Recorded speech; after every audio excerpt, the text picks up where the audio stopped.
He shivered and murmured, "I'm scared." Shui Ling smiled softly. "Your Aunt Wang is just like that. Don't laugh at her. When she was young, she cried even more easily. Sometimes when reading a book, if she got emotional, she could cry the whole morning." Shui Yang shook his head. "I'm scared to death. I hate those delicate, tearful girls like Lin Dayu. Saying women are made of water, women are made of tears, I don't want to hear any of that. What do you like to hear then?" Shui Ling adjusted her posture and squinted. "Xiao Xiao is a very tough and strong girl, right? A girl who started rigorous diving training at a young age, who worked hard alone far from her parents in the capital, must be very strong." "Yes." Shui Yang proudly raised his chin. "She endures hardship well, never cries when hurt, and no matter how tough or tiring it is, she never complains." Shui Ling asked, "She's about to retire soon, right?" "She's currently fighting for next year's World Championship." Shui Yang explained, "She's older than most teammates.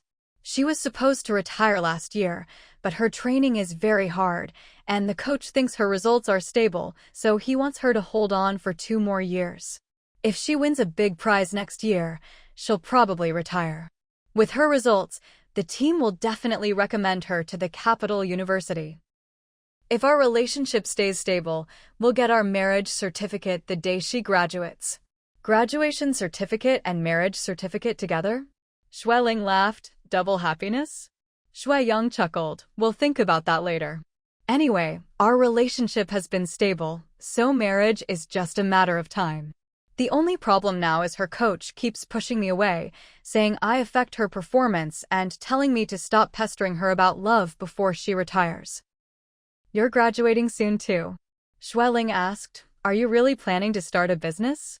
Shui Yang nodded. "Decided long ago. Mom, our company is already registered. The startup capital is small, but everyone is confident. We plan to start with sportswear and then expand. Up to you." Shui Ling smiled. "Does Xiao Xiao agree?" "Of course. She even said she'd be our free spokesperson and bring some world champions to help promote." "That's great." Shui Ling couldn't help but think of Wang Xiaoxiao's obedient and lovely appearance. "Bring her home for dinner sometime. We've met already. She won't be shy." "No." Shui Yang shook his head. "I'll bring her back after I succeed." "Why?" Shui Ling stopped. "Xiao Xiao isn't the type to care about money. Her parents are honest teachers with good character. You don't need to be so shallow, thinking you're not good enough without money." Shui Yang shook his finger and smiled. "Mom, you're wrong. I'm not worried about that. I'm afraid if she suddenly finds out how rich we are, she'll feel unworthy and anxious that I didn't tell her the truth. So I must become strong and wealthy quickly and let her share in my success, so she'll be confident standing in front of you all." "I see." Shui Ling smiled knowingly. "Then work hard. Try to succeed soon and win the beauty." "Thanks, Mom. By the way, does Xiao Zhao's parents know you're dating?" Shui Yang smiled shyly. "They probably know. But they pretend not to and only remind us not to delay training and studies. They don't say anything else." "Good." Shui Ling squinted. "You're luckier than your older brother. Xiao Chao is very independent and strong-willed. Not to mention, dealing with her parents-in-law is much harder for him." Shui Yang pouted. "No one's life is easy. Xiao Xiao and I will have many worries in the future." "Like what?" Shui Ling asked curiously. Shui Yang muttered. "She has a younger brother, 2 years younger. He was weak as a child, so their parents took great care of him and finally raised him healthy. But he grew up spoiled, weak, and can't endure hardship. He's like a big baby, always clinging to his parents." "Really?" Shui Ling asked. "How old is he?" "Still clinging to parents. He's 20, took the college entrance exam late. His grades aren't good, barely got into a second-tier university. He chose a university a few kilometers from home because he wants to go home every day and doesn't want to live away from his parents." "Oh." Shui Ling comforted. "He'll probably grow out of it." Shui Yang smiled bitterly. "Not sure. With Xiao Zhao's personality, she'll definitely become a supportive sister for him. I can't pretend not to know because she tells me everything. She thinks it's bad, but can't change him, only spoils him, and doesn't know what to do." Ling smiled slightly, reminding every family has its troubles. Every person has their own worries. You and Xiao are like-minded, supported by both parents, and your relationship is stable. That's already very rare. She shook her head helplessly. Son, there's no such thing as perfect or all good in this world. Everything comes from endurance and hardship bit by bit. When you grow up more, you'll understand. Mom, how can I grow up? I've been an adult for years. Yang joked. Ling whispered, maturity isn't just physical. It's about calmness and confidence after hardships and being indifferent to failure. All right. Yang pouted, with your harsh and philosophical standards, I'm still immature. Ling laughed and yawned. I'll nap a bit. If your dad or Duo have news, no matter how late, tell me, okay? Got it. Yang tucked her in. Rest well. He turned off the light and closed the door. Whoosh whoosh. A strange voice sounded behind. Yang jumped, instinctively turned, and saw the third brother hiding in the corner with big dark circles under his eyes, beckoning him.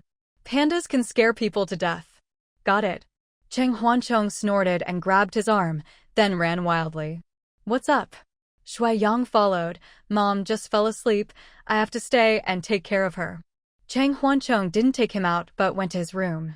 On his desk were 2 computers showing complex curves in red, blue, and white.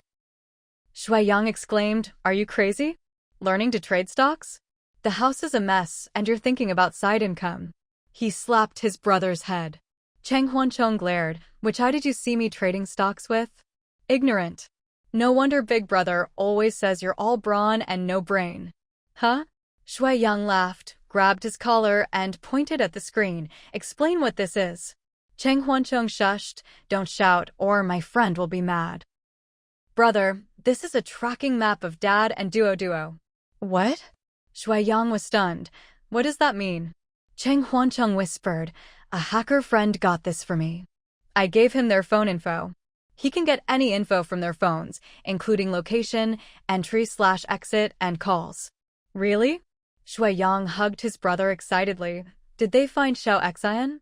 Cheng Huancheng explained. They haven't reached the island yet, just nearby. It's been like this for hours with no new progress. Probably waiting for a chance. Yang squinted. Quick. Listen to Taitu's phone. He must have more info. Cheng Huancheng laughed. Taitu's phone is very secure. There are several apps blocking access. It's been over 10 hours and still no breakthrough. My friend got help but still struggling. Not sure if Taitu will be mad. Yang comforted. Don't worry. If Taitu knows, I'll explain with you. We just care about Xiao Xian and Antichun's safety. That's what you said. Cheng Huancheng grabbed his hand, brothers united, sharing the blame. Yang pulled back. Of course.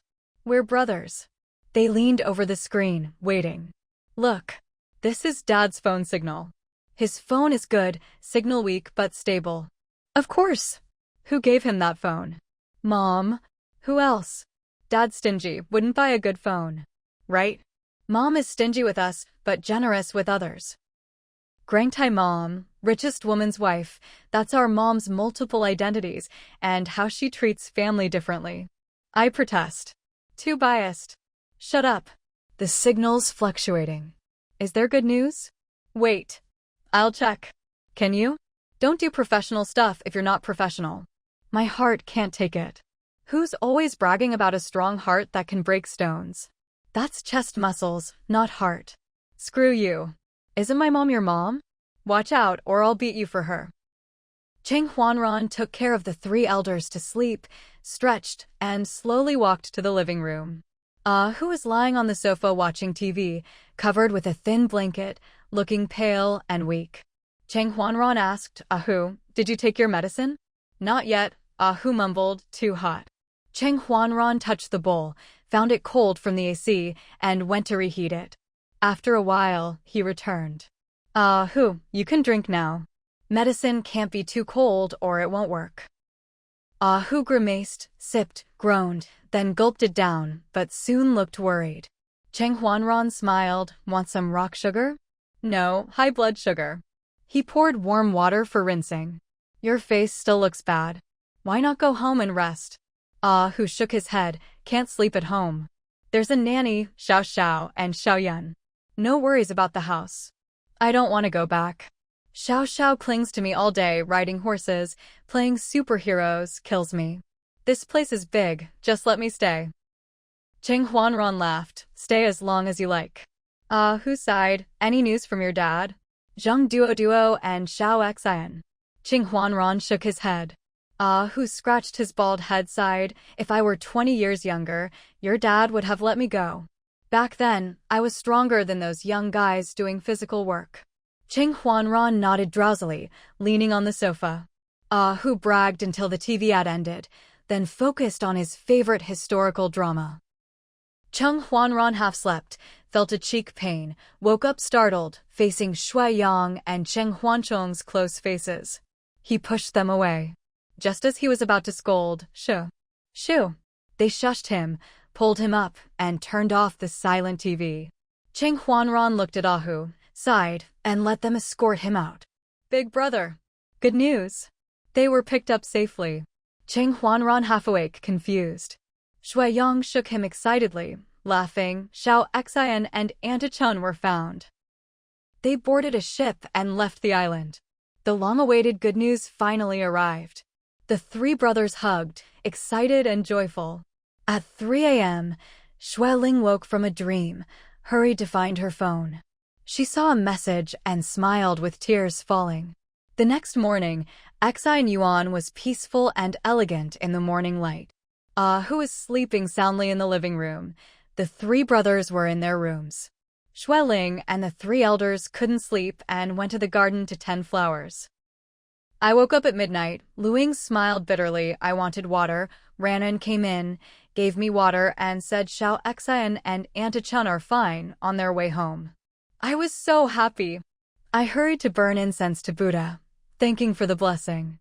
Haha. Shui Dad explained. When I woke, I saw Yangzhang's note by the bed and felt energized.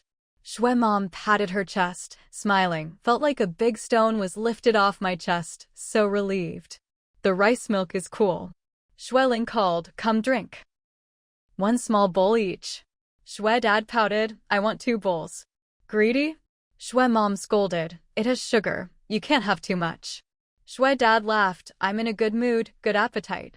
Everyone laughed.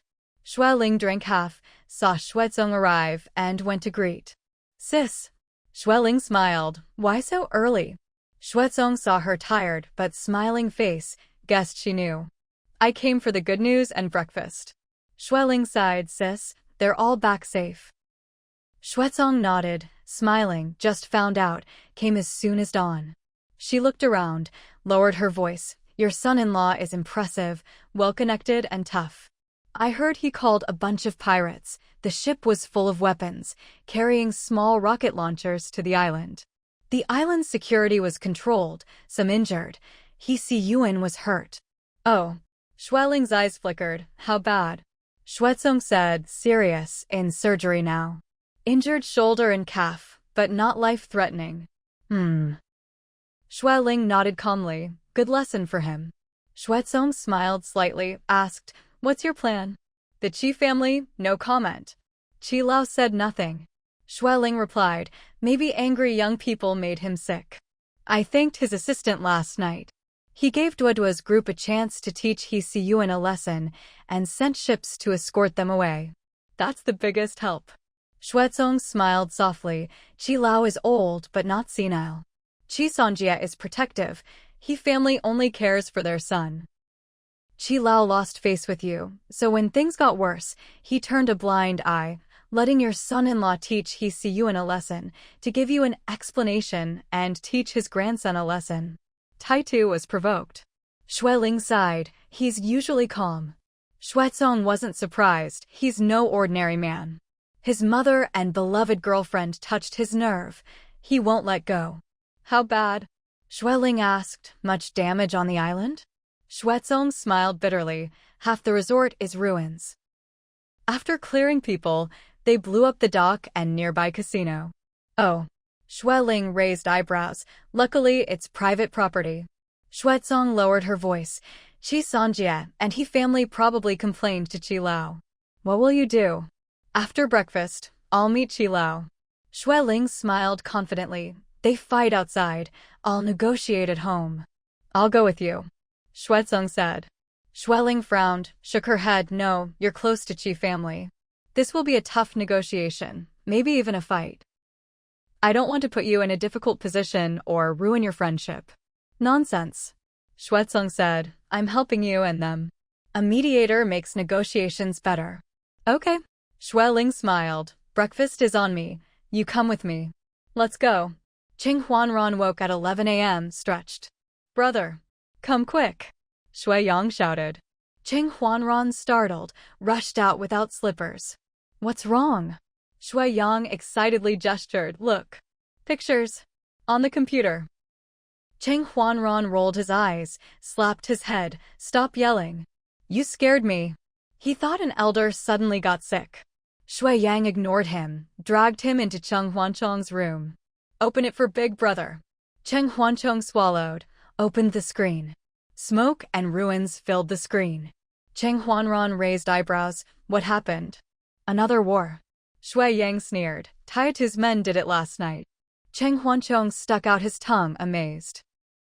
The brothers exchanged looks, itching to see such a spectacular scene, understanding why Mom wouldn't let them go. Hope Xiao Xian isn't scared. She won't know. Footsteps outside. Ran. Yang Ong. A Chong. Shui Dad shouted, go help. Mom looks dizzy after getting off the car. The brothers ran out. They saw Zong Aunt supporting Mom from the garage. Mom looked unwell but happy and proud. They rushed over. Mom, you're okay? Shui Ling shook her head. I'm fine. Maybe I didn't sleep well these days and felt dizzy in the car. Go rest. Qing Huanran helped her. Later, Shui Ling lay down. Mom, drink some water. Cheng Huanchong brought water, gave some to Xuezong. Auntie, drink too. It's hot outside. Stay hydrated. Thanks. Xuezong smiled. She envied her cousin surrounded by 3 sons. Your dad called. They're transferring flights. Should arrive in the capital tonight. Great. Wow. Tonight? I'll tell Grandpa. Shui Ling waved. Tell the kitchen to prepare light and delicious food tonight. It's almost noon. Have the big kitchen make a feast. Tell Chef Lao Li to make fresh snacks for Xuezong to take back. Okay. The 2 sons left. Xuezong smiled, not only eating and drinking, but also stealing snacks. No wonder our workaholic always wants to visit Xian Yuan. Easy. Shui Ling smiled. Let her come every day. We welcome her. If busy, send me a voice message. I'll have food delivered. Don't spoil her. Xuezong laughed. Shui Ling leaned on the bed. Sis, Xiaomei's meals are irregular and eats unhygienic takeout, causing stomach problems. Xiao Huzi's illness last year, you heard about it. He ate porridge and medicinal food here for over half a year and recovered. Remember. Xuezong nodded. It was serious. Uncle Jilan took care of him for months. I saw him here several times. Yes. Shui Ling explained. Uncle Jilan knows medicine, prepares herbs in advance. Chef Lao Li grinds herbs into powder, makes medicinal porridge for Xiao Huzi. Double effect, very good. Really? Xuezong's eyes lit up. Shui Ling rubbed her temples. Yesterday I forgot. Chef Lao Li is great at porridge. I asked him to make a health porridge daily in a clay pot, then have the driver deliver it to Xiaomei's assistant. Isn't that troublesome? Xuezong smiled shyly. Once or twice is fine, but long term? Don't be polite. When Uncle Jilan recovers, he'll check Xiaomei's pulse and prepare good medicine for Lao Li to cook porridge. Change flavors. It should help. Sis, that's settled. Thanks. Xuezong hurriedly said, when Xiaomei is well and pregnant, my husband and I will give you a big gift. Shui Ling laughed. You helped me a lot. I don't dare ask for gifts. Not a big deal. Xuezong smiled. Just helped inquire. Shui Ling shook her head. Your words earlier put you and your husband firmly on my side. Qi Sanjia and he family dared not act up. That was a heavy support. Xuezong smiled. You said both good and bad, showed your protective stance. Qi family isn't stupid, they understood. We're sisters, I'll pull your husband to your side. Thanks. Ling held her hand sincerely. Xuezong laughed. Stop thinking, we're family. Ling sighed. This matter is finally settled. Luckily, it was a false alarm. That night after 11 p.m., the plane landed safely. Everyone waited at the VIP gate, looking eagerly. Soon, familiar figures escorted by bodyguards appeared. Here. Finally back. They hugged joyfully. Pale Xiao Xian smiled at everyone but burst into tears seeing her mother. Ling watched her daughter in Qin Xinji's arms, tears falling, choking with a smile. You're back, you're back. The elders cried softly. Juechun was carried by Zhang Duo, shaking her head. I'm fine. Sitting too long made my legs numb. Duo was afraid I'd fall, so he carried me. Qing Tianyuan looked bad, but smiled happily. All fine. Let's go home. Home. Home. That night, Xian Yuan was still brightly lit, filled with laughter. Xian's concussion wasn't fully healed, still dizzy and nauseous. The family doctor prescribed medicine and rest. With good rest and light diet, she should recover in a few days. Qin Xinji nodded. Ling saw Qin Xinji standing at her daughter's door, looking awkward and uneasy. Madam, I want to stay tonight to care for Xiao Xian. Ling worried. You've been traveling for hours, tired. Let me care for her tonight. You rest well and take over tomorrow. No. Qin Xinji shook his head. Xiao Xian is scared, sleeps restlessly, has nightmares. I want to stay with her to care better. Okay. Ling smiled. It's late. Sleep early. Good night, madam. Ling smiled, nodded, headed to the master bedroom. Passing the living room, still brightly lit. Zhang Duo stood on the sofa, animatedly telling stories. Wow. Scared me. Real guns and ammo are unbearable. Movies are weak. Only 2 words describe it, shocking. Shocking. Xiao Huzi urged details. No effects. We want details. Right? Cheng Huanran shouted, show pictures. No pictures, no truth. Shui Yang asked, there must be videos. Where? Show us. Let's all go. Beat him. Right? Cheng Huancheng rubbed his hands. Zhang Duo ran around, help. Haha. Ling smiled indulgently, didn't disturb the young people's fun, and returned to the master bedroom.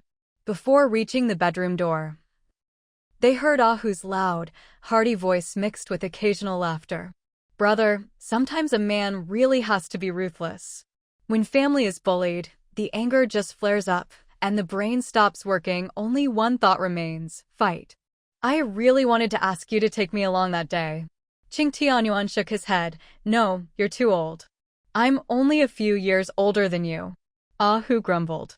Cheng Tianyuan laughed and retorted, can your body keep up with mine? Don't forget, you were in the hospital a few days ago, unable to move, complaining about chest tightness and headaches. Ahu blushed, stammering, I just have high blood pressure, a bit of shoulder inflammation, and some spinal issues. Nothing else. Cheng Tianyuan was speechless. Ahu continued complaining, next time something like this happens, don't leave me out, go away. Cheng Tianyuan laughed and scolded, there will always be a next time. You want me to have a heart attack? When Xiao Xian went missing, you scared me and Lingling half to death. We were really terrified. Ahu slapped himself on the face. Don't talk nonsense. Brother, I mean from now on, whatever happens at home, don't leave me out. I want to help. Qing Tianyuan shook his head. No need. We're all getting old. From now on, let the kids handle everything. We really can't do it anymore. Why say that? Ahu teased. This is the first time I've heard you admit you're old so thoroughly. Cheng Tianyuan smiled bitterly. This trip was tough: planes, transfers, small boats, big boats, and finally a small warship.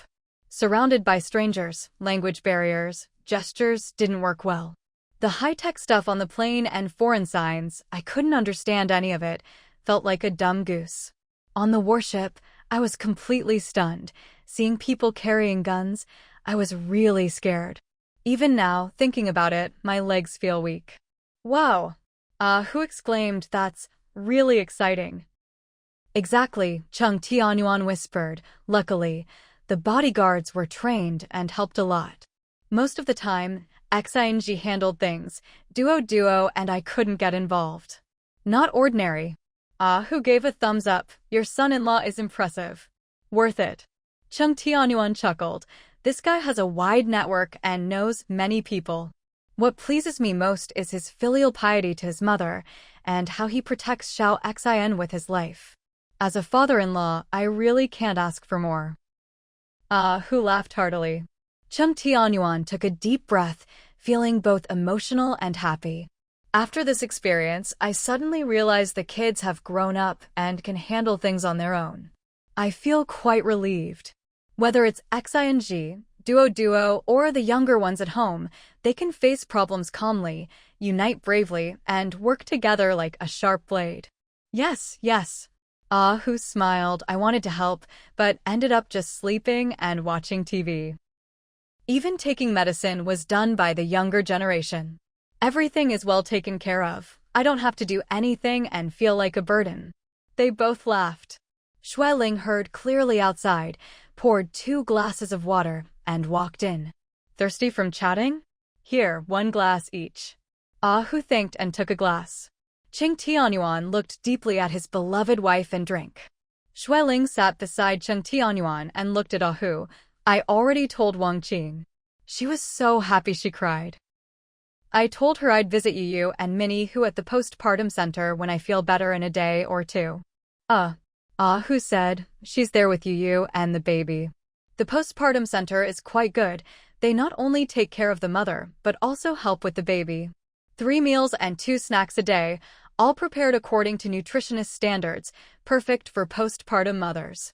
Wang Qing doesn't have to do anything but hold the grandson. What about little Hu? Chung Tianyuan asked, is Xiaoyun helping? Yes, Hu replied, there's a nanny for housework, and Xiaoyun takes care of little Hu. He goes to early education center for 4 hours a day, 2 in the morning and 2 in the afternoon. The rest of the time, Xiaoyun looks after him. That little guy has so much energy, always wanting to play. Xiaoyun told me yesterday that taking care of kids is exhausting. When it's just a little while, it's fun, and kids seem like little angels, but when it's a lot, they feel like little devils. Chung Tianyuan and Xueling laughed. Hu smiled bitterly. My spirit is still weak. I don't dare to bother him. Now that Xiao Xin is back, I can't find an excuse to slack off. Tomorrow, I'll help take care of little Hu so Xiaoyun can go to the club. She hasn't worked for several days. Things keep coming, finally can rest. Did that rascal dare to bother Xiaoyun? Chung Tianyuan asked. Hu sneered. He got tricked by Yang Yang's plan and was scared silly. He deleted all contact info of Xiaoyun and told her friends they broke up long ago and never contacted. Xiaoyun probably wasn't deeply attached to him, Xueling guessed. Maybe she saw his true colors and let go, didn't care anymore. Hu chuckled. Either way, it's good. If he wants to marry my daughter, he should see how tough she is. Suicide. Xueling smiled, glanced thoughtfully at Chung Tianyuan. You two really are brothers, toughest father-in-law standards in history, all taken by you. Chung Tianyuan was slightly embarrassed, pretending to drink water without hearing. Hu quickly said, Yuan is different. Chen Xing is really good, rare to find. Yuan has always been very satisfied with him. The one Xiaoyun found is so bad, I can't even describe. How could I not be strict? I definitely oppose. Xueling smiled softly. Yes, very satisfied. Chen Xing is a rare talent, almost flawless except for some family background issues. Satisfaction aside, it's a fact that no father wants his daughter to be taken away by someone else. He worked hard, and now the prospective father-in-law is finally satisfied. It's really not easy. Chung Tianyuan coughed awkwardly. It's late, don't stay up too late. You have to help take care of little Hu tomorrow. Go rest early. Oh. Hu handed the glass to Xueling and hurriedly said, if I don't go now, it'll be dawn. I'm off. Chung Tianyuan saw Hu out and closed the door. Then he lay down, stretched, and closed his eyes, exhausted. Wife, sleepy, you're tired too. Go to bed early. Xueling wrapped herself in a thin blanket, holding back laughter. Go to sleep. Go to sleep. In a small hotel on the outskirts of the capital city. Hey, can this air conditioner actually work? Chen Shuiyu glared at the small air conditioner on the wall, impatiently rolling her eyes. It's been on for half a day. Why isn't it cooling? Go call the waiter. Hurry. Shanyu, with a big belly, squinted and looked over. I think you got it wrong. It's not cooling now. The mode is dehumidifying. Chen Shuiyu's anger flared. She snorted coldly. They said the hotel environment was good, except for a little bit, clean and elegant. The room is small, ventilation is bad, and the air conditioner can't even cool properly. What kind of good is that? Shanyu took the remote, squinting through his glasses, pressed a few buttons, but nothing happened. Chen Shuiyu rolled her eyes again. What do you know? I've already pressed it properly. Shanyu smiled to please her, patted his big belly, and lay on the bed. All right, at least it's a bit cooler. The capital's summer is really hot. Without air conditioning, you can't sleep at night. Autumn and spring are best. The breeze feels nice. Winter is too cold, summer too stuffy.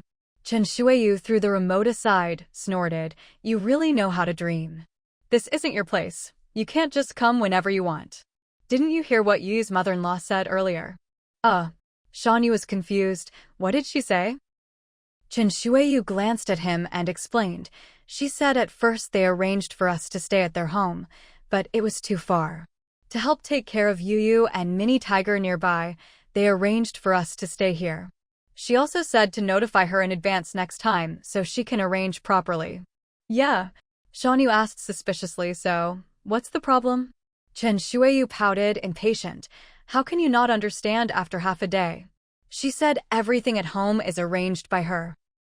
Not only Yu's matters, but even if we come over, it has to be arranged by her. Really? Shanyu scratched his bald head, stammering. Maybe she didn't mean that. Chen Shuiyu sat heavily on the bed edge, sighed deeply. If I had known, I wouldn't have arranged it like this. Old man, you always told me not to interfere with our daughter's household affairs, not to meddle too much, not to ruin her happiness. But look. If we don't interfere, the in-laws just live with them openly and make all the decisions. Our Yu is honest. With such strong in-laws, how can she be happy? Don't overthink. Shanyu muttered, I think Yu is fine, looks good, and has gained some weight. Chen Shuiyu shook her head, but she's not happy. Didn't you see her forced smile? She texts Xiaohu all day, asking this and that, obviously wanting him to accompany her. But that guy is busy running around, no sign of him. Men. Shanyu smiled bitterly. They have to focus on their careers. The cost of living in the capital is high. Buying anything costs a lot. Xiaohu has to support his parents, wife, and 2 kids. It's not easy. Like the postpartum center across the street, a package costs over 100,000, several thousand a day. The whole family depends on him. He's really under pressure. Chen Shuiyu muttered, but he can't be so busy that he can't spare any time, right? Yu isn't used to the new environment, just gave birth, and needs him most now. She worked so hard to have kids, but he doesn't seem to care. All right. Shanyu interrupted, frowning. Since we decided not to interfere, you shouldn't complain about this and that. I don't interfere, her mother-in-law just took over. Chen Shuiyu snorted. Yu used to listen to me, but now she listens to her mother-in-law. Shanyu shook his head and sighed. Isn't listening to the mother-in-law good? I think their relationship is pretty good, much better than yours and my mom's. Wife, you can't just assume daughters-in-law can't get along with their mothers-in-law because you don't get along with my mom. Not at all. Chen Shuiyu pouted. The cruelest mother-in-law in the world is your mom. I've met the worst and most vicious. God must compensate my daughter with a good mother-in-law. Shanyu sighed helplessly. Yes, my mom did wrong to you. It's been many years, and she's been dead for over 10 years. Don't hold it in your heart. Each generation has its own matters. Don't complicate things. Chen Shuiyu lay back on the quilt, softly. She's dead, but I'm not. What she did to me, I won't forget in this life. Unless I die, I'll remember forever. Enough. Shanyu shook his head tiredly. My mom was wrong, but Wang Qing is different. She's a pretty good mother-in-law. Chen Shuiyu snorted, but she controls too much. Not only Yu, but even our matters. A too strong mother-in-law is bad for any family. Not really. Shawnee squinted thoughtfully. Wang Qing isn't a strong person.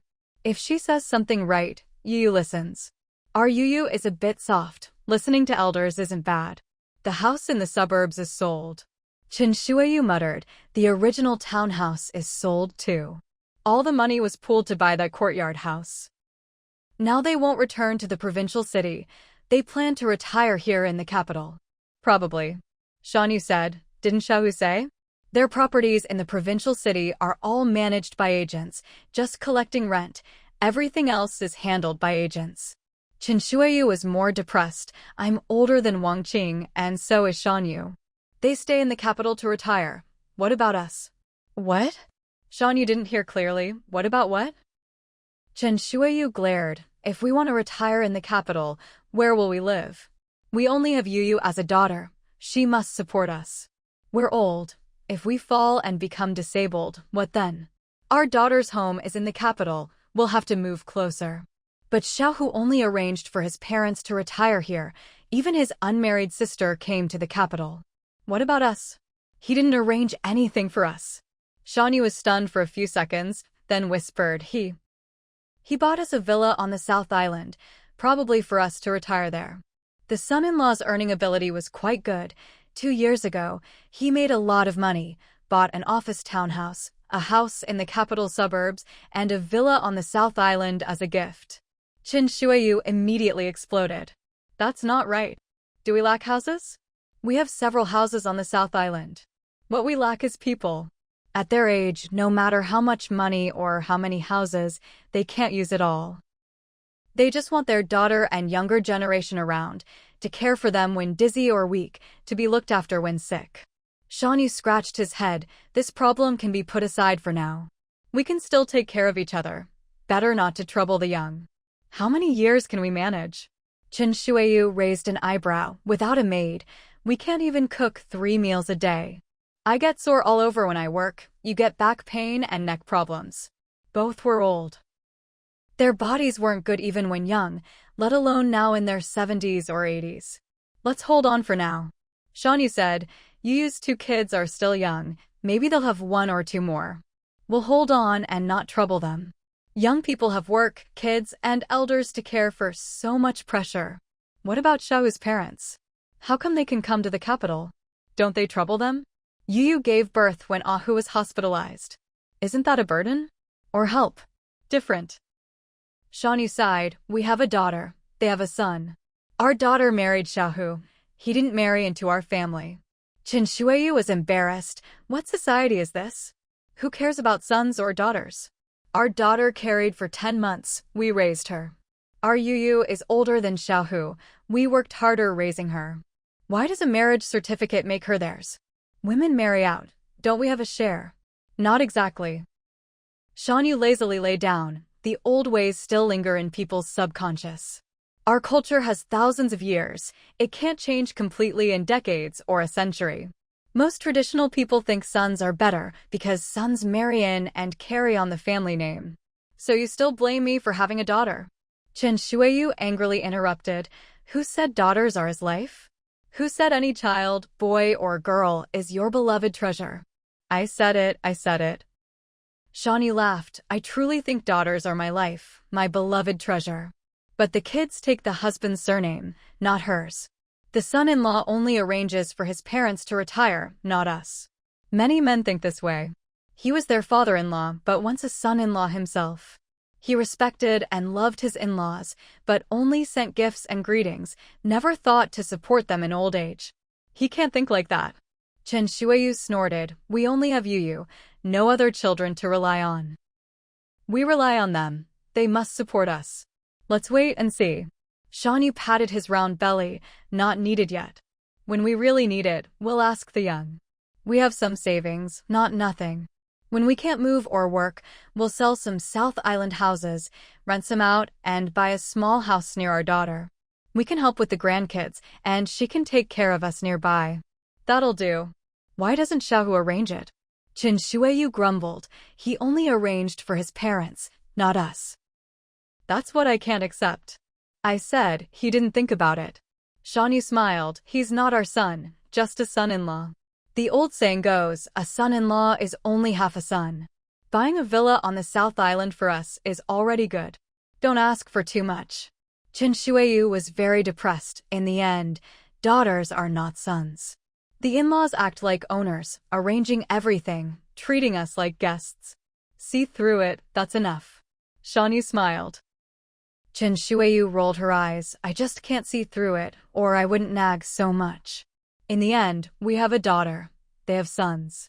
Even with the same marriage certificate, we're always behind the in-laws. Shawnee squinted, quietly smiling. Chen Shuiyu complained about daughters being raised the same, but always behind sons. Stop arguing. Shawnee patted her shoulder. Let's invite Ah Yuan and Ling Ling out for dinner tomorrow. Haven't seen them for a while. I miss them. Okay. Chen Shuiyu agreed. It's been a long time. Shawnee reminded, don't say too much in front of Ling Ling. Don't let Shahu know. Wang Qing and her husband are close to Ling Ling. Ah Hu and Ah Yuan are sworn brothers. Got it, got it. Chen Shuiyu was annoyed. For our daughter, no complaints, right? You always say that. Shawnee laughed, yawned, and dozed off. Xueling's heatstroke was severe, combined with excessive worry. Her tense nerves relaxed after her daughter's safe return, and her illness suddenly worsened. Illness came like a mountain, left like pulling silk. She slept drowsily until the next morning when Cheng Tianyuan noticed something wrong and quickly called their eldest son and family doctor. After 4 drips and Chinese medicine, she slowly recovered after more than 2 days. Still, she lost a lot of weight and looked pale. Cheng Tianyuan was heartbroken, dropped work, and stayed by her bedside. Shue's parents were also very worried, unable to eat or sleep, running to her room every few hours. Xue Ling comforted them, saying she was fine, and had the youngest son take the elders to eat. Cheng Huancheng explained, the fever is down. Big brother said she's fine, just rest and drink more water. Xue's mother sighed helplessly. She was always healthy, just small colds. Suddenly a big illness. How can we not worry? Everyone will go for a checkup soon. Xue's father said tiredly, I contacted Ah Huan and Ranan earlier. We haven't had a checkup for over half a year. This time, not only the 3 elders but Ling Ling, Ah Yuan, and some younger ones must go together.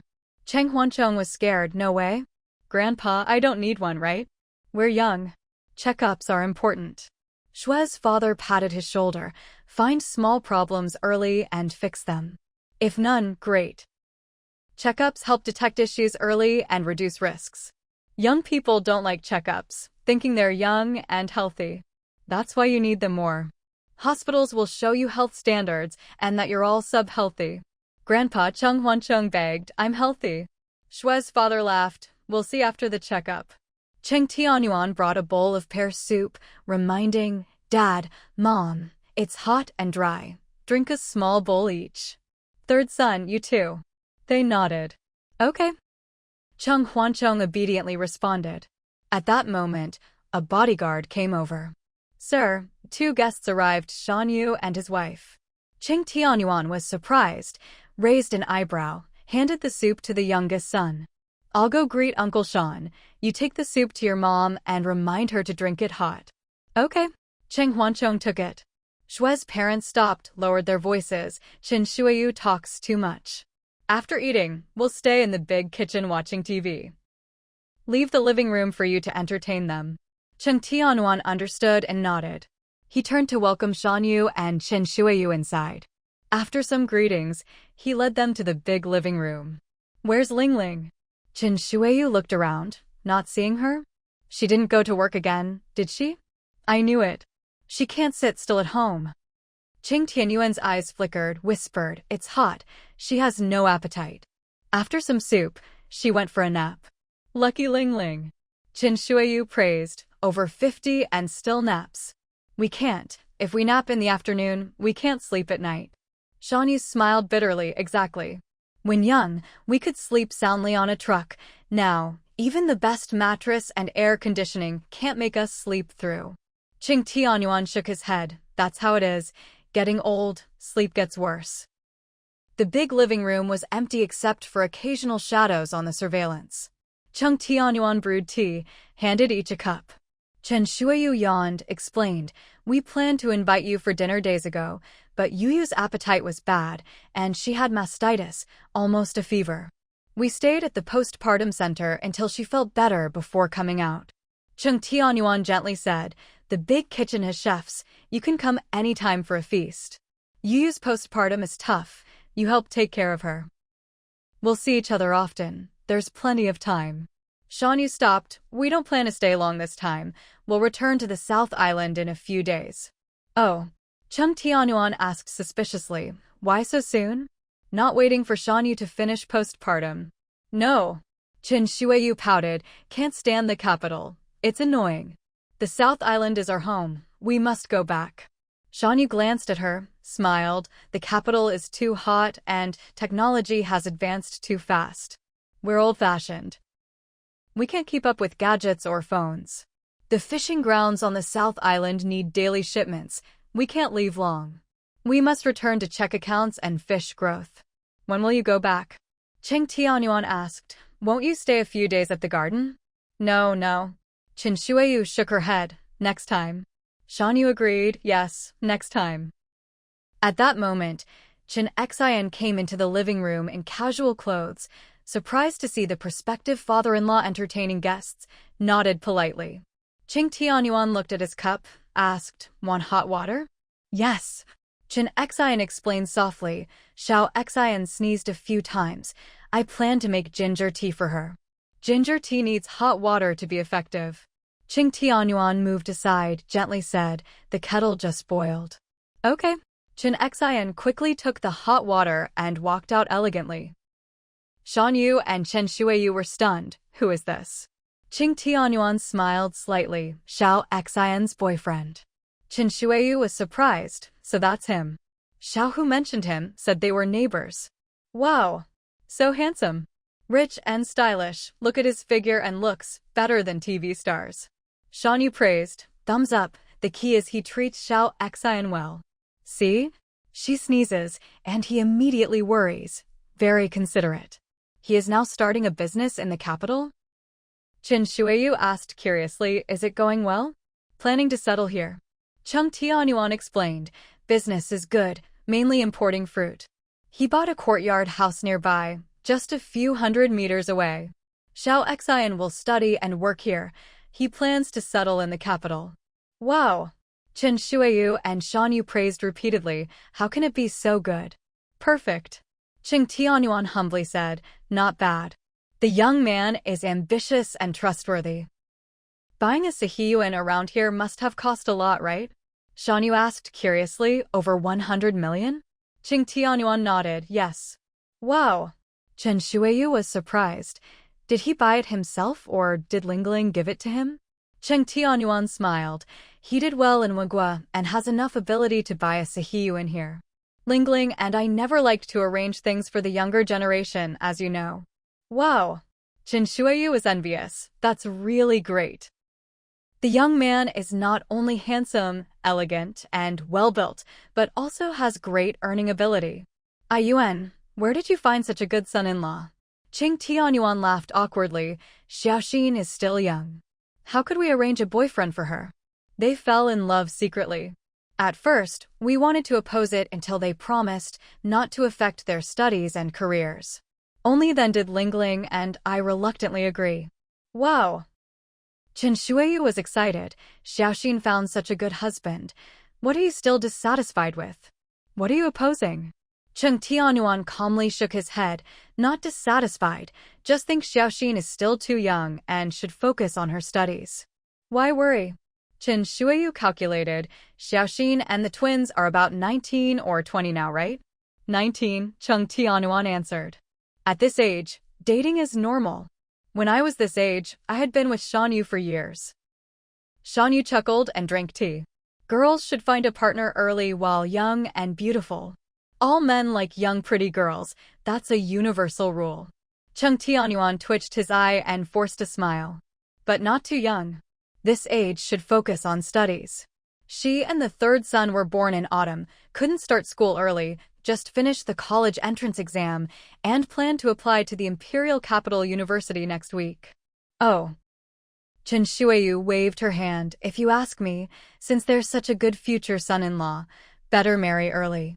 Girls don't need so much schooling. Marrying a rich husband is more practical. Later, managing money, business, and children, high school education is enough. No need for university, just a waste of time. Yes, Shanyu agreed. University takes 4 or 5 years. After graduation, they'll be in their 20s, too late to marry. Chen Shuiyu raised her chin. Your son-in-law looks several years older than Xiaoxin. Can he wait that long? 4 or 5 years, not months. Yuan, you must think carefully. Some things must be seized. As the saying goes, once past this village, there's no such shop. Chung Tianyuan laughed awkwardly and coughed. No need to worry. If their love goes well and they want to marry, let them. If not, then break up. Fate can't be forced. If it breaks in 3 or 5 years, it wasn't true fate. Chen Xing is indeed a rare talent and treats our daughter very well.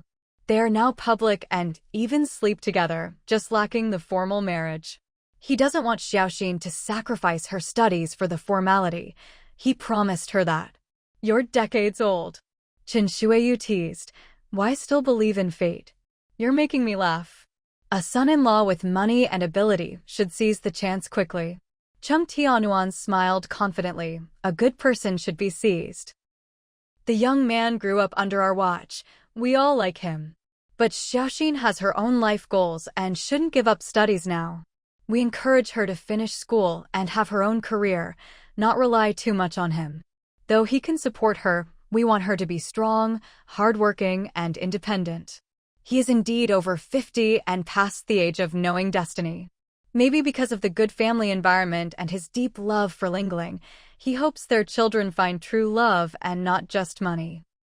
The family is well off, and the money given to them is enough so they don't worry about finances. But having money is one thing, keeping it and earning on their own is another. Xiaoxin is a girl. Chen Shuiyu smiled bitterly. Why make her life so hard? Women marry, have children, manage family affairs, which is already enough trouble. Why let her pursue a career? The young man's money should be enough. Why bother? Qing Tianyuan smiled lightly. Life is long. Theirs is just beginning. As parents, we encourage and guide them, but how they live is up to them. Lingling is the best example. She has her dreams, and we support her.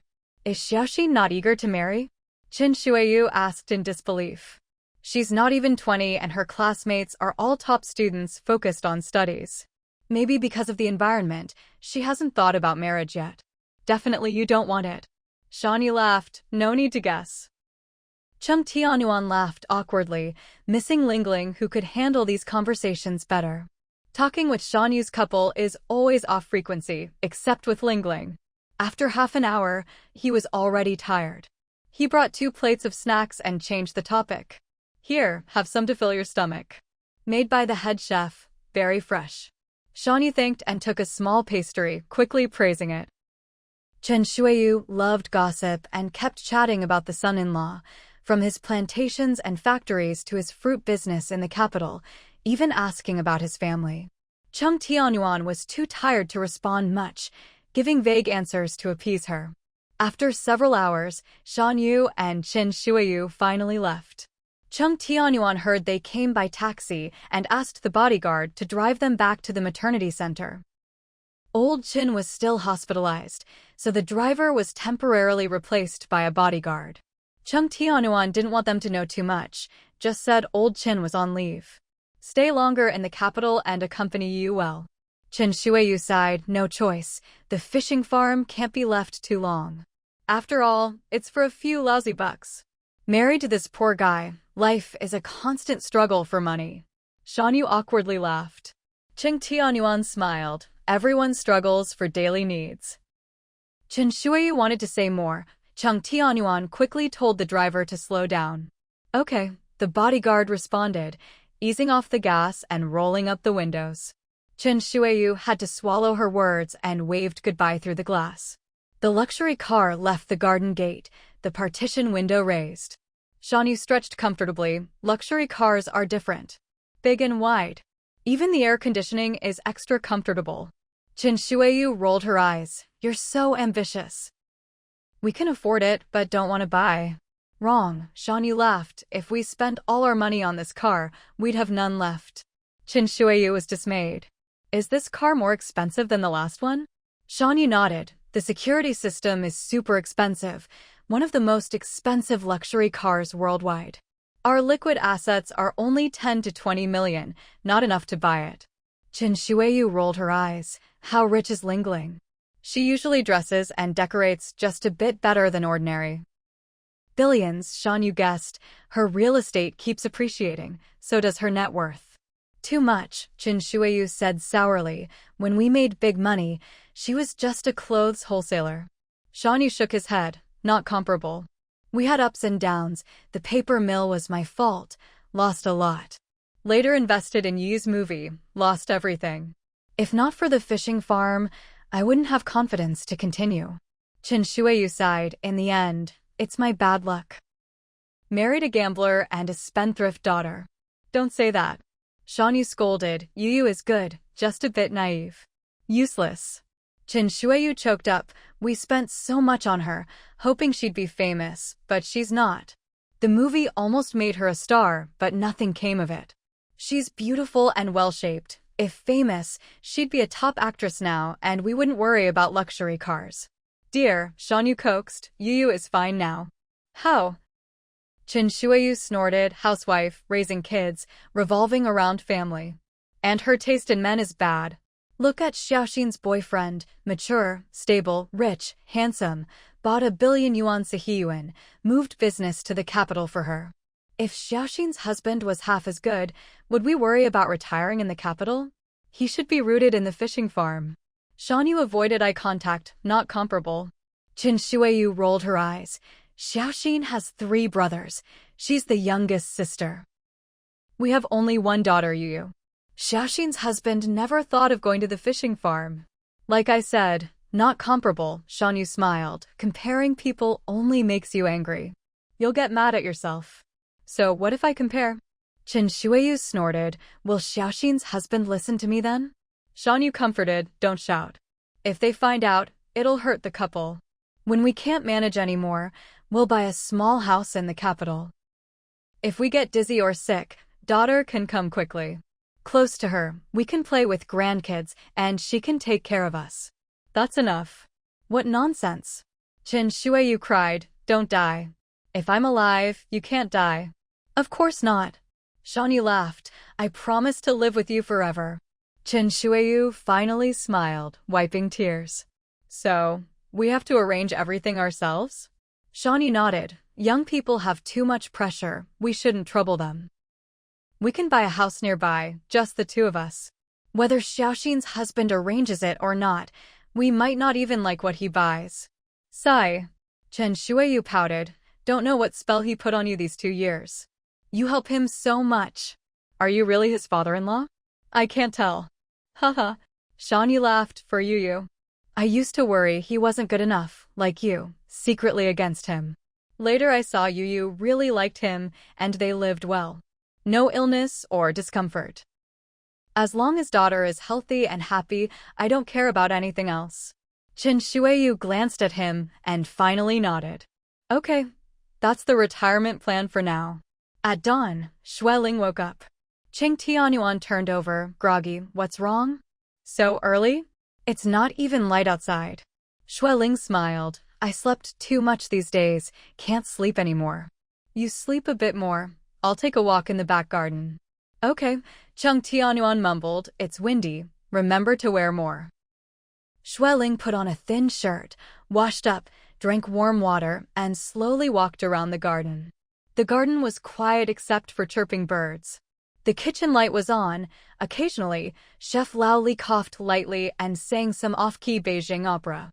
Xueling enjoyed the cool morning breeze, walked 2 rounds, felt thirsty, and went to the living room to get hot water. Unexpectedly, someone was sleeping in the living room. At first, she thought it was the 3rd son, but on closer look, It was Chen Xing. She raised an eyebrow, quietly poured a glass of water, and turned to leave. Madam. Chen Xing opened his eyes groggily. Why are you up so early? Are you better from heatstroke? Xueling turned, smiled, better now. I'm going for a walk. You keep sleeping. She tiptoed out to the back garden. The east was already bright. Cool breeze with floral and fresh grass scents invigorated the spirit. Xueling relaxed and stretched. Chen Xing brought a glass of water and walked over slowly. Xueling smiled. Did I wake you? Can't sleep. Not at all, Chen Xing explained. I went out last night. When I came back, Xiaoxin was already asleep, so I didn't disturb her. The living room was empty, so I slept on the sofa. 6 or 7 hours enough. Xueling knew he was busy and advised, Xiaoxin is almost recovered. Don't run around too much. Whatever needs doing, just do it. The family can take good care of her. Chen Xing lowered his gaze, looking at the clear warm water. Madam, you handled the Qi family well. I must thank you. My foundation in the capital is weak. I couldn't have managed without your timely help. Family matters don't need formal thanks, Xueling said warmly. You're like our child. Protecting you is natural. Besides, you're fighting for Xiaoxin. I must protect you.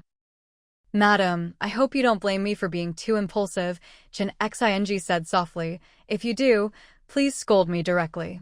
You're the elder. I won't argue. Xueling laughed, stopped stretching, and sat facing him. Ancient saying, a man's fury for a beauty. You nearly shook the capital for Xiaoxin. As a passionate person, I admire you. One is your mother, the other your beloved. Extreme actions aren't surprising. You stayed calm and restrained, didn't let things get out of control. I'm satisfied and admire you. How could I blame you? He gave the Qi family a slap and taught He Siyuan a lesson. Though angry, he kept reason and controlled the situation, strengthening negotiations with the Qi family. He Siyuan caused a big mess no one can cover. I told Qi Sanjia if they resist, we have just cause and strength to fight. Chen Xing's eyes were cold, shaking his head. Without Qi family support, He family dares nothing. Their strength is far below yours. When they learned Xi Lao was ill and the whole Qi family stood with you, they stopped being arrogant. Xueling smiled. I said they should take the children back to heal and educate, and I'd take Xiaoxin home to care for her. For Qi Lao's sake, everything is forgiven and forgotten. If they dare to trouble you or Xiaoxin again, I won't hesitate to use the full power of the Xue family. They quickly agreed. Everything reset, calm restored. What about Qi Lao? Chen Xing asked. Same as before, Xueling answered. He's still Xiaoxin's mentor and elder we must respect. He's honorable and upright, a good senior we love. Chen Xing said softly. I found a box of premium bird's nest. Xiaoxin worries about him and wants to visit. I told her to bring the bird's nest and accompany him. You should go too, Xueling said. Chen Xing hesitated. Madam, I only met him once and... He has a good impression of you, Xueling explained. I promised to let him handle it, but you and Ayuan acted first on the resort island. He didn't say much and stood with us. Though it's over, you and Xiaoxin should thank him in person. Okay, Chen Xing agreed. Xueling said softly, don't be afraid, everything stays the same. Keep doing as before. The capital has many new aristocrats like He family and many strong old aristocrats. Though Xue family isn't what it was, we can still protect you and the younger generation. Thank you, madam, Chen Xing said gratefully. In these 2 years in the capital, thanks to your care, my business has gone smoothly. Haha. Xueling laughed. I only provided some convenience and channels. You fought hard yourself. Don't belittle yourself. I have high hopes for you. Thank you. Chen Xing raised his glass. If you hadn't stopped my mother from jumping, I'd be an orphan. If your family hadn't helped generously, my mother and I would have suffered more. You and your husband opened a new door for us. I never dared to call you Mom, but fate gave me this honor. I look forward and will do my best. Xueling smiled happily, raised her glass. I'm honored too. They toasted together. Though just warm water, their hearts were full of sincere emotion, better than any wine. The holiday passed quickly, and the children started school one after another. The third son chose the painting major at Capital University, and the fourth chose her favorite history department, not the economics that Chen Xian and Xue Ling had suggested. Everyone respected their choices, only asking them to study hard and stick to what they liked. Xue Xian insisted on continuing to learn chess, but Master Qi no longer wanted to teach her because he had been ill for 2 or 3 months and felt weak after recovery. Later, Master Qi introduced her to a world-class chess master to continue her training, encouraging her not to give up her talent. Before school started, Xue Xian participated in a national competition and won 3rd place. She gave the trophy to Master Qi and promised to win world-class awards in the future to share with him. Master Qi was moved to tears, saying he had many students, but only Xue Xian had such talent in chess. Cheng Huancheng's comic collection was finally published, and the signing event was scheduled for the first weekend after school started. After returning home, he searched for suitable clothes but found none. "Mom, come help me," he called. Xue Ling laughed and put away her phone. "When did you have shirts and suits? Where would you find something not in the wardrobe? Can't I just wear a t-shirt and jeans?" "I plan to get a new t-shirt and black jeans," he said. "Try not to," Xue Ling said. "It's a signing event, a formal occasion. You can't dress so casually." "What should I wear?" "I don't like suits. They're too stiff," he said. "Have you ever worn one?" she asked. "No," he admitted. "Then how do you know it's stiff?" she teased. He laughed awkwardly. "I just feel it would be. How about jeans with a casual shirt?" "A bit more formal, but still casual," she suggested. "Okay," he agreed, hugging her shoulder. "You're my mom, you decide. No matter how many books I sell tomorrow, I'll share the royalties with you." Xue Ling smiled. "Thanks, I'm looking forward to it." "Mom," he said, narrowing his eyes, "I think I see mockery in your eyes." "That's nonsense. It's encouragement and expectation," she said sternly. They went shopping. After buying autumn clothes for the elders, Cheng Huancheng tried on several shirts, but couldn't find one he liked. "Mom, help me pick one, I'm overwhelmed." Xue Ling chose a pure white casual shirt with a unique collar and hem design. He looked taller and more handsome wearing it. The clerk complimented him, "You look better than the model." He shyly smiled and asked for her opinion. "You look good and energetic." "This one it is," she said. The shirt was expensive, over 2,000 yuan, and he regretted it a bit. "Mom, it's pricey. I've never bought such an expensive shirt."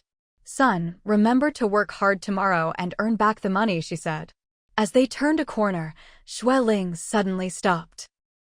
"Third son, is that Xiaohan up ahead?" He looked and saw their cousin dressed in a revealing short skirt and crop top, with strange makeup and long boots, holding close to a boy dressed in a punk style, smoking a cigarette. "Looks like her," he said. Xue Ling frowned. "That's too trendy. Does your uncle know? Does your aunt?" Cheng Huancheng, always with his phone, took a photo. "Probably not, or they'd have come running," he said. Xue Ling sighed. "Let's go." He asked, "Why don't you go ask? Pretend to bump into them and gather some info?" She laughed. "Even if it were Xue Xian, I wouldn't go up. Teenagers at your age are impulsive, proud, and rebellious. If I went, it would backfire. Xiaohan would either run or make excuses or blame us for meddling." "True," he said, "but not me. I'm always the good one." Xue Ling went down the escalator. She has grandparents and parents watching her. "I can't overstep, especially now." "Then we can't just pretend not to know?" he asked, holding his phone. "No," she said. "Don't send anonymously. If you do, they might think you're blackmailing. If you send openly."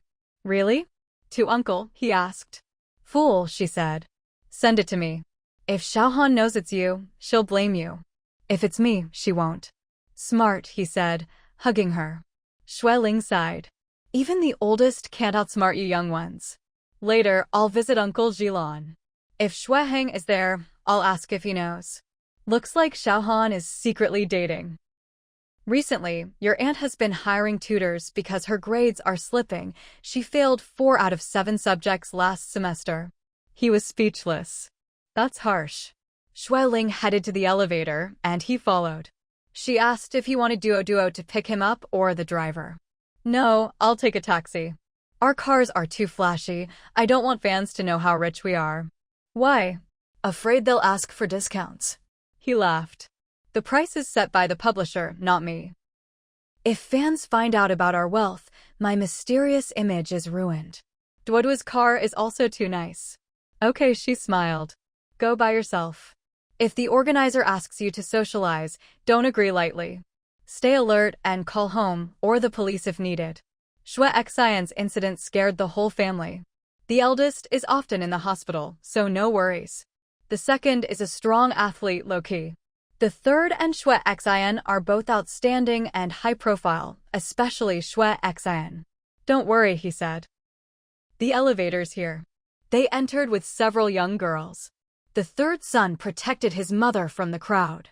His handsome looks attracted attention, and some girls even followed to take photos.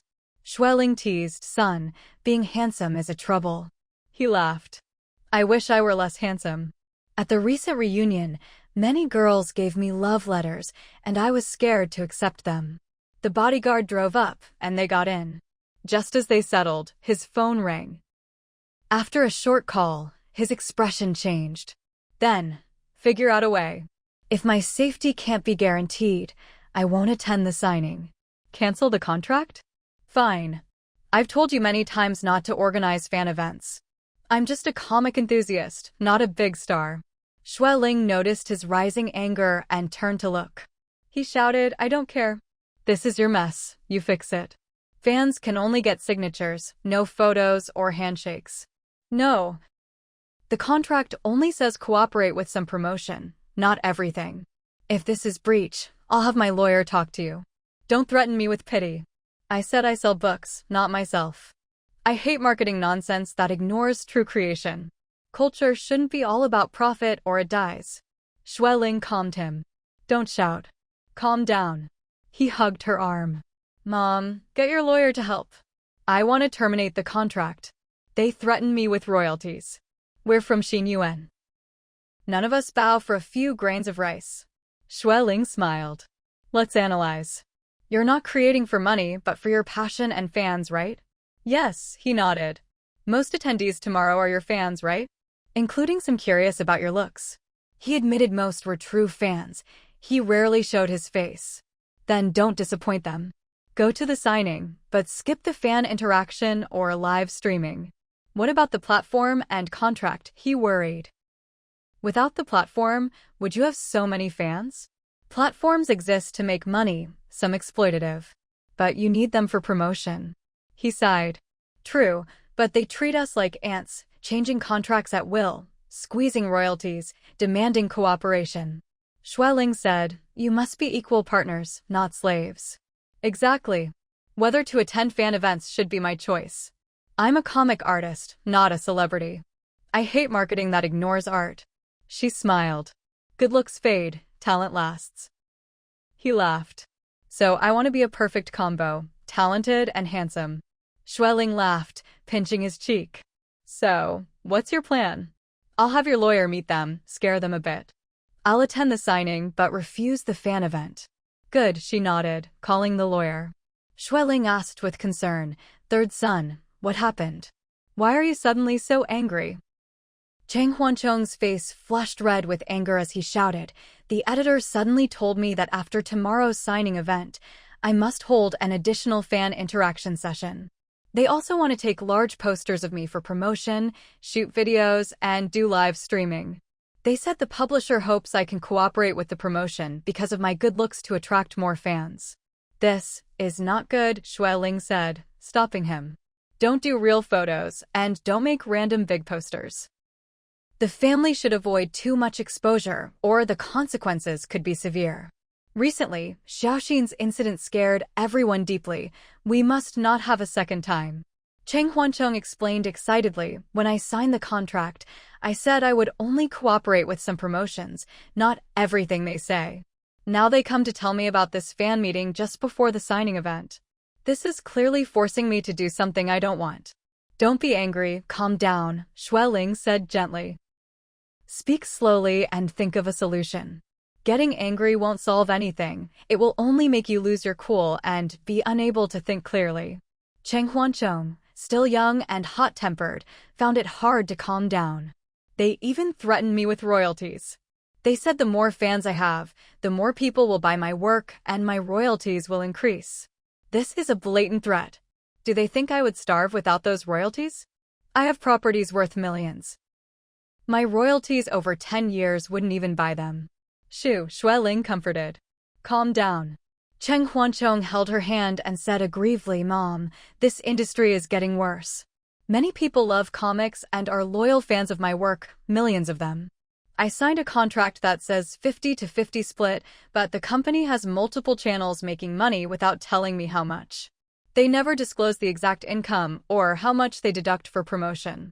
They only give me a taxed royalty. If there were no tricks, why wouldn't they disclose it?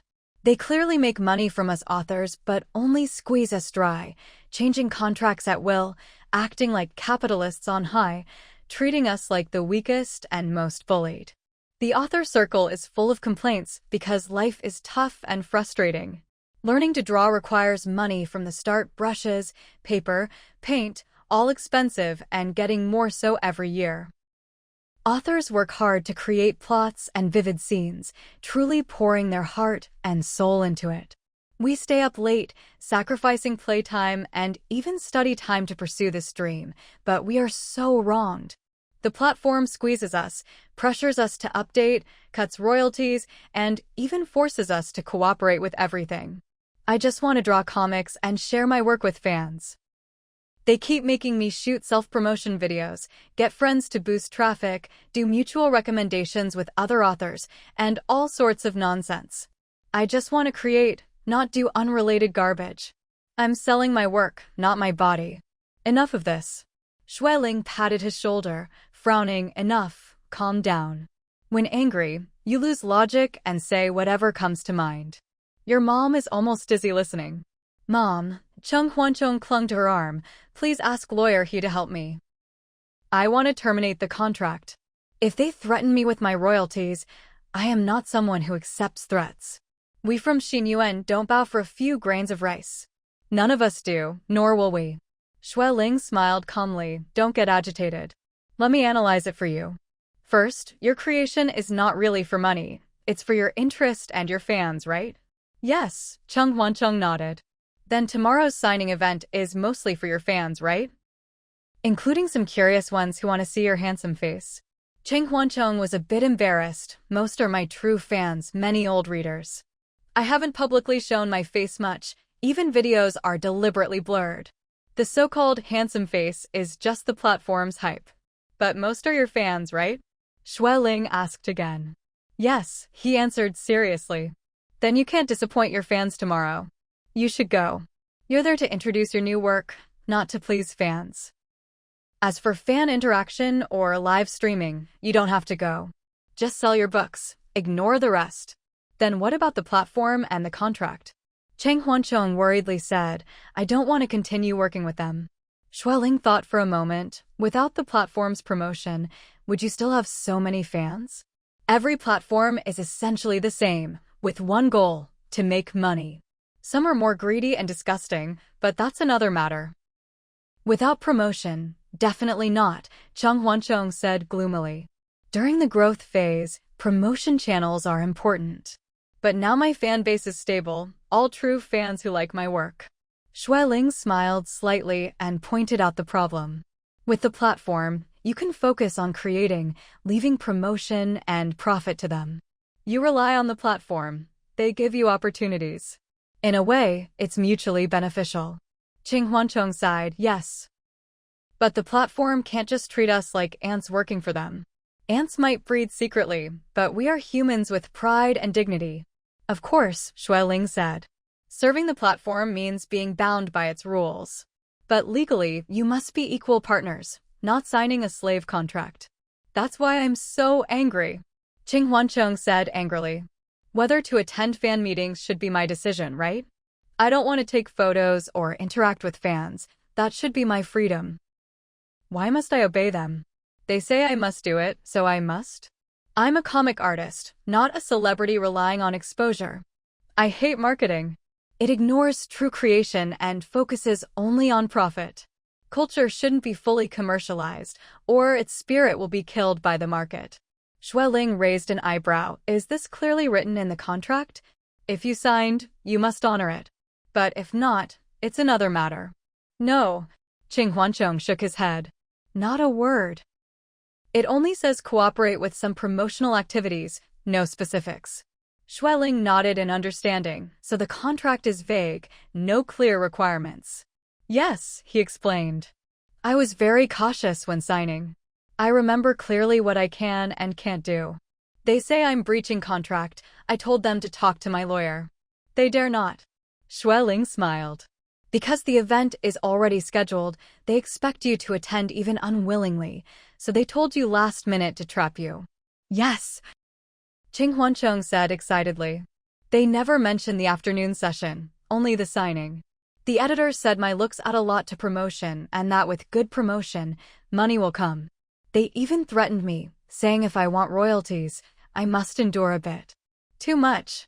It's not about enduring. If I worked for a little royalty, I'd have starved long ago. When I started, I earned a few hundred a month.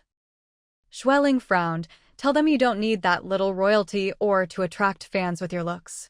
Good work and sales are your true strength, not flashy stuff. I said that, Qing Huancheng said angrily. If I relied on looks, I could have debuted at 16 or 17 with an agency. Why suffer through hellish high school? I work hard, hide my handsome face to avoid attention, and want to prove to peers I attract fans by skill, not looks. Right, Xueling smiled. Beauty fades with age. No matter how expensive the care, time will show. After middle age, faces age and lose charm. If you rely on looks, you only last 10 to 20 years. What then? Those with strength won't be abandoned by society. But most people judge by looks, Qing Huancheng laughed, patting his face. So I want both strength and looks, to be a perfect strength-based scholar. Xueling laughed, pinching his cheek. Enough vanity. Strength-based comic artist, idol scholar, what will you do next? After my analysis, do you have a plan? Yes, Qing Huancheng said. Please contact lawyer He to meet them. First, scare them so they don't treat me like a pushover. Second, I will attend the morning signing as promised, but the afternoon fan interaction is impossible. Good, Xueling nodded approvingly. Since you have a plan, follow it. She took out her phone and called lawyer He. Lawyer He is a top figure in the capital's legal field, with 2 large firms. She only personally handles tough or representative cases, usually working behind the scenes. After brief greetings, Xueling got to the point. Send 1 or 2 capable assistants.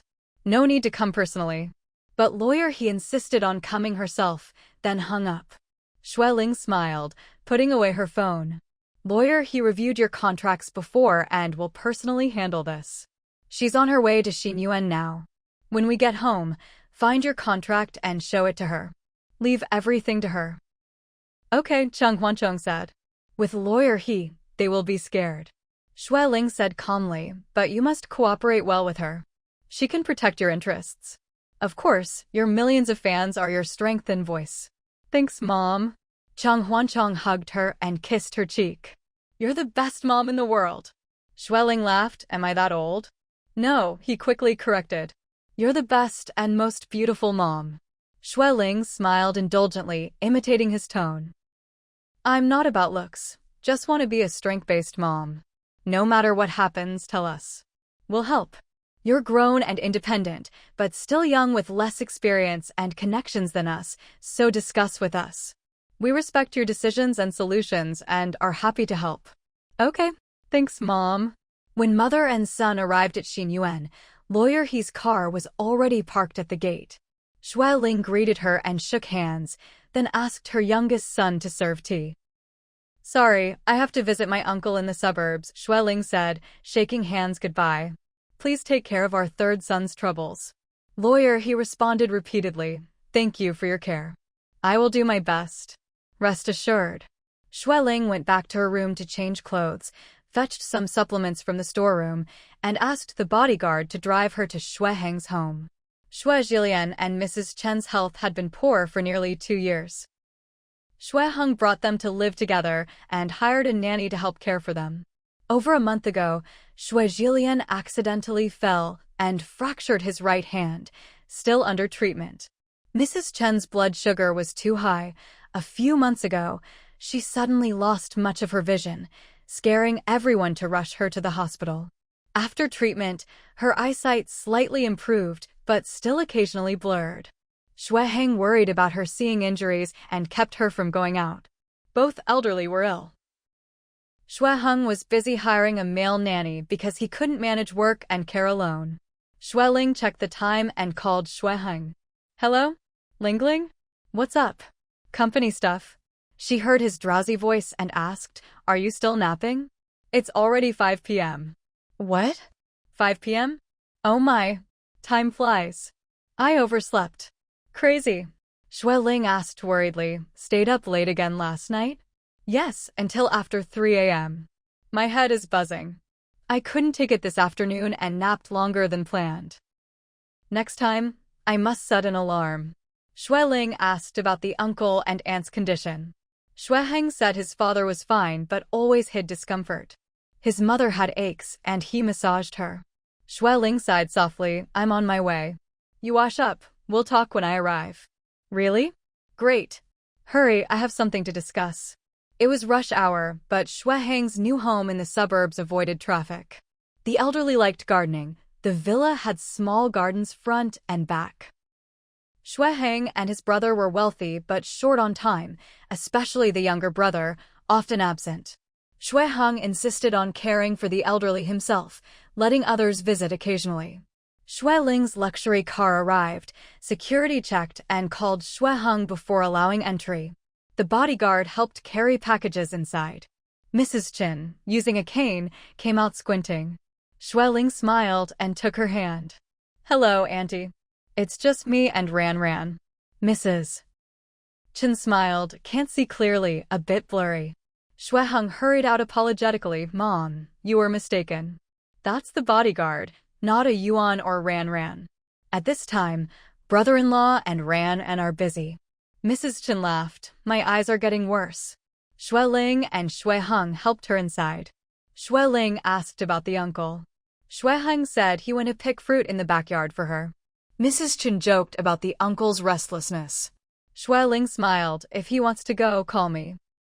I'll send the driver. Mrs. Chen said the uncle was ready to go to Xinyuan with her. Xue Heng poured water for Xueling. She noticed his hair was long, with visible gray strands and unshaven beard, looking messy. She sighed quietly, feeling sorry. She asked about the weekend and if others came. Xue Heng said his brother and sister-in-law brought kids in the morning, had breakfast, then left for classes and work. Xiaoan had tutoring and was not home. Xueling looked at the antique clock. She should be back soon? Xue Heng said no, she had extra math class and would come back after dinner. Traffic was bad in the city at that time. Xueling was silent. Xueling awkwardly cleared her throat and chuckled softly.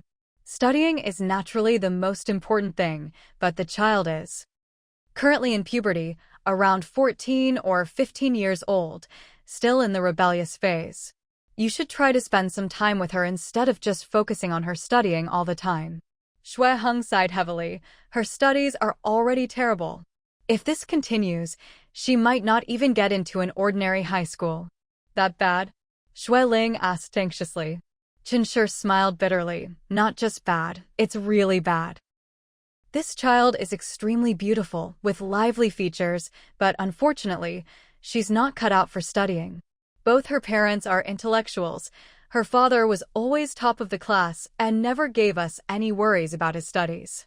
But I don't know who she takes after, since 4th or 5th grade, her grades have been declining. Last semester, she failed several subjects. If it weren't for Xue Heng insisting she not repeat a grade, the principal and teachers would have forced her to repeat because she couldn't keep up. That bad? Xueling asked again. She's in the second year of middle school, right? How many subjects did she fail in the first year? Several. Yes, Shui Heng replied, except for music and art. She basically failed all the main subjects. Geography, history, politics. Only one subject passed with about 60 points, the rest were in the 30s or 40s. Shui Ling was speechless. Cherish sighed helplessly, there's nothing we can do. After school, she goes straight to her room to do homework. Monday to Friday she attends classes, and on weekends she goes to tutoring. She sticks to it, but just can't learn well. Maybe she just isn't cut out for studying.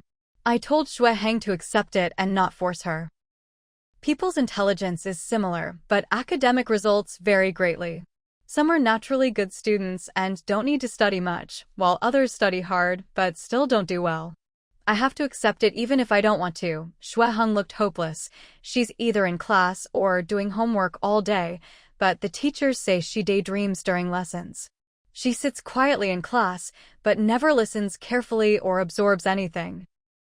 She guesses on exams, leaving most of the test blank except for multiple-choice questions. Shui Ling asked, has repeating a grade been considered? What does Ah Fong say? She can't repeat. Shui Heng shook his head with a bitter smile. Even if she repeats a few years, it probably won't help. It's better to let her finish quickly and learn a skill to rely on. Ah Fong is very worried and anxious, looking everywhere for good teachers to tutor Xiaoan. I know she means well, but the effect is minimal, maybe even negligible.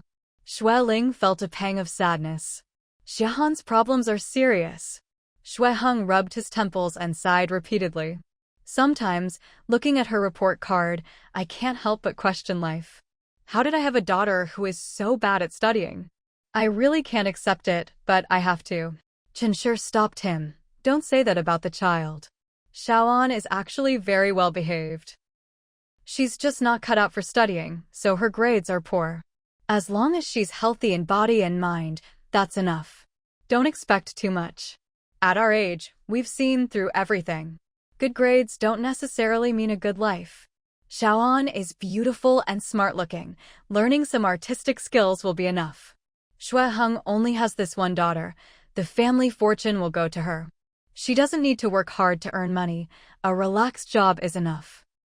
Shui Ling swallowed hard, hesitating to speak. Shui Heng leaned back on the sofa, smiling bitterly. Mom, the child is only a teenager. You shouldn't say such things in front of her, or she'll be even less motivated. She's already trying her best, Cherish said softly. She attends classes Monday to Friday, leaves home early in the morning, returns in the evening, studies after dinner, and sleeps at 10. On weekends, she still goes to tutoring, with no time to play. She's like this. What more do you want? It's not that she doesn't try. She tries, but with little effect. Even so, you shouldn't say that in front of her, Shui Heng reminded again. Cherish glared at her eldest son. Young people nowadays like to lie flat. If they weren't tired or suffering, why would they want to lie flat? The pressure to study and work is huge. Don't worry too much. As long as the child is healthy and happy, that's enough. Shui Heng sighed helplessly and beckoned Shui Ling closer.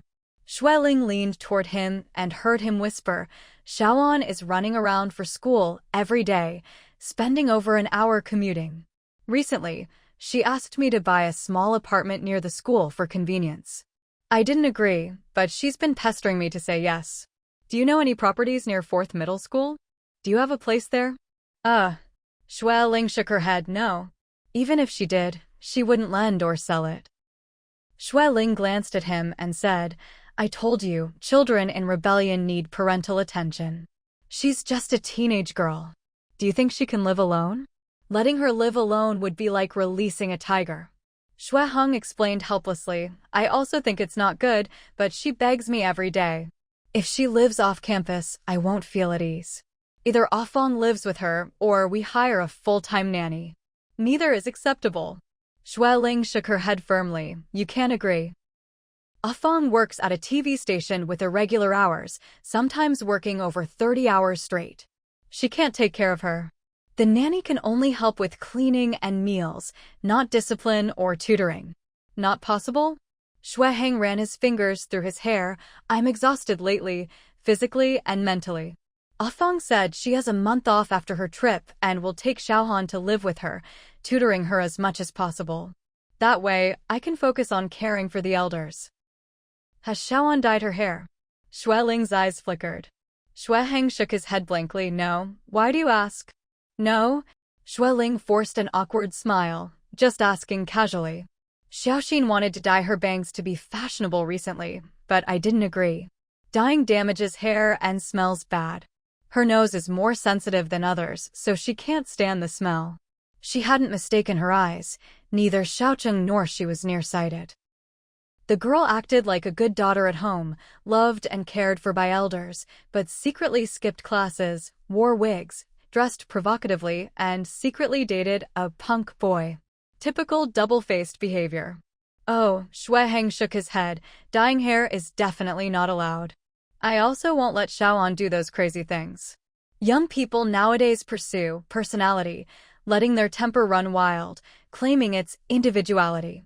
They don't know what's good or bad for them. Their brains are like mush, doing whatever they want. Yes, Xue Ling nodded. They don't understand true individuality, thinking being willful is showing personality. Cherish laughed. It's okay. When they grow up and mature, they'll look back and laugh at their rebellious youth. Xue Heng pouted, half complaining, half feeling wronged. We didn't have rebellious phases. After school, we studied and did chores. Our parents were busy and couldn't care for us. We didn't even know what puberty or rebellion meant. Now we're old, parents, and our kids have these phases. We have no experience but have to deal with it. Our generation is really tough. Not the toughest, Xue Ling explained with a smile. The generation 10 years younger than us is even tougher. When we started businesses, everything was cheap. They can't afford houses or cars, prices have skyrocketed. They don't have rebellious phases, but their kids do, and it's worse. We're lucky. Cherish smiled at them, scolding, Xue Ling, your kids are well-behaved, good grades, good looks, well-mannered. Where's the rebellion? Xiaoan is also a good girl, studying and tutoring, no rebellious behavior. She is, Xue Ling shook her head, but we watch them closely, with elders helping. Xiaohan is in rebellion, you need to watch her more. Don't worry, Xue Heng smiled indulgently, she's still quite good. I don't trust her living alone. Unless Afang lives with her and there's a nanny, I won't agree. Xue Ling frowned. When will Afang return? Soon. Next month, Xue Heng replied. I've been busy and haven't contacted her much. She visited my parents before her trip, took Xiaoan out for a day, then flew abroad. Xue Ling smiled bitterly. I've been busy too, haven't contacted her. Xue Ling. A deep voice called. Xue Zhilan appeared with a fruit plate, smiling. I heard you were coming, so I picked some organic fruit from the garden. Try some. Xue Ling stood and took the plate. Uncle, is your hand okay? Don't overwork yourself. Xue Zhilan shook his head. No worries, it's fine now. Let's eat together, Xue Ling invited. Cherish declined. I can't eat fruit, it causes too much stomach acid. Xue Ling, I'll have dinner with you in the garden later. Xue Zhilan smiled. I'll stay to play chess with your dad. Great. Xue Ling said, I'm here to pick you up. Your dad has been missing you, wanted to visit, but you always said no. The weather's still hot, so I didn't let him go out. Xue Zhilan laughed. I've packed my clothes. Did you bring shirts? Cherish asked, both short and long sleeves. The garden is cool in the morning, you need long sleeves. Xue Zhilan said, I don't see any long sleeves. Come, I'll get them for you. Cherish said. Xue Zhilan smiled sheepishly, following her. Xue Ling absent-mindedly ate pomegranate, whispering, Xue Heng, I have something to tell you. Go ahead. Xue Heng took a bite of starfruit, his face scrunching. Mom, why so sour? Not even lemons are this sour. Xue Ling laughed, broke off a piece of pomegranate for him. You're old, can't eat sour things. Xue Heng joked, I've never liked sour food. Don't talk nonsense. You're older than me. Xue Ling's smile faded, her eyes showing some helplessness. Xue Heng, while your uncle and aunt aren't here, I'll be honest. I saw Xiaoan dressed provocatively, holding hands with a punk boy at the city mall, drinking milk tea. They were very close, and the boy was smoking.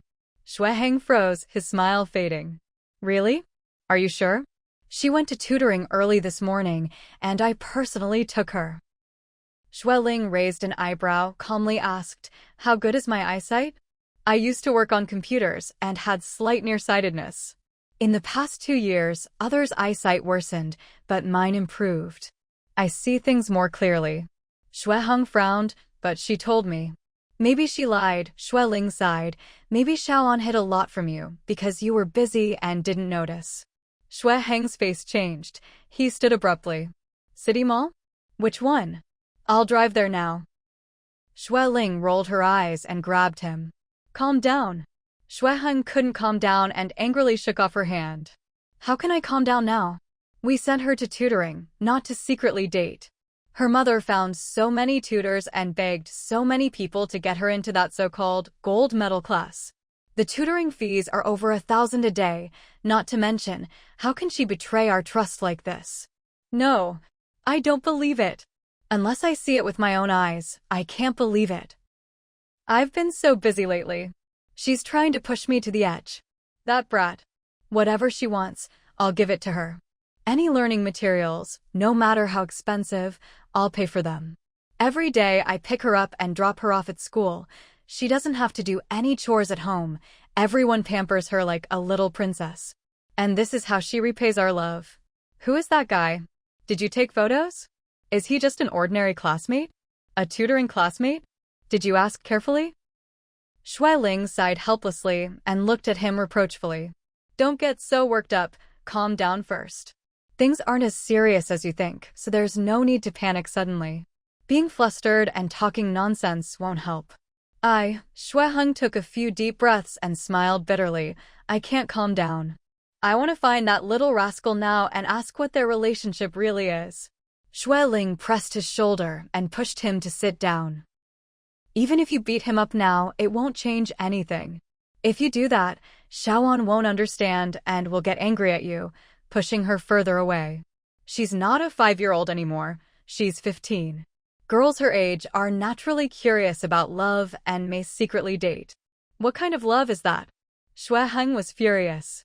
Dating some no-good punk. Does she even understand what love is? She hasn't even learned all 26 English letters properly, and she dares to talk about love. Is she an adult? Is she 18? Xueling sighed helplessly and shushed him. Stop yelling. Don't you think the house is too quiet? You have to roar sometimes, huh?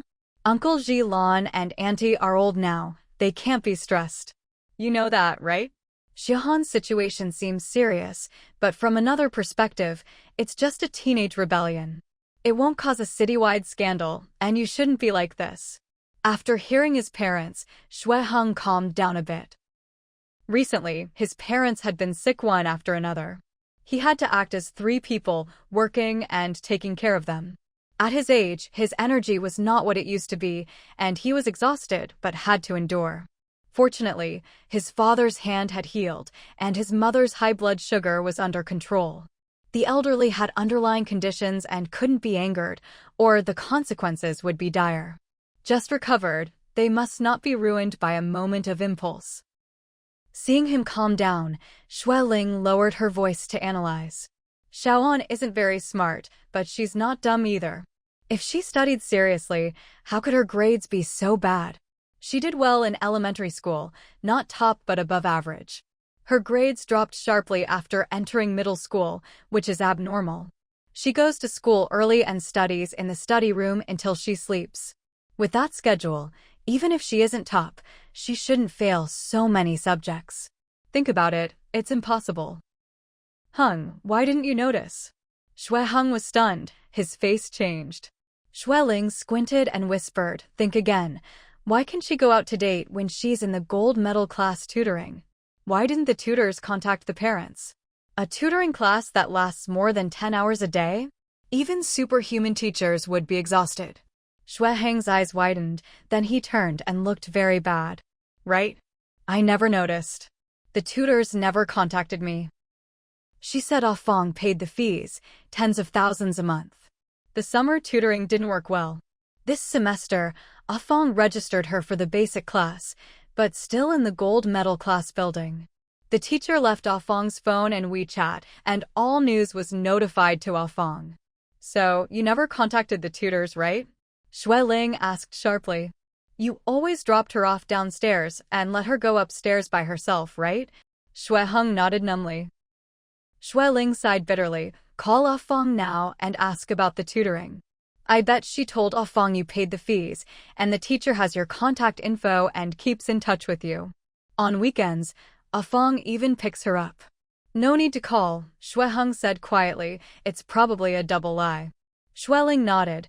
She goes to school every week because the homeroom teacher has your contact info, so she can't skip classes. But what she does in the study room or her room at night, have you ever checked? No, Xue Heng explained with a serious face. She locks the door every time and won't let anyone in, saying not to disturb her homework and study. I usually tell her to go to bed around 10 p.m. or she won't open the door. Xue Ling laughed bitterly. There are phones and computers in the study room. She can secretly play or chat with her boyfriend. Kids like that. If she really studied, she wouldn't lock the door every time. Homework and study aren't shameful things. Why lock the door every time? Didn't you suspect? Xue Heng stammered, once I passed by the study room and heard her talking. I knocked and asked what she was doing. She said she was asking classmates about problems she couldn't solve. I didn't think much. Too careless, Xue Ling whispered. Since last year, she has been deceiving you. Her grades plummeted, and she played guerrilla warfare with you, but you lost without even knowing you were in a battle. Xue Heng felt defeated and exhausted, leaning on the sofa motionless. Xue Ling sighed softly and patted his arm. Don't be like this. Be careful Uncle Jilan and Auntie don't see this. They'll ask too many questions. After analyzing the problem, we need to find solutions. Xue Heng exhaled softly. Wait, let me calm down. No matter what, we must confront her and ask what's going on, if she's been hiding things and messing around. Like police work, we need evidence, then assign responsibility, and then think about how to handle it. At this moment, Xue Jilan came happily with a small suitcase. Lingling, are we leaving? It's almost dark. Xue Ling smiled. Uncle, you and the bodyguard go ahead. Heng and I decided to go to the city to meet an old friend and discuss some work. Trouble at work? Xue Jilan asked, looking at his seemingly troubled son.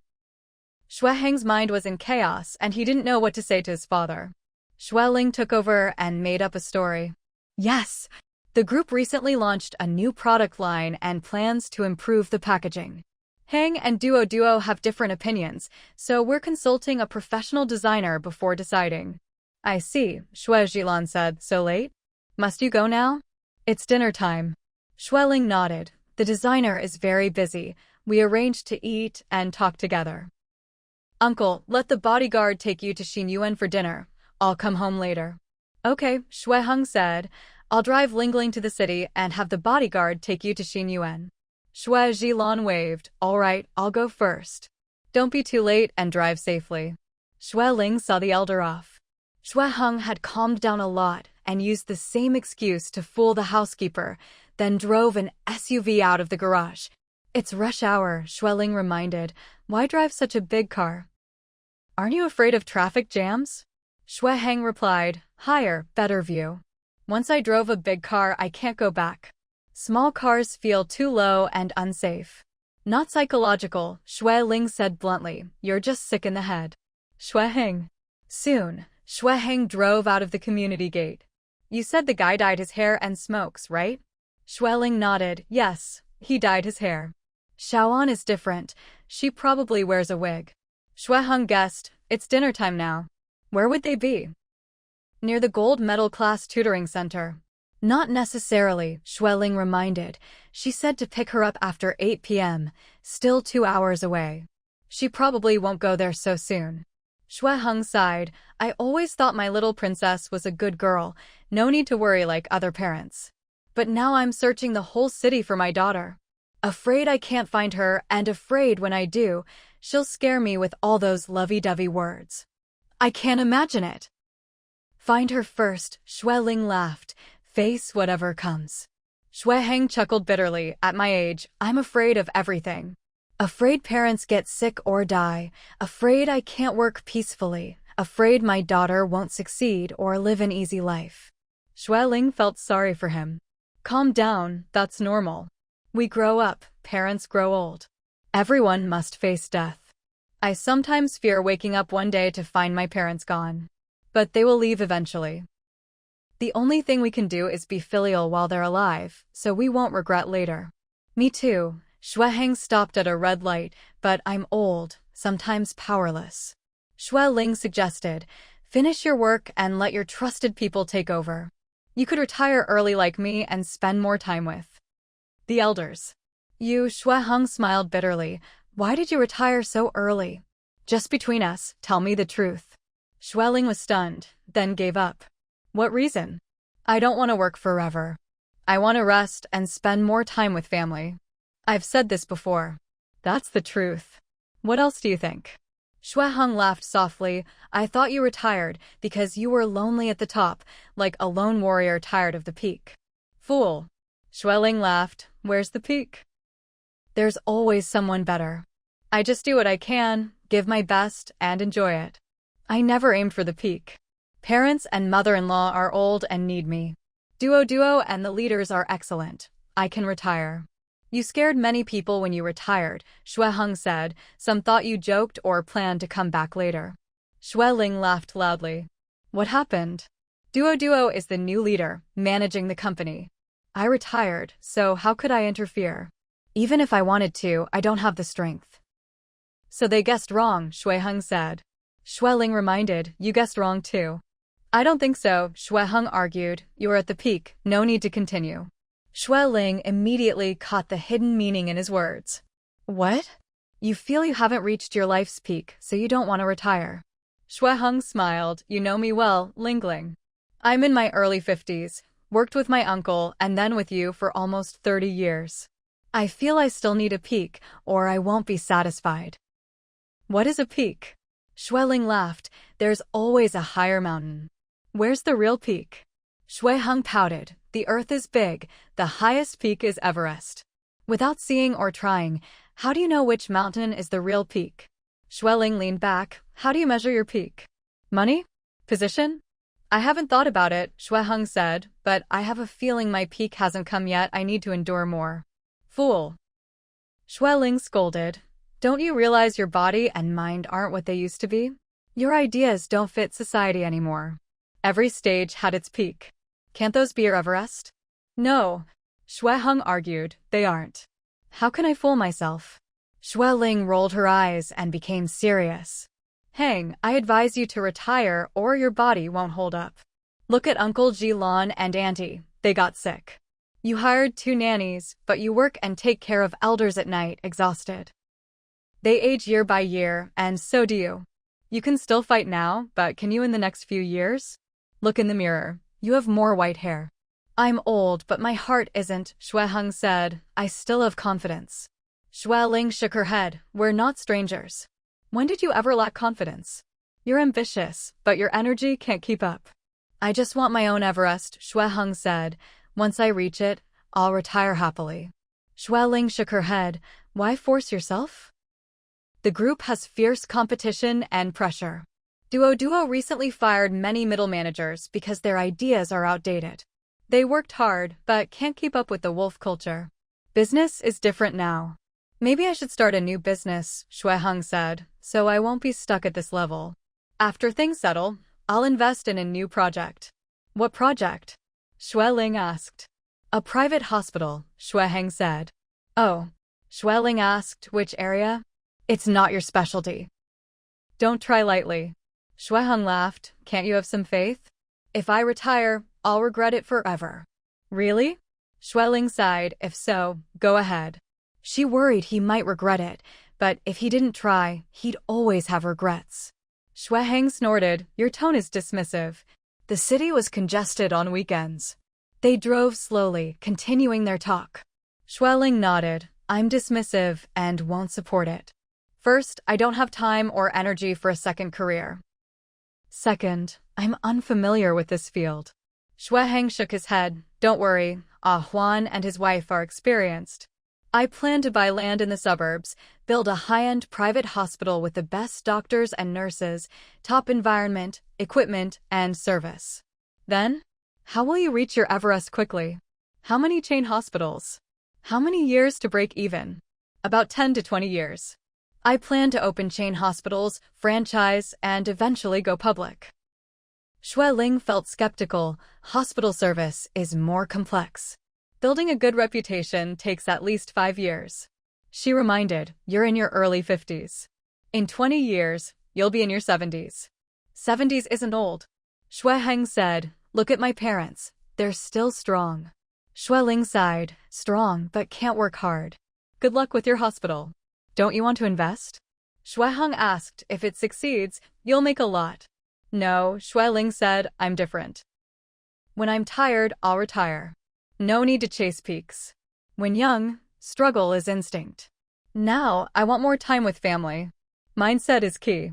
Shueheng listened skeptically and teased, that's because you've already climbed your Mount Everest, so everything else is just clouds. He paused, then added, there's an old saying, after seeing the 5 great mountains, you don't look at other mountains.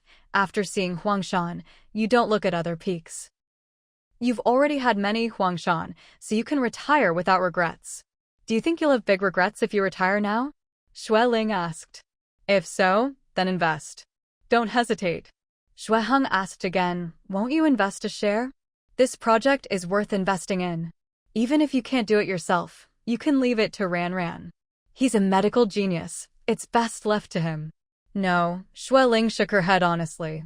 I really can't do it anymore. This is a new and unfamiliar industry for me, and I don't have the energy to learn and struggle again.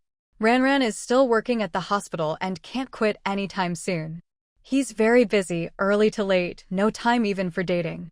I don't want to add more projects for him, afraid he'll be overwhelmed. The shares in the pharmaceutical company are enough to keep him busy for most of his life. Have you asked him? How do you know he doesn't want to? Shueheng teased. When you were working hard, you never spoiled the kids, especially the boys. Now that they're grown, you don't want them to be too stressed or tired. Xue Ling shook her head. If I didn't want the kids to work hard, I wouldn't support them in this industry. Being a doctor is very busy, especially in big hospitals. I think people should act within their limits and not overexert themselves. Also, young people today are different from our generation. How? They can't endure hardship like us? Shueheng shook his head. Don't underestimate the kids. Xue Ling shook her head again. No, young people today prefer spiritual enjoyment because they don't lack material wealth. When I was busy, the kids were left to the elders and Ayuan. Now young people need companionship and spiritual fulfillment, believing that parenting themselves benefits the child's growth. The environment and social values have changed. We can't impose our old ways on them. If he likes it, let him invest. I won't interfere. Shueheng seemed to understand vaguely and asked quietly, so you're sure you won't invest? No, Xue Ling smiled slightly. When I say retire, I mean truly retire, not just in words. If it weren't for Duo insisting I occasionally attend board meetings, I wouldn't even want to go to the group. Since I trust Duo completely, I should let him manage without pressuring him, so the young can stretch out freely. Yeah, Shueheng smiled approvingly. In the end, you're amazing. Of course, the mindset must be good. If not, no one could handle it for years. Xue Ling nodded. Yes, mindset is really important. It was late at night, and Xue Ling still hadn't returned. Cheng Tianyuan checked his phone and looked at his father-in-law and Xue Zhilan, who were still playing chess. Dad, Uncle Zhilan, why aren't you resting yet? It's quite late. Almost done, Xue Dad whispered. Just a few moves left. Xue Zhilan laughed lightly. I'm sleeping here anyway, no need to rush home. Cheng Tianyuan found the two elders amusing. I'll bring some bird's nest soup from the kitchen for a late-night snack. Xue Dad nodded. Good. Wait. Xue Zhilan stopped. Bird's nest is for ladies. Just make us some plain porridge. No porridge tonight, only bird's nest, one small bowl each, Chung Tianyuan said. He left the living room. Xue Zhilan felt a bit embarrassed. Every time I come, I just freeload. What nonsense. Xue Dad interrupted. Even if you didn't come, we'd still have bird's nest for supper. Taitu brought a lot from out of town recently, said the price was very cheap, so we can eat as much as we want. Xue Zhilan asked suspiciously, could it be fake? Many expensive supplements are adulterated nowadays. We can't buy cheap, unverified stuff. No, Xue Dad laughed. Taitu invested in a bird's nest business with a friend from Wagua, hiring skilled climbers on a small island to collect wild birds' nests. Locals don't eat bird's nest, so few know about it. The friend handles local purchases. Taitu sells domestically. Quality is good, price slightly lower than market. Taitu brings some bags every now and then. We can't finish them at home. Xue Zhilan teased. Looks like even I, your uncle, benefit nice. Xue Dad nodded. Taitu is really good, always had a knack for business. None of our kids can compare. Xue Zhilan smiled. That's our Xiaoxin's luck. She found a capable future husband from a familiar family, 1 in a million. Xue Dad laughed. You have granddaughters too, 2 of them. When they look for partners, it'll make you happy as a grandpa. They all laughed. Chung Tianyuan brought the bird's nest soup in, handing each a bowl. Dad, Uncle Zhilan, eat, and then set it aside. I'll collect it later. I saw Lingling came back and brought her a bowl. Good. Go ahead. Chung Tianyuan went to the room but found Xue Ling wasn't there. He put down the bowl and checked the study but didn't find her. Strange, the security at the gate said she had returned earlier. The house was big, he didn't know where to look, thinking she might be with the 3rd or youngest child, so he went back to his room to wait. Half an hour later, Xue Ling returned, looking a bit tired. Chung Tianyuan said, Wife, eat the bird's nest before it cools. Xue Ling yawned, thanked him, and went to the bathroom. When did you come back? Before dinner. When I arrived, Uncle Zhilan was at the door. He said you and Ah Hung went on business and would return later. Xue Ling sighed, business? We went to catch Xiaoan. Didn't want the elders to know, so we lied. Chung Tianyuan was puzzled. Catch Xiaohan? What do you mean?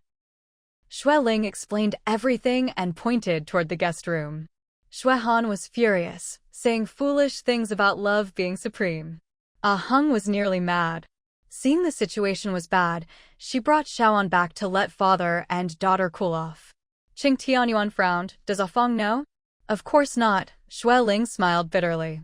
That girl probably watched too many detective shows, learned to deceive and cover up, playing guerrilla tactics and erasing evidence. If we hadn't caught them today, Ah Hung and Ah Fong wouldn't know. Ah Fong is still abroad. We're in chaos and haven't told her. How could they be such bad parents? Chung Tianyuan cursed. Their daughter has been secretly dating a bad boy for over a year, and they didn't notice. What were they doing? Were their brains stuck in the door? Shoo! Xue Ling frowned. Don't shout, don't shout. Don't let the elders know yet. Uncle Zhilan is staying tonight. Better not tell him. This is just a teenage girl secretly dating. No need to make it public or it will backfire and make Xiaoan cling more to that boy. Where is that boy from? Her classmate. Chung Tianyuan asked. No, Xue Ling shook her head. They met at a neighboring school's social event. The boy is a year older, dropped out last year in 9th grade, hangs out in internet cafes and game halls, likes anime clothes and flashy makeup, looks okay but acts like a rebellious punk. Chung Tianyuan was dizzy. Xiaoan likes that type? Truly young and ignorant. It's just teenage hormones, Xue Ling whispered. We need to persuade her to break it off and focus on studying. Absolutely. Chung Tianyuan said seriously. She's just like her mom. When her mom was young, she thought about marriage before she even grew hair. Girls at this age are full of mush, don't understand love or marriage. It's nonsense. Xue Ling patted his chest, frowning. Enough. Don't say that. Xiaoan might hear. I'm telling the truth. Chung Tianyuan said coldly. She's only in 8th grade, with terrible grades, but all her thoughts are about boys. How can she have a secure future messing around during the most critical study period? Her mom turned around and studied hard, finally got a stable job. Society is different now. Even college graduates struggle to find jobs. If Xiaoxin's grades were affected, I wouldn't agree, let alone Xiaohan's poor grades. No tolerance. Xueling smiled bitterly. Who would tolerate that? But that child is very stubborn. She won't listen to us. If she needs to be scolded, scold her. If she needs to be punished, punish her. Qing Tianyuan said firmly. Even hitting if necessary. Just don't hurt her, but make sure she listens. Xueling sighed, shaking her head. It's too hard. Our own kids are simpler and were strictly managed, so even if they made mistakes, they weren't too bad. Xiaoan is different. She grew up in a dysfunctional family where both parents spoiled and indulged her. She looks fragile, but is actually very stubborn, with a strong but fragile ego. I don't know her well and can't think of ways to persuade her. If she were our daughter, we'd scold and punish her. But we're just uncle and aunt. Her parents are around. We have no right or authority to discipline her. Qing Tianyuan was furious, slamming down. Adults caused this. Ruined the kids. A good family ended up broken, hurting themselves and the child. It's in the past, no use talking, Xueling said softly. Qing Tianyuan shouted, we must say it so the young ones learn. Young people divorce easily nowadays. They think it's easy to leave if it doesn't work. But have they thought about the consequences? People can't live recklessly. Reckless people never have good endings. Who says every marriage is happy? It's because people take responsibility that happiness exists. When dating, they love passionately. They should have the courage to take responsibility in marriage. If everyone could do that, divorce rates wouldn't be so high. If Cheng Tianfang hadn't been reckless, she wouldn't be alone now and her daughter wouldn't be like this. Shoo! Lower your voice. Xueling scolded, tapping his arm. Xiaoan is in the south guest room. Qing Tianyuan didn't care. I won't just say it now, I'll tell her tomorrow.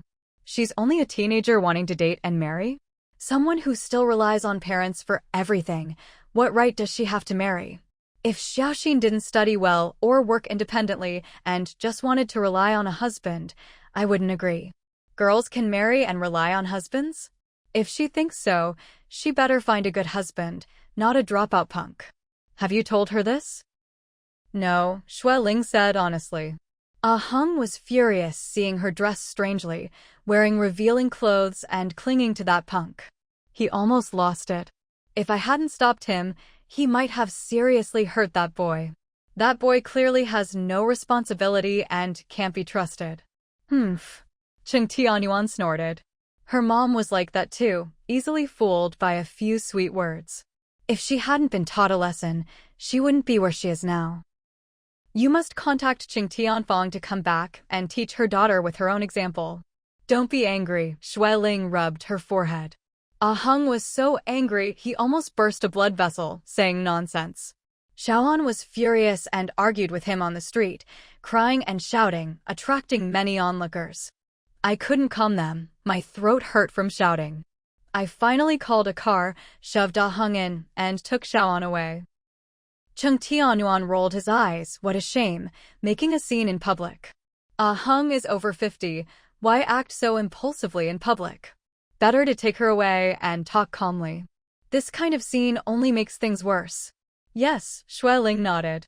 Hung is an old man with a daughter, very doting. Xiaoan cried badly partly because he opposed her dating, but mostly because she couldn't believe her usually indulgent dad was suddenly angry and scolding her. Conflicts don't just explode overnight, Cheng Tianyuan sighed. This isn't just surface level. It's a lack of family education and proper parental guidance. This can't be fixed quickly. Yes, Xueling whispered. But it must be handled quietly so the child can understand. She said she didn't want to study anymore, that her dad didn't love her, and she wanted to run away and earn money herself. She was very impulsive and emotional. I just ignored it. Not studying? Qing Tianyuan snorted. Then she'll suffer. Xueling sighed tiredly. They argued so much I got dizzy. Age is catching up, my body is weaker. Today I didn't do much, just went shopping with the third child, then to the suburbs to find Ah Hung. You know the rest. Not much, but my head can't take it. Eat the bird's nest, then rest and shower, Chung Tianyuan said, getting up. I'll check on that troublesome kid. No, Xueling said. I lent Xiaoxin's pajamas to her. She's already washed up and asleep. She cried until her eyes were swollen and looked very tired. I coaxed her to sleep before coming here. Makeup off. Chung Tianyuan chuckled. I really admire Ah Hung and Chung Tianfang. The kid is like this, and they don't know. Xueling rubbed her head and stopped. Don't be angry, rest first. Ah Hung calmed down and messaged he'll pick her up for school tomorrow morning and talk to her properly. The problem won't be solved so easily, Chung Tianyuan shook his head. Xueling had a headache and lay down. Stop talking, I'll rest first. Don't eat the bird's nest, you eat it. When my head clears, I'll shower and change. Okay, Chung Tianyuan said gently. Rest a bit, I'll get you some medicated oil. Chung Tianyuan took care of Xueling to rest, then went to the living room to urge the two elders to rest. Xue Zhilan still didn't know anything had happened at home, nor that his granddaughter Xiaoan was in the guest room in the south, yawning as she returned to rest in the north guest room. Chung Tianyuan sent his father-in-law back to his room, then went to the south guest room. It was very quiet, the lights were off. He didn't enter to disturb, instead returned to his room to sleep. Halfway through sleeping, he was awakened by the communicator. He quickly picked up the receiver, saw Xueling still sound asleep, and breathed a sigh of relief, putting the receiver to his ear. Sir? Madam? Miss Biao wants to leave through the garden's back door, but we stopped her. She's very angry and started crying. We don't know what to do. Should we send her home? Chung Tianyuan lowered his voice. Don't let her go. I'm coming over immediately. Okay, sir. He threw off the thin quilt, quickly put on a casual shirt, glanced at the clock on the wall. It was already past 2 a.m. He sighed helplessly. A while later, he hurried to the back door of the garden. 2 security guards stood awkwardly at the door, one on each side. Xiaoan was squatting on the ground, sobbing, burying her head, hair messy, with a Chanel limited edition bag on her back shining luxuriously under the light. The guards relaxed when they saw him come out. You can go, Chung Tianyuan waved his hand. She might be having a nightmare. Or sleepwalking. I'll take her back. Yes. Xiaoan looked up at his voice, eyes red from crying, nose red, hair and tears sticking to her face, looking messy and pitiful. Uncle. I can't sleep, she said quietly, avoiding his gaze. I want to go home. I miss Dad. Chung Tianyuan grabbed her wrist and pulled her up. Your dad said he'll come to pick you up early tomorrow morning for school. It's past 2 a.m. now, he'll be here by 6 or 7. Just wait a few more hours. Xiaohan panicked and pulled away. No. I won't wait. I want to go home now. Chung Tianyuan saw through her little trick immediately, said calmly, Don't try to fool me. Your parents spoil you and might be deceived, but I won't be. Your aunt brought you back, and before your dad arrives, we have to be responsible for your safety and whereabouts. Xiaohan felt guilty, eyes darting around, not daring to meet her uncle's cold gaze. I'm not tricking. Uncle, don't say that. I'm not used to sleeping here, so I want to go home. Chung Tianyuan smiled helplessly. Xiaohan, you're just a teenager, and I'm over 50.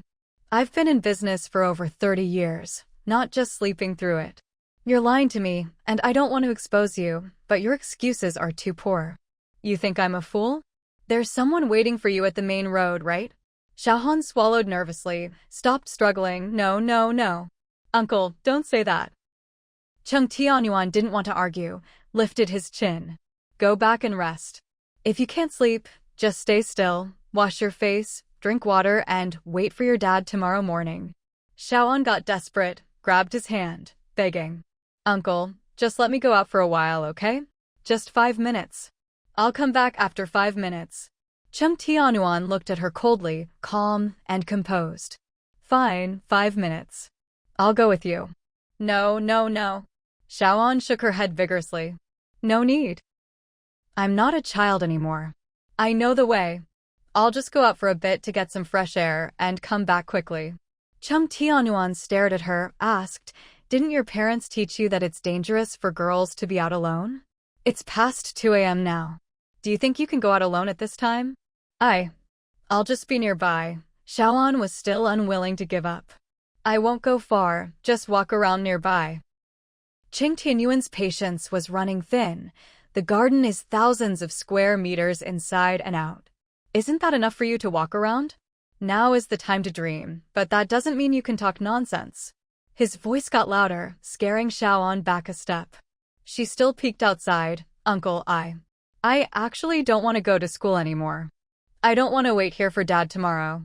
He was angry and scolded me today. I'm very sad, very upset inside." "What about your dad?" Qing Tianyuan asked sternly. "Your parents love you dearly, wanting to give you the best in the world. But what about you? How do you repay them? You keep deceiving your parents. Doesn't your dad feel sad? Doesn't your mom? If they knew, they'd be just as hurt. Why do you only think about yourself? Don't you think about your parents?" Xiaohan's face paled, swallowed hard. They ask too much of me. I'm miserable and unhappy. I don't like studying, but they always force me to learn, sign me up for tutoring and interest classes. I don't like any of those. Chung Tianyuan suppressed an eye roll. If your grades were good, would they need to find tutors for you? Tutoring costs thousands a day. Do you think money grows on trees? Interest classes for painting and piano, aren't they all expensive? They work hard to support you, and this is how you think of them? If you were outstanding, would they need to do all this? You say you don't like studying? Then tell me, why not? What do you like? Xiaoan avoided his gaze, stammered, "Studying is boring. I don't like any subject. I like playing games, going out, and dressing up pretty." "Who doesn't like those?" Qing Tianyuan smiled. "Ask your cousins and sister Xian, don't they like these too?" Xiaohan muttered, "Of course. So it's normal for me to like them too."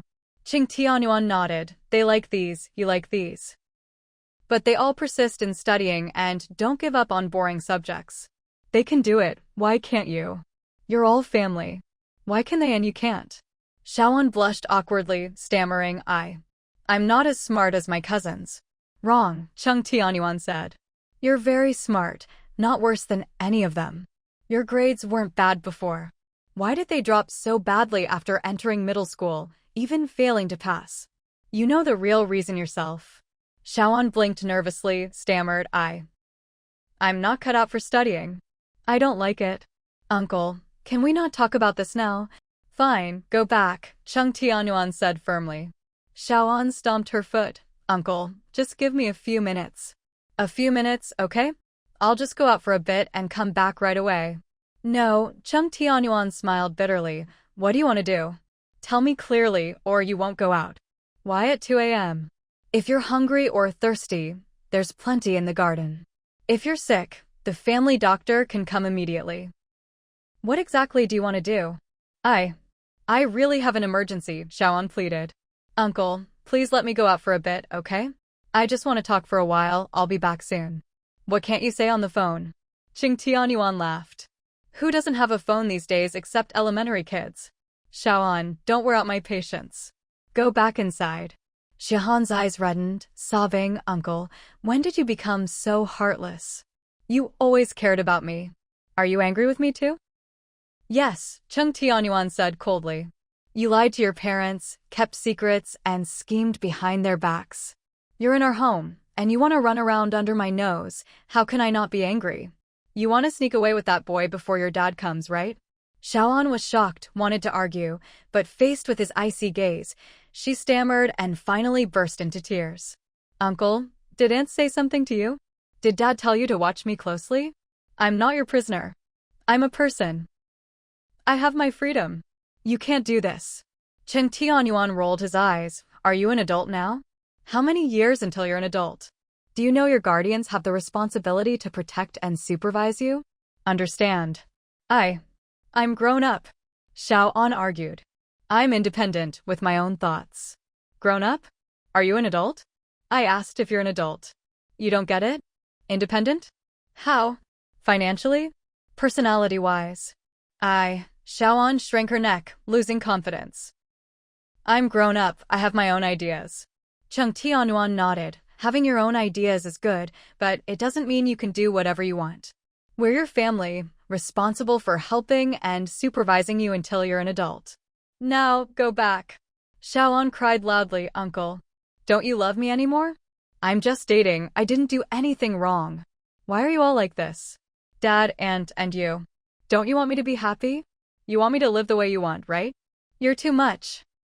Cheng Tianyuan sighed. No one wants you unhappy. We might not always be right, but what we consider is for your future. You just can't understand now. Xiaoan cried, I don't want to talk to you.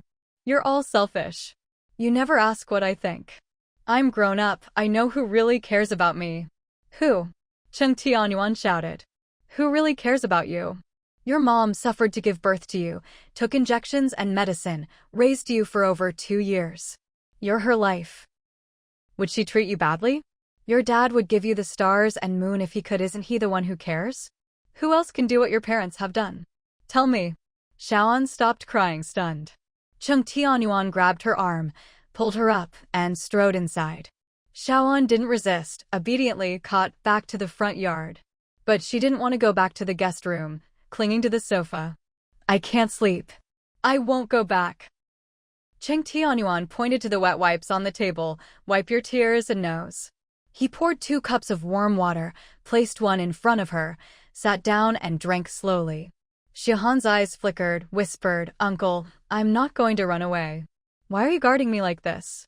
Both doors have cameras and guards, Cheng Tianyuan said. Stay here. This is your maternal home, not a prison. No need to escape. Xiaoan felt braver hearing his normal tone. Uncle, you're just like Dad. Against me dating, against me being with the one I love. But you and Anne agreed when Sister Xin dated, right? Why can she but I can't? Cheng Tianyuan raised an eyebrow. You don't understand. First, and I didn't agree at first. She was still in high school and just became an adult. Second, her boyfriend is someone we know well and trust. Third, she promised not to let it affect her studies. She did well in the college entrance exam and went to a university she liked. Can you do that? If you can, your parents might agree too. No way. Xiaoan hurriedly argued. My grades are always bad. Does that mean bad students can't date or pursue happiness? No, Cheng Tianyuan shook his head gently. Bad grades don't mean you can't pursue happiness. You're just not at the age to pursue it. You're only 14 or 15, just a kid. What do you know about love or happiness? Who says I don't know? Xiaoan shouted with red eyes. I really love him. I'm happy with him, free and comfortable. I can do whatever I want, and he agrees with everything. He loves me too. Cheng Tianyuan found it amusing. There's no such thing as true freedom. We live under laws and morals. 90% of those who do whatever they want are in jail. He agrees with you? What a silly reason. You don't understand. Xiaoan cried. You don't understand love. Your generation didn't have love. You and Anne had arranged marriages. You never experienced the beauty of free love, so you think love isn't beautiful. Cheng Tianyuan was slightly stunned, raised his eyebrows. Who told you Aunt and I had an arranged marriage? We just married first and fell in love later. We do have love. Our love is steady and deep, like family. I don't need free love's beauty. My love and marriage are very happy. Compared to your dad, I'm much happier. You, Xiaoan muttered unhappily, my parents divorced. How can you compare? Cheng Tianyuan calmly put down his cup. Your parents also had free love, with both families' consent. Everyone said they were a perfect match. Your dad was already making good money, your mom had a job, no worries about daily life. But they made a mess of their life and ended in divorce. Who says free love is always good? They weren't arranged marriages, but love marriages. With their example, do you still think free love is always good? It's different. Xiaohan's eyes rolled. I'm just younger than Sister Xin by a few years. They agreed to her, but not me. Is it because my boyfriend isn't good enough or rich enough? Cheng Tianyuan sighed, frowned. You always blame others when you have problems. Can you find the problem there?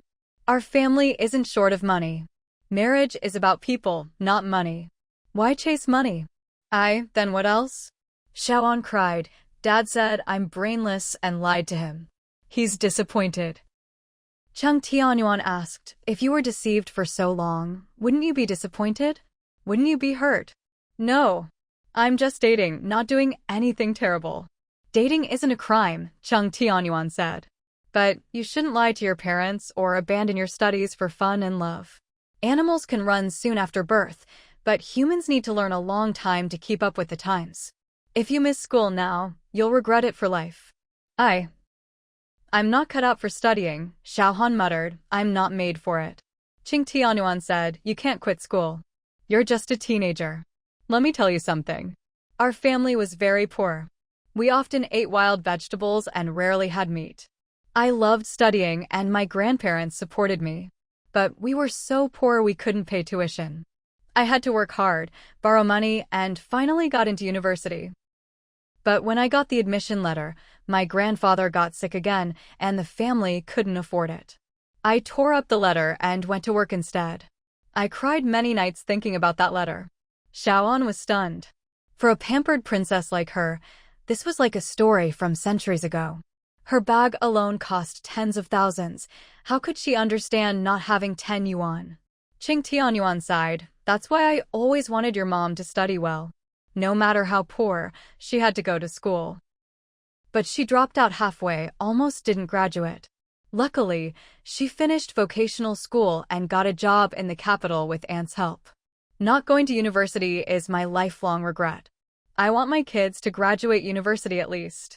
They all went to university, and your cousin even got a master's degree. I didn't disappoint my hopes.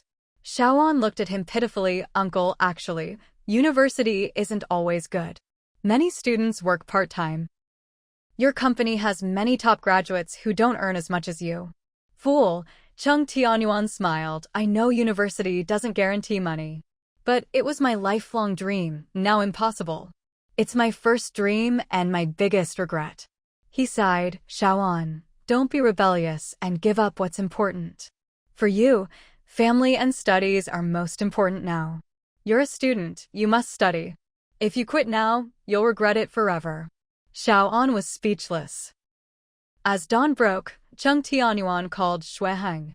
The call was answered immediately. Clearly the other party had also been up all night. They were old acquaintances, so Cheng Tianyuan got straight to the point.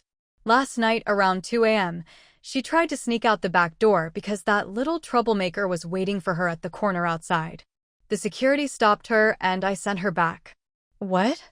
That brat actually dared to come to Xian Garden to find her. Cheng Tianyuan explained, listen first and calm down. She kept making excuses to go out, but I guessed she wanted to leave with that little troublemaker, so I refused to let her go.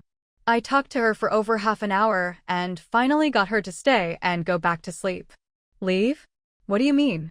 Could she be running away with that little troublemaker? Is she crazy? Cheng Tianyuan chuckled bitterly. Her mind is a mess right now, not really clear-headed, almost like she's crazy. Shuiheng was speechless with anger, clutching his chest, unable to speak for a long time. Cheng Tianyuan smiled lightly. What's the use of being angry? Getting mad won't make her listen to you. You probably didn't sleep last night either.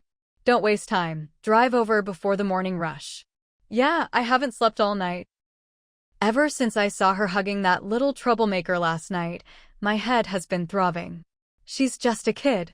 Not even fully grown, thinking about marriage. Saying it's true love. Does she even know what love is? She cried to me, saying I don't respect her or the boy she loves. Respect? I just wanted to beat that little troublemaker up. Cheng Tianyuan said softly, it's been a whole night. Can't you calm down a bit? I'm making tea now, come over and have some. If you can't drive, just call a cab. I was about to go meet that little troublemaker last night after being disturbed, but he rode off on a motorcycle. I'm too old to fall asleep again after being woken up, so I just made tea in the living room. Brother-in-law, thank you. Luckily, Lingling was with her last night, or I don't know how embarrassing it would have been on the street.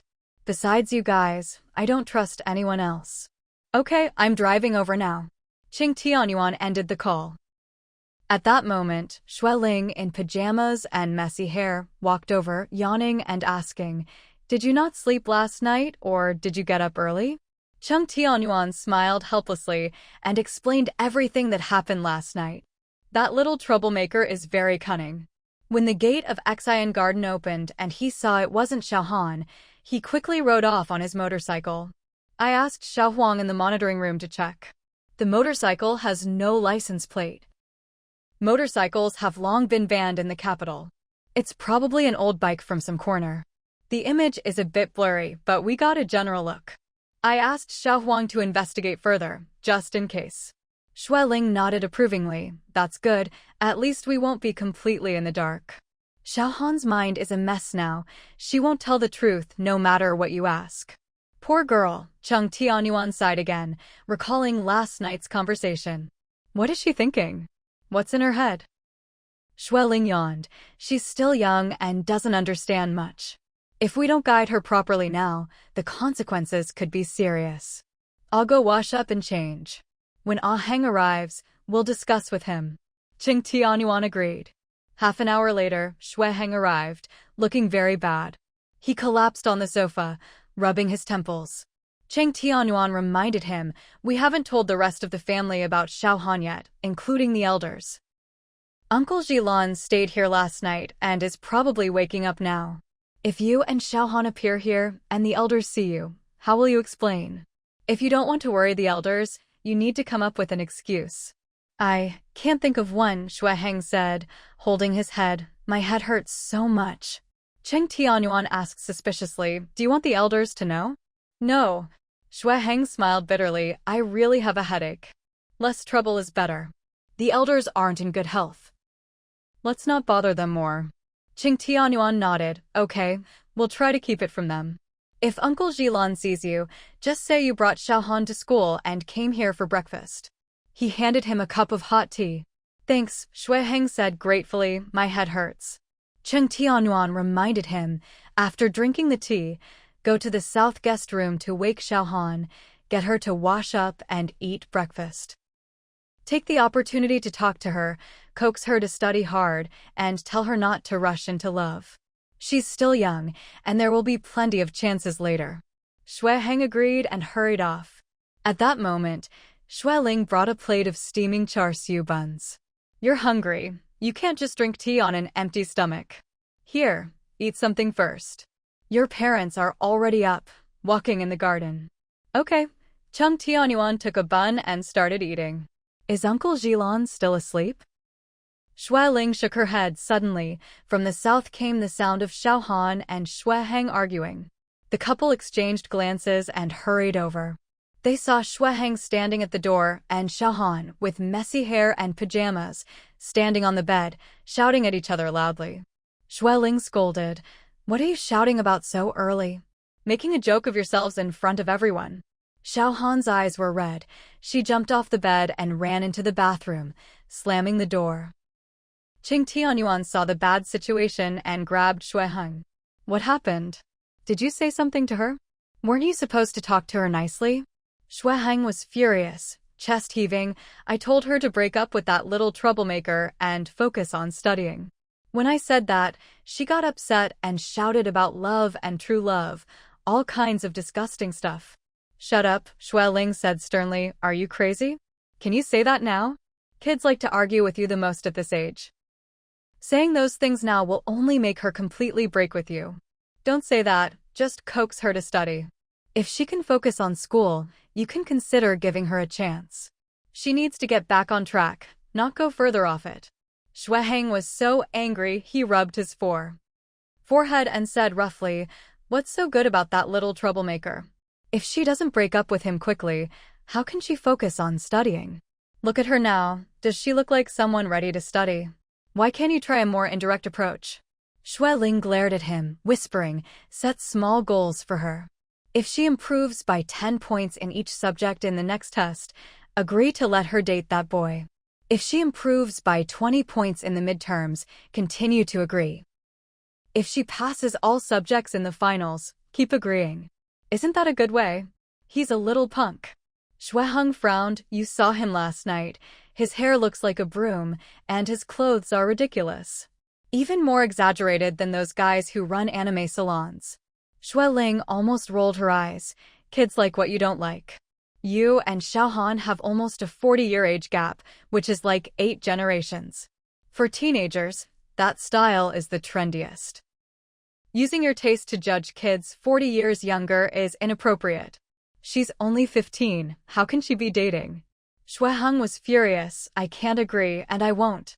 Just thinking about her with that punk makes me want to slap her. I've spoiled her for over 10 years, and this is the kind of values and taste in men she has. Her head is full of garbage. Enough. Xueling shouted, stop yelling and go sit aside. Xueheng dared not say more. Qing Tianyuan walked over. Come, let's go have breakfast. Xueheng had no choice but to follow. Xueling sighed and knocked on the bathroom door. Xiaohan, your dad has been sent away. Have you finished washing up? Hurry and change clothes. Auntie will take you to breakfast. The door slowly opened. Xiaohan's eyes were red, hair neatly tied in a simple ponytail, looking aggrieved. Auntie, my dad, seems like he doesn't love me anymore. Xueling smiled wryly. How could that be? He's just angry and spoke loudly. In his heart, you're always his little darling, and that will never change. No. Xiaohan started crying. He was too fierce. He scolded me, glared at me. He even wanted to hit me. He's never hit me before. Xueling gently patted her shoulder. Don't cry. He's just angry. You're his only daughter. He loves you dearly. He's worried that you might break with him because of that boy. He's been raising you for over 10 years. It's not easy being both mom and dad. But now you're upset over a boy you've only known a short time, making him angry and disappointed. He loves you so much, no matter who you choose. He'll find it hard to accept. Really? Xiaohan blinked suspiciously. Is that why? Not because he opposes me and Song. Xueling shook her head. He definitely opposes it, but it's because of this reason. For parents, when a daughter is with another man, she leaves the original family. Which parent can bear that? When Xiao Xian first dated, your uncle was angry every day, always frowning when he saw Chen Xian. Xiaohan lowered her eyes, thinking, I haven't thought about marriage yet. I just like him and playing with him. Marriage is far away.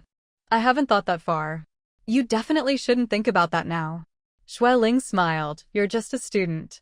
Your main task is to study. Dating is okay, but it can affect your studies because dating isn't a student's duty. Really? Xiaohan got excited. Auntie, did you say that? Can I really date? Xueling smiled. When you improve your grades and finish your tasks, your parents will probably turn a blind eye. Everyone has the right to love, right? You're not a child anymore. Wanting to love isn't a sin. Your parents don't need to be strict, and they won't be. Don't worry, I'll help persuade them. Really? Xiaohan happily hugged Xueling's arm. Auntie, really? You'll help me persuade my parents? That's what you meant, right? Yes, Xueling said warmly. As long as you study hard and don't worry your parents about your grades, I'll stand by you. Only when your grades improve will you have the strength to ask your parents for rights. When Xiao Xian started dating, your uncle and I opposed it.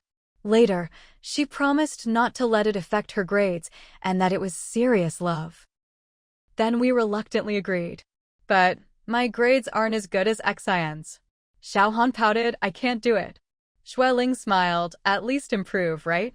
If you improve every monthly test, I'll persuade your parents. Also, no more lying to your parents.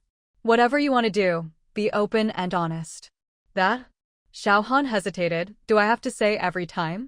Are you sure my parents will listen? Xueling laughed. What? No confidence in your aunt. Of course I do.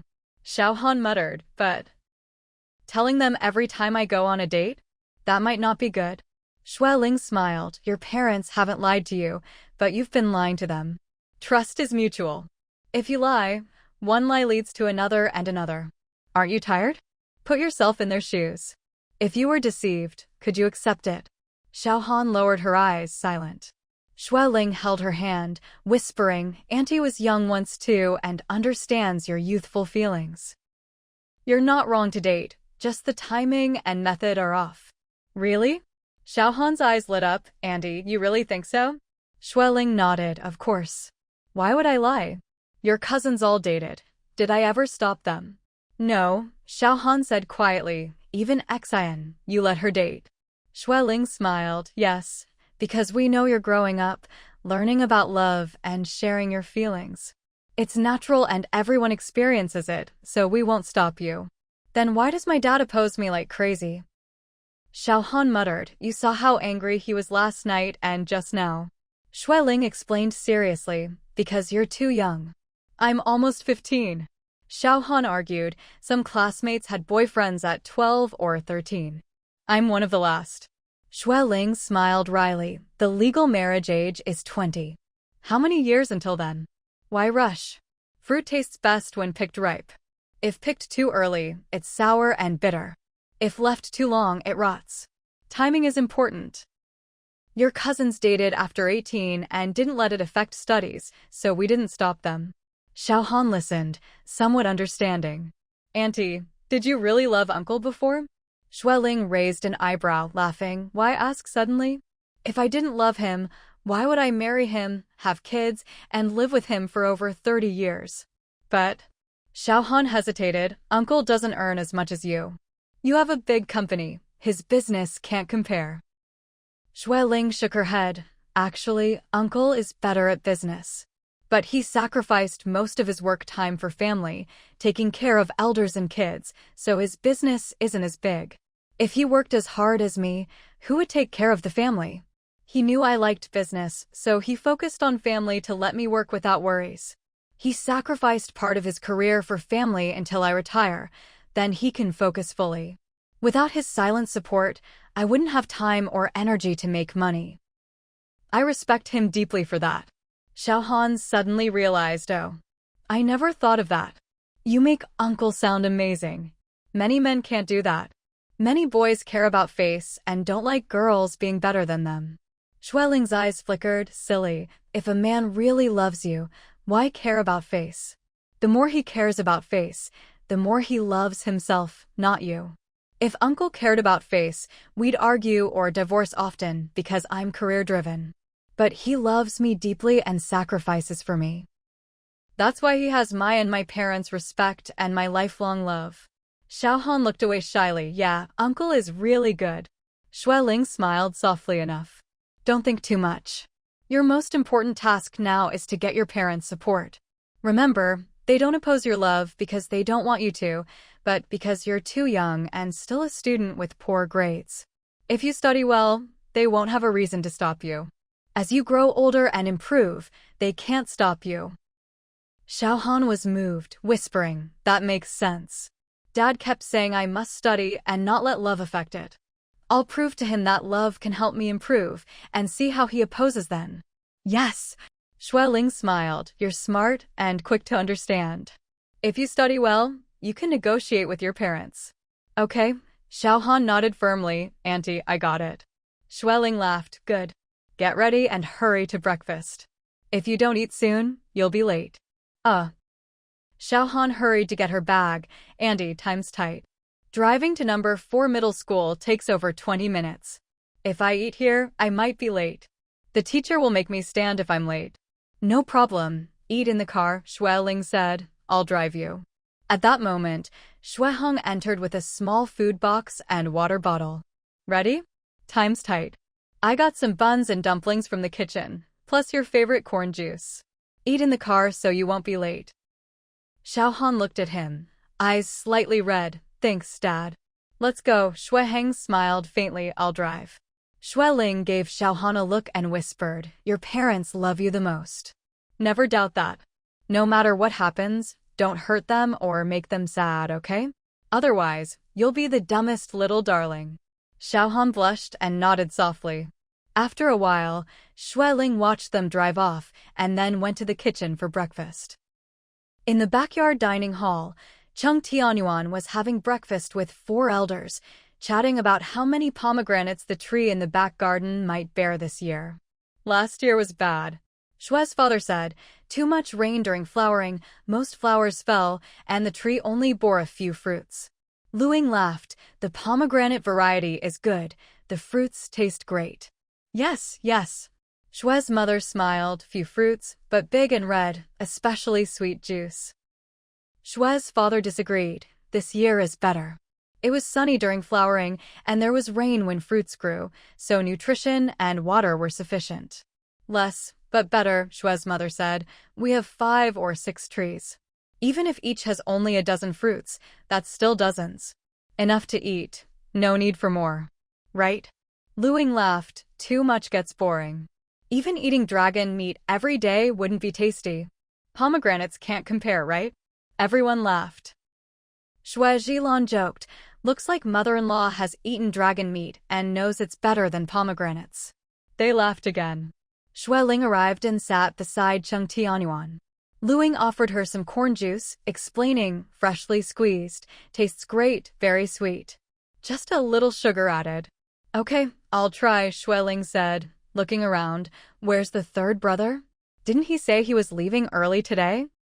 Cheng Tianyuan replied he woke late, took some buns and corn juice to eat on the way. He asked Xiao Huang to accompany him and drove your old BMW. Good, Shue Ling nodded. Shue Zhilan asked, Lingling, did your work last night not go well?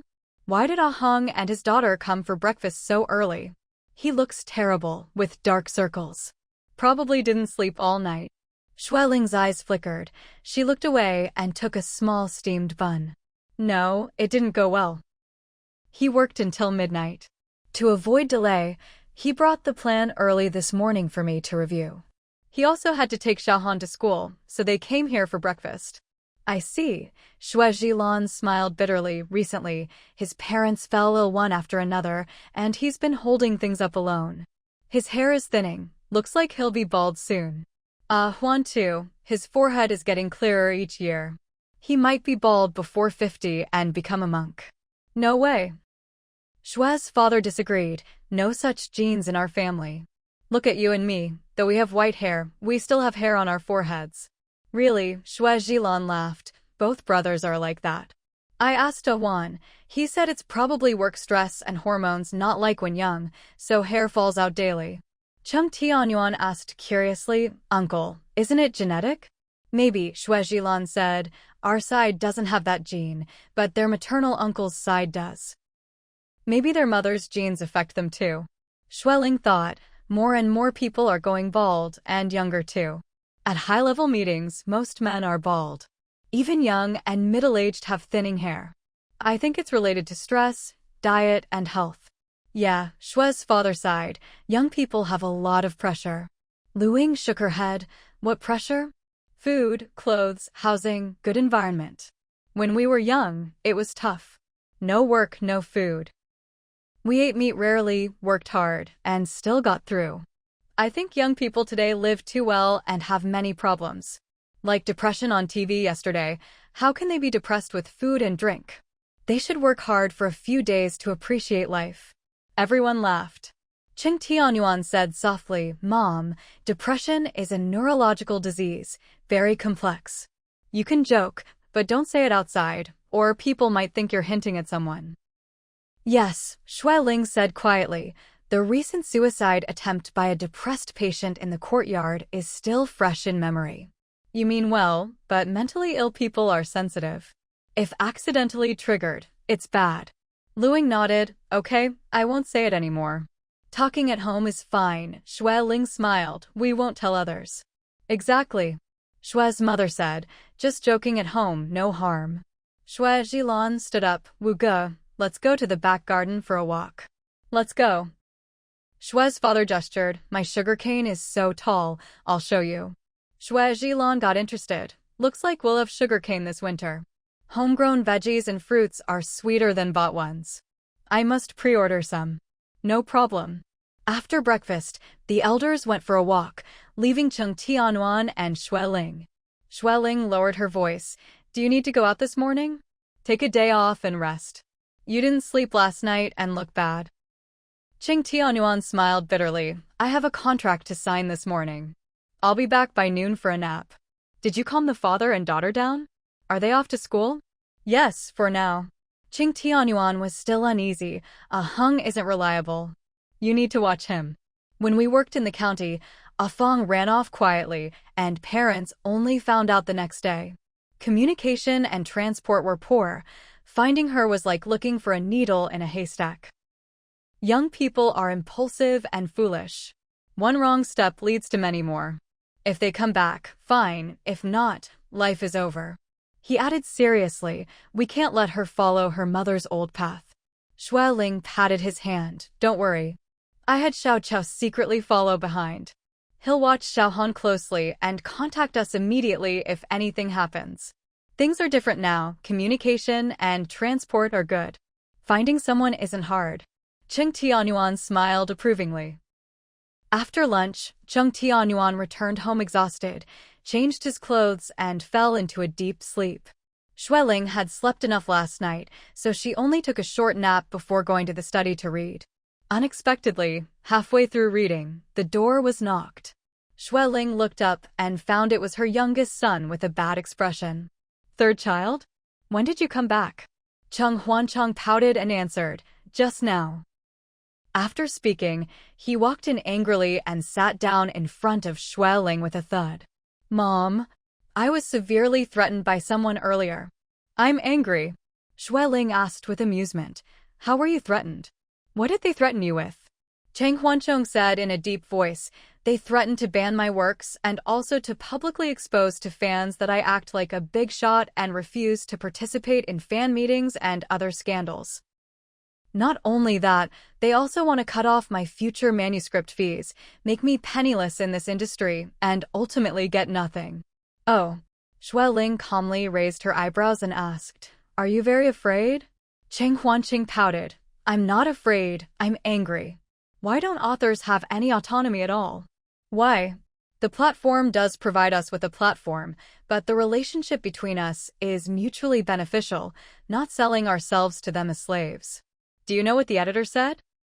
Now it's a capital market, and it's not a small author like me's turn to make trouble. The so-called literary pride can't withstand 3 meals. She told me to recognize the facts clearly, not to act impulsively and do wrong things. Otherwise, even if I kneel down and beg the editor-in-chief later, I might not be able to make up for it. Wow! Xue Ling asked in surprise. Said it so excessively? Cheng Huancheng snorted lightly through his nose. Otherwise, I wouldn't be so furious that I almost couldn't help but rush up and beat someone. Xue Ling held her chin, asking unhurriedly, what did lawyer he say? How did you chat with her last night? Did you show her all your contracts? I did. Cheng Huancheng said, she told me to attend the book signing today, but I don't have to go to other fan interaction meetings. She also told me to screenshot all the conversations where the editor threatened me. She said to leave the rest to her. I decided to go all out, and when I heard the editor say something too excessive earlier, I directly recorded all her threatening words and sent them to lawyer he together. Xue Ling gave a thumbs up. Very good. Knowing how to protect your own rights is the most important thing. Since lawyer he has already guaranteed you, then don't worry. Leave everything to her to solve. Lawyer he is a very professional legal professional. Since she can give such a guarantee, you should put your heart at ease. I am very reassured. Cheng Huancheng's eyes turned slightly. However, I came to discuss another matter with you. Xue Ling nodded and said, speak. Cheng Huancheng lowered his voice and asked, Mom, do you think, can I take over that publishing house? Take over? Xue Ling asked suspiciously. What do you mean? Buy it? Or acquire it? Cheng Huancheng shook his head. Buy it directly. Find people to operate it myself. Don't let evil capital erode this industry. Let this industry get better and more complete protection. Xue Ling raised her eyebrows in surprise, then put down the book in her hand. Buy it? Buy the entire publishing house? Including the staff?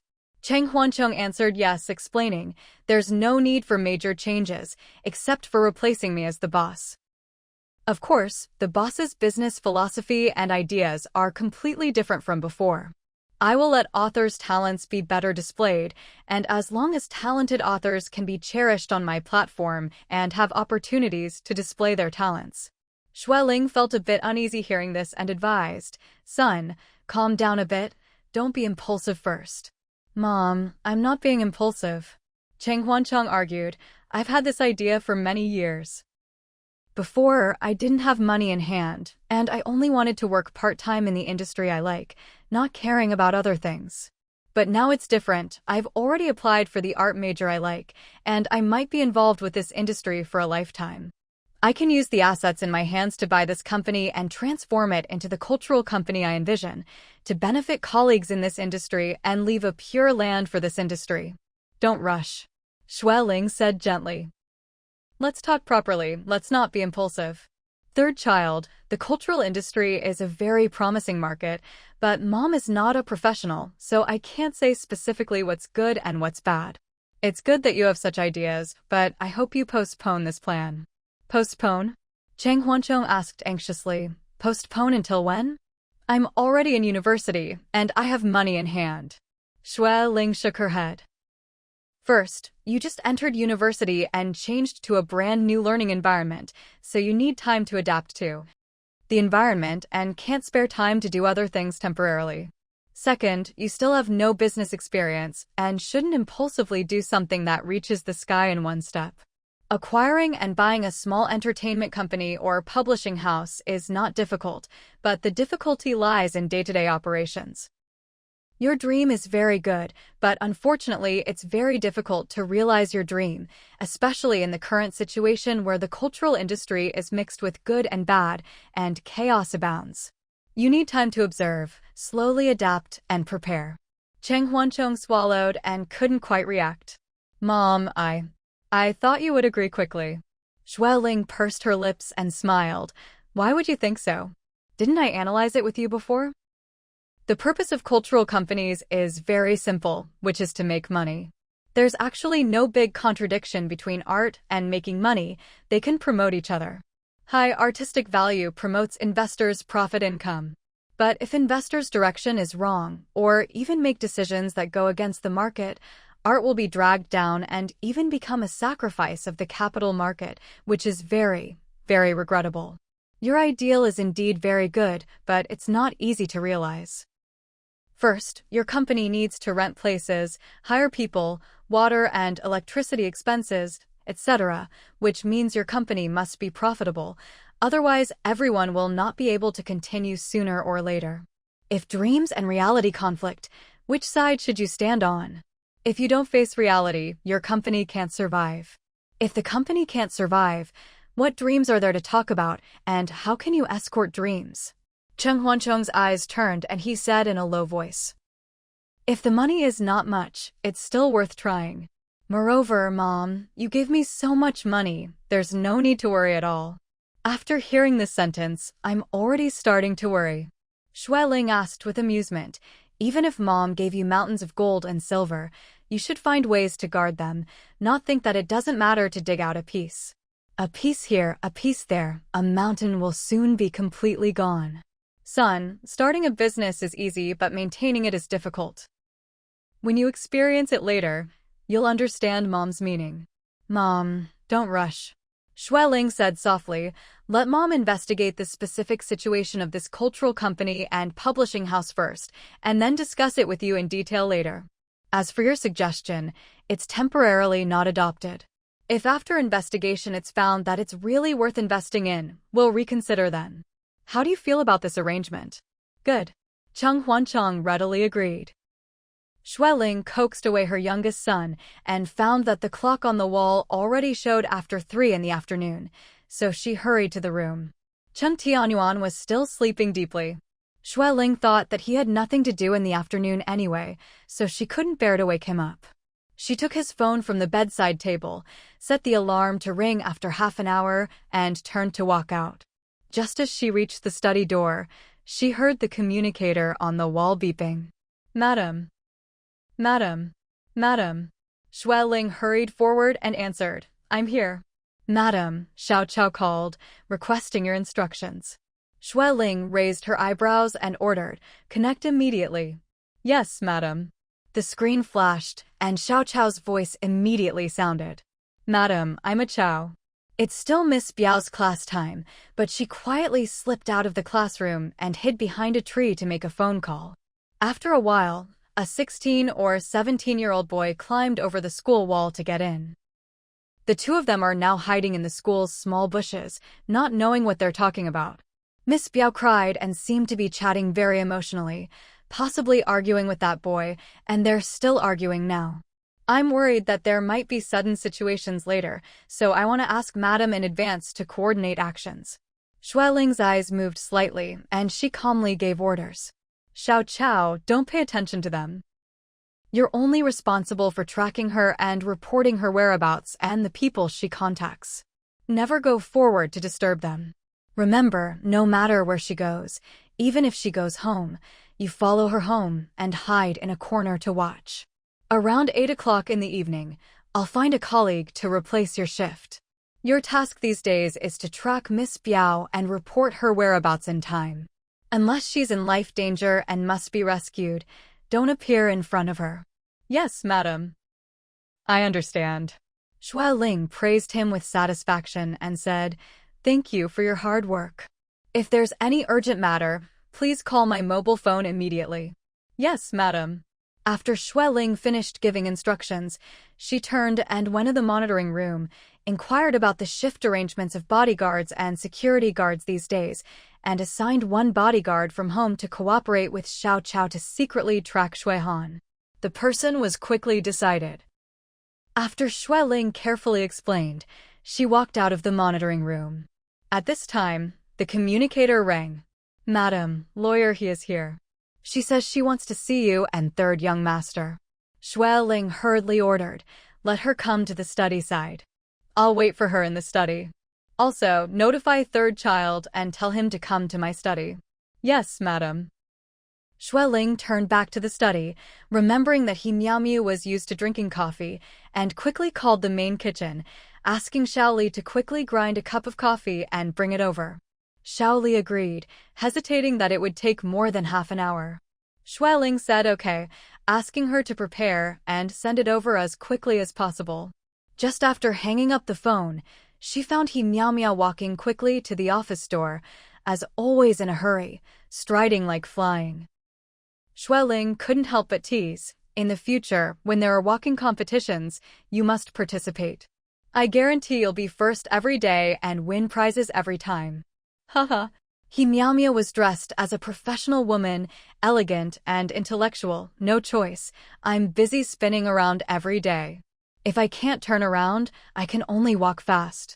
If I still can't walk fast enough, I can only run. Unfortunately, high heels are really not suitable for running, otherwise I would have participated in international marathon competitions long ago. Xueling asked her to sit down, making you run twice in 2 days. I really feel bad. After all, such small matters don't need your big talent at all. President Xue, for your matters, I will definitely go all out, regardless of size. Miao shrugged, a glimmer of tears passing through her eyes. When I was at my peak, most people were just adding flowers to brocade. Who knew that when I was in trouble, there were countless people stepping on me, bullying me, and laughing at me. Former friends avoided me like snakes and scorpions one by one. Only you, President Xue, treated me as always and found several big cases for me to turn over. Your help in this made me grateful and unforgettable for life. Your family's big and small matters are all my key business. If I don't run personally, I'm sorry to my own conscience. Xueling waved her hand. It's been so many years. Why do you still keep it in your heart? We've known each other for many years, just helping each other. No need to always keep it in mind. Miao just smiled, knowing in her heart that she was understating it. At this time, Cheng Huancheng came. Mom, and he. Xueling smiled slightly and ordered. Pour us 2 glasses of water. Okay. Cheng Huancheng turned and went out again. Xueling explained, I asked the main kitchen to grind you a cup of coffee, but you have to wait a bit. Drink some water first, and have coffee later. No need to trouble. Miao said gently, I'll just drink water. I drink coffee because coffee can refresh me. In our line of work, we really can't do without coffee. Sometimes a difference of one symbol can affect the entire case, so we have to be alert 12 hours a day. I don't have anything to do later, so I don't need coffee. Speaking of this, she said somewhat helplessly in a low voice, moreover, the doctor told me not to drink too much coffee, saying my stomach doesn't allow me to drink stimulating things anymore. Although I like to drink it, I can only try to reduce it. Xueling raised her eyebrows in surprise and asked with concern. Stomach disease? Is it serious? An old problem. He meow smiled bitterly. I've been taking medicine for many years, but it never gets better.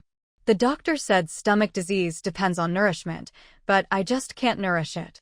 My 3 meals are often irregular, and I eat various takeouts in rotation. There's really no way to nourish it. I used to not eat breakfast, but later I didn't dare to, but it still acts up from time to time, making me feel helpless. If your body is not good, work and life are meaningless. Xueling shook her head. Give yourself appropriate vacations and nourish for a period of time. You don't lack money or status now, and dozens of lawyers under you help you work. Why are you still working so hard? He meow looked up and thought, then smiled bitterly helplessly. Maybe. I can't stop. The child went abroad, and we have day and night reversed, sometimes not actively contacting me for 10 or 20 days. With the child not by my side, besides work, I only have work. Taking a vacation alone at home, it's always so quiet that it's a bit scary. I'd rather read and work overtime at the company than go back to that empty home. Xueling was slightly stunned and felt sorry for her secretly. If possible, find yourself a companion. Or try raising 1 or 2 small pets. He meow quickly shook her head. I don't like small animals, no matter how cute they are. Xueling suggested again. Then find yourself something to do. Don't you not know cooking? Sign up for a class and learn to make some medicinal meals. Stomach disease depends on paying attention to diet usually. My niece was forced by me to eat porridge and various pastes for 2 months. Her complexion improved a lot, and her stomach didn't get sick much anymore. My cousin called me to thank me the day before yesterday. I have various medicinal meals and stomach-nourishing secrets here. I'll send them to your email later. Thank you. He meow smiled. It sounds quite good. Maybe I should try it. Xueling encouraged. If you're afraid it's too noisy, you can raise 1 or 2 kittens. You don't need to take them out for walks, and it doesn't take much energy to take care of them. It's very suitable for single people like you. He meow nodded approvingly. I'll go take a look when I pass by a pet store later. Xueling found it somewhat amusing. What? So urgent? Urgent. He meow smiled bitterly. I don't really like going home now. The place is too spacious, front yard plus backyard, upstairs and downstairs coming and going, everywhere is quiet. Didn't you hire a nanny? Xueling asked puzzledly. I remember you told me before that you hired a nanny to clean and cook, right? He meow sighed. Yes, you remembered correctly. She's my little aunt. Before, her children were all in university, and she was idle at home with nothing to do, so she came to help me take care of the house and the children's breakfast and dinner. 2 years ago, her children graduated and got married, and they asked her to help take care of grandchildren. Although I was reluctant to let the old lady go, I couldn't force her to stay.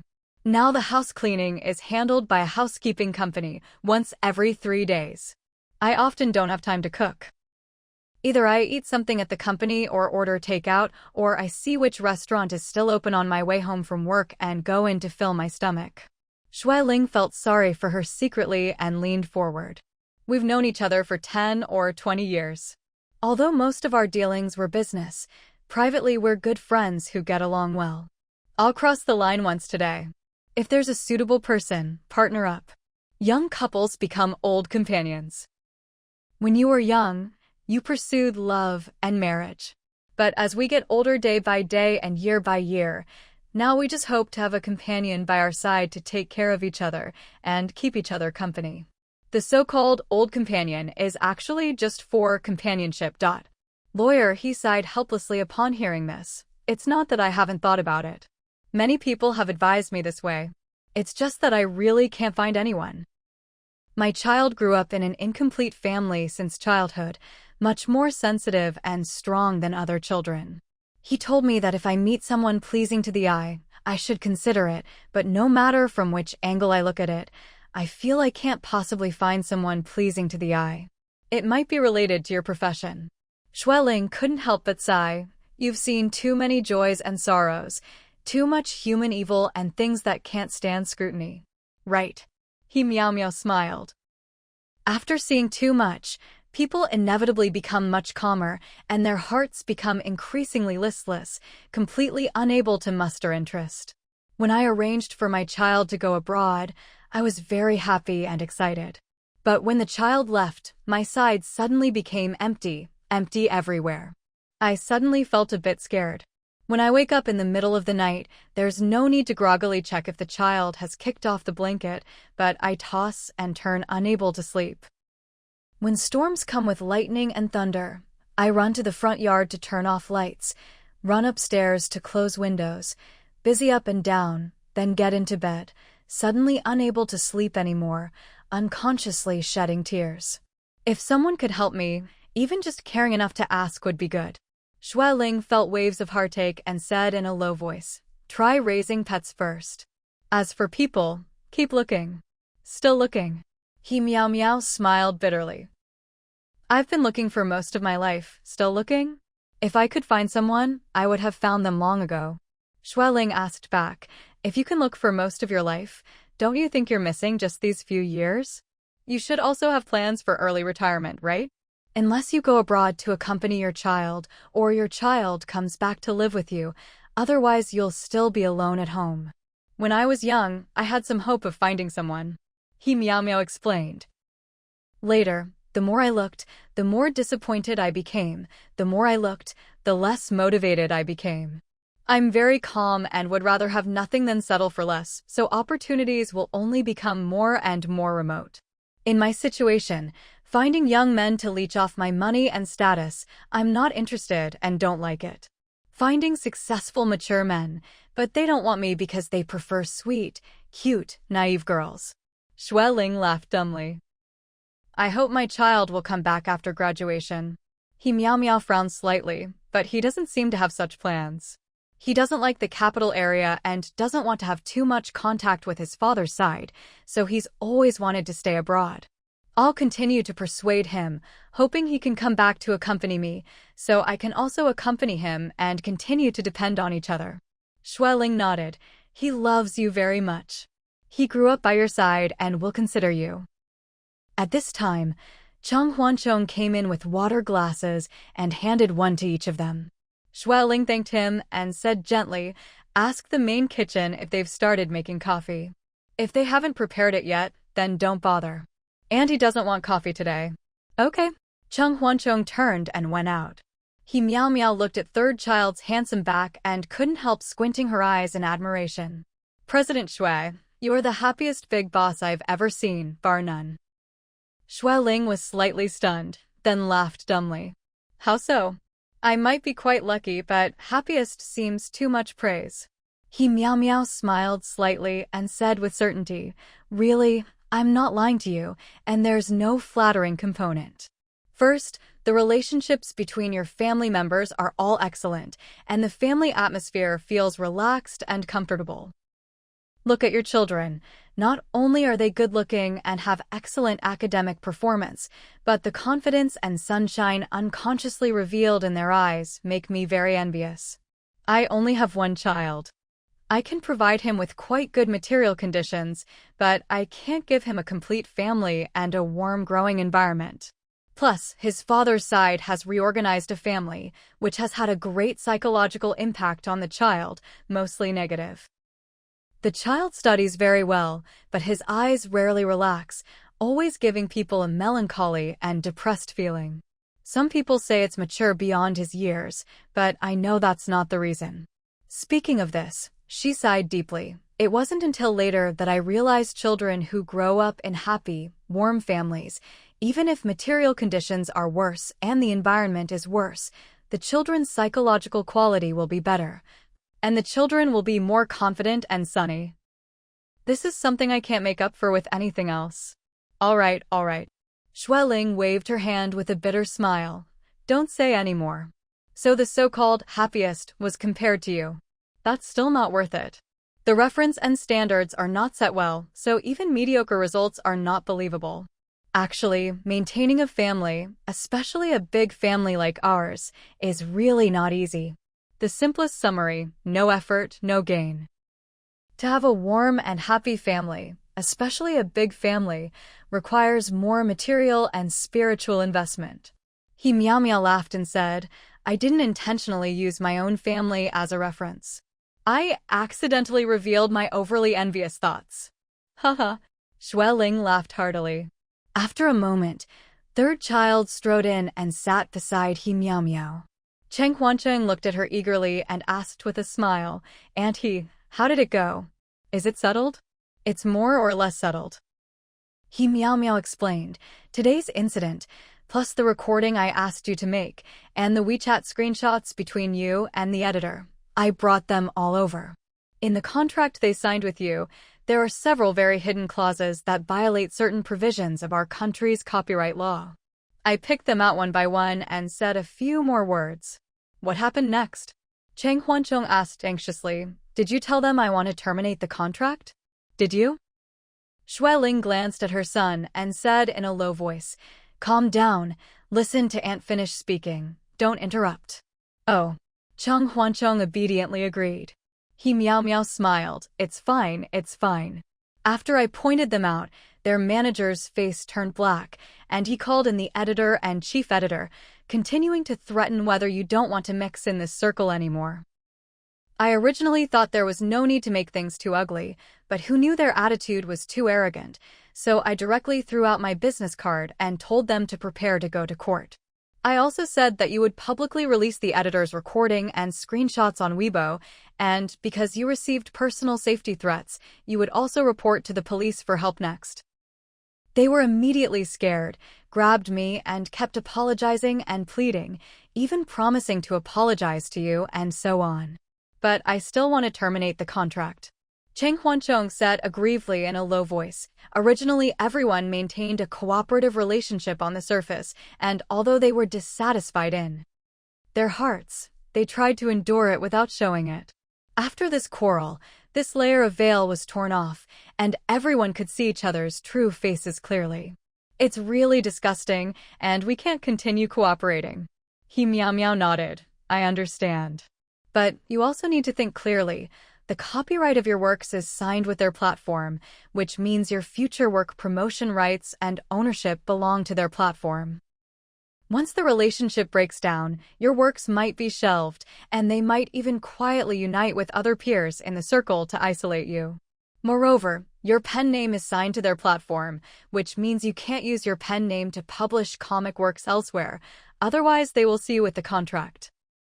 And as far as I know, Third Young Master, your pen name has already become popular in the circle. You are one of the top gods in the circle, a big shot in the imperial capital's comic world. If your pen name changes, your popularity and fans might be greatly reduced because of this, and your previous efforts might even return to zero. Third child, you must think carefully. Xueling advised. I've thought about it. Cheng Huancheng reluctantly gave up. I can spend several years building up one pen name, and I can also spend several years nurturing another one. Actually, in our circle, it's very normal for an author to have several accounts. The platform can't provide basic salary guarantee or income guarantee for authors. For authors who can make money, they will promote and cherish them because they are money trees. Those authors who can't make money, there's no need to persuade them to quit. They will naturally be unable to continue and quietly slip away, go to other platforms to re-register a pen name and start from zero until they make money. I'm one of the lucky ones with only this one pen name, and almost every work can become popular. Currently, several of my works have been published and are selling well on various websites. I can take these achievements to another platform and start over, and I will definitely get attention. It's just that the old pen name can no longer be used. No, Xueling said distressfully in a low voice. You worked so hard for so many years, finally built up such a pen name. I heard from Xiaotong that when you mention this pen name, almost everyone in the comic circle knows it. 4 or 5 years of effort. How can you just give up? Mom, I'm also reluctant. Cheng Huancheng said aggrievedly, but I have no choice. The contract originally signed was that this pen name can only be published on their platform and cannot be used on other platforms. Xue Ling shook her head. Think of other ways. Mom doesn't want your efforts to go to waste. Try to find a solution. He Miao Miao frowned slightly and said, the regulation that a comic artist's pen name must be signed to one platform is actually not very reasonable. I can help you file a lawsuit and try to take the pen name away. Really? Cheng Huancheng's eyes lit up. Is it possible? He Miao Miao couldn't help but laugh. Have more confidence in Aunt. I certainly have confidence in you. Cheng Huancheng said excitedly. My mom said that, Aunt. You are the best lawyer in the Imperial Capital area, and the success rate of lawsuits you handle is extremely high. He Miao Miao nodded. All right, since you also have confidence in me, then let's have a battle with them. Xue Ling couldn't help but ask, what was their company's attitude later? Is there room for negotiation? Fence-sitters, swaying both ways. He Miao Miao shook her head. We just temporarily intimidated them. After a long time, their true colors will definitely show again. I also carefully inquired and investigated. This platform has quite a few shady dealings, and their promotion channels are not very good either. Not only are they not good, many of their channel fees are not transparent. They have a bad reputation in the circle, and have been exposed by many comic artists one after another. In the end, they spent money to suppress the news. Their methods are quite disgusting. Then we can't stay with such a platform. Xue Ling immediately made a decision. Let's leave, and we must take the pen name with us. As for the previous copyrights, we'll divide them however they should be divided, and we'll listen to the court's judgment then. We'll handle everything according to relevant laws and regulations. Whatever should be done will be done. Cheng Huancheng said seriously. And many authors are afraid of offending platforms, afraid of offending financial backers, and having no resources later, so even if they suffer losses, they can only silently endure. I hope to fight a battle, regardless of whether we win or lose. At least let peers know that when it's time to fight for our legitimate rights and interests, we must resolutely fight for them, and we shouldn't be cowardly or blindly tolerate and give in. We can't break the law, but the law is not only used to regulate and constrain us, it can also protect our various rights. Very well said. He Miao Miao gave a thumbs up and said confidently, I'm still quite confident about this case. First, public opinion is not on their side, most are on the author's side. Second, more and more people are now paying attention to copyright protection in new media, and such a case will definitely attract widespread attention after it's fought. After a pause, she added, regardless of whether the lawsuit is won or lost, if it can attract the attention of fans or media, your pen name and works will definitely get a huge and widespread free promotion, which is absolutely beneficial to you without any harm. Well, Cheng Huancheng smiled awkwardly and said in a low voice, I don't really care about that. For me, drawing is my hobby and interest. As long as someone likes to share my works, that's enough. As for whether I can make a profit, I've never taken it seriously. That's because you're too rich. He Miao Miao teased. You have too many things under your name. Any courtyard house you bring out would be enough for many people to struggle for a lifetime. Cheng Huancheng chuckled awkwardly. Xue Ling waved her hand. All right, put away all those thoughts about acquisitions and buyouts and follow Aunt's plan. The third child nodded repeatedly. After discussing the plan, He Miao Miao got up to say goodbye. Xue Ling personally saw her off, chatting all the way to outside the garage. He Miao Miao suddenly remembered something and asked, President Xue, why haven't I seen Xue Heng recently? Did he also retire like you? No, Xue Ling smiled slightly and explained. He has some private matters to handle at home recently. Most of the work is handled by subordinates, so he hasn't been to the branch office much. He Miao Miao nodded in understanding and chuckled. No wonder. The last 2 times I went to the branch office to handle tax matters, he wasn't there.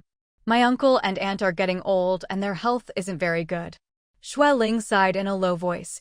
He's a very filial son. He's not comfortable leaving everything to the caregivers and insists on staying at home to help take care of the elderly. He Miao Miao smiled helplessly. At our age, with elderly above and young below, they're all unavoidable burdens. My mother got Alzheimer's last year, and I'm far away in the imperial capital. Apart from sending them money every few days, I can't do anything. Xueling's eyes moved slightly. As children, we should do our best. I don't want to put in effort. He Miao pulled a bitter smile and explained, my law firm here has a pile of things every day. I really can't get away. I told them I can provide money, but I won't provide labor. I've been out of contact with my parents back home for many years. My brother and sister-in-law contact me from time to time, and every time it's to borrow money from me. Apart from financial relationships, I seem to have no relationship with my hometown at all. Xueling was slightly surprised and asked in a low voice, how could it be like this? I've never heard you mention it. Family shame. I dare not spread it around. He Miao smiled bitterly. My hometown is in the countryside. I'm the second child in the family, with a younger sister below me. My parents favored boys over girls and only wanted to support my brother's education, but my brother was a poor student who couldn't learn no matter how hard he tried. I had good grades, but my parents didn't want to support my further education and wanted me to quit school after junior high to work in the city to earn money. I insisted on attending high school, but my parents refused to pay my tuition and forced me to drop out. I could only work in factories during winter and summer vacations, working day and night shifts to earn my own tuition and living expenses. My parents were very angry but couldn't do anything about me, and they scolded and drove me away quite a bit. Later I successfully got into university, and I thought my parents would be happy and proud of me, but they only gave me a harsh scolding. Speaking of this, she sighed, they said, what can a girl do by studying so much? She'll still have to get married anyway and become part of her husband's family. They told me not to go to university and hoped I would work in the city to help earn money to build a house for the family. My brother didn't earn much from his job, and they were all farming at home, not knowing when they could save enough money to build a house. My sister had poor grades and didn't continue after junior high, obediently going to work on the assembly line at a shoe factory in the city. I refused. I insisted on going to university, and my parents threatened me, saying that once I walked out the door, I shouldn't come back. I was so angry that I took my acceptance letter, packed a few clothes, and left home. When I reached the village entrance, my sister chased after me, crying and stuffing me with a few hundred yuan, saying it was money she had secretly saved. My sister and I hugged and cried together. After crying, I took a bus early to the city where the university was located, worked as a worker in a fast food restaurant, and also worked as a cleaner in a shopping mall, only able to sleep 3 hours a day, spending all other time running around working. Finally, it was registration day. I asked the fast food restaurant boss for half a month's advance salary and finally scraped together enough tuition to pay. I completed university through work study, never went home during winter and summer vacations, always applied to stay on campus, working outside during the day and returning to the school dormitory at night. No one from home ever looked for me. My parents even told relatives and friends that I had died outside. Except for my sister occasionally calling me, I had almost no contact with home. Later I graduated and worked desperately to earn money, almost trading my life for money. I worked hard enough, so I was able to stand out among my peers and quickly made a name for myself. Not long after, I received a call from my sister saying she was getting married, an arranged marriage by my parents, marrying into a wealthy family in the neighboring village. She cried and told me that her in-laws treated her badly and she was having a hard time. I encouraged her to divorce and come to the city to find me. Unfortunately, my parents found out, scolded her harshly, and made her cut off all contact with me. I couldn't wait for my sister's call, so I hurried to see her and found she was already pregnant, and her in-laws wouldn't let her leave. My lawyer identity intimidated their whole family, and her husband promised me he would treat her well and reform himself in the future. My sister was extremely grateful to me, holding my hand and saying she wanted to take me home. At that moment, the word home was too foreign to me. I left the tens of thousands of yuan I had saved for my sister and then hurriedly took a bus back to the city. Xueling's eyes turned slightly red upon hearing this, and she murmured in a low voice.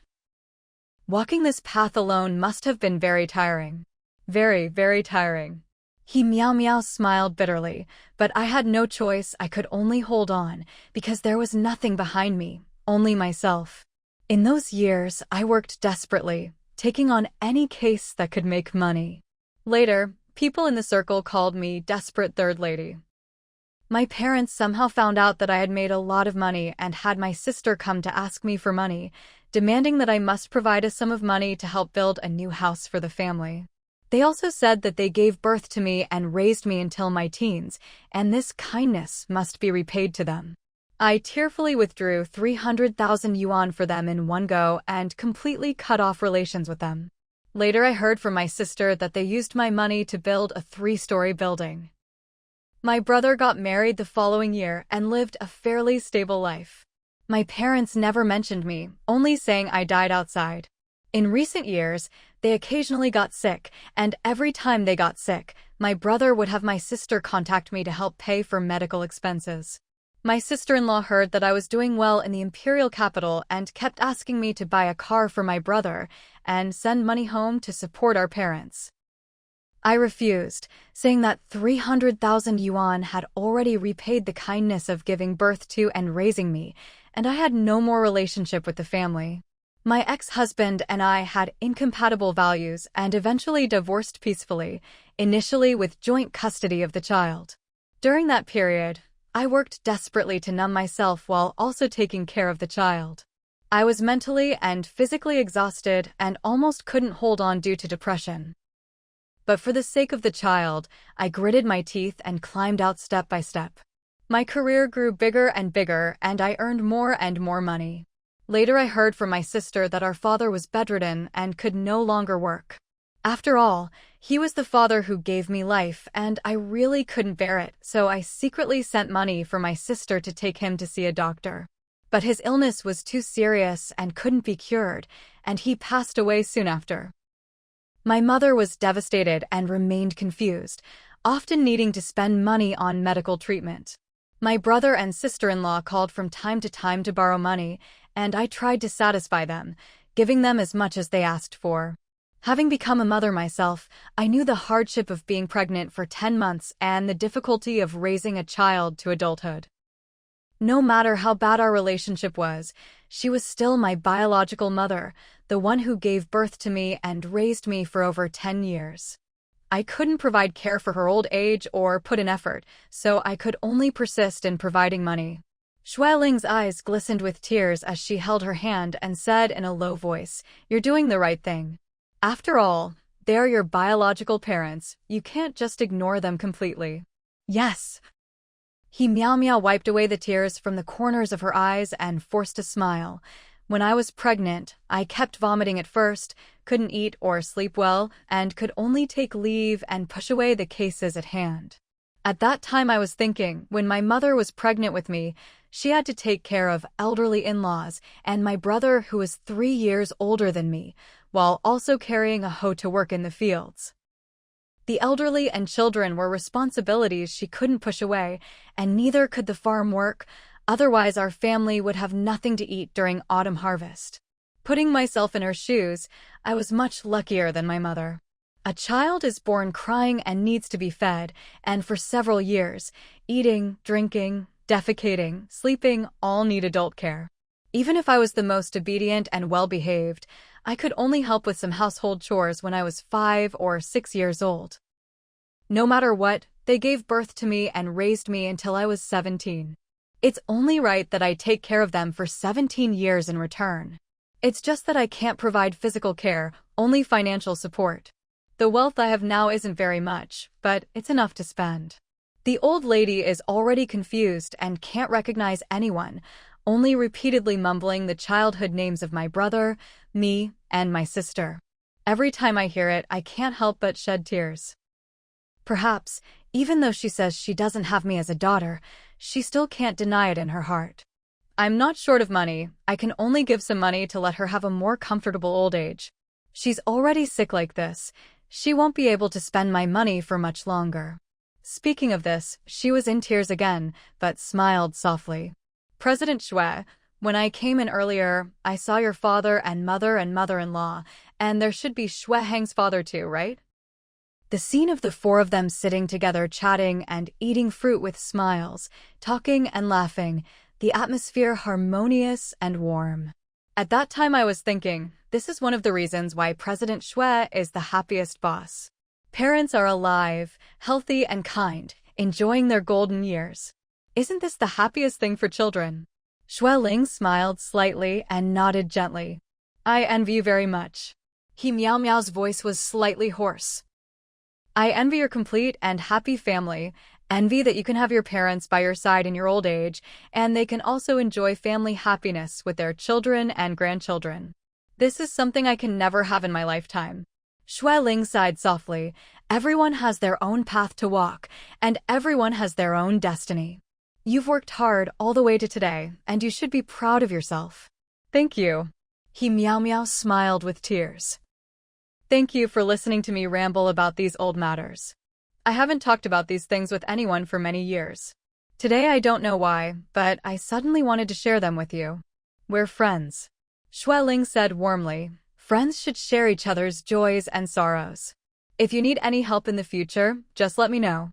He Meow Meow nodded gratefully, then got in her car and left. Shui Ling stood there watching the car disappear, feeling heavy-hearted. Everyone has their own story, and everyone has their own hardships. He Meow Meow's strength and independence were forged through such difficult experiences. She turned and walked back to the house, and as soon as she entered the study, she heard the communicator on the wall beeping. Madam, Madam, Madam. Shui Ling quickly approached and answered, I'm here. Madam, Xiao Chao called asking for your instructions. Shui Ling raised her eyebrows and ordered, put him through immediately.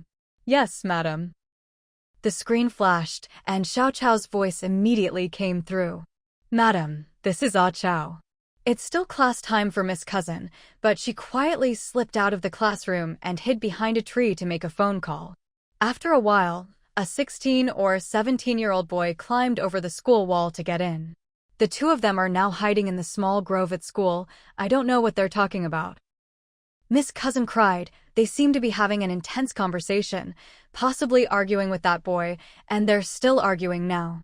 I'm worried there might be an emergency situation later, so I wanted to ask Madam in advance for instructions to coordinate actions. Shui Ling's eyes moved slightly as she calmly gave orders. Xiao Chao, don't interfere with them. You're only responsible for tracking her and reporting her whereabouts and the people she contacts. Never go up and disturb them. Remember, no matter where she goes, even if she goes home, you follow her home and hide in a corner to watch. Around 8 o'clock in the evening, I'll find a colleague to replace your shift. Your task these days is to track Miss Biao and report her whereabouts in time. Unless she's in life danger and must be rescued, don't appear in front of her. Yes, madam. I understand.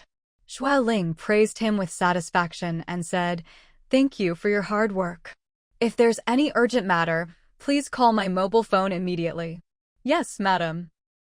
After Shui Ling finished giving instructions, she turned and went to the monitoring room, inquired about the shift arrangements of bodyguards and security guards these days, and assigned one bodyguard from home to cooperate with Xiao Chao to secretly track Shui Han. The person was quickly decided. After Shui Ling carefully explained, she walked out of the monitoring room. At this time, the communicator rang. Madam, lawyer, he is here. She says she wants to see you and third young master. Shui Ling hurriedly ordered, let her come to the study side. I'll wait for her in the study. Also, notify third child and tell him to come to my study. Yes, madam. Shui Ling turned back to the study, remembering that he Miao Miao was used to drinking coffee, and quickly called the main kitchen, asking Xiao Li to quickly grind a cup of coffee and bring it over. Xiao Li agreed, hesitating that it would take more than half an hour. Shui Ling said okay, asking her to prepare and send it over as quickly as possible. Just after hanging up the phone, she found he Miao Miao walking quickly to the office door, as always in a hurry, striding like flying. Ling couldn't help but tease. In the future, when there are walking competitions, you must participate. I guarantee you'll be first every day and win prizes every time. Haha. Miao was dressed as a professional woman, elegant and intellectual, no choice. I'm busy spinning around every day. If I can't turn around, I can only walk fast. If I still can't walk fast enough, I can only run. Unfortunately, high heels are really not suitable for running, otherwise I would have participated in international marathon competitions long ago. Ling asked her to sit down, making you run twice in 2 days. I really feel bad. After all, such small matters don't need your big talent at all. President Shui, for your matters, I will definitely go all out, regardless of size. Miao shrugged, a glimmer of tears passing through her eyes. When I was at my peak, most people were just adding flowers to brocade. Who knew that when I was in trouble, there were countless people stepping on me, bullying me, and laughing at me. Former friends avoided me like snakes and scorpions one by one. Only you, President Shui, treated me as always and found several big cases for me to turn over. Your help in this no made me grateful and unforgettable for life. Your family's big and small matters are all my key business. If I don't run personally, I'm sorry to my own conscience. Ling waved her hand. It's been so many years. Why do you still keep it in your heart? We've known each other for many years, just helping each other. No need to always keep it in mind. Miao just smiled, knowing in her heart that she was understating it. At this time, Cheng Huancheng came. Mom, and he. Ling smiled slightly and ordered, pour us 2 glasses of water. Okay. Cheng Huancheng turned and went out again. Ling explained, I asked the main kitchen to grind you a cup of coffee, but you have to wait a bit. Drink some water first and have coffee later. No need to trouble. Miao said gently, I'll just drink water. I drink coffee because coffee can refresh me. In our line of work, we really can't do without coffee. Sometimes a difference of one symbol can affect the entire case, so we have to be alert 12 hours a day.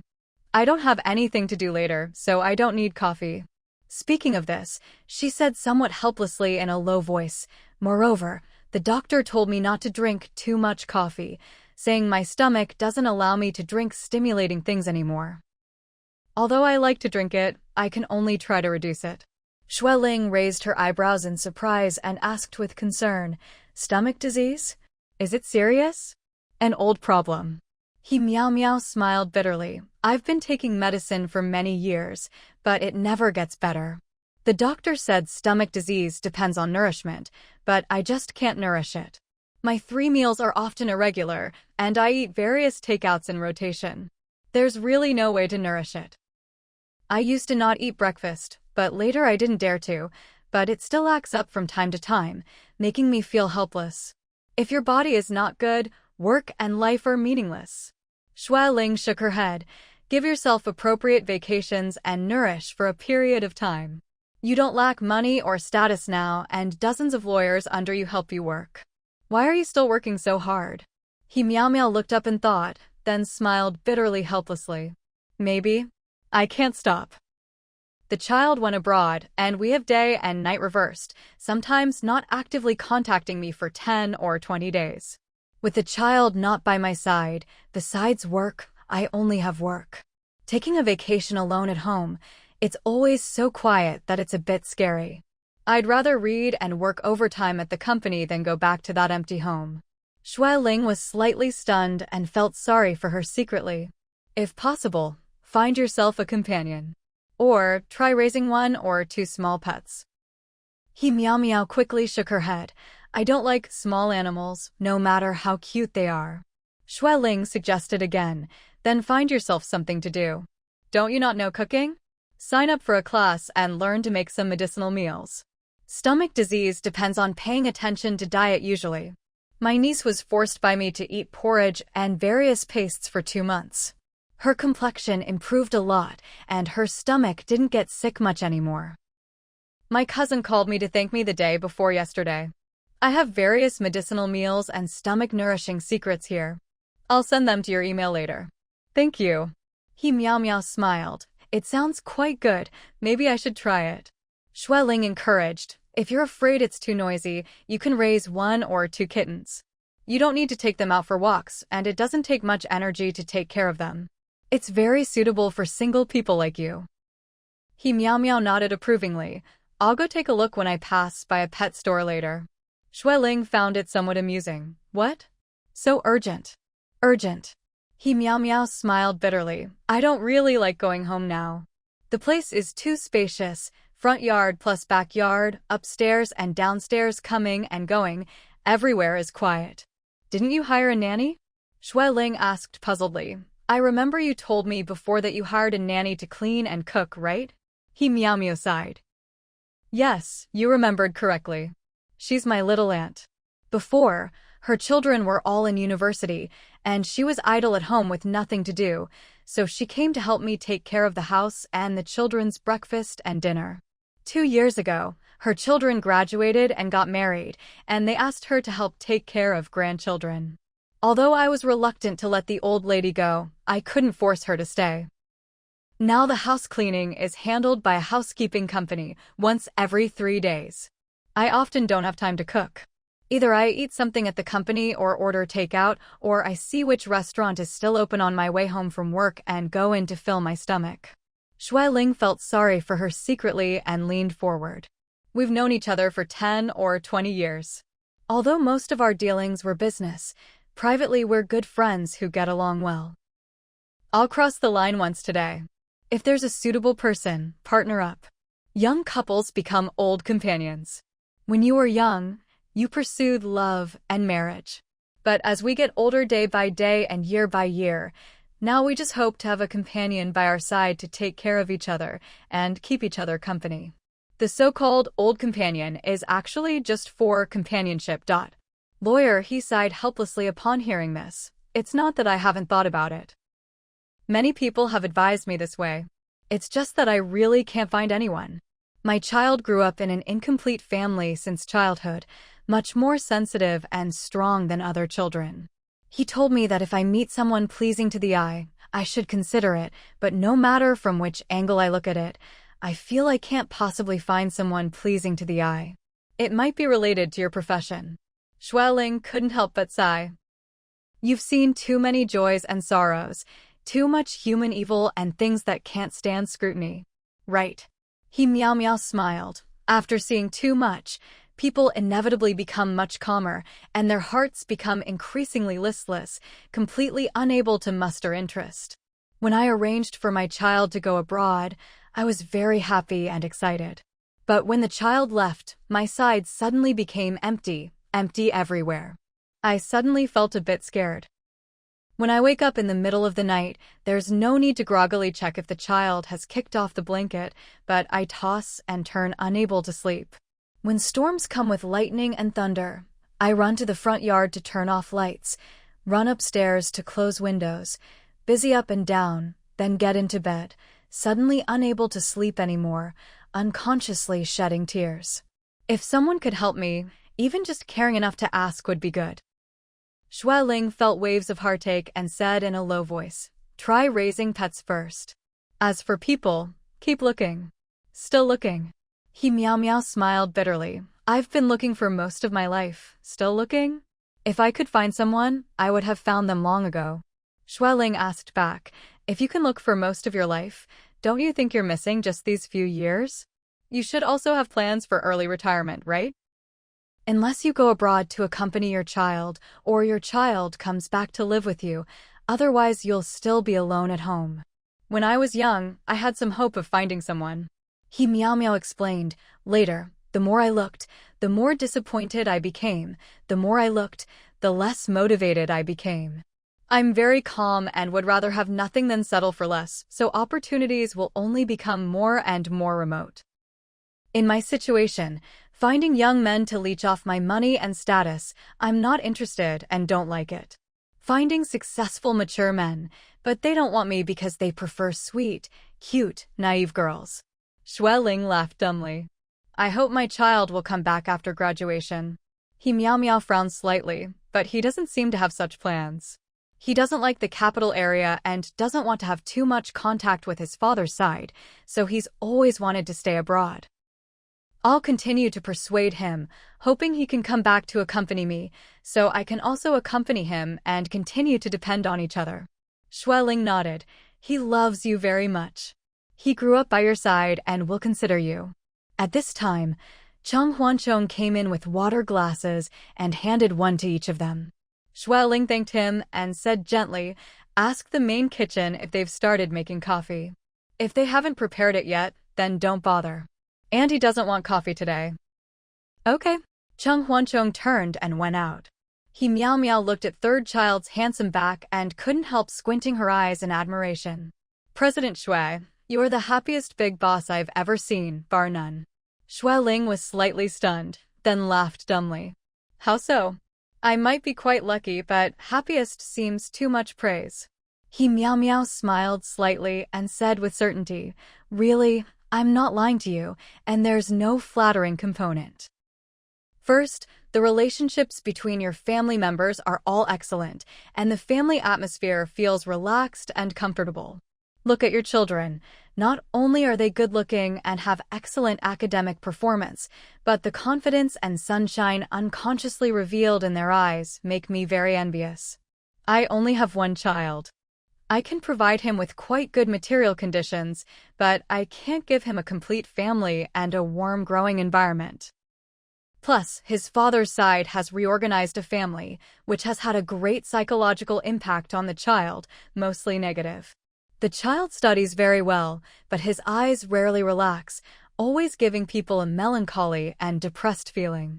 Some people say it's mature beyond his years, but I know that's not the reason."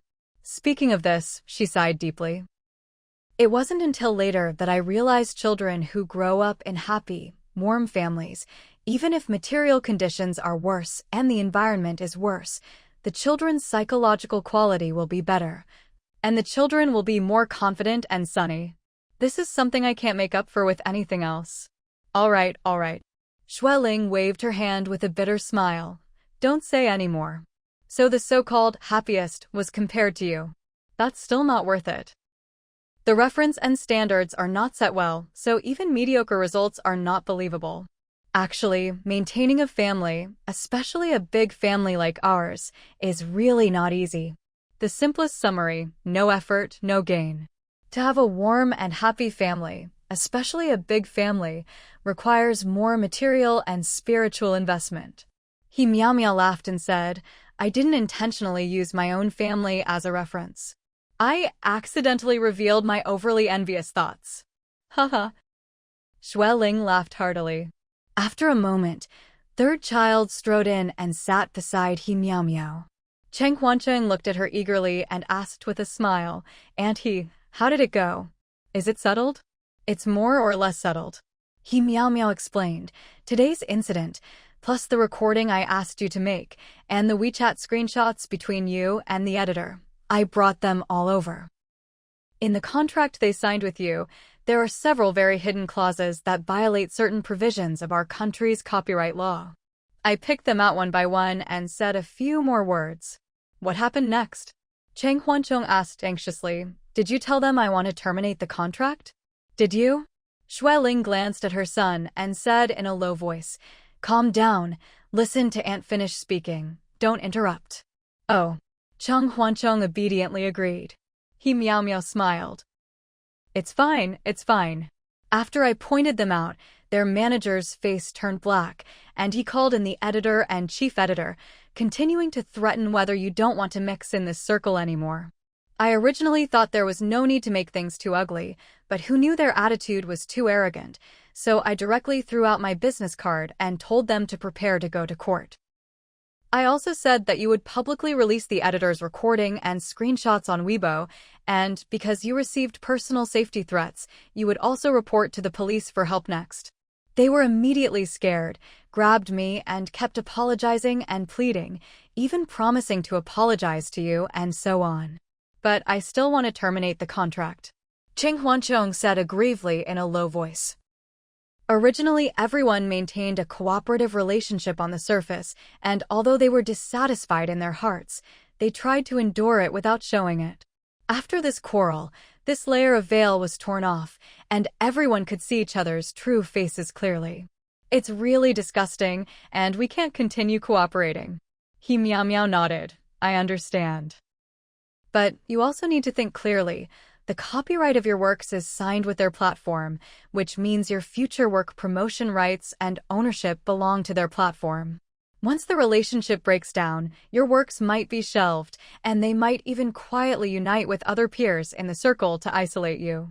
Moreover, your pen name is signed to their platform, which means you can't use your pen name to publish comic works elsewhere, otherwise they will see you with the contract. And as far as I know, Third Young Master, your pen name has already become popular in the circle. You are one of the top gods in the circle, a big shot in the Imperial Capital's comic world.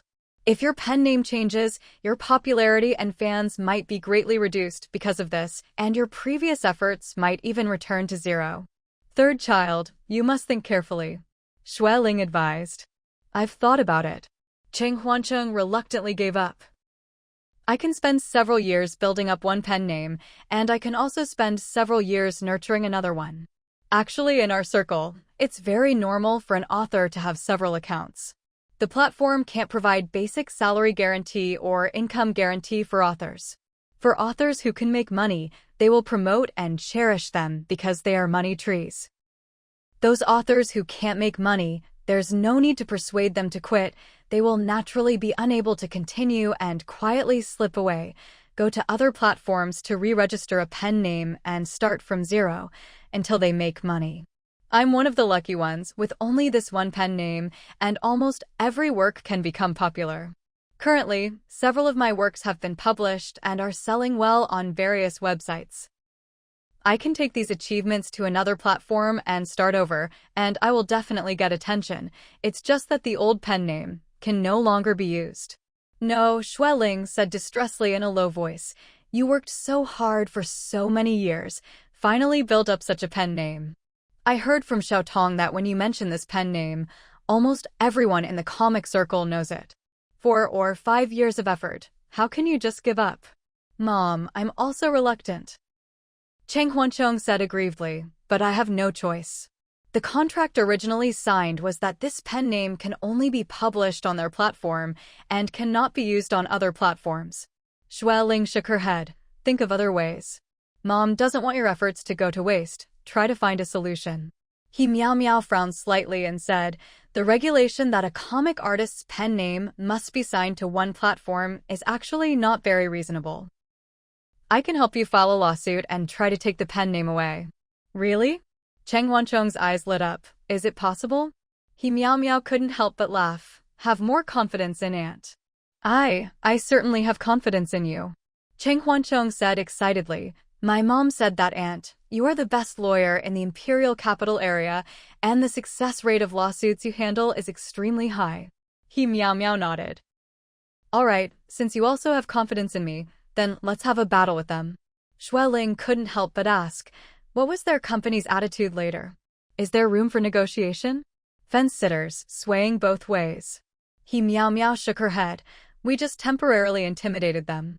After a long time, their true colors will definitely show again.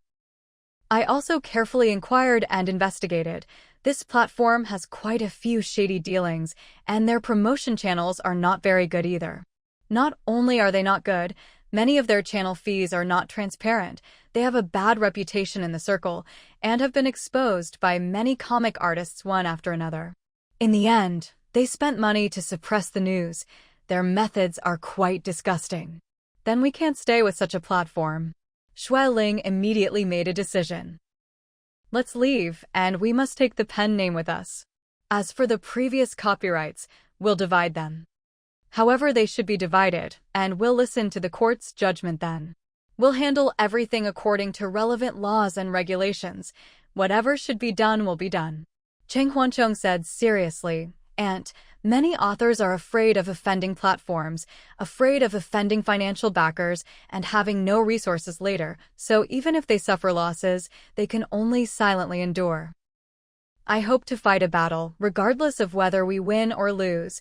At least let peers know that when it's time to fight for our legitimate rights and interests, we must resolutely fight for them, and we shouldn't be cowardly or blindly tolerate and give in. We can't break the law, but the law is not only used to regulate and constrain us, it can also protect our various rights. Very well said. He Meow Meow gave a thumbs up and said confidently, I'm still quite confident about this case. First, public opinion is not on their side, most are on the author's side. Second, more and more people are now paying attention to copyright protection in new media, and such a case will definitely attract widespread attention after it's fought. After a pause, she added, regardless of whether the lawsuit is won or lost, if it can attract the attention of fans or media, your pen name and works will definitely get a huge and widespread free promotion, which is absolutely beneficial to you without any harm. Well, Chung Huancheng smiled awkwardly and said in a low voice, I don't really care about that. For me, drawing is my hobby and interest. As long as someone likes to share my works, that's enough. As for whether I can make a profit, I've never taken it seriously. That's because you're too rich. He Meow Meow teased. You have too many things under your name. Any courtyard house you bring out would be enough for many people to struggle for a lifetime. Ching Huancheng chuckled awkwardly. Xueling waved her hand. All right, put away all those thoughts about acquisitions and buyouts and follow Ant's plan. The third child nodded repeatedly. After discussing the plan, He Meow Meow got up to say goodbye. Xueling personally saw her off, chatting all the way to outside the garage. He Meow Meow suddenly remembered something and asked, President Xue, why haven't I seen Xue Heng recently? Did he also retire like you? No, Xueling smiled slightly and explained. He has some private matters to handle at home recently. Most of the work is handled by subordinates, so he hasn't been to the branch office much. He Meow Meow nodded in understanding and chuckled. No wonder. The last 2 times I went to the branch office to handle tax matters, he wasn't there. My uncle and aunt are getting old and their health isn't very good. Xueling sighed in a low voice. He's a very filial son. He's not comfortable leaving everything to the caregivers and insists on staying at home to help take care of the elderly. He Meow Meow smiled helplessly. At our age, with elderly above and young below, they're all unavoidable burdens. My mother got Alzheimer's last year, and I'm far away in the imperial capital. Apart from sending them money every few days, I can't do anything. Xueling's eyes moved slightly. As children, we should do our best. I don't want to put in effort. He Meow Meow pulled a bitter smile and explained, my law firm here has a pile of things every day. I really can't get away. I told them I can provide money, but I won't provide labor. I've been out of contact with my parents back home for many years. My brother and sister-in-law contact me from time to time, and every time it's to borrow money from me. Apart from financial relationships, I seem to have no relationship with my hometown at all. Xueling was slightly surprised and asked in a low voice, how could it be like this? I've never heard you mention it. Family shame. I dare not spread it around. He Meow Meow smiled bitterly. My hometown is in the countryside. I'm the second child in the family, with a younger sister below me. My parents favored boys over girls and only wanted to support my brother's education, but my brother was a poor student who couldn't learn no matter how hard he tried. I had good grades, but my parents didn't want to support my further education and wanted me to quit school after junior high to work in the city to earn money. I insisted on attending high school, but my parents refused to pay my tuition and forced me to drop out. I could only work in factories during winter and summer vacations, working day and night shifts to earn my own tuition and living expenses. My parents were very angry but couldn't do anything about me, and they scolded and drove me away quite a bit. Later, I successfully got into university, and I thought my parents would be happy and proud of me, but they only gave me a harsh scolding. Speaking of this, she sighed, they said, what can a girl do by studying so much? She'll still have to get married anyway and become part of her husband's family. They told me not to go to university and hoped I would work in the city to help earn money to build a house for the family. My brother didn't earn much from his job, and they were all farming at home, not knowing when they could save enough money to build a house. My sister had poor grades and didn't continue after junior high, obediently going to work on the assembly line at a shoe factory in the city.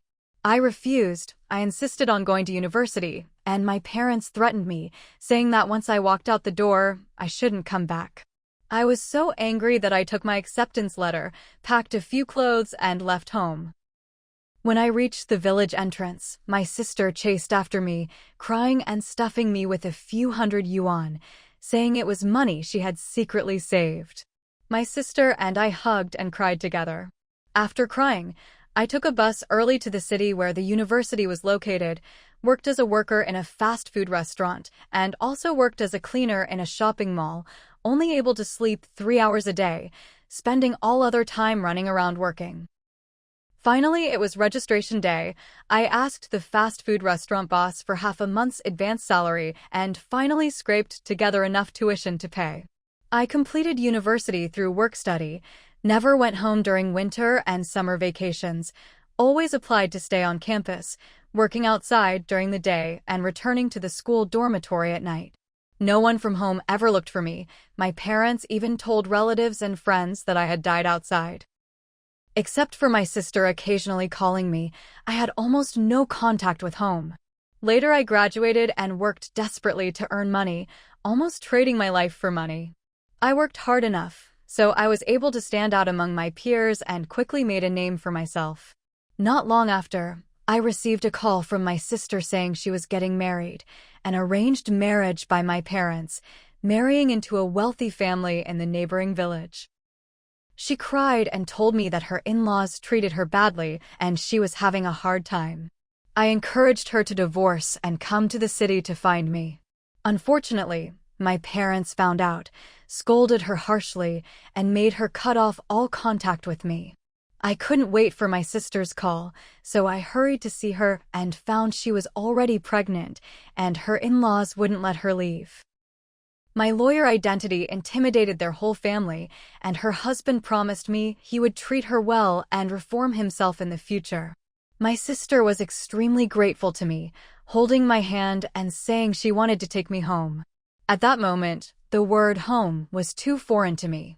I left the tens of thousands of yuan I had saved for my sister and then hurriedly took a bus back to the city. Xueling's eyes turned slightly red upon hearing this, and she murmured in a low voice, "Walking this path alone must have been very tiring. Very, very tiring."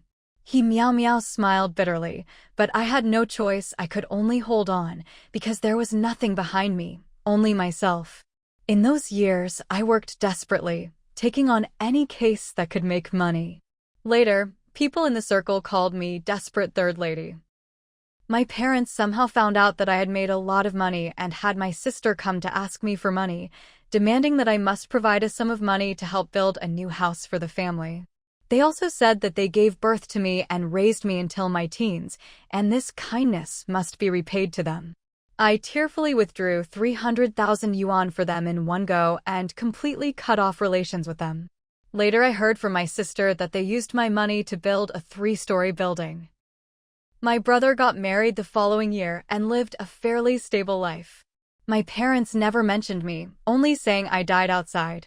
In recent years, they occasionally got sick, and every time they got sick, my brother would have my sister contact me to help pay for medical expenses. My sister-in-law heard that I was doing well in the imperial capital and kept asking me to buy a car for my brother and send money home to support our parents. I refused, saying that 300,000 yuan had already repaid the kindness of giving birth to and raising me, and I had no more relationship with the family. My ex-husband and I had incompatible values and eventually divorced peacefully, initially with joint custody of the child.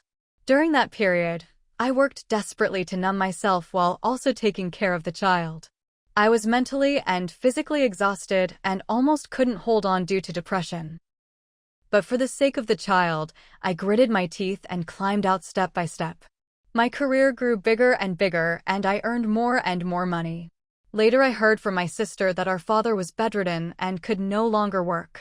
After all, he was the father who gave me life, and I really couldn't bear it, so I secretly sent money for my sister to take him to see a doctor. But his illness was too serious and couldn't be cured, and he passed away soon after. My mother was devastated and remained confused, often needing to spend money on medical treatment. My brother and sister-in-law called from time to borrow money, and I tried to satisfy them, giving them as much as they asked for. Having become a mother myself, I knew the hardship of being pregnant for 10 months and the difficulty of raising a child to adulthood. No matter how bad our relationship was, she was still my biological mother, the one who gave birth to me and raised me for over 10 years. I couldn't provide care for her old age or put in effort, so I could only persist in providing money. Shui Ling's eyes glistened with tears as she held her hand and said in a low voice, "You're doing the right thing. After all, they're your biological parents. You can't just ignore them completely." "Yes." He meow wiped away the tears from the corners of her eyes and forced a smile. "When I was pregnant, I kept vomiting at first, couldn't eat or sleep well, and could only take leave and push away the cases at hand. At that time I was thinking, when my mother was pregnant with me, she had to take care of elderly in-laws and my brother who was 3 years older than me, while also carrying a hoe to work in the fields. The elderly and children were responsibilities she couldn't push away, and neither could the farm work, otherwise our family would have nothing to eat during autumn harvest. Putting myself in her shoes, I was much luckier than my mother.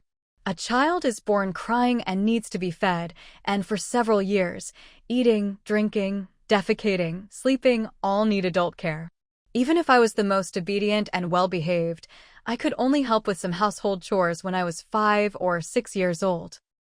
No matter what, they gave birth to me and raised me until I was 17. It's only right that I take care of them for 17 years in return. It's just that I can't provide physical care, only financial support.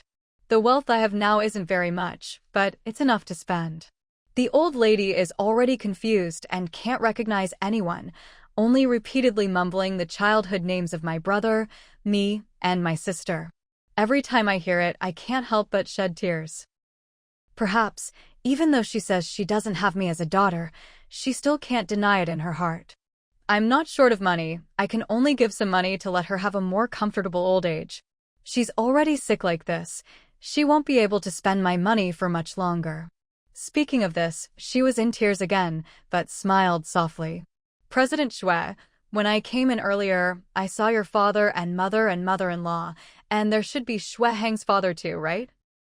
The scene of the 4 of them sitting together chatting and eating fruit with smiles, talking and laughing, the atmosphere harmonious and warm.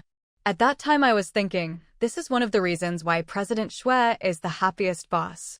Parents are alive, healthy and kind, enjoying their golden years. Isn't this the happiest thing for children? Shui Ling smiled slightly and nodded gently. "I envy you very much." He Meow's voice was slightly hoarse. "I envy your complete and happy family, envy that you can have your parents by your side in your old age, and they can also enjoy family happiness with their children and grandchildren. This is something I can never have in my lifetime." Shui Ling sighed softly. "Everyone has their own path to walk, and everyone has their own destiny. You've worked hard all the way to today, and you should be proud of yourself." "Thank you." He Meow smiled with tears. "Thank you for listening to me ramble about these old matters. I haven't talked about these things with anyone for many years. Today I don't know why, but I suddenly wanted to share them with you. We're friends." Shui Ling said warmly. "Friends should share each other's joys and sorrows. If you need any help in the future, just let me know." He Meow nodded gratefully, then got in her car and left. Shui Ling stood there watching the car disappear, feeling heavy-hearted. Everyone has their own story, and everyone has their own hardships.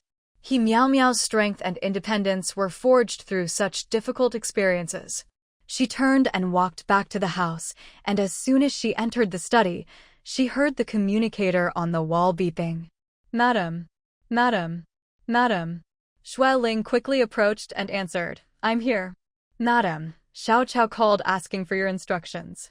Shui Ling raised her eyebrows and ordered, "Put him through immediately." "Yes, madam." The screen flashed, and Xiao Chao's voice immediately came through. "Madam, this is Ah Chao." It's still class time for Miss Cousin, but she quietly slipped out of the classroom and hid behind a tree to make a phone call. After a while, a 16 or 17-year-old boy climbed over the school wall to get in. The two of them are now hiding in the small grove at school. I don't know what they're talking about. Miss Cousin cried. They seem to be having an intense conversation, possibly arguing with that boy, and they're still arguing now. I'm worried there might be an emergency situation later, so I wanted to ask Madam in advance for instructions to coordinate actions. Shui Ling's eyes moved slightly as she calmly gave orders. Xiao Chao, don't interfere with them. You're only responsible for tracking her and reporting her whereabouts and the people she contacts. Never go up and disturb them.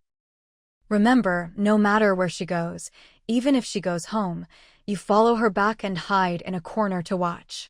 Around 8 o'clock in the evening, I'll have a colleague come to relieve you. Your task these few days is to track Miss Cousin and report her whereabouts in time. Unless her life is in danger and you must save her, otherwise don't appear in front of her. Yes, madam. I understand. Shui Ling praised him with satisfaction. Thank you for your hard work. If there's any emergency, please call my mobile phone immediately.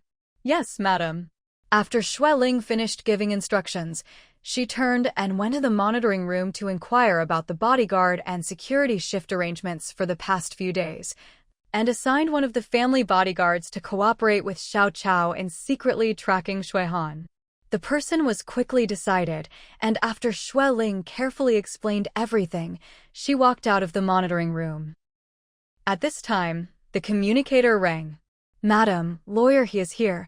She says she wants to see you and third young master. Shui Ling quickly ordered, have her come to the study. I'll wait for her in the study. Also, notify third child to come to my study. Yes, madam. Shui Ling turned back to the study, remembering that he Miao Miao was used to drinking coffee, and quickly called the main kitchen to have Xiao Li quickly grind a cup of coffee and bring it over. Xiao Li agreed, but said hesitantly that it would take more than half an hour. Shui Ling said okay, asking her to prepare it and bring it over as quickly as possible. Just after hanging up the phone, she saw he Miao Miao walking quickly to the office door, as always in a hurry, striding briskly.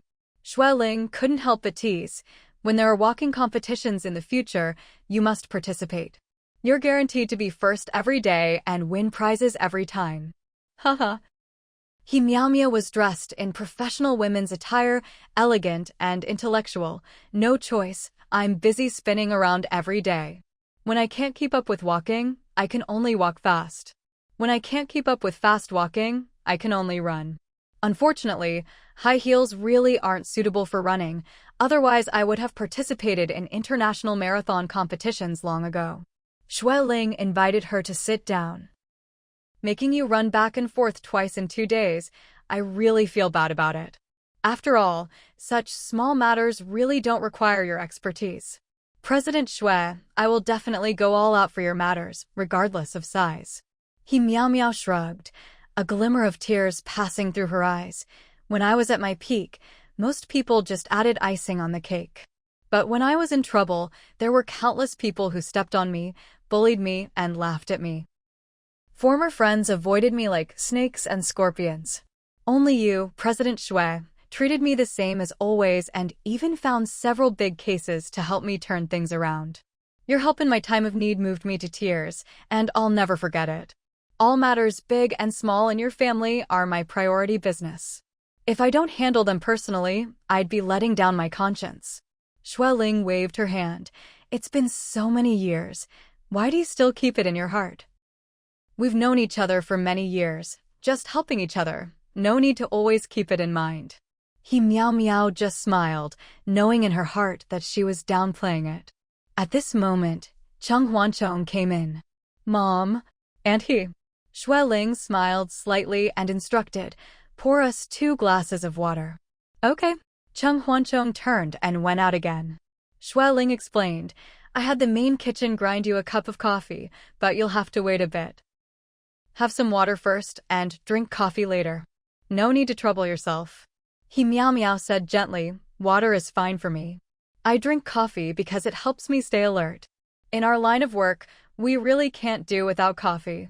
Sometimes the difference of one symbol can affect an entire case, so we have to stay fully alert every day. I don't have anything important later, so I don't need coffee. Speaking of this, she said somewhat helplessly in a low voice. Besides, the doctor told me I can't drink too much coffee, saying my stomach can't handle stimulating substances anymore. Even though I like drinking it, I can only try to reduce it. Xueling raised her eyebrows in surprise and asked with concern, "Stomach problems? Is it serious?" "An old problem." He meow smiled bitterly. "I've been taking medicine for many years, but it never gets better. The doctor says stomach problems need to be nurtured, but I just can't nurture it. My 3 meals are often irregular, eating various takeouts in rotation. There's really no way to nurture it. I used to skip breakfast, but later I didn't dare to, but it still acts up from time to time, making me feel helpless. Poor health makes work and life meaningless." Xueling shook her head. "Give yourself some proper rest and recuperate for a while. You don't lack money or status now, and you have dozens of lawyers under you helping with work. Why are you still working so hard?" He meow looked up in thought, then smiled helplessly. "Maybe. I just can't stop. My child went abroad, and we're in different time zones. Sometimes he doesn't actively contact me for 10 or 20 days. With the child not by my side, I have nothing but work. When I take time off at home alone, it's always so quiet that it's a bit scary. I'd rather read books and work overtime at the company than go back to that empty house." Xueling was slightly stunned and felt sorry for her. "If possible, find yourself a companion. Or try raising 1 or 2 small pets." He meow quickly shook her head. "I don't like small animals, no matter how cute they are." Xueling suggested again, "Then find yourself something to do. Don't you not know how to cook? Sign up for a class and learn to make some medicinal meals. Stomach problems depend on paying attention to diet usually. I forced my niece to eat porridge and various pastes for 2 months.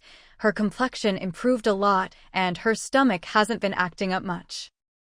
The day before yesterday, my cousin called to thank me. I have various medicinal meal recipes and stomach-nourishing secrets here. I'll send them to your email later." "Thank you." He meow smiled. "It sounds quite good. Maybe I should try it."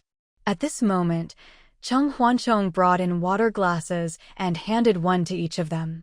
Xueling thanked him and said gently, "Ask the main kitchen if they've started making coffee. If they haven't prepared it yet, then don't bother. Aunt doesn't want to drink coffee today." "Okay." Cheng Huanchong turned and went out. He meow looked at third child's handsome retreating figure and couldn't help squinting her eyes in admiration. "President Shui, you are the happiest among all the big bosses I've met, bar none." Xueling was slightly stunned, then laughed helplessly. "How can you tell? I might be considered quite lucky, but happiest seems a bit too much praise." He meow smiled slightly and said with certainty, "Really, I'm not lying to you, and there's no flattery or pleasing component. First, the relationships between your family members are all excellent, and the family atmosphere feels relaxed and comfortable. Look at your children. Not only are they good-looking and have excellent academic performance, but the confidence and sunshine that unconsciously show in their eyes make me very envious. I only have 1 child, and I can provide him with quite good material conditions, but I can't give him a complete family and a warm, growing environment. Plus, his father's side has remarried, which has had a great psychological impact on the child, mostly negative. The child studies well, but his eyes rarely relax, always giving people a melancholy and depressed feeling. Some people say it's being mature beyond his years, but I know that's not the reason." Speaking of this, she sighed deeply. "It wasn't until later that I realized that children who grow up in happy and warm families, even if their material conditions are worse and their environment is worse, their psychological quality will be better, and the children will be more confident and sunny. This is something I can't make up for with anything else." All right. Xueling waved her hand with a bitter smile. "Don't say any more. So the so-called happiest was compared to you. Then let's not have it.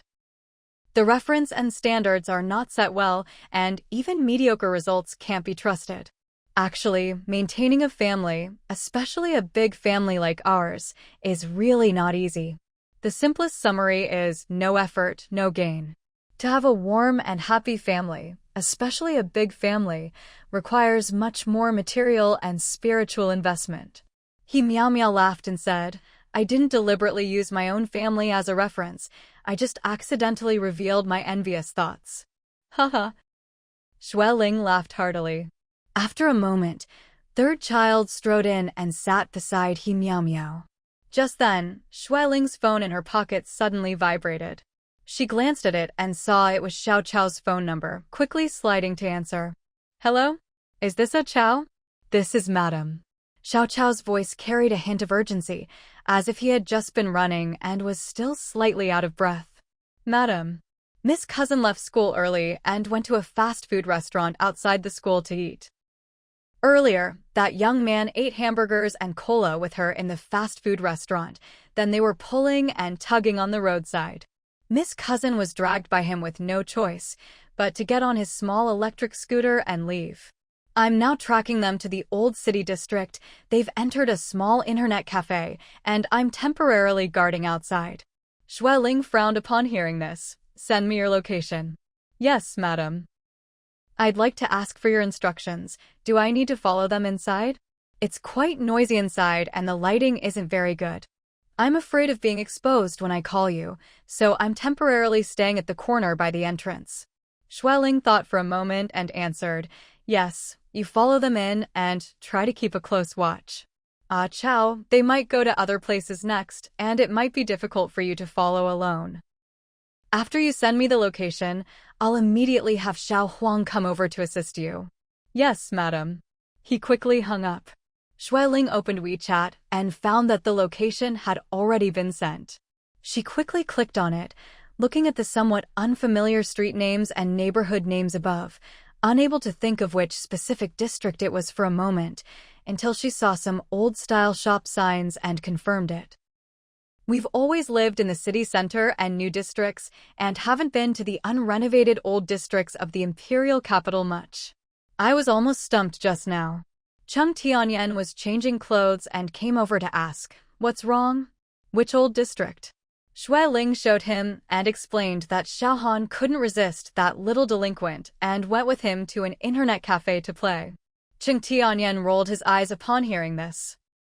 They're obviously familiar with the route. Clearly this kind of thing happens often. No wonder her grades are so terrible, skipping classes and playing truant all the time. What is she learning? Xueling sighed helplessly and quickly sent the location to Xiao Huang, calling him to drive over to help. Cheng Tianyan was so anxious he was pacing around the room, shouting, what's wrong with number 4 middle school? What kind of key middle school is this? Back when she wanted to attend no. For middle school, Ah Hung even paid 200,000 yuan in sponsorship fees. The student is halfway through studying and runs away. How can the teachers not care? What kind of school is this? Calm down. Xueling rubbed her temples. Let me ask Ah Hung about it. Cheng Tianyan looked at the time and asked, is he at work today? No, Xueling reminded. He's in poor spirits and can't go to work at all. I told him to rest after sending Xiaohan to school, and unless there's an emergency at the company, he doesn't need to go every day now. Cheng Tianyan thought for a moment and suggested, call him and have him come meet up with us. What for? Xueling raised her eyebrows. You want to go to the internet cafe entrance to intercept her? Cheng Tianyan waved his hand and asked back, what else? Can we just let her continue like this? She can't stay at no. For middle school anymore, we need to find a way to transfer her to avoid this brat. He keeps pestering her, and Xiaohan can't resist his pestering. How can she have the mind to study? Calm down, calm down. Xueling said, don't act rashly, it won't be good if you make things worse. Cheng Tianyan frowned and asked, have you found out where that kid is from? His home address and background. Don't worry. Xueling answered. I've already had someone investigate. There should be news by tonight. However, I don't agree with you and Ah Hung rushing to intercept people. Then what? Cheng Tianyan said in a deep voice, approaching from Xiaohan's side definitely won't have any effect. We need to make that kid back down. Xueling shook her head gently. Children at this age, the more you tell them to listen to you, the more rebellious they become and want to go against you. Xiaohan might not particularly like him, but she might want to be with him more because of your obstruction. Cheng Tianyan's face looked somewhat bad, not knowing what he was thinking of, and he slumped down on the sofa dejectedly. Back then, her mother was like this, secretly ran away with that man, got pregnant at a young age and had to marry him. She's following in her mother's footsteps. It's not that serious. Xue Ling lowered her voice. Ah Fong is not in the country, and Xiao Han is a girl. It's better for me, her aunt, to persuade her. Ah Heng has always been impulsive, don't involve him in everything, otherwise it will definitely backfire. Cheng Tianyan lowered his eyes and rubbed his chest. Since last night, whenever I hear about this, I can't help but think of Cheng Tianfang back then. As soon as I think about it, I feel uncomfortable, with raging anger in my heart, really wanting to slap her. Xue Ling instinctively felt something was wrong and stepped forward to grab his hand. What's wrong with you? Is your chest uncomfortable again? Cheng Tianyan waved his hand. It's nothing. My chest is just a bit stuffy. Let's go. I'll take you to the hospital right away. Xue Ling frowned and turned to grab her phone. Right now. No delays. Cheng Tianyan looked at her with amusement and said in a low voice, it's not that serious, just a little stuffy pain. What's the point of going to the hospital? I have a physical examination with Mom and Dad every year, and I'm very healthy. I'm not at ease. Xue Ling pulled him up, anxiously saying, we're not young anymore at our age. We absolutely can't be careless. Come on, I'll have the bodyguard drive us over. Cheng Tianyan was still reluctant, mumbling, but what about Xiao Han's situation? She won't be lost in a short while. Xue Ling said. 2 professional bodyguards are following her. Are we afraid of losing track? This is the imperial capital, a place we're familiar with. Even if she grows wings and flies away, I can still break those wings off. Don't you believe it? I believe it. Cheng Tianyan's face looked somewhat bad, instinctively feeling his chest was still stuffy, not daring to be careless anymore, and not daring to argue with his wife, murmuring, let's go, don't let the elderly know. Quickly, Xue Ling called third child over, and they supported Cheng Tianyan on both sides as they got in the car. As soon as the car left the Xian Garden gate, Xue Ling quickly took out her phone and called Xue Huan's private number, carefully explaining Cheng Tianyan's condition. His face looks somewhat bad, and he's already said his chest feels stuffy and painful twice in a row. He's never had this before. He says it started last night bit by bit. Yes, I think so too. Whether there's something wrong or not, we still need to go to the hospital to be sure. We're already on our way to the hospital. Oh. Okay. After Xue Ling hung up, she immediately called her eldest son, but no one answered. Thinking he might be working in the operating room, she hung up. Cheng Huanchong was extremely nervous and asked worriedly, Dad, how do you feel? Are you still uncomfortable? It's nothing, just a bit of stuffy pain. Cheng Tianyan leaned weakly against the seat and murmured, wake me up when we get there, let me lie down for a bit more. After the car arrived at People's Hospital, Xue Ling and third child supported Cheng Tianyan as they got out. Xue Ling looked at her husband anxiously and called out, third child, it's quite far from here to the emergency building. Why don't you carry Dad? Okay. Cheng Huanchong quickly crouched down. Cheng Tianyan was quite stubborn and said in a low voice, I'm not seriously ill. There's no need to carry me. Xue Ling was firm. Ah Huan said so, listen to him. Cheng Tianyan had no choice but to lie on his youngest son's back. Although the young man was thin, he was already over 1.8 meters tall and healthy, and carried his father into the emergency hall in one breath. As soon as they entered the emergency room, Xue Ling immediately called for a doctor to help. Soon, Xue Wan rushed over with 2 assistants and personally examined Cheng Tianyan. Xue Ling was extremely nervous and asked, Ah Huan, how's he? He said he's been having pain since last night, twice already. It's a dull, oppressive pain, and he feels like he can't catch his breath. Sister, don't worry, Xue Wan frowned and said in a low voice. Brother-in-law's condition isn't too serious. Let me finish the examination first, then I'll prescribe medication and set up in 4 drip. Thank goodness you came in time, and thank goodness you took it seriously enough. After speaking, he directed the assistants and doctors below to help, his expression hurried and his brow furrowed with concern. Xueling felt somewhat confused, not knowing whether it was serious or not. If it really wasn't serious, as her cousin said, then why did they need such a big production, checking this and examining that? Mom. Cheng Huanchong pulled her aside and reminded her, Uncle told us to wait outside. Xueling's mind was in chaos. She could hear her youngest son's words buzzing in her ears. She clearly heard them, yet it seemed like she hadn't heard them at all. Her brain had forgotten how to react. Seeing her dazed expression, Cheng Huanchong quickly supported her and led her to sit on a bench in the corridor. Mom, are you okay? Mom. Xueling's face was pale as she grabbed her youngest son's hand. Your father, is he in danger? What did your uncle just say to the doctors? Myocardial infarction. Is that it? By the end of her words, she couldn't help but choke up with a trembling voice, unable to even hear her own words. Cheng Huanchong's eyes reddened slightly as he supported his mother. Yes, that's what he said. But he said it was a possibility, not a certainty. Mom, don't be nervous. We have to wait for the doctor's examination to be sure. Dad will be fine, it doesn't look serious. Xueling was extremely anxious, tears welling up in her eyes. Is the examination finished? Let's go in and see him. Cheng Huanchong put his arm around her and comforted her. Mom, they just started the examination. Let's not rush, let's wait here first. Uncle said we came quickly enough, so Dad will definitely be fine. Xueling took a deep breath, forcing herself to calm down a little.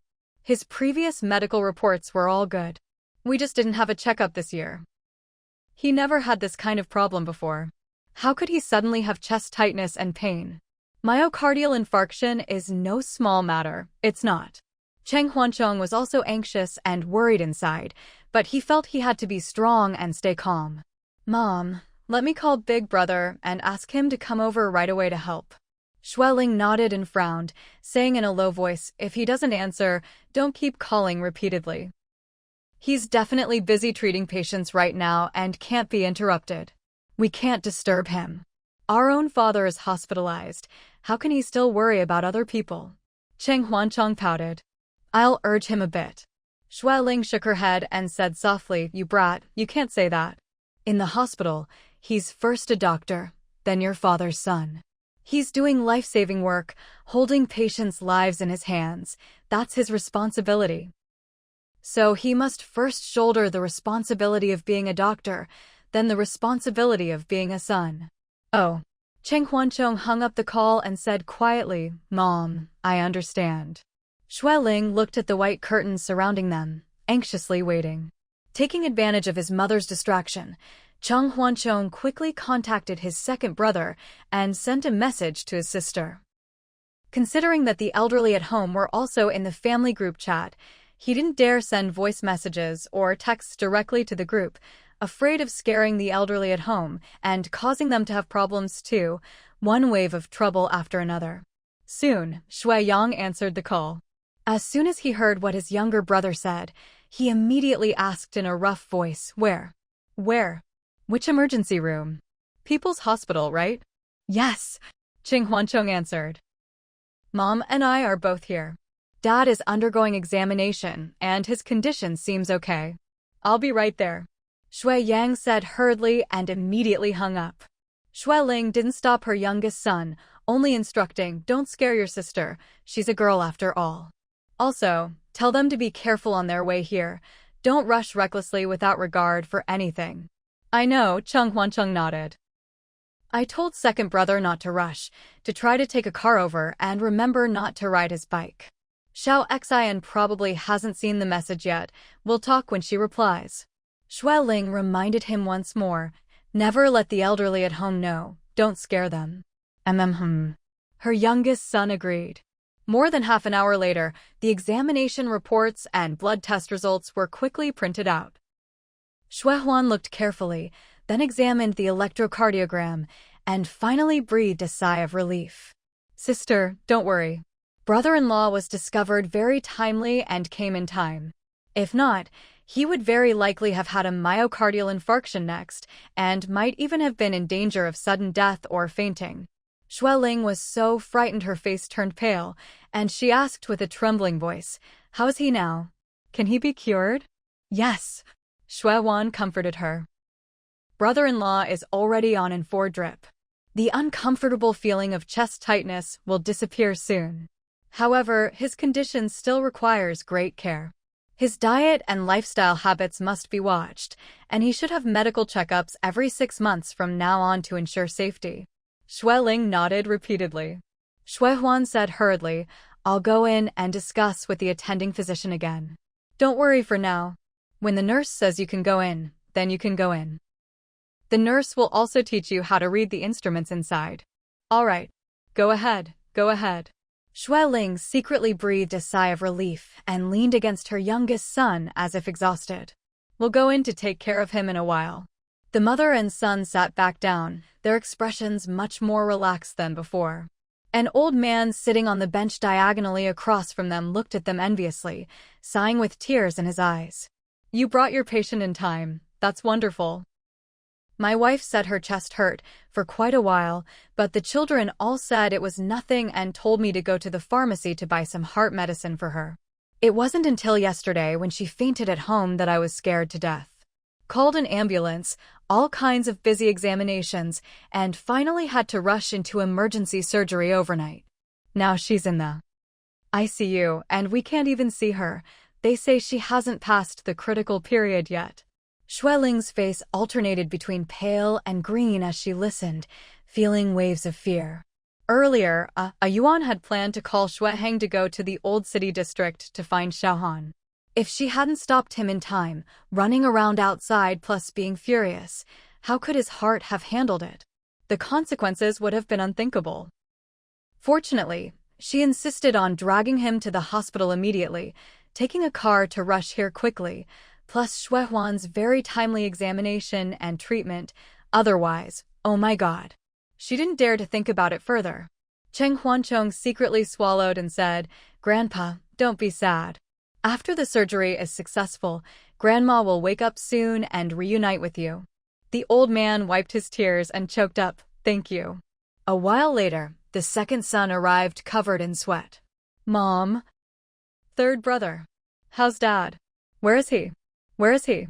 Shueling comforted him, saying it was fine now, that he was lying inside, but family members couldn't go in yet. "We need to wait a bit longer before we can go in. We came very timely, so there's no major problem for now." Shueyang laughed foolishly, his handsome face covered in sweat. "I was scared to death. There was a traffic jam at the intersection, so I paid the fare and ran here at 100-meter sprint speed. Haha, haha. It's good that he's okay. It's good that he's okay." Looking at her tall, strong son, seeing the face that resembled her husband's quite a bit, Shueling unconsciously started crying. "Mom." Shueyang quickly came over and crouched in front of her. "What's wrong with you? Didn't you say everything was fine?" Shueling forced a smile and wiped away her tears. "No, I'm just crying tears of joy. Uncle Huan said that fortunately we came very timely, otherwise there might have been a risk of myocardial infarction and even life-threatening danger. Earlier, your brother and I pulled, supported, and carried your father to the hospital. Fortunately, we took it seriously enough at the time. Only now do I realize my heart is still beating wildly, and my palms are covered in sweat." Cheng Huanchong's face was slightly pale as he said in a low voice, "Myocardial infarction can cause sudden death. It's quite scary. My head is still confused now. I tried desperately to stay calm just now, but I was scared to death inside. Don't be afraid, don't be afraid." Shueyang put one arm around his mother and one around his brother. "Dad is fine. He'll definitely be fine. He's a good person." The mother and 3 sons hugged together, laughing softly with joy, but all unconsciously had red eyes. After a while, the attending physician came out with Shuehuan, explaining the patient's condition in detail and the precautions that must be taken when caring for him. "Thank you. We've remembered everything. Thank you." Shuehuan smiled slightly and said softly, "Brother-in-law is fine. After a few days of Ford treatment, he can go home. In the future, medical checkups should be more frequent, and he shouldn't be too worried or overworked. If there's any discomfort, he must come to the hospital immediately, just like today. Xue Ling agreed to everything. I'll come see brother-in-law again later. Xue Huan gently instructed the two handsome young men, your big brother is probably on duty.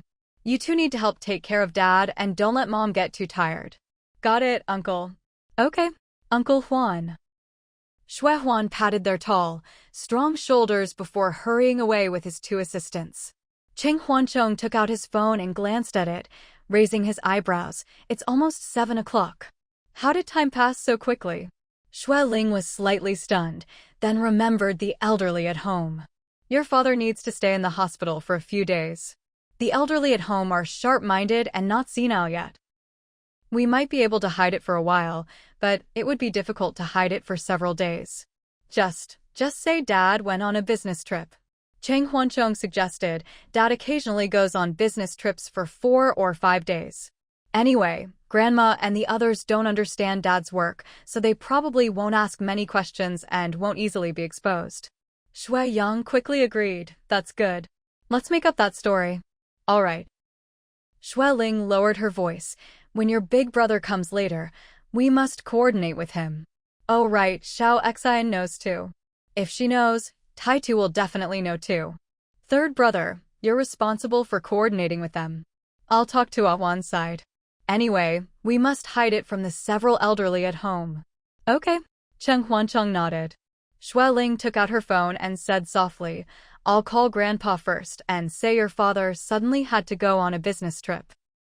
Third brother, and I took him to the airport, so we won't be back for dinner. Second brother will stay tonight to take care of him, and we two will go home. This way it will be seamless. Both sons agreed. After hiding it from the elderly, the three of them filed into the hospital room and found Sheng Tianyuan sleeping soundly, with the instrument screen beside him constantly flashing, showing that his heartbeat was within the normal range. The air conditioning in the room was a bit cold, so Xue Ling turned it up 2 degrees. Mom, are you hungry? Cheng Huancheng asked in a low voice. How about we order some takeout to eat here? What do you think? Xue Ling had no appetite and wanted to refuse, but looking at her two tall, strong sons in front of her, she quickly changed her mind. Okay, order some steamed dishes and steamed rice, something light. Cheng Huancheng agreed and opened his phone screen. Just then, a white coat rushed in from outside, his face full of hurried worry. The eldest son had arrived. He explained that he had been in the operating room earlier and only saw the message his brother sent after the surgery ended. He immediately took off his surgical gown and rushed over. The eldest was a professional, and nothing could be hidden from him. He looked at the medical records, the prescription, and examined all the test reports and instrument data. Mom, did Dad receive some kind of shock these past 2 days? Usually his blood pressure and heart are at healthy levels. How could he suddenly have chest pain and tightness? Did he get very angry about something? Xue Ling sighed helplessly and had to briefly tell them about Xiaohan's situation. Your aunt also caused trouble like this when she was a teenager, stealing all the money from home and secretly eloping with a man, disappearing without a trace for a year or 2. Communication wasn't as advanced then as it is now, and finding someone was like looking for a needle in a haystack. We tried radio stations and newspapers to post missing person notices, tried many methods, but all to no avail.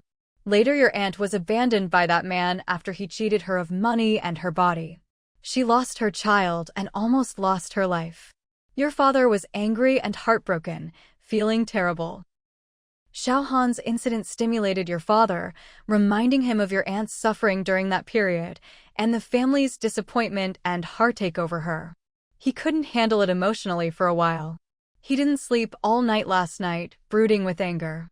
This morning he went to the company to work, and when he came back to sleep in the afternoon, his complexion was very poor. Later, when he heard that Xiaohan skipped school to go to an internet cafe with that little delinquent to play games, he was so angry his chest felt tight and painful. The 3 sons had never heard of this before and were all amazed and incredulous. Really? Something from when Aunt was young?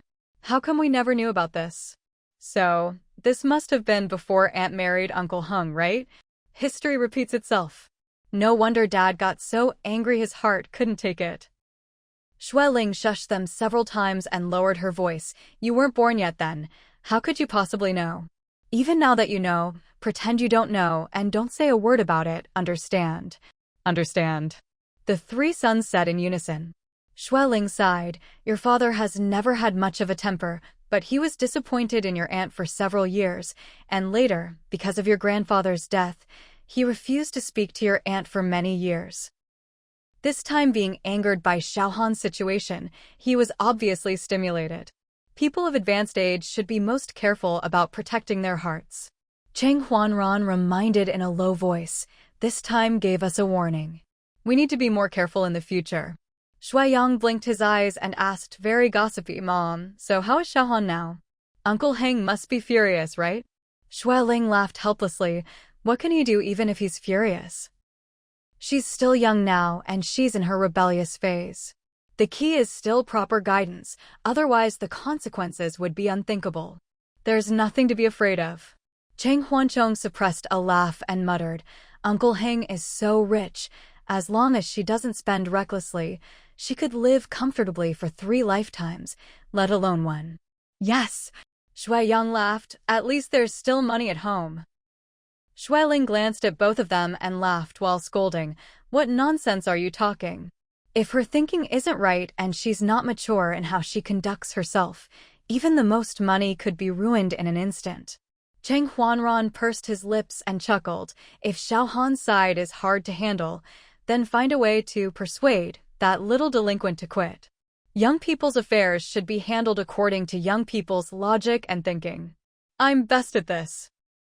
Shui Yang laughed heartily. If he's a second-rate punk, find a real big gangster to scare him and make him disappear quickly on his own. If he's not, then it's even simpler. Just find his parents directly and warn them to discipline him properly. Cheng Huanchong raised his eyebrows skeptically. Second brother, is that possible? Those kinds of little punks who drop out of school and hang around internet cafes all day are mostly without parental supervision, right? If they had parents to discipline them, would they end up like that? If there are no parents to discipline him, then find someone whose job it is to discipline. Shui Yang raised his eyebrows. A little delinquent like that couldn't possibly not have done some petty bad things. Keep a close eye on him, and within 3 days he'll be exposed. Then we'll report him to the police and let him be detained for a month or 2. While being good citizens, we can also take the opportunity to separate him from Xiaohan. At Xiaohan's age, if they don't contact or see each other for a few days, their feelings will immediately fade. Within a month or so, they might not even recognize each other if they meet on the street. Not necessarily. Cheng Huanchong suppressed a laugh. Didn't Mom just say? Xiaohan said this is her first love, so she treasures it especially. In reality, many people have first love complexes. Nonsense.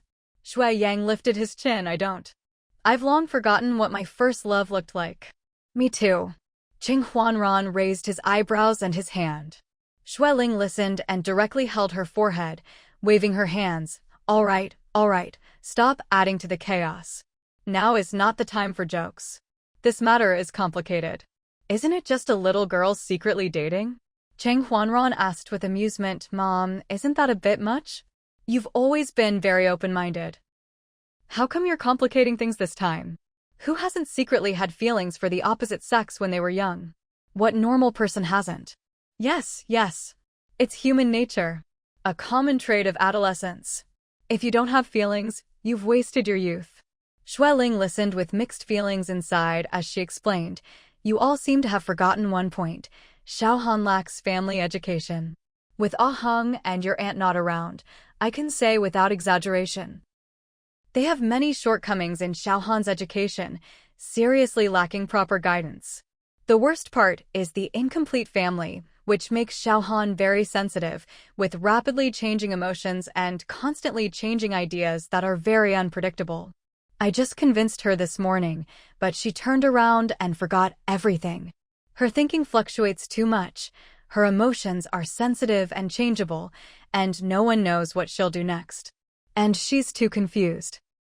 Chang Huancheng added, our cousin seems to have no correct worldview or values to guide her. She does whatever she wants, and usually seems muddled, not knowing what she wants or what she's looking for. Right? Shui Yang shrugged, and she's way too sensitive and hard to get along with. Make one joke, and she might take it seriously and start crying, making everyone afraid to joke with her. With someone like that, who wouldn't keep their distance? I haven't interacted with her for a long time.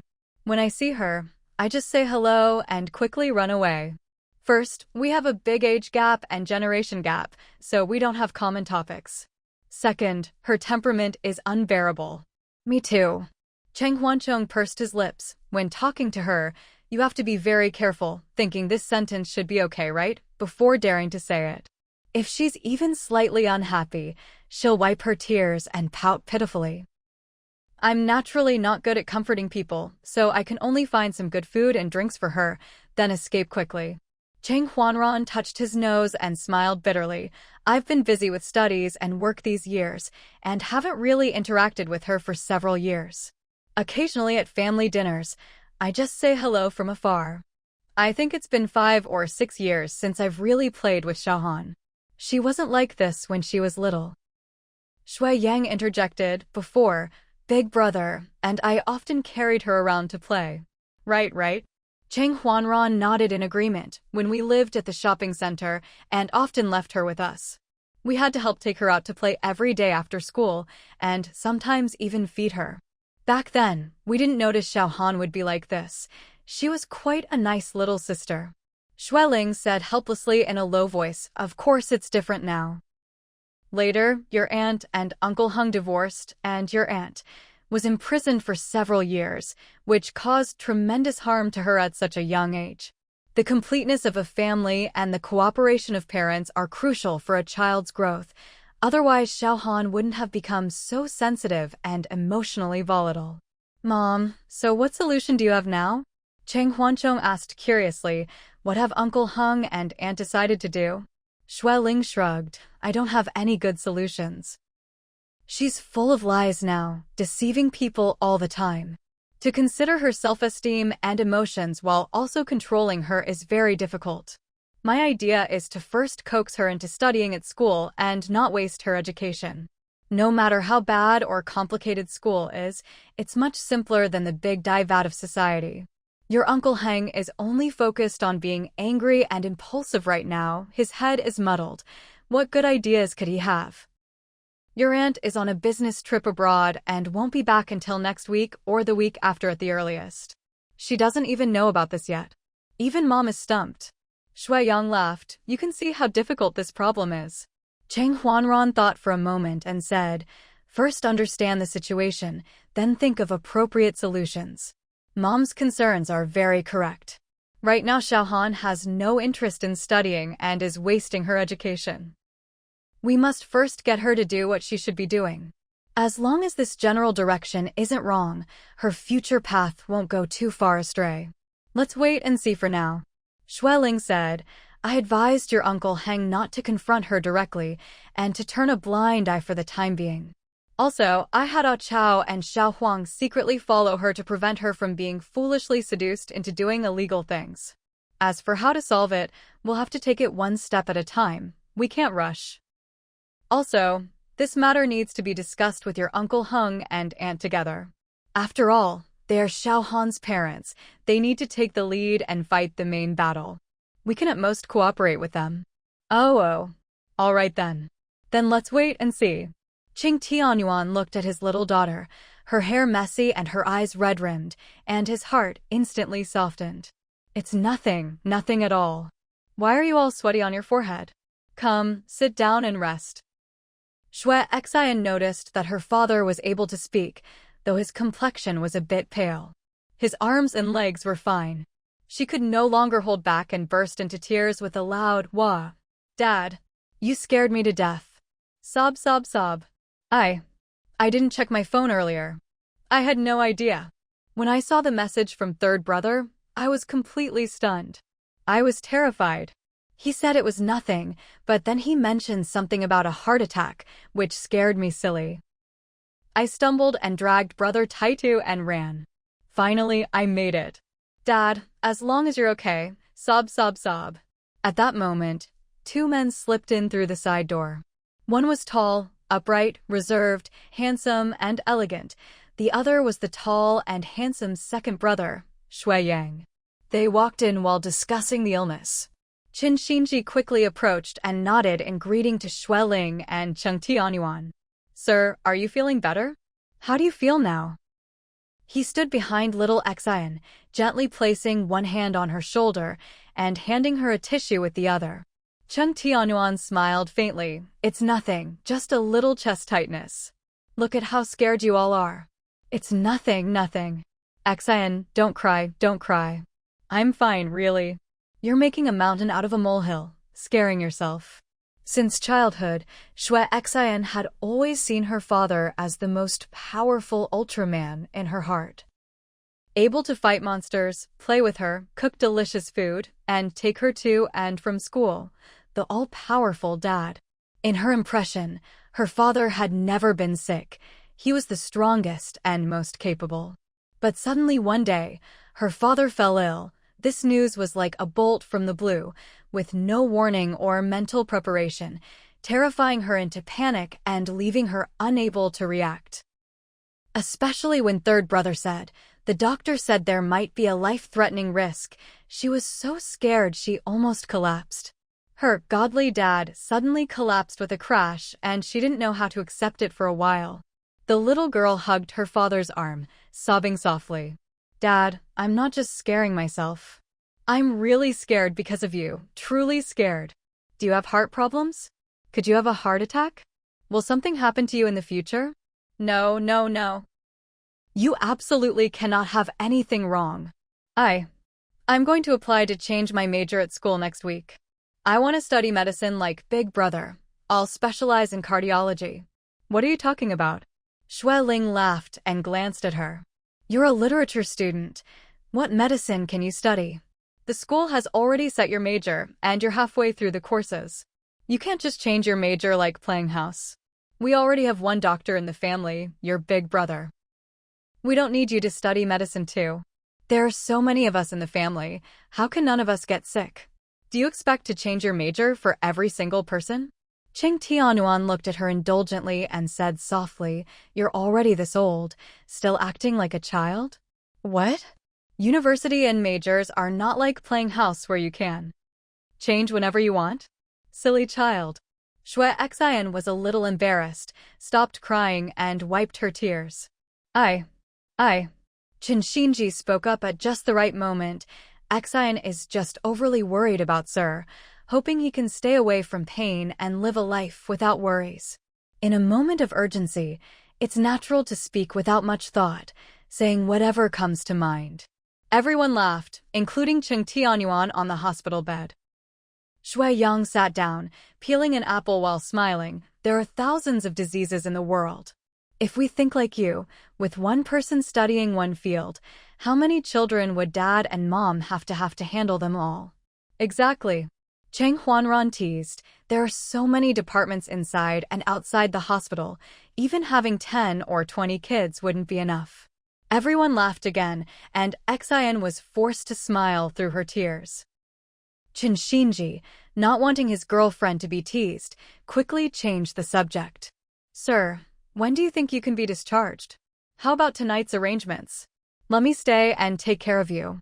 Your wife is getting older and can't stay up late. I'll stay tonight. Shui Yang quickly answered. Cheng Tianyuan smiled. Second brother staying tonight is enough. Right, Shui Ling agreed. Your company is so busy, and you have to work early tomorrow. A Yuan's condition isn't serious. No need for so many people to stay here. With Yang here tonight, it's fine. Don't worry, with the three brothers taking turns, there are plenty of hands here. After hearing this, Qin Xinji didn't insist further. He wasn't just paying lip service, he genuinely wanted to stay and care for his future father-in-law. But seeing that Cheng Tianyuan was still in good spirits, with no need for help moving around, and with Shui Yang guarding here, it should be enough, so he agreed. Madam, if Sir needs care, call me anytime. I'll be in the capital these days and can come whenever needed. Shui Ling said softly, okay, if we need help, we'll call you. Mom, I want to stay and take care of Dad too. Shui Xian pouted seriously. When I was sick before, Dad took care of me. Now Dad is sick. It's my turn to take care of him. Don't worry, you'll definitely be arranged. Shui Ling smiled, but not tonight, because you have class tomorrow. When you don't have class and have time, come over and help. Okay. Xian quickly asked, or should I just take leave? Big brother has to work, second brother is very busy now. Third brother and I can help. We're both in the capital, and it's quick to get here by subway.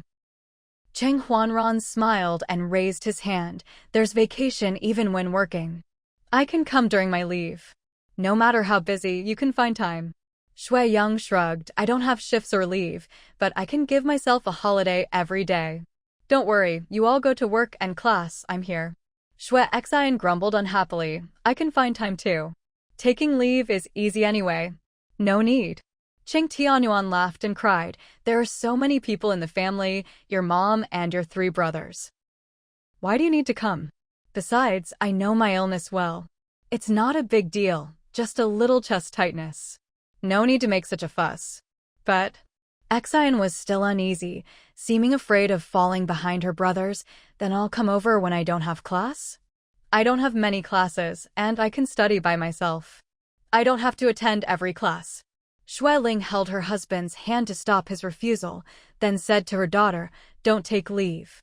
Go to class when you have to. When you don't have class, come over and help. Okay.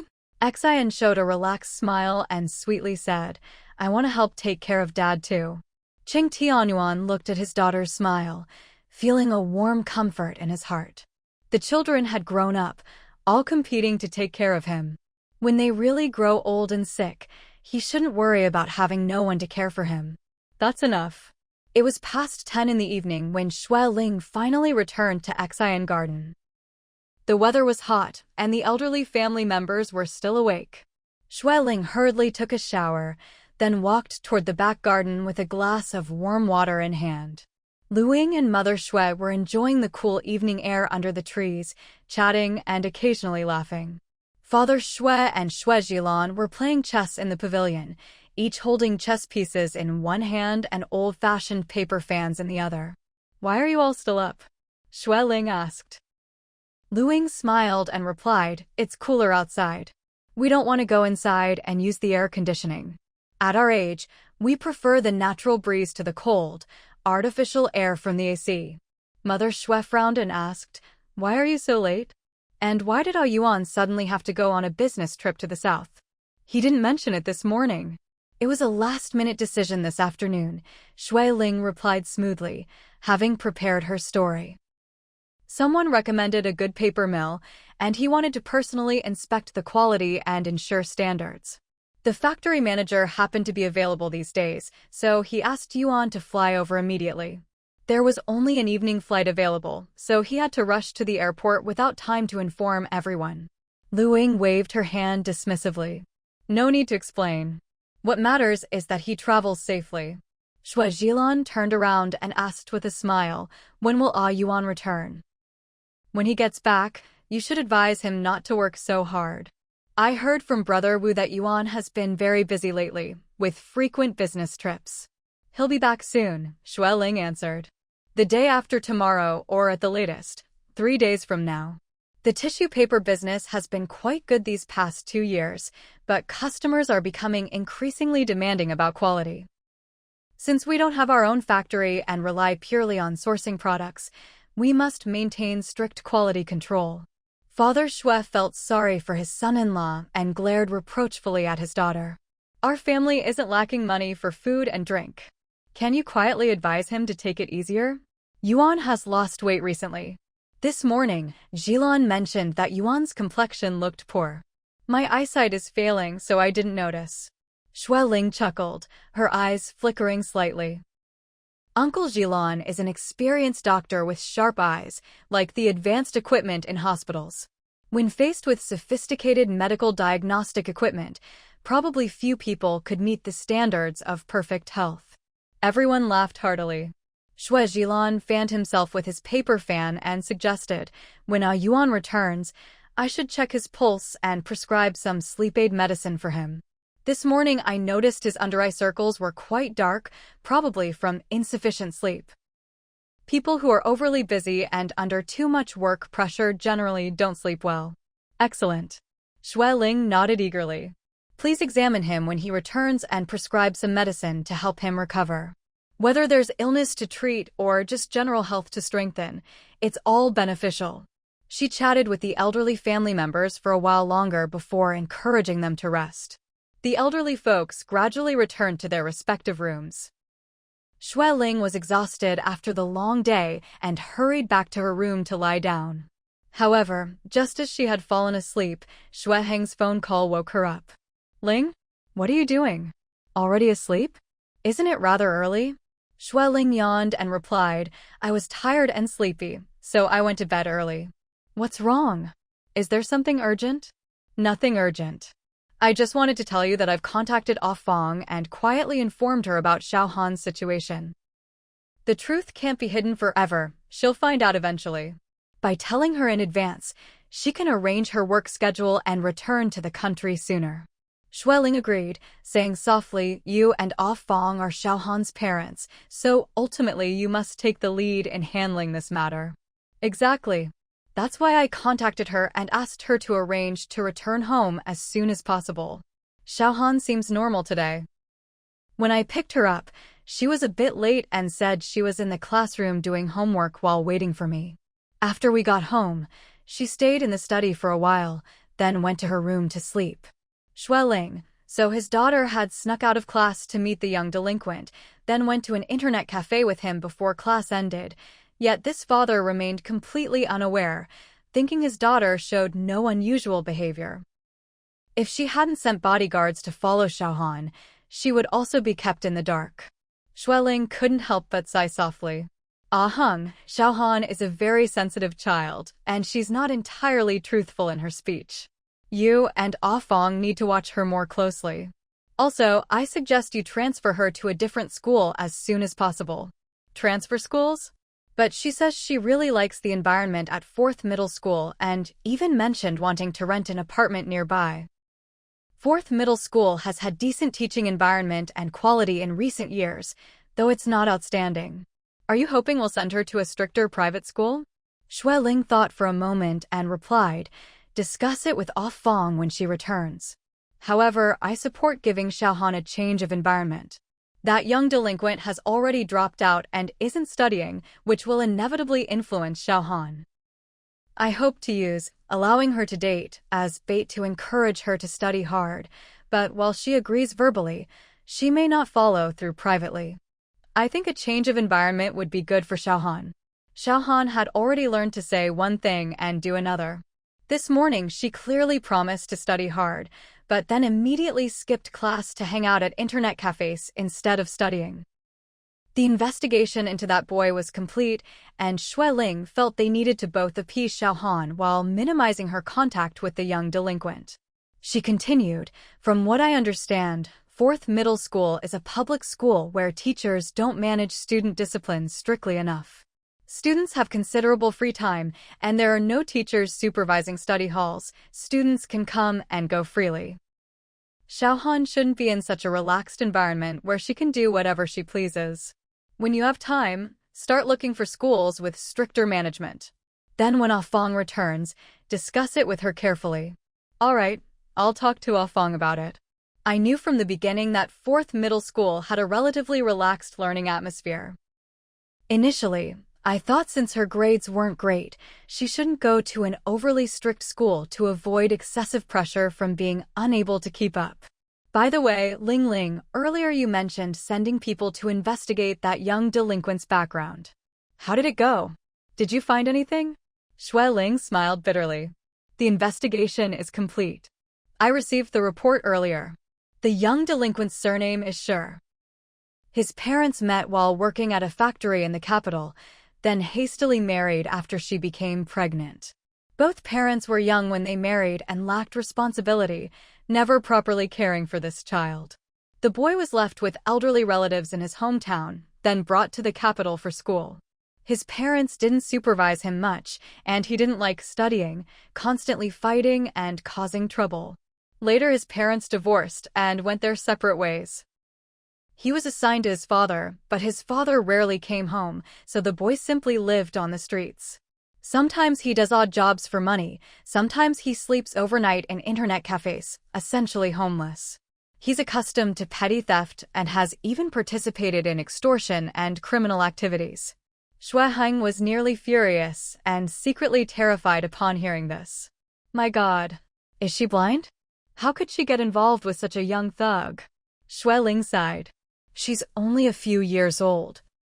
How could she distinguish between good and bad people? To her, anyone who plays with her and makes her happy is mostly a good person, while anyone who goes against her wishes is entirely bad. Such a young delinquent will probably end up in prison eventually. What if he influences her to do bad things? She lacks the judgment to distinguish right from wrong, so we must help her judge. No way. Starting tomorrow, I won't allow her to see that young delinquent anymore. Xue Ling advised, don't get excited and act impulsively, okay? Didn't I already tell you this morning? Children her age, the more you try to stop them, the more they want to rebel against you. If you want to prevent her from seeing him, you need to find alternative approaches, not simply and crudely forbidding them from meeting. Think about it, Xiao Han isn't your possession that you can keep at home, controlling everything she does. She needs to go to school and go out. She has her own circle of friends and classmates, which is unavoidable. But these situations create opportunities, otherwise, she and that young delinquent have been together for over a year, nearly 2 years, and you would never have known. What alternative approaches? How do we approach this differently? Monday through Friday she has to attend school.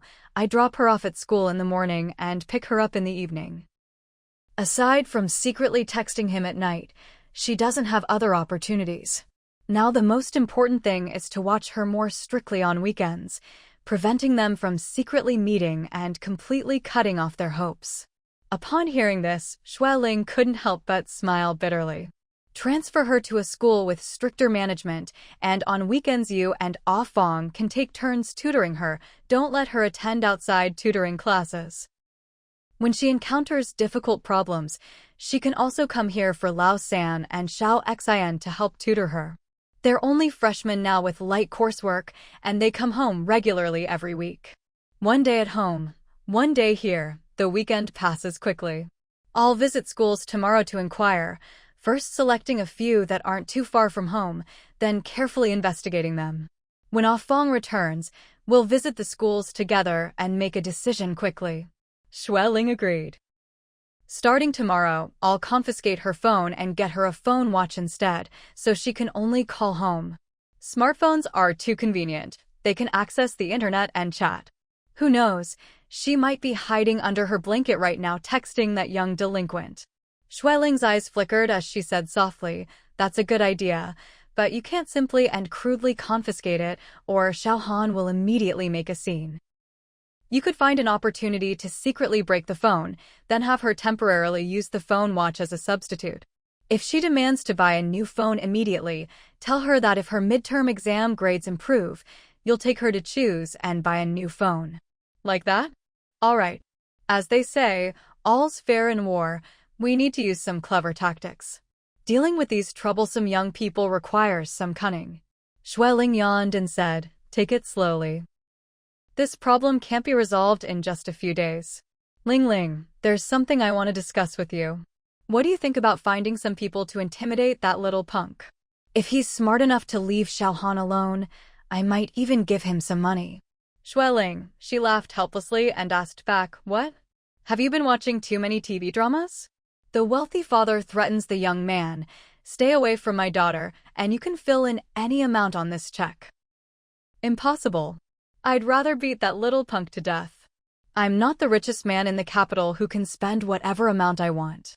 For a small sum, I could manage it for my daughter's sake. But if he tries to extort a large amount from me, I'd rather call the police. That boy will end up being detained for education sooner or later anyway, otherwise he'll easily become a menace to society. Xue Ling thought for a moment and said softly, don't rush. Let's wait and see a bit longer. I've already asked people to investigate thoroughly, looking for better and more suitable opportunities to separate them. Let's first stabilize Xiaohan, then take other steps gradually. Haste makes waste. The more urgent we are, the more likely we'll achieve the opposite result. Really? Are you sure we can wait longer? But I'm so worried. Think about it. That boy spends all day on the streets stealing and pickpocketing. What if Xiaohan gets dragged into it? What would we do then? Xueling smiled slightly and chuckled softly. If that really happened, you might actually be somewhat relieved. It would be best if Xiaohan also got arrested, giving her a good scare and helping her sober up to recognize right from wrong. When children make small mistakes that can be corrected, it prevents them from making bigger mistakes. No way, no way. My heart couldn't handle that. She's a girl, a delicate flower raised in a greenhouse. She couldn't withstand such trauma. Besides, if the situation were controllable, we could consider trying it. But if it's uncontrollable and Xiaohan gets hurt? No, I don't even dare to imagine it. Xueling had to tell the truth. Don't worry. I've already asked people to keep an eye on that boy and will definitely find an opportunity to make him leave Xiaohan. You need to urge them to hurry and not drag this out too long. Xueling said helplessly, I know. I've already said this matter can't be rushed. You need to wait. Don't create conflict with Xiaohan. Like me, continue to coax and stabilize her. Understood. Fong is very angry, but she quickly calmed down and told me not to argue with Xiaohan for now, to avoid making the situation worse and unmanageable. She also said she'll return to the country as soon as possible. Sigh. Actually, Xiaohan was mainly raised by me, and I have custody. That my daughter turned out this way, I, as her father, can't escape responsibility. If you hadn't told me in time, I'd probably still be completely deceived by her. I apologized to Fong, saying I definitely didn't do well enough, and asked for her forgiveness. She said she doesn't blame me as a mother, she also bears responsibility. Xueling sighed softly. As parents, you can't escape this responsibility. But which parents can say they've always been right and never made mistakes? I'm the mother of 4 children, and I consider myself only a qualified mother. I certainly can't claim to be perfect. Your situation is more complex, so the child's problems may be greater and more difficult to handle. Exactly. Being a father comes naturally, but wanting to be a good father, I don't know where to learn that, where there might be training institutions to teach me. As parents, we raise children while fumbling to educate them properly. All the stresses of work and life accumulate together, pressuring you to the point of madness, yet you still must persevere and try to be a father, even worrying and being anxious about not being a good father. Sigh. Sometimes when I think about it, it's really overwhelming. Xueling consoled him for quite a while longer before hanging up. She was exhausted, shifted to a more comfortable position, and quickly fell asleep. The next morning, Xueling got up early and had the kitchen staff prepare porridge. After accompanying the 4 elderly family members through breakfast, she quietly took some porridge and drove to the hospital. Qing Tianyuan was already awake, with Shui Yang helping him wash up while yawning and clutching his phone. Xueling entered carrying a thermos in one hand and char siu buns and fried dough sticks in the other. Shui Yang's eyes immediately lit up as he eagerly rushed toward the food. Qing Tianyuan wiped the corner of his mouth and walked out. The loose, wrinkled hospital gown looked very unsuitable on him. He glared at Shui Yang with obvious disdain and complained to his wife. I told him I'm fine and don't need him staying here all the time, but he never listens. He keeps saying he's afraid I'll faint. What nonsense. Dad. Those were the doctor's and nurse's words, not something I made up. Shui Yang protested. Xueling suppressed a laugh. All right. Come drink some water and have breakfast. The char siu buns and fried dough sticks were prepared for their second son, who had a big appetite. He devoured 3 buns, 2 fried dough sticks, and 2 large bowls of porridge in one go. Qing Tianyuan had little appetite and only ate 1 bowl of plain porridge. Xueling asked with concern, "How did you sleep last night? Was it too noisy?" "No," Qing Tianyuan replied. It's a private room. How could it be noisy? The 4-drip finished after midnight, then I felt comfortable enough to sleep. When I slept, Yang also slept, until just now when the nurse came knocking to take my temperature. That's good. Xueling smiled as she looked him over, whispering, "Your complexion looks much better, and your eyes have a bit more spirit." Qing Tianyuan said confidently, "By tomorrow I'll be completely fine." I hope so. Xueling looked at their second son, who was eating with a satisfied expression, and asked, "Are you going back now? Go home, take a shower, and get to work." "Yes." Shui Yang stretched lazily, licking his lips. "I'm so full today. That was delicious." "Dad, Mom, I'll head to work first. I slept enough last night, so how about I stay for night duty again tonight?" "That's not necessary," Chung Tianyuan waved dismissively. "My hands and feet are fine. Why would I need someone to watch over me at night? Go handle your own business. You don't need to come back. When I'm discharged tomorrow, just have your mom send you a message." Shui Yang treated his words like background noise and looked to his mother for guidance. "Mom, Big Brother is extremely busy with work and being on call. How about I stay instead? I have more flexible time and it's easier to arrange. Besides, it's our own family business. A day earlier or later doesn't matter much." Xueling thought for a moment and quickly nodded. "All right, then you'll stay tonight. When your brother comes later, I'll let him know. 3rd and 4th are still in school, so we won't assign them night duty." Shui Yang beamed with joy, acting coquettishly. "Mom, you have to bring me delicious breakfast tomorrow too, of course, of course." Xueling laughed indulgently.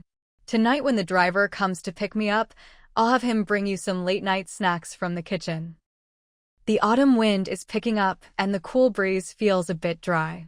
I'll bring you some lung-nourishing soup to drink tonight, okay?" "Thank you, Mom."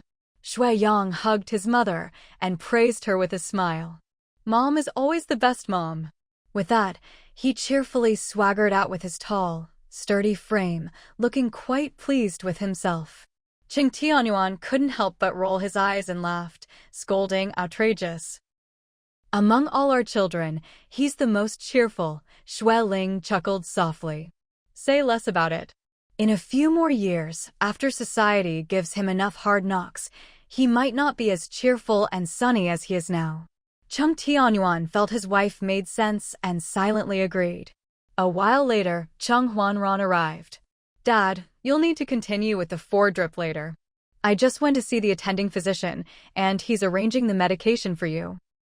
Chung Tianyuan agreed and rubbed the back of his hand. "Tell them to come quickly. The sooner they insert the needle, the sooner it'll be over."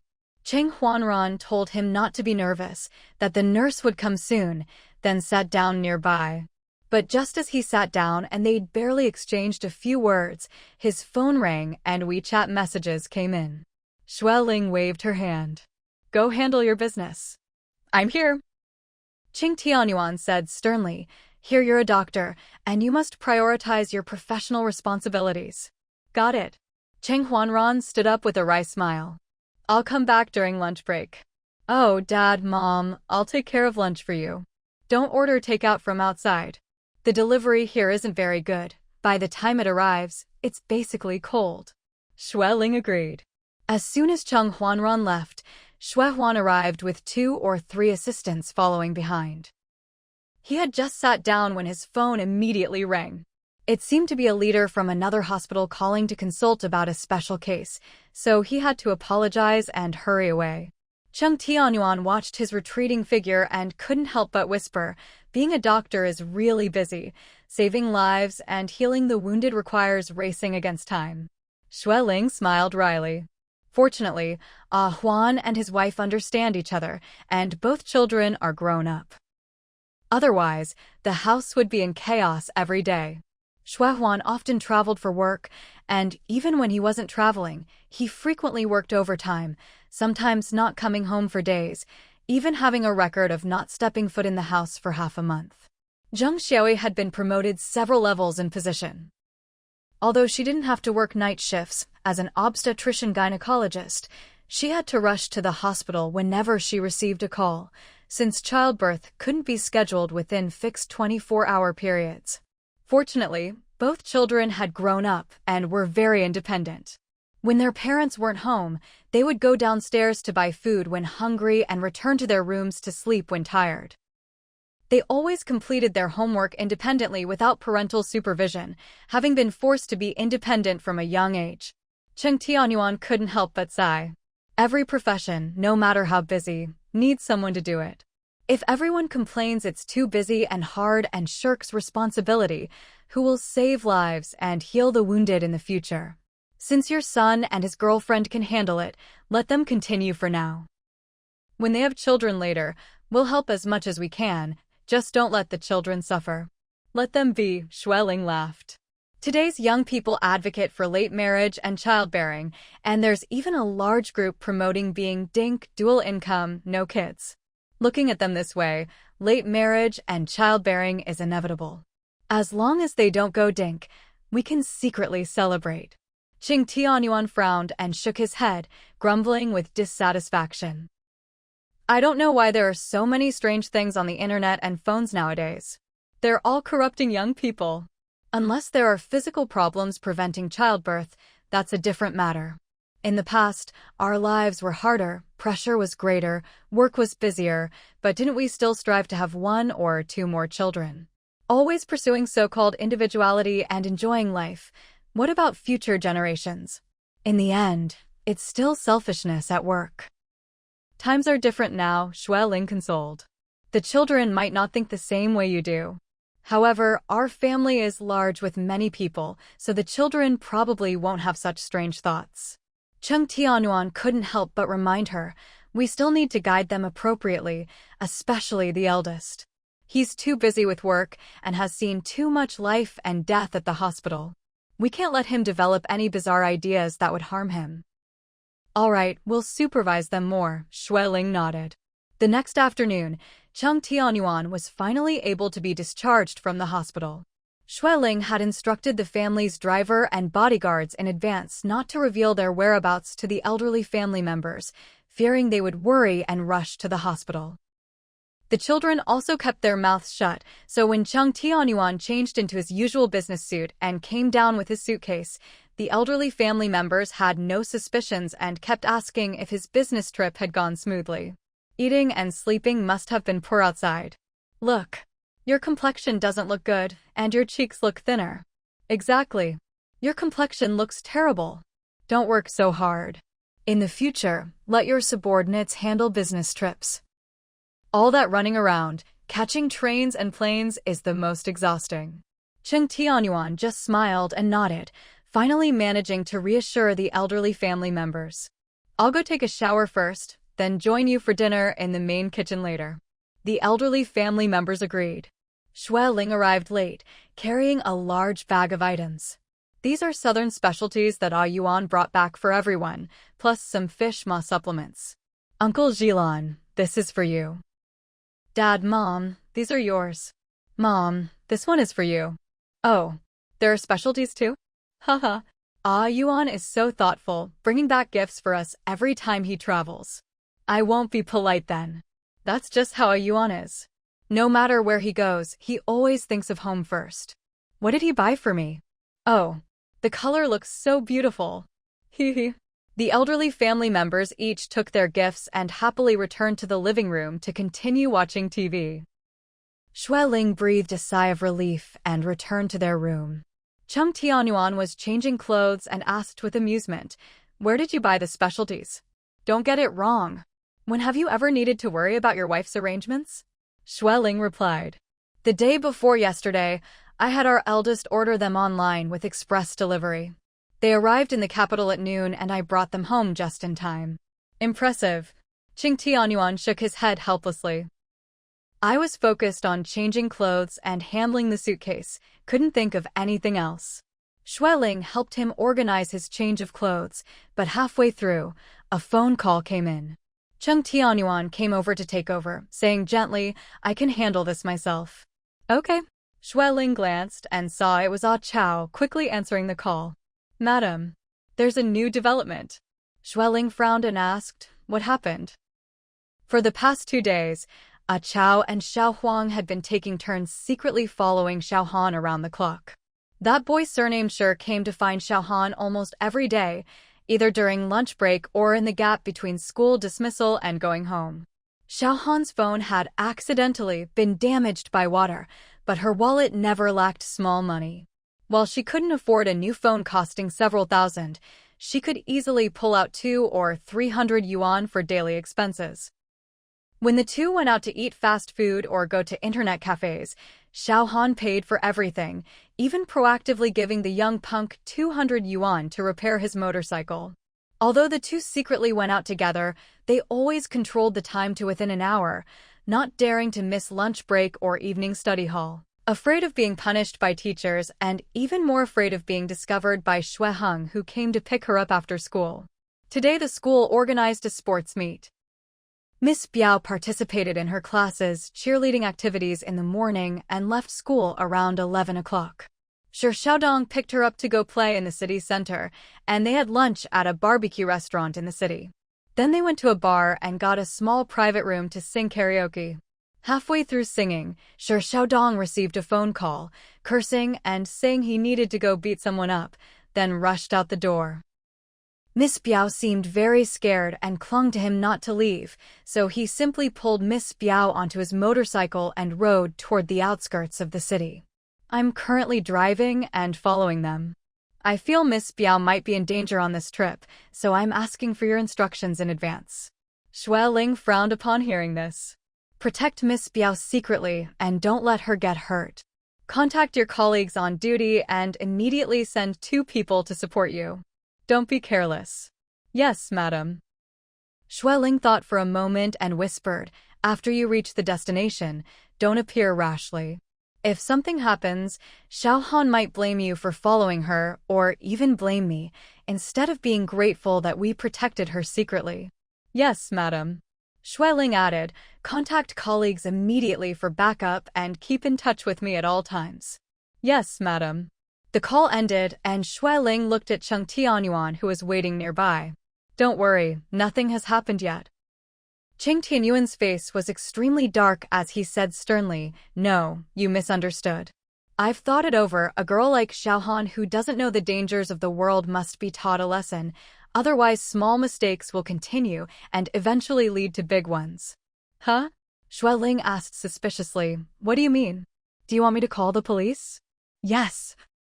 Cheng Tianyuan said, it would be best if the police could detain her for a few days, let her wake up properly, let her see the possible serious consequences of associating with the wrong people. Excessive protection is no longer effective for her. Maybe we need to take the opposite approach. Xue Ling's eyes flickered as she whispered, let's wait and see.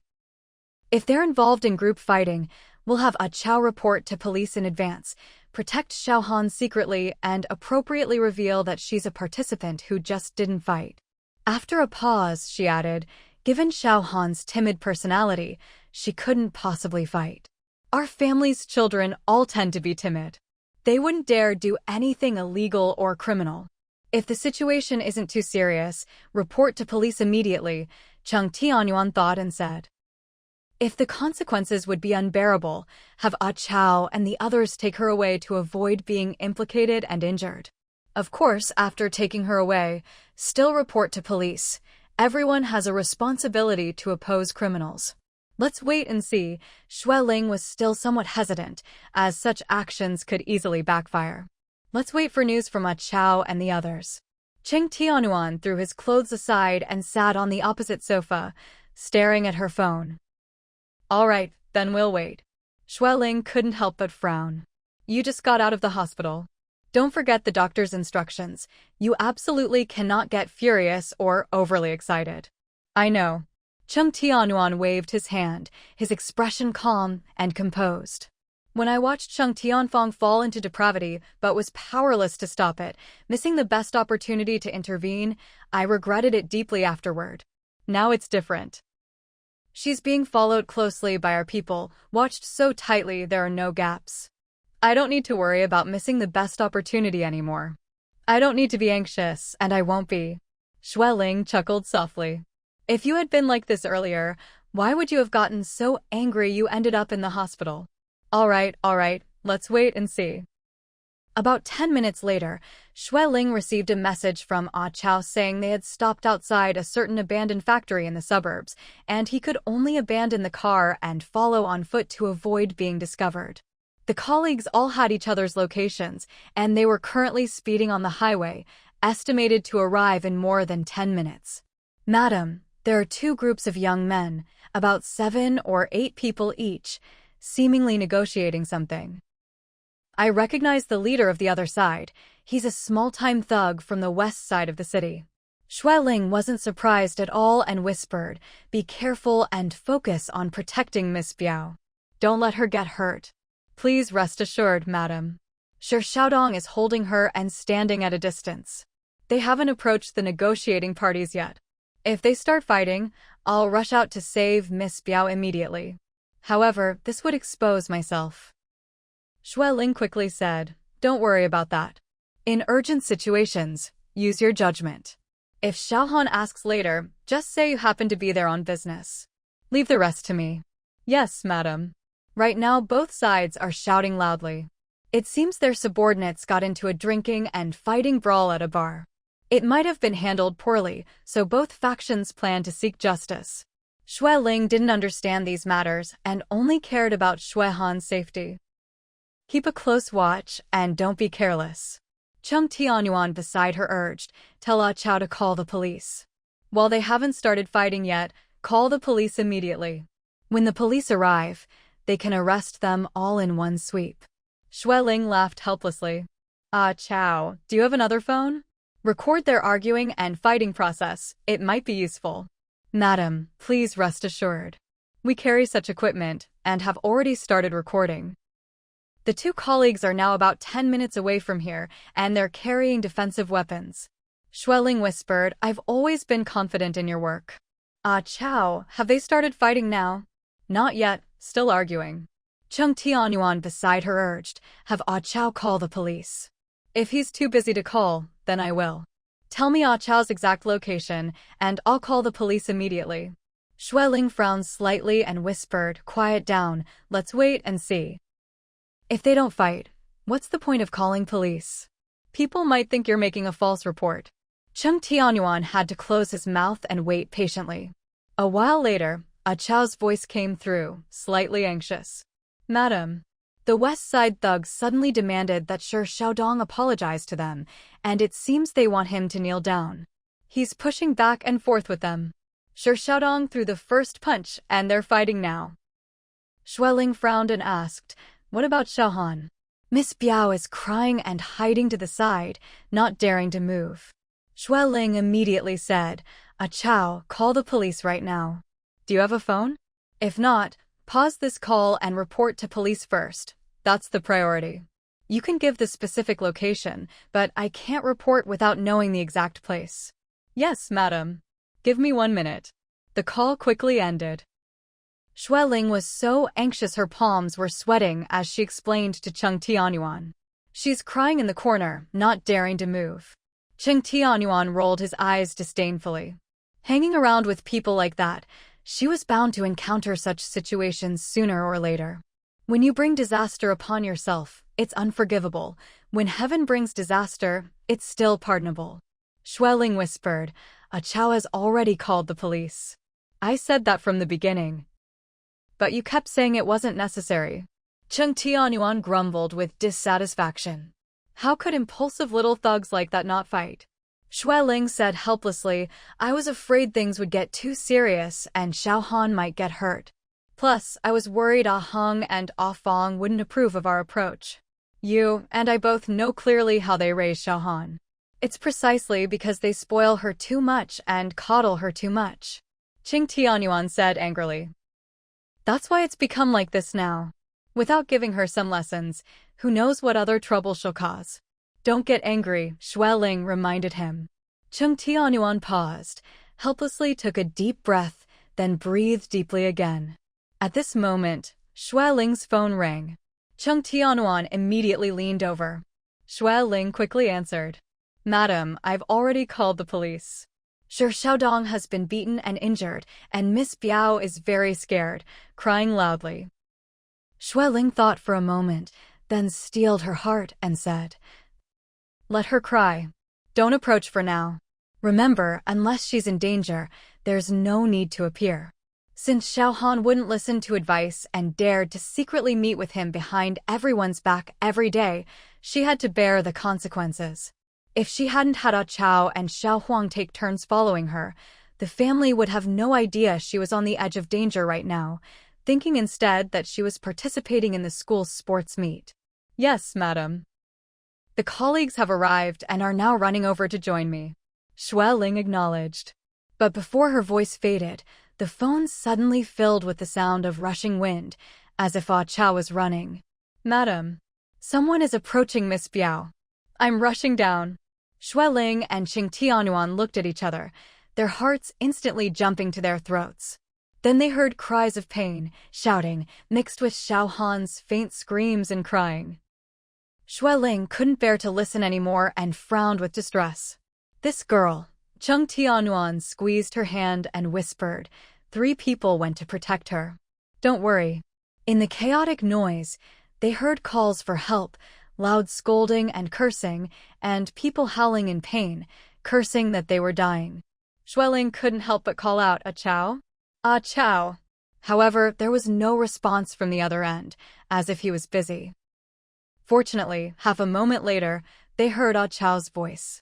"Madam, we've taken Miss Biao to safety." At the same time, someone nearby was comforting the sobbing Xuehan, saying, "Miss Biao, don't cry anymore. You're safe now." Xiaohan seemed to be terrified, crying loudly. "Madam, Miss Biao is very frightened and emotionally out of control." Xue Ling frowned, feeling sorry for her. "In that case, you should know." Qing Tianyuan interrupted sternly from the side. "Don't take her away. Although she didn't fight, she's in cahoots with Shi Xiaodong. When the police come, arrest whoever should be arrested. Don't take her away for now." Ah Chao on the other end of the phone was extremely conflicted, asking hesitantly in a low voice. "Madam, sir, if that's the case, Miss Biao might be arrested, and family members would need to go to the police station for bail. Are you sure you really want to leave her there?" Xue Ling narrowed her eyes and then gave a calm order. "Leave her there. Protect her well, and try not to conflict with them. When the police arrive, tell the truth and don't hide anything. If she needs to be arrested, then don't worry about her. I'll contact her father later to bail her out." "Yes, madam." Xue Ling listened to Xiaohan's frightened sobbing and felt her heart in turmoil. Afraid she might soften momentarily, she simply hung up the call. Qing Tianyuan sighed softly, his tone heavy. "She's my niece, and I feel sorry for her just like you do. But she's been lying every day, being duplicitous, pursuing all sorts of chaotic thrills. She must be taught a lesson, otherwise small mistakes won't be corrected and might lead to big mistakes in the future." "I understand." Xue Ling sighed and nodded. After more than 10 minutes, Ah Chao called. "Madam, the police have arrived and arrested the remaining thugs at the scene. Shi Xiaodong's leg was seriously injured and he couldn't run, so he's already been arrested and put in the police car. Miss Biao has also been arrested. I have video footage from the scene, which I've given to the police as evidence. At Tianshu Group's branch office, in the general manager's office." Xue Heng sat on the high-end leather sofa, listening to the analyst's report while his mind wandered elsewhere. "Mr. Xue?" "Mr. Xue," the analyst called tentatively. Xue Heng snapped back to reality, forcing an awkward smile. "Sorry. I was just thinking about the funding issues." The analyst explained, according to current estimates, we'll need at least 10 digits in funding. The high-end medical equipment for later stages won't be cheap either. We should prepare several tens of millions as backup, possibly even over 100 million. Xue Heng hesitated slightly. The main issue is the land acquisition problem. Land in the Beijing suburbs is extremely expensive now. Getting dozens of acres is difficult, the prices are sky-high, and there are tons of people competing for it. The analyst advised, "Mr. Xue, I can't speak for other places, but Beijing's land prices will definitely only rise, never fall. If you buy it all at once, in 5 or 10 years it could double or even multiply several times in value." I'll think about it, Xue Heng said quietly. I still need to discuss this with my cousin. The analyst smiled ingratiatingly. Mr. Xue, those 2 plots in the suburbs will be auctioned in 3 months. You need to act quickly. If you miss this village, there won't be another shop like this. No rush, Xue Heng scoffed. Land gets auctioned every 2 or 3 years, sometimes once a year. As long as there's enough money, there's no shortage of land. That's true, the analyst reminded him. However, those 2 suburban plots have quite a lot of trees nearby, making them quite suitable for a high-end nursing home. Mr. Xue, opportunities like this don't come often. Xue Heng waved his hand dismissively. All right, I'll consider it carefully. You can go now. I'll call you if anything comes up. The analyst set down the files in his hands. Very well, Mr. Xue. I'll leave the proposal here with you. I'll wait for your good news. With that, he left the office. Xue Heng yawned and leaned back wearily. Then he reached over to massage his lower back, rubbing it gently. Suddenly, his phone rang. Xue Heng glanced at it and saw an unknown number, so he hung up without thinking. A moment later, the caller tried again. Xue Heng frowned slightly, looked more carefully, and saw it was a Beijing landline number. Since it kept ringing persistently, he reluctantly answered. What? The police station? The next moment, he shot up in panic. Shortly after, Xue Heng hurriedly put on his suit jacket while rushing toward the door, his face unable to hide his alarm. Suddenly, he stopped in his tracks. Near the office door, Xue Ling stood with a grave expression, as if she had been waiting for quite some time. She sighed and spoke, Let's go. The driver is waiting downstairs. You're in a panic. Try not to drive yourself. A while later, the extended luxury car slowly pulled out of the parking lot and headed toward the main road. Xue Heng tried to stay calm as he asked, Is Xiaohan all right? When did you find out? How did you seem to know before I did? Xiaohan is fine, Xue Ling replied. She's just badly frightened.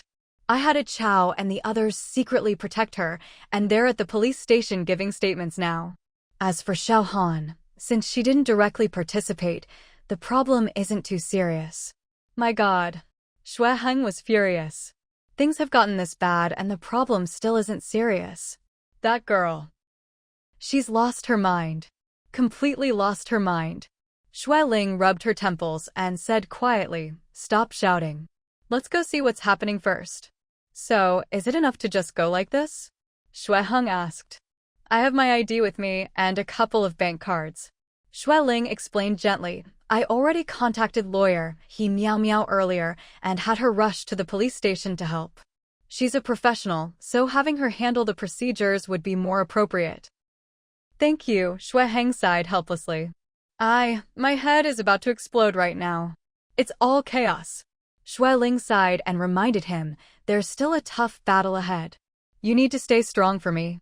Sigh. That evening, dinner was served at Xian Garden. Cheng Tianyuan absent-mindedly accompanied the elderly family members for dinner, occasionally checking his phone. Father Xue looked around outside suspiciously and asked, Yuan, has Ling Ling gone out again? Not coming home for dinner again. She has something to handle, Cheng Tianyuan replied. Father Xue furrowed his white brows.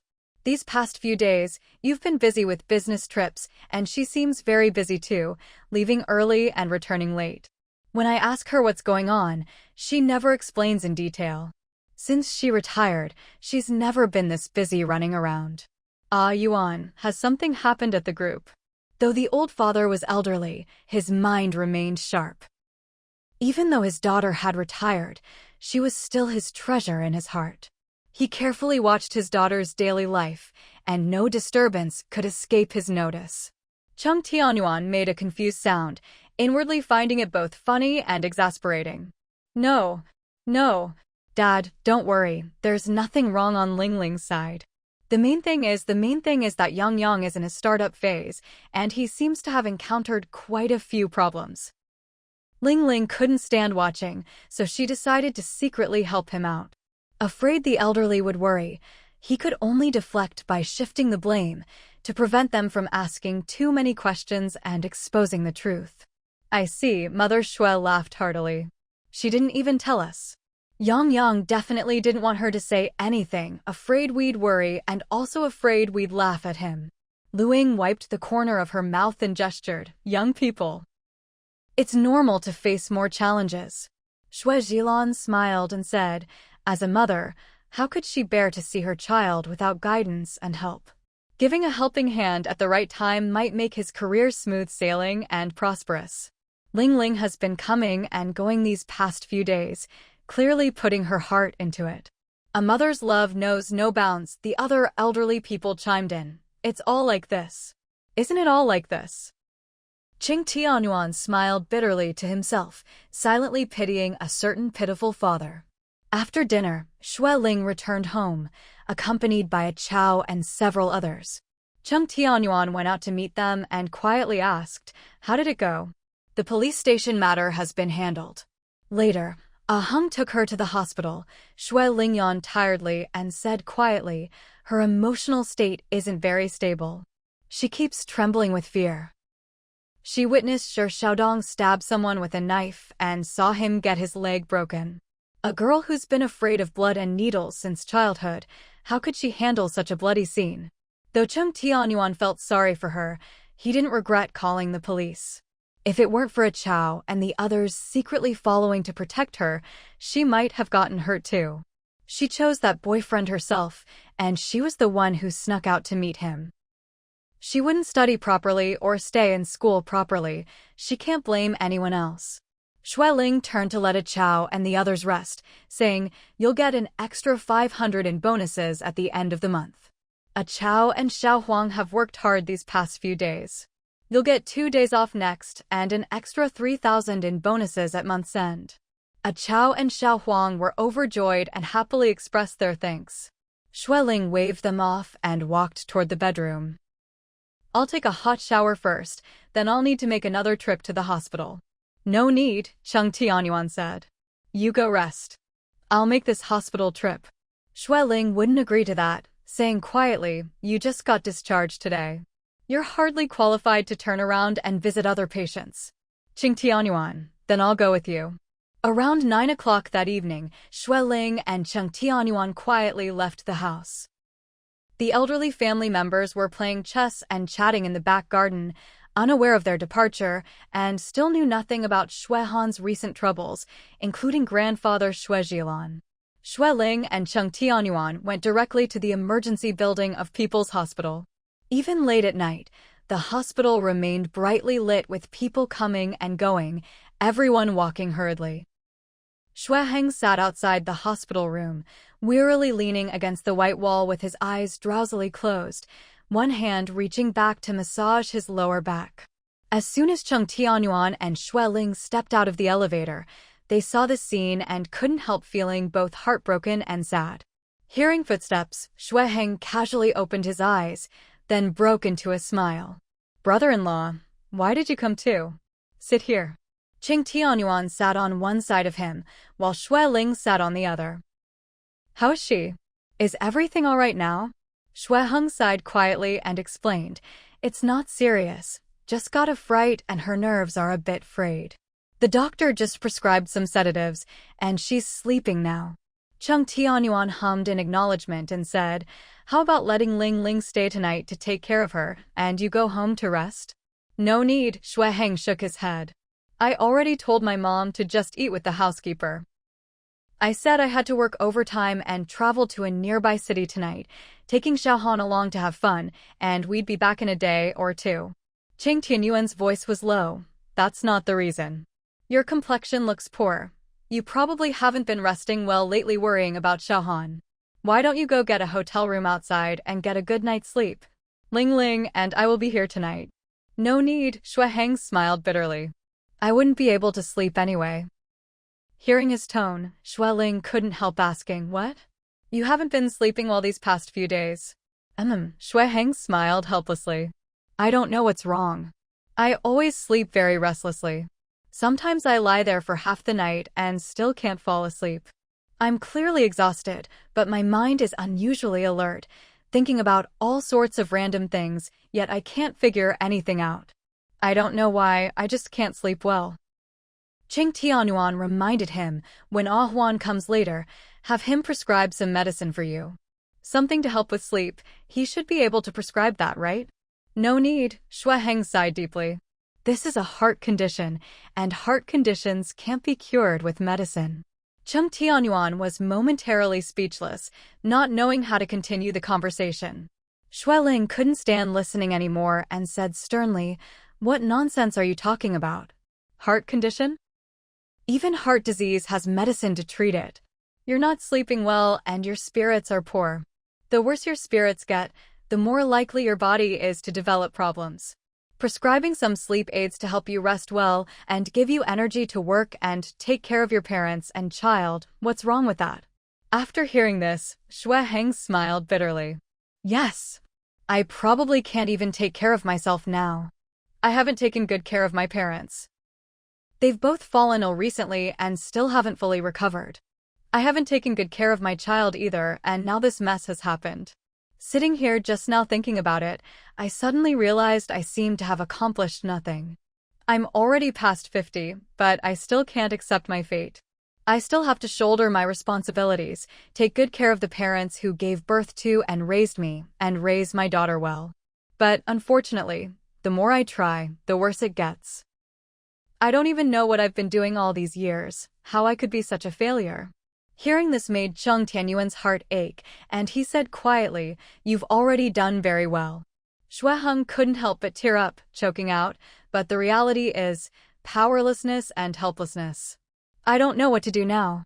My mind is completely muddled. Think slowly, Xue Ling sighed. The child's educational problems didn't develop overnight into this situation.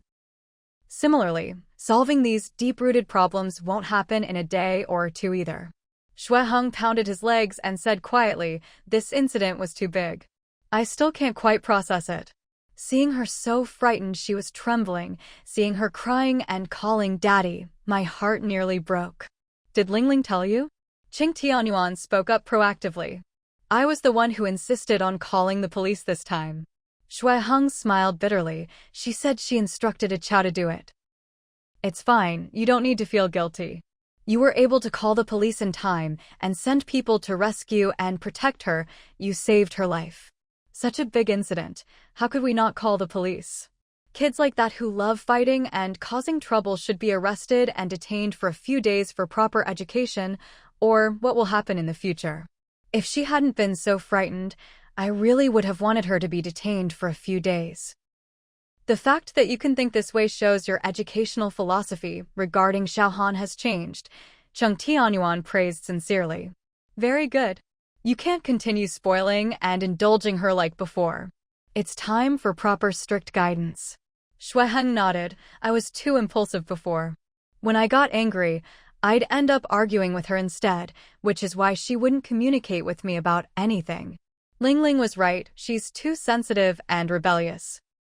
We must learn to communicate with her and get her to genuinely accept our guidance. After this incident, hopefully things will change," Xue Ling sighed quietly.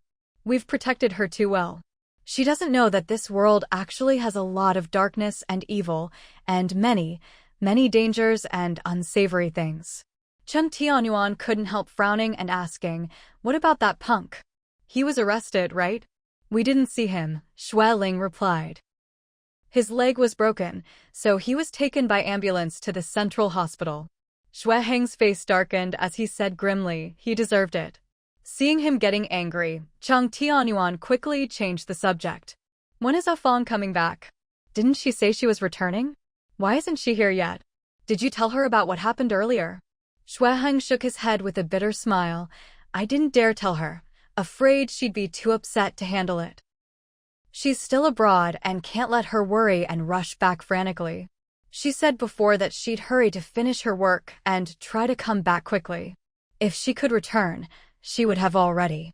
Lingling was right earlier. This wasn't caused in a day or two, and it can't be solved in a day or two either. I'm here and still don't know how to solve this. How could she, thousands of miles away, possibly help? "Proceed according to the original plan," Xue Ling suggested. Still transfer Xiaohan to a different school, and you two try to spend more time with her. The child is in her rebellious phase now. Don't think that pushing her far away is good for both of you. That will only push you further apart. At this time, maintain appropriate privacy distance, then spend more time with the child. Shuiheng closed his eyes wearily, rubbing his temples. The school transfer must be handled urgently. I sent the child there, but she could freely enter and leave the school grounds. What was the school's security management doing? Playing mahjong. When Ah Fong comes back, we'll transfer her immediately. After a pause, he added, as for spending time with her, maybe let Ah Fong accompany her for a while. When Ah Fong returns, have her move in with Ah Fong for a few months. No, Cheng Tianyuan said firmly. She can't manage the child alone. You two should take turns. Shuiheng looked at him with difficulty and said quietly, Brother-in-law, I might be very busy next. I won't be able to look after her. Cheng Tianyuan raised an eyebrow. What will you be busy with? Shuiheng quickly looked to Xueling for help, explaining, I'm planning to invest in a nursing home in the suburbs with my brother. Next, I need to compete for the land auction, then plan and build it, plus later design and initial operations. It'll take at least 2 or 3 years. Cheng Tianyuan. Xueling coughed uncomfortably and advised, for now, the child should come first. Take care of the child first, then handle work. Cheng Tianyuan's face darkened, and he said irritably, You're already in your 50s, not young anymore. You already have piles of assets and money, what more do you want to fuss about? There are many opportunities to invest and make money, but you only have one daughter. Can you tell what's important and what's not? Shuiheng shrank his neck, not daring to speak. But Cheng Tianyuan wasn't ready to let him off, shouting, some opportunities, once missed, can never come again in a lifetime. A child's rebellious phase only lasts a few years. If you don't guide her properly during these years, she might go down the wrong path and never be able to turn back. Do you lack money now? Do you? Shuiheng's eyes darted around as he said quietly in defense, Brother-in-law, it's not that I don't want to. I just don't know how to guide her. If I say a few more words, she cries. When she cries, I soften. If I raise my voice, she gets even louder than me. If I scold her, I feel worse than she does, let alone hitting her. Sigh. I'm mentally and physically exhausted. I don't know how to deal with her. I'd rather go make money, pursue my second career spring, and try to give her a better living environment and career foundation. Shut up. Xueling scolded sternly. You're shirking responsibility. The daughter is yours, not someone else's. Let me ask you, what do you make money for? Huh? If your family couldn't make ends meet right now, couldn't support the elderly and children, then you definitely need to pursue your career and ensure a material foundation first before considering how to raise the child well. But you currently have over $1 billion in assets, with properties and holdings everywhere. Do you really need to pursue some second career spring at such a critical moment for your child? Shuiheng was scolded into submission and looked to Cheng Tianyuan for help. Brother-in-law, I'm in a difficult position too. After all, investment opportunities wait for no one. Xueling got even angrier and shouted, Do you lack such opportunities? I don't believe it. Huan is so busy every day he doesn't even have time to go home, disappearing for days at a time. If he partners with you to run a nursing home, he definitely won't have time to manage it. How much can you handle alone? Do you have 3 heads and 6 arms? I've known you for decades, how could I not know? Don't say you don't have 3 heads and 6 arms, you can't even keep up with basic physical fitness. I'm older than you, but I don't need to sit in a chair rubbing my back. My complexion looks 100 times better than yours. Look at yourself. Pale as earth, lifeless eyes, not an ounce of energy in your whole body. Someone like you still wants to pursue a second career spring? What gives you the right? Just because you have money. If you were 10 years younger, I might agree. Back then Xiaohan was still small, just needed to be sent to kindergarten without much other care. Your health was still okay then, and uncle and auntie had just retired with good health. Look at yourself now, poor health, aging parents, a rebellious child. What qualifies you to abandon them and pursue a career? If you had no career, that would still be understandable. After all, Life needs purpose. But your career is fine, your income is stable, and your 10% stake in the group is enough to support several generations. Right now, uncle and auntie both need care and companionship, and your daughter needs your companionship too. How can you run away at this time? Where did your brain go? Huh? Shui Heng was left speechless by the scolding, stammering, "That land will be auctioned in 3 months. If we miss this village, where will we find the shop later? Stop trying to escape." Shui Ling snorted coldly. "You feel like you don't know how to deal with Xiaohan, so you're just finding excuses to stay busy, preferring to be busy with work rather than face your past failures." Shui Heng's eyes reddened as he hung his head. Shui Ling had no intention of stopping, saying sternly, "I'm not wrong. You and Ah Fang's education of Xiaohan has been a complete failure, or the child wouldn't have turned out this way. Xiaohan is sensitive and delicate, with stubborn ideas and won't listen to advice. If you don't take this opportunity to correct her properly, what will you do with her in the future? If the child doesn't turn out well and only knows how to spend your money and cause trouble, even if you owned mountains of gold and silver, you couldn't withstand her future troublemaking. What would you make money for then? No matter how much you earn, it would be useless." Cheng Tianyuan saw his wife had scolded enough and finally cleared his throat to speak. All right, say a few less words. Ah Heng isn't a child. He understands all these principles you're talking about, and he's very clear about them in his heart. It's just that with Xiaohan being like this, he can't accept it for a while and doesn't know how to deal with it, so he wants to find an opportunity to avoid it for a bit. Shui Ling said huffily, "Which parent in the world hasn't gone through this? Who has received professional training? Who isn't fumbling their way through while barely holding on? What's the use of avoiding it? She's your daughter. You can never escape that fact. You don't know how to deal with it, so we'll all think of solutions together. You're not fighting alone. You have Ah Fang, uncle and auntie, and us. But you, as the father, are the most important.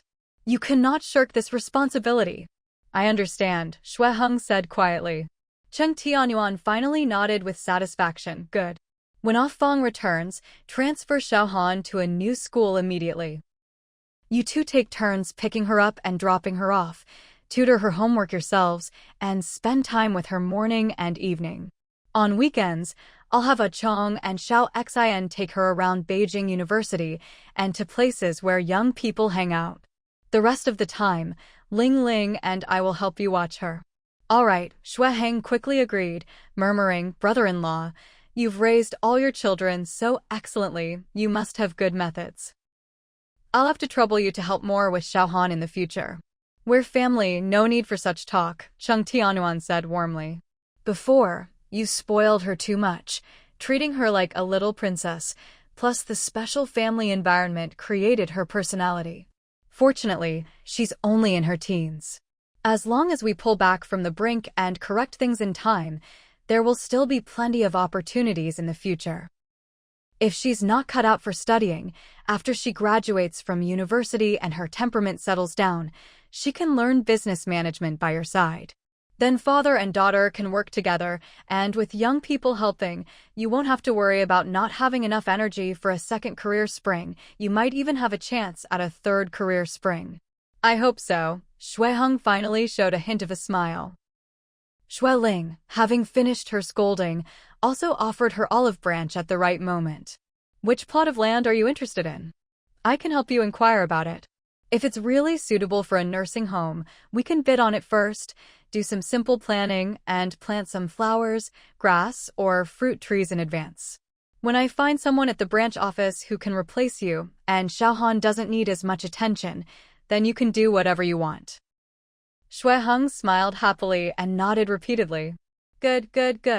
That night, Shui Han kept having nightmares, crying and sobbing from time to time.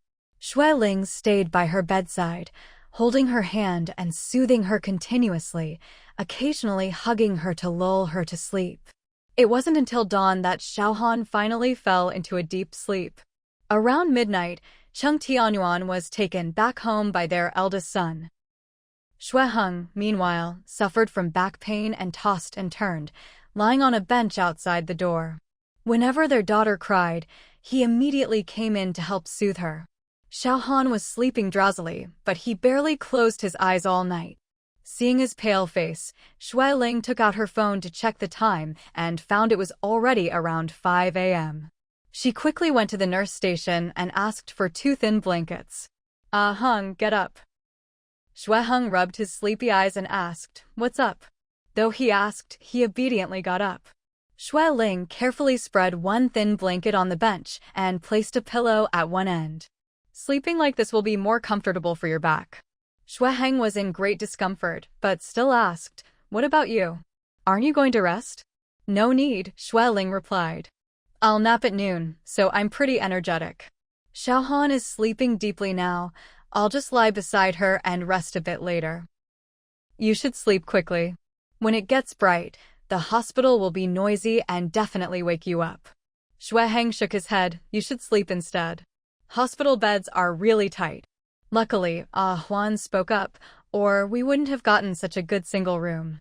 It's a pity there's only one bed. The person accompanying the patient has nowhere to sleep. You sleep, Xueling frowned and scolded softly. Stop being so fussy. Xueheng smiled helplessly and lay down, twisting his waist in discomfort. Much better. I felt like my waist wasn't even mine just now. Xueling sighed. Remember to get a massager when we go back. Or you can ask Uncle Jilan to check your pulse and prescribe some medicine. It's not that serious. Xueheng glanced at her and said, I'm just a little sore. I'll be fine tomorrow. Xueling sneered. Don't fool yourself. Your whole family has so many doctors, and you're the only one who avoids medical treatment. Where do you get the face to say that? I'll ask Awan. Xueheng pleaded softly. Don't let Dad know, or he'll definitely scold me. Xueling laughed. You're still afraid of Dad scolding? How old are you? Only afraid of Dad, no matter how old I am, Xueheng said aggrievedly. Aren't you also afraid of Uncle and Aunt? That's our Xue family's fine tradition, isn't it? Xueling couldn't help but laugh out loud and covered him with a thin blanket. Go to sleep. Stop talking nonsense. Xueheng was extremely tired. After his waist felt better, he fell asleep in less than 3 minutes. Xueling returned to the ward and looked at Xiaohan, who was finally sleeping soundly, and breathed a sigh of relief. At that moment, soft footsteps were heard outside. Cheng Huanran peeked in and mouthed, Mom. Xueling made a shushing gesture, quietly walked out, and pulled her son to a corner. Are you off work? Cheng Huanran whispered. A colleague came early to cover my shift, so I got off. I'm off today and will work tomorrow morning. Xueling couldn't help but ask, did the driver take your dad home last night? Didn't it delay your work? No, Cheng Huanran explained. Dad stayed in my department for a few minutes. The driver came up to pick him up, then he left.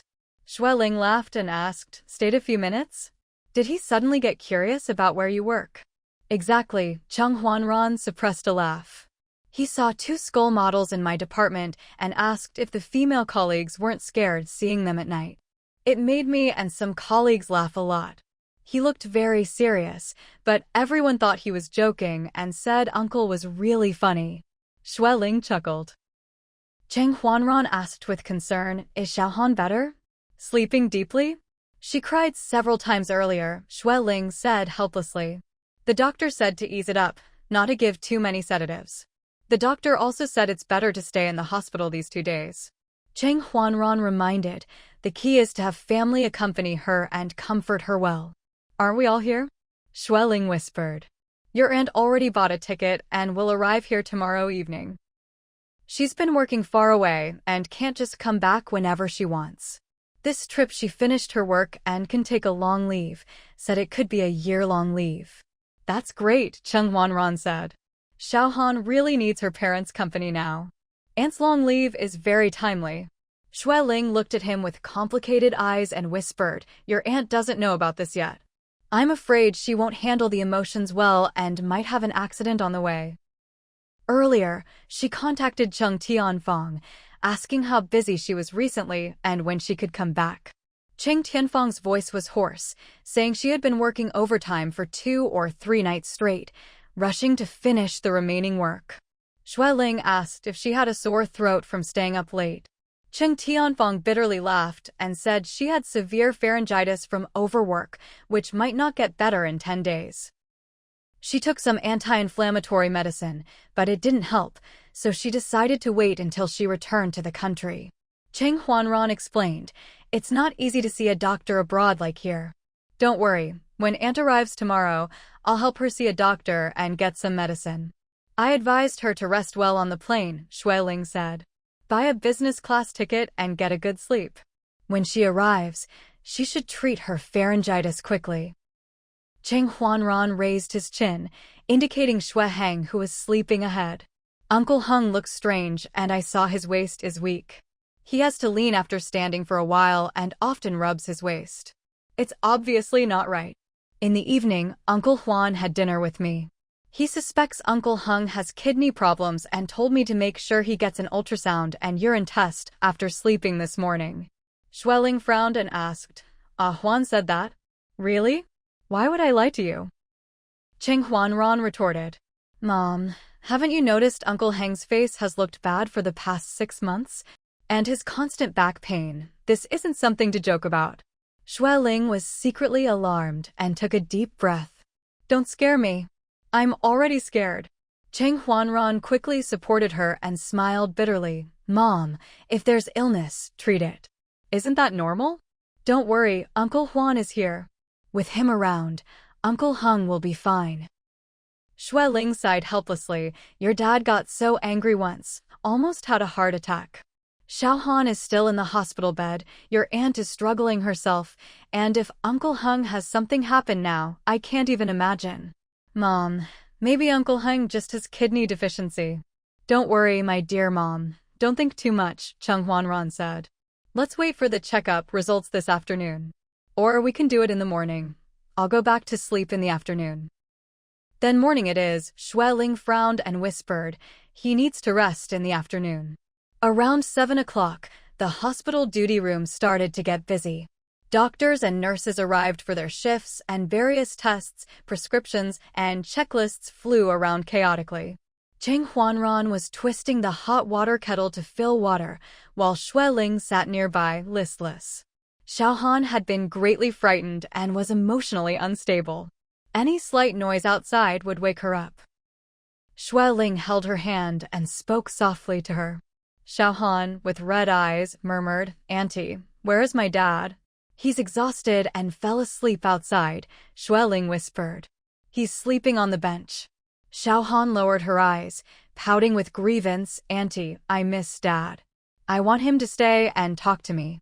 "No," Xueling frowned and said softly, "he only slept for about an hour. Let him rest a bit more." Xiaohan choked up, "But without Dad, I can't help feeling scared." "Silly girl." Xueling smiled and comforted her.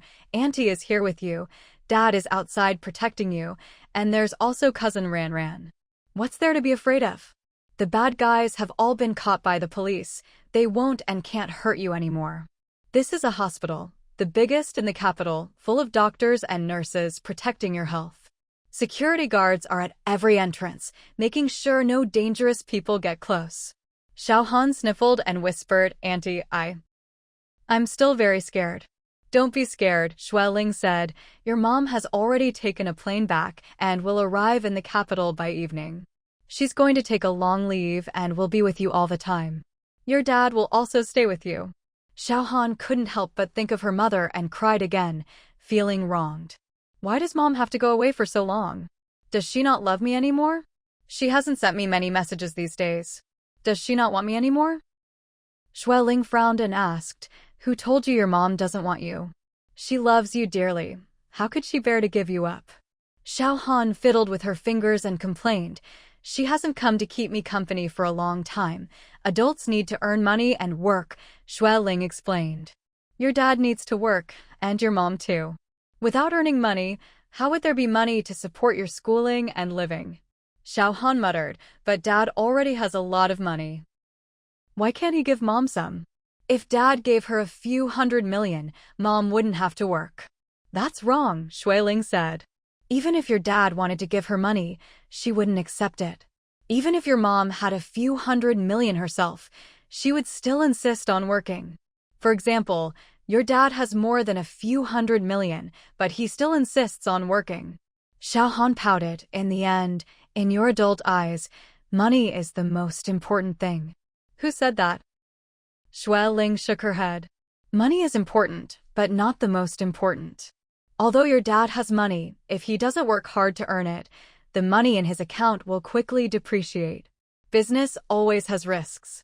If his investments fail, the money could quickly be lost, even leading to debt. Asia's former richest man worked hard until his 90s and only retired in the last 2 years. Do you think he was short of money? Sometimes, money in your pocket will disappear in ways you can't imagine if you don't work hard to keep it. If you could have money without working, always have money to spend, and your descendants would all have money, who would bother to work, right? Xiaohan had no retort and muttered, I don't need much money. Dad and Mom don't have to work so hard. You're wrong again, Xue Ling smiled softly. You may not need much money now, but what about the future? Can you always insist on needing little? Your dad is already in his 50s, and your mom is almost 50. They will soon enter old age. Unless you can protect their wealth and take good care of them, how could they dare to stop working? Xiaohan, can you take good care of your parents? Are you ready to care for your grandparents like your dad does? Xiaohan was stunned and awkwardly looked away. Auntie, didn't you retire? Why don't my dad and mom retire early? I retired, but your uncle hasn't, Xue Ling replied. Besides, my children have started earning money. The eldest and second have graduated, and the third and fourth are starting university. In a few years, they will be able to support me. Xiaohan, if your parents don't work and stay with you every day, can you take responsibility for supporting them in the future? Xiaohan was embarrassed and whispered, I'm still young and haven't thought that far. You're not young anymore, Xue Ling reminded her. You'll be 15 soon, which means you're grown up. In ancient times, 15 was adulthood for girls. You already know how to find a boyfriend, so you're not little anymore. When you reach a certain age, you have to take responsibility. Which of your cousins needs their parents to always be with them? And your cousin Yu, his parents are very busy. He's a boarding student and only goes home once a week. When he started boarding school, he was even younger than you by 1 or 2 years. Xiaohan had no argument and didn't say anything more. Xue Ling held her hand tightly and whispered, Xiaohan, you're growing up and need to learn to be more independent. You also need to think more about your parents, care for them, and understand them. Oh, Xiaohan weakly responded. Xue Ling looked at her fragile and helpless appearance and felt a bit helpless. What do you want to eat? I'll ask cousin Ran to go buy it for you. Xiaohan thought for a moment and whispered, I want breakfast from XX Grand Hotel. Too far, Xue Ling explained. It's more than 10 kilometers away, and it's rush hour now. It would take at least 2 hours round trip. Xiaohan was disappointed and whispered, then let Dad get up and buy it. Xue Ling was secretly displeased and said sternly, your dad's waist is uncomfortable. Let him sleep more. Xiaohan pouted, Dad's waist is always bad. It's always like this. Xue Ling frowned and asked, you know your dad's waist hurts, so why don't you care for him? Don't you feel sorry for him? Xiaohan was stunned and awkwardly avoided her gaze. Of course I care. But I'm hungry and my favorite breakfast is at XX Grand Hotel. Dad has a car. He can drive there and sit in the car without any hardship. Xue Ling couldn't help but laugh and retorted, when you were learning to ride a bike, you were afraid of falling and thought it was too tiring, so you only practiced for a few days and gave up. You can't even control a small bike, so how can you think driving a big car for 2 hours on the road is easy? Xiaohan stammered and couldn't answer. Xue Ling said, I'll call your uncle and ask him to bring some breakfast from the big kitchen when he comes. Okay. If not, then don't eat. You're on in 4 drip anyway, so you won't be hungry. Xiaohan, with red eyes, whispered, okay. Xue Heng was soon woken up by the noise. He hugged the thin blanket, dazed for a moment, then packed up the blanket and pillow and returned them to the nurse station. Uncle Heng. Cheng Huanran strode over with 2 hot water kettles, his tall and upright figure very conspicuous in the crowd. You're awake? Come inside and drink some water. Xiaohan is probably awake too. Shuiheng smiled, okay? They both entered the ward. Dad, Xiaohan called out with red eyes. Shuiheng hurried over and held her hand. Dad's here. Xiaohan mumbled with red eyes, I've been awake for a long time. Why did you just come? Dad, I want you to stay with me. Okay, Shuiheng responded, good girl. Dad will stay with you. As he spoke, he quietly rubbed his lower back. Don't move. Cheng Huanran frowned and scolded, Uncle Heng, don't rub it randomly. Shuiheng was slightly embarrassed and forced a smile. My back is very sore and stiff. Rubbing it sometimes helps a bit. Cheng Huanran, being a doctor, asked bluntly, Uncle Heng, is your urination normal? What color is it? Shuiheng lowered his voice awkwardly, not very normal. The color is a bit yellow. Cheng Huanran pressed a few times on his lower back. Shuiheng exclaimed a few times, embarrassed, but smiling bitterly, my back is very sore and stiff, sometimes I can't move. At first, I didn't pay much attention, but it's getting worse. Cheng Huanran couldn't help but ask, have you seen a doctor? Taken any medicine? Shuiheng lowered his voice. An old colleague once recommended some traditional Chinese medicine pills for strengthening the waist and kidneys. At first, I thought I didn't need them, but when the soreness became unbearable, I bought a few boxes. But they didn't help much. After 2 boxes, I saw no obvious effect and threw them away. Cheng Huanran frowned, sensing Shuiheng's condition was quite serious. Uncle, why didn't you say anything? How long has this been going on? Shuiheng smiled bitterly. At first, I thought it was just age and some kidney deficiency, so I didn't care. But it's been getting worse for over half a year. I wanted to ask Ah Huan for help, but my mom and dad both got sick, and I had to work and take care of them, so I neglected myself. Over half a year? Cheng Huanran said, Uncle, since you're in the hospital today, hurry and get the routine tests done. I suggest starting with a urine test, then a detailed ultrasound. No need, right? Shuiheng forced a smile. I just have a little kidney deficiency. I'm old, most men my age have it. Cheng Huanran narrowed his eyes and whispered, Uncle, I suspect it's not just kidney deficiency. It might be something else. Shuiheng was stunned, his face slightly pale. What do you mean? Could it be something else? Cheng Huanran shook his head. Let's not guess.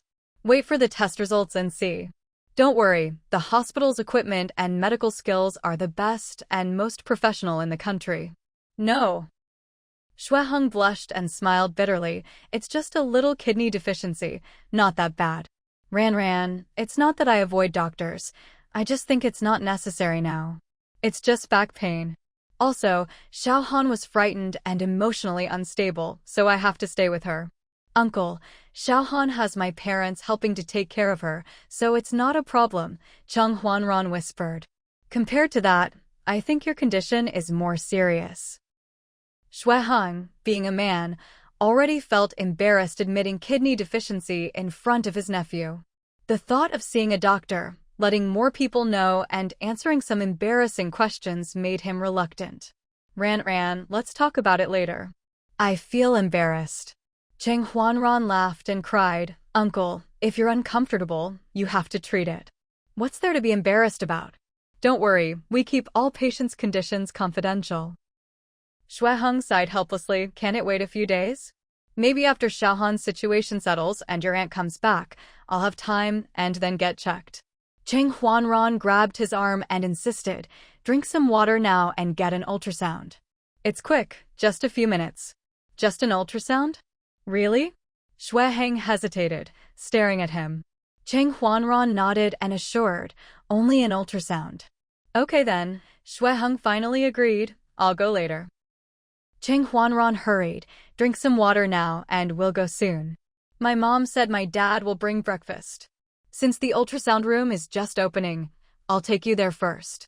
Later, there will be more patients and you'll have to wait in line. So, he pulled the reluctant Shuiheng out.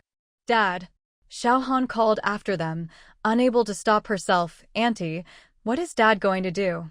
Shuiling explained, his back can't keep hurting like this. He needs to find out what's wrong and get some medicine. Your cousin Ran is probably taking him for a checkup. After chatting for a while, she guessed Xue Heng was too embarrassed to admit it and pretended not to hear, quietly scrolling on her phone by the window. Xiao Han softly said, "Oh, then go quickly. Take the medicine and get better soon. Dad's been sore for a long time." Xue Ling smiled approvingly. Xiao Han is growing up and learning to care more about Dad and Mom. Xiao Han nodded. A while later, the attending doctor and assistant came to check the ward. After some time, Xue Wan arrived. He looked at Xiao Han's test results and chatted with his niece for a while. "Sis, have you eaten breakfast?" Xue Ling explained. Yuan brought it over and just messaged that he's at the hospital gate." "Good," Xue Huan asked suspiciously. "Where's my brother? Did Ran say anything about needing a checkup?" Xue Ling lowered her voice. "He already went." "He never told me." Xue Wan frowned and smiled bitterly. "If I hadn't seen him rubbing his back last night, I wouldn't have noticed. I suddenly remembered a few months ago I saw him sitting with a pillow, saying his back hurt.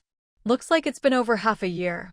Xue Ling sighed. "At our age, with old parents and young children and busy work, who has time or energy to take care of themselves? Uncle's here." Xiao Han shouted excitedly. Cheng Tianyuan walked in with both hands full, followed by the third son Cheng Huanchong carrying 2 thermos bottles. Xue Huan stopped and said, "I just ate breakfast, you guys eat. By the way, Chong, why do you have time to come today? No classes?" "My painting was finished early," Cheng Huanchong smiled. "I had nothing to do this morning and no classes this afternoon. Yesterday afternoon I took the subway home and stayed home last night. I heard Xiao Han was sick, so I came with Dad to see her." At that moment, hurried footsteps sounded outside. Cheng Huanran rushed in, his face strange as he scanned everyone, finally fixing his anxious gaze on Xue Huan. "Uncle Huan, come out here quickly." Xue Huan, accustomed to handling big situations as the hospital director, concealed his surprise and walked out steadily. Cheng Tianyuan looked at Xue Ling suspiciously and asked, "What's going on?" "Probably some urgent work matter," Xue Ling replied vaguely in a low voice. Let's eat first. Just save 2 portions for Ran and Hung." Xue Han pouted and muttered, "Third brother, I'm starving.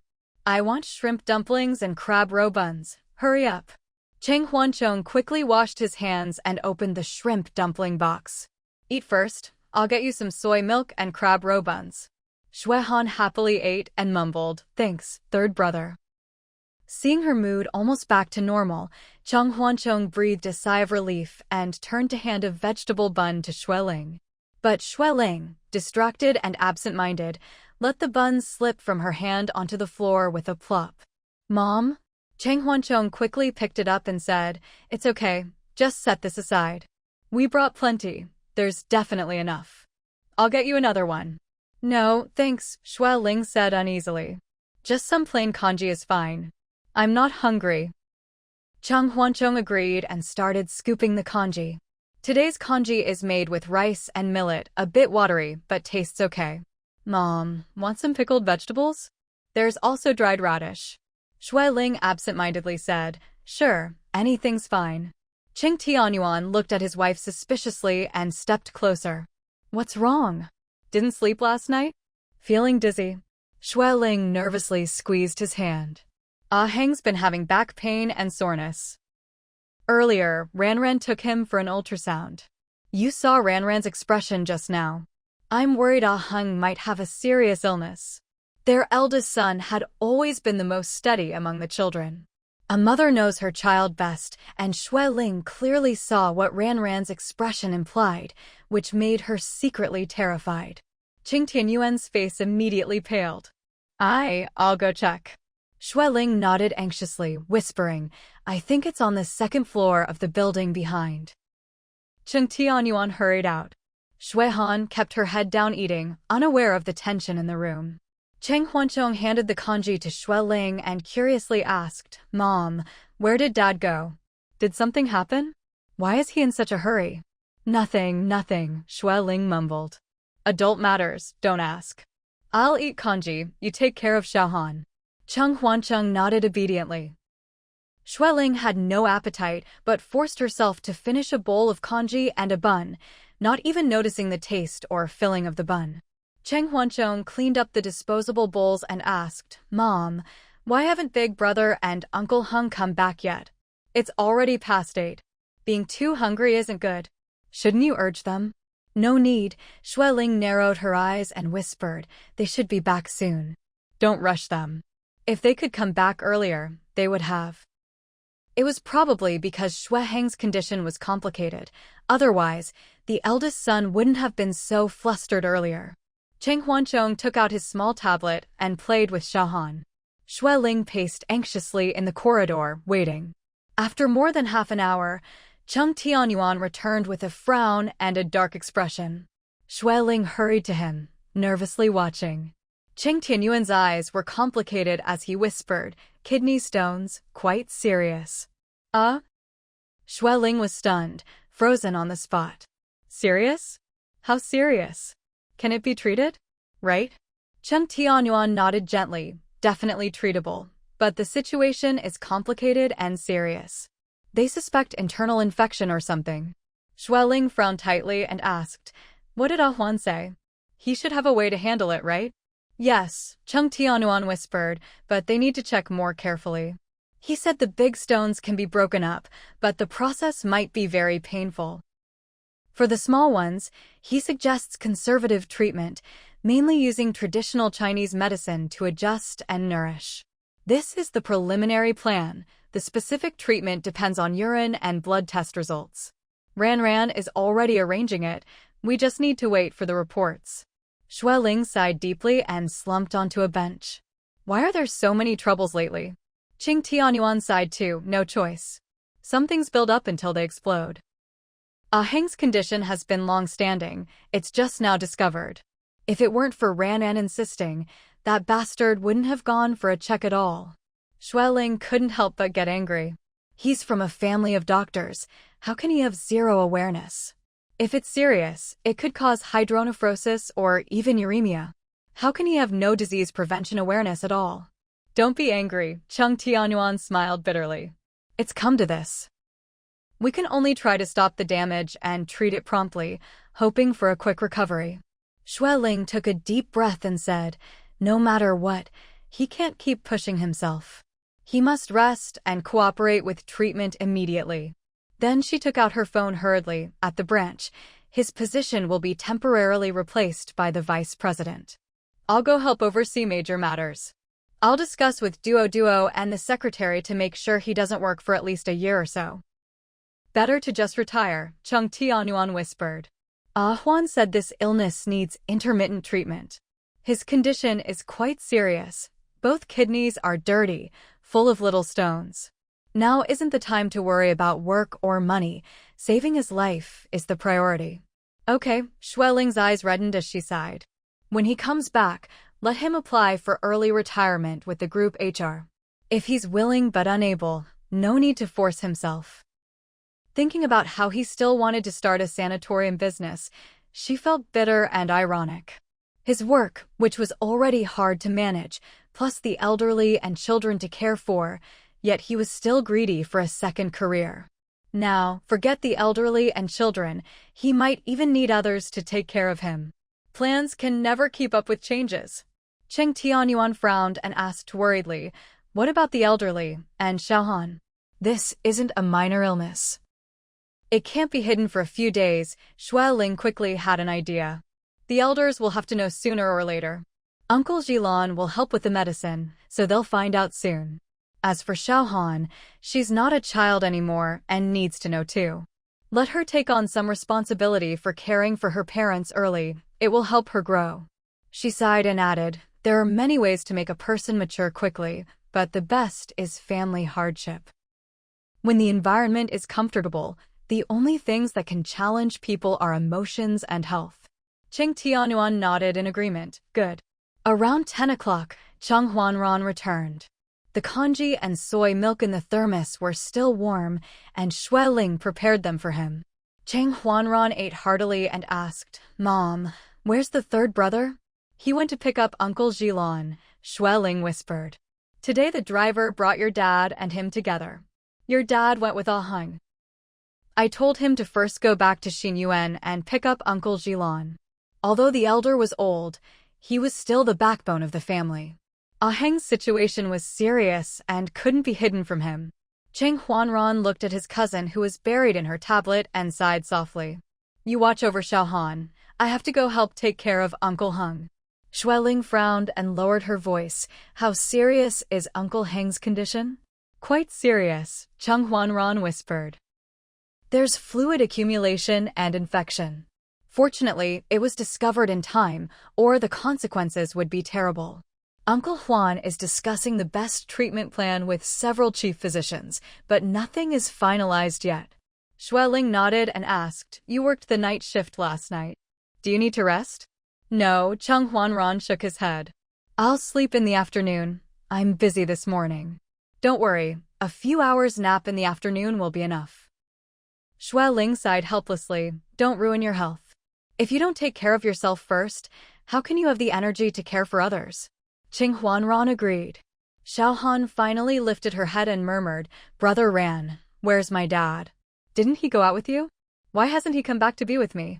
Cheng Huanran was momentarily speechless, unsure how to start, and looked to his mother for help. Xueling didn't want to hide it from her and truthfully told her about Xue Heng's condition. Xiaohan, your dad's condition is quite serious. You need to be mentally prepared. Also, you have to learn to be strong and help take care of your dad. Xiaohan stood frozen for a long moment, then burst into tears. I want to find Dad. Dad. I want Dad. Dad. Cheng Huanran was startled and quickly comforted her. Don't cry, don't cry. Uncle Heng is being examined and can't come now. You're still on in 4 drip. You can't go out. When you're better, you can go see him right away. Really, big cousin isn't lying to you. Xiaohan grabbed his hand and cried loudly. I want Dad. I want Dad right now. You took Dad away. You have to give him back. Boo-hoo. I don't care. I want Dad to stay with me now. Cheng Huanran smiled wryly. Don't cry. When your dad's checkup is done, he'll come back immediately. Be good, Xiaohan. You're already a big kid. You can't throw tantrums like this. Be obedient and wait, okay? Wah. Xiaohan cried. I don't believe it. Dad is my superhero. He'll definitely be fine. He said he'd be fine himself. Dad wouldn't lie to me. He won't be hurt. He won't lie to me. Cheng Huanran saw her emotional outburst and hugged her shoulder. Don't be afraid. Your second uncle will definitely cure your dad. Uncle Heng will be fine. Trust your second uncle and big cousin, okay? Xiaohan cried so hard she almost got out of bed. No, I don't care. I want to find Dad now. Dad is a superhero. He can't be sick. It's just a little back pain, not as serious as you say. You're definitely lying to me, right? I won't do the 4 anymore. I want to find Dad. Xueling, already annoyed, became even more upset by her crying. Shut up. Why are you yelling? Calm down. Xiaohan, usually timid and sensitive, was so scared by Xueling's harsh scolding that she froze, stopped crying and throwing tantrums, and stared at Xueling with fear in her eyes. Cheng Huanran rolled his eyes and wiped the sweat from his forehead.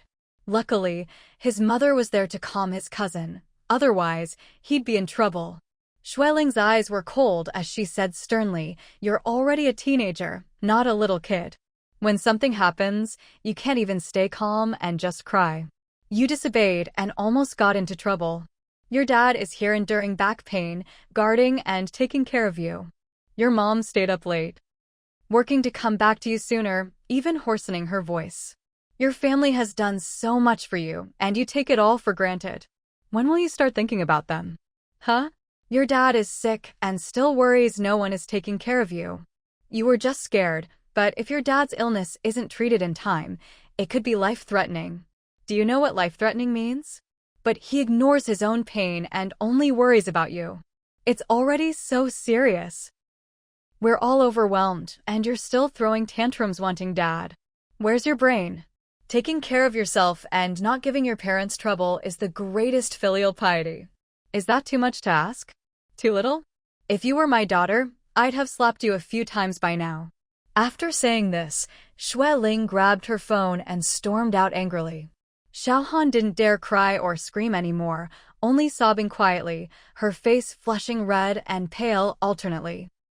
Cheng Huanran sighed and whispered, "Xiaohan, don't cry. Mom is very upset. There's been so much going on at home lately. First, Dad got so angry at you he almost had a heart attack, which scared her badly. Then you had your own trouble and now your dad is sick. They've always been close siblings, building the family business together through thick and thin. Mom is hurt and sad seeing you act so immature. She worries about your dad and your family, so her emotions are unstable." Xiaohan, tears streaming, choked out, "Brother Ran, am I really that bad? I'm so useless." "Don't cry," Cheng Huanran said gently. "The most urgent thing now is for you to get better, take care of yourself, study well, and not make the adults worry. When you can, help take care of your mom and dad, or help your dad take care of grandpa and grandma." Xiaohan wiped her tears and nodded softly. Cheng Huanran gently stroked her hair and whispered, "Xiaohan, your dad used to be the family's pillar, but now he might be down for a while. You are the future pillar of the family. You have to be strong, help your dad for now, hold the family up, and don't let it fall apart." "I understand." Xiaohan calmed down and choked, "Brother Ran, I'll listen. I'll be good from now on. You, please tell Uncle to save my dad. Don't let anything happen to him. Tell Dad I'm better now, don't worry about me, and I'll go see him soon." "Okay." Cheng Huanran patted her shoulder. "I promise you everything."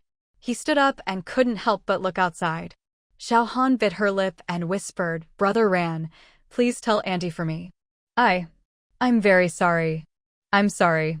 Cheng Huanran smiled with relief and nodded.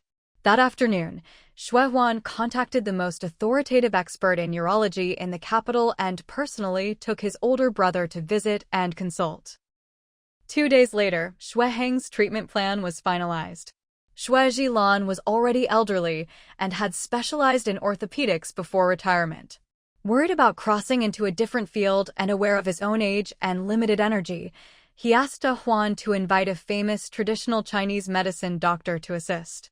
The old man didn't dare to be idle either. He stayed by his son's bedside every day. Although he didn't say a word of concern, his actions spoke volumes. Mrs. Chen still had to rely on a nanny for care. Everyone only told her that Ah Hung was sick, but it wasn't serious, and he would be home in a few days. She was also a professional doctor and not easily fooled, so they only told her the mildest part of the illness in a casual way. Hearing it was just a little nephritis, Mrs. Chen relaxed and let him finish his 4 treatment and go home without worrying about the household. Chen Tianyuan had just recovered and shouldn't exert himself too much, so Xue Ling had him stay home to accompany the elderly, only asking him to handle the morning and evening rides for Xue Zhilan to and from the hospital. She herself was busy running between the branch office and the hospital. Qing Tianfeng's flight was delayed for a day and a night, and she only returned to the capital on the 3rd day. Perhaps because she caught up on sleep during the delay at the hotel, the inflammation in her throat had subsided considerably. Cheng Huanran took advantage of a break after work to take Xiaohan to the airport to pick up their aunt, then they had a welcome meal together. Afterwards, he took her to a pharmacy to buy some throat-soothing medicine for her pharyngitis. During these 2 days, Xiaohan had seen her father undergo various tests and blood draws, heard her grandfather, second uncle, and doctors constantly discussing treatment plans, and finally understood that if her father's illness was not treated in time, the consequences would be very, very serious. In her heart, her father was her closest and dearest family member, her protector, her super dad. She had never thought about what if something happened to her father, never thought about it. But that day suddenly came, and in such a way so unexpected, so shocking, and in such a terrifying manner, she was extremely scared and panicked. She looked at her pale father lying in the hospital bed, afraid to cry out loud, desperately holding back tears. That night, she seemed to have grown up. The next day, she packed her school bag early and went to school. After class, She took the bus to the hospital to accompany her father. Her father was hooked up to an 4-drip, and she sat quietly beside him doing her homework. Everyone told her to go home and rest, so she obediently packed up, said goodbye to her father, and took a taxi home to accompany her grandmother. Her aunt bought her a new phone and told her to message her father whenever she left or arrived home, so he wouldn't worry.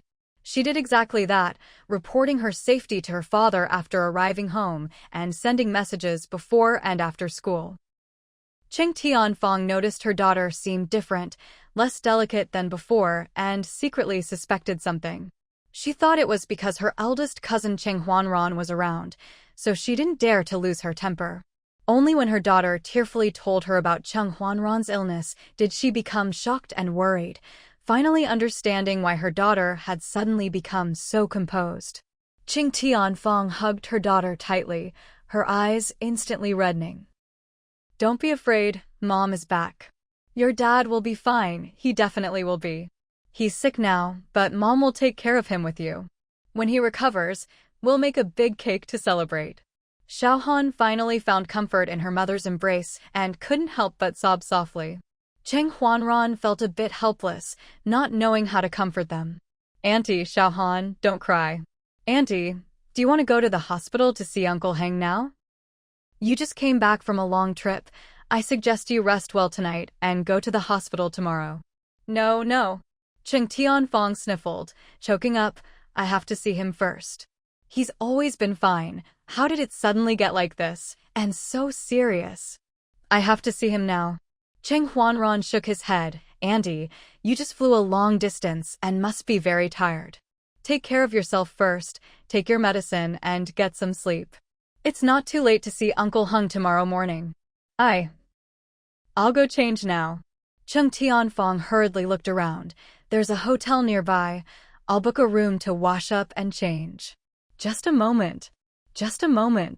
Wait for us a bit." "Mom." Xiaohan grabbed her hand and explained, "Visiting hours are over now. At night, the hospital only allows one person to stay and care for the patient. The others can't.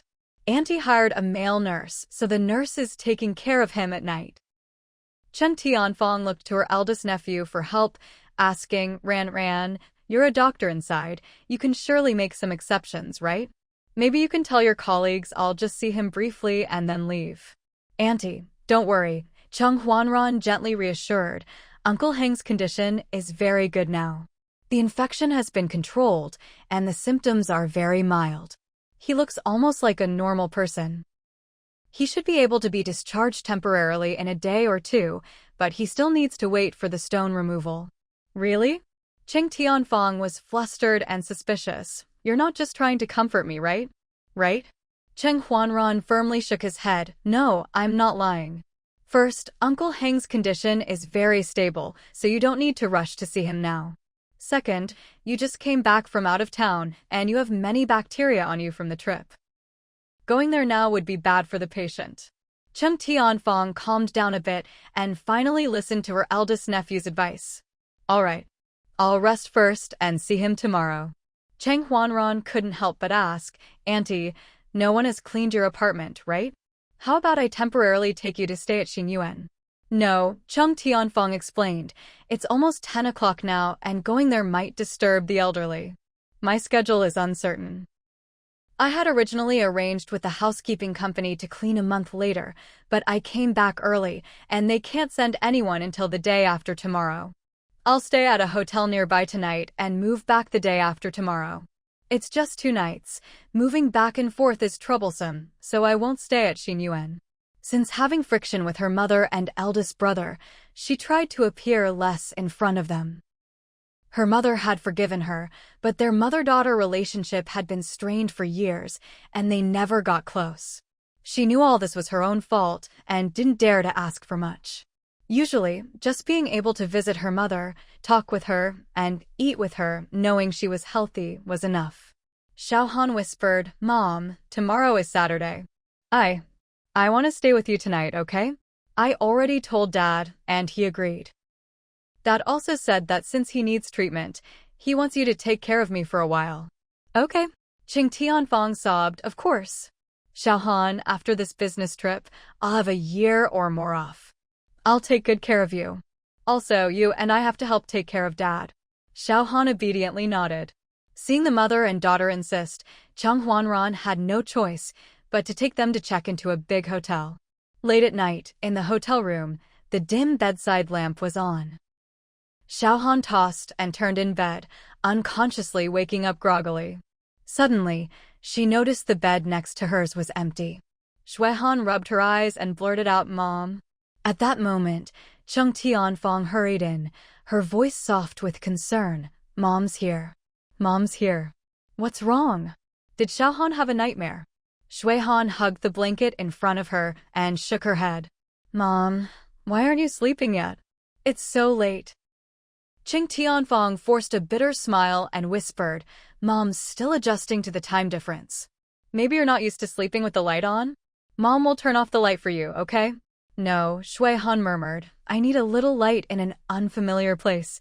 Otherwise I can't sleep." Cheng Tianfang's eyes glazed over for a moment, then she smiled softly. "When I was little, I was also afraid of the dark.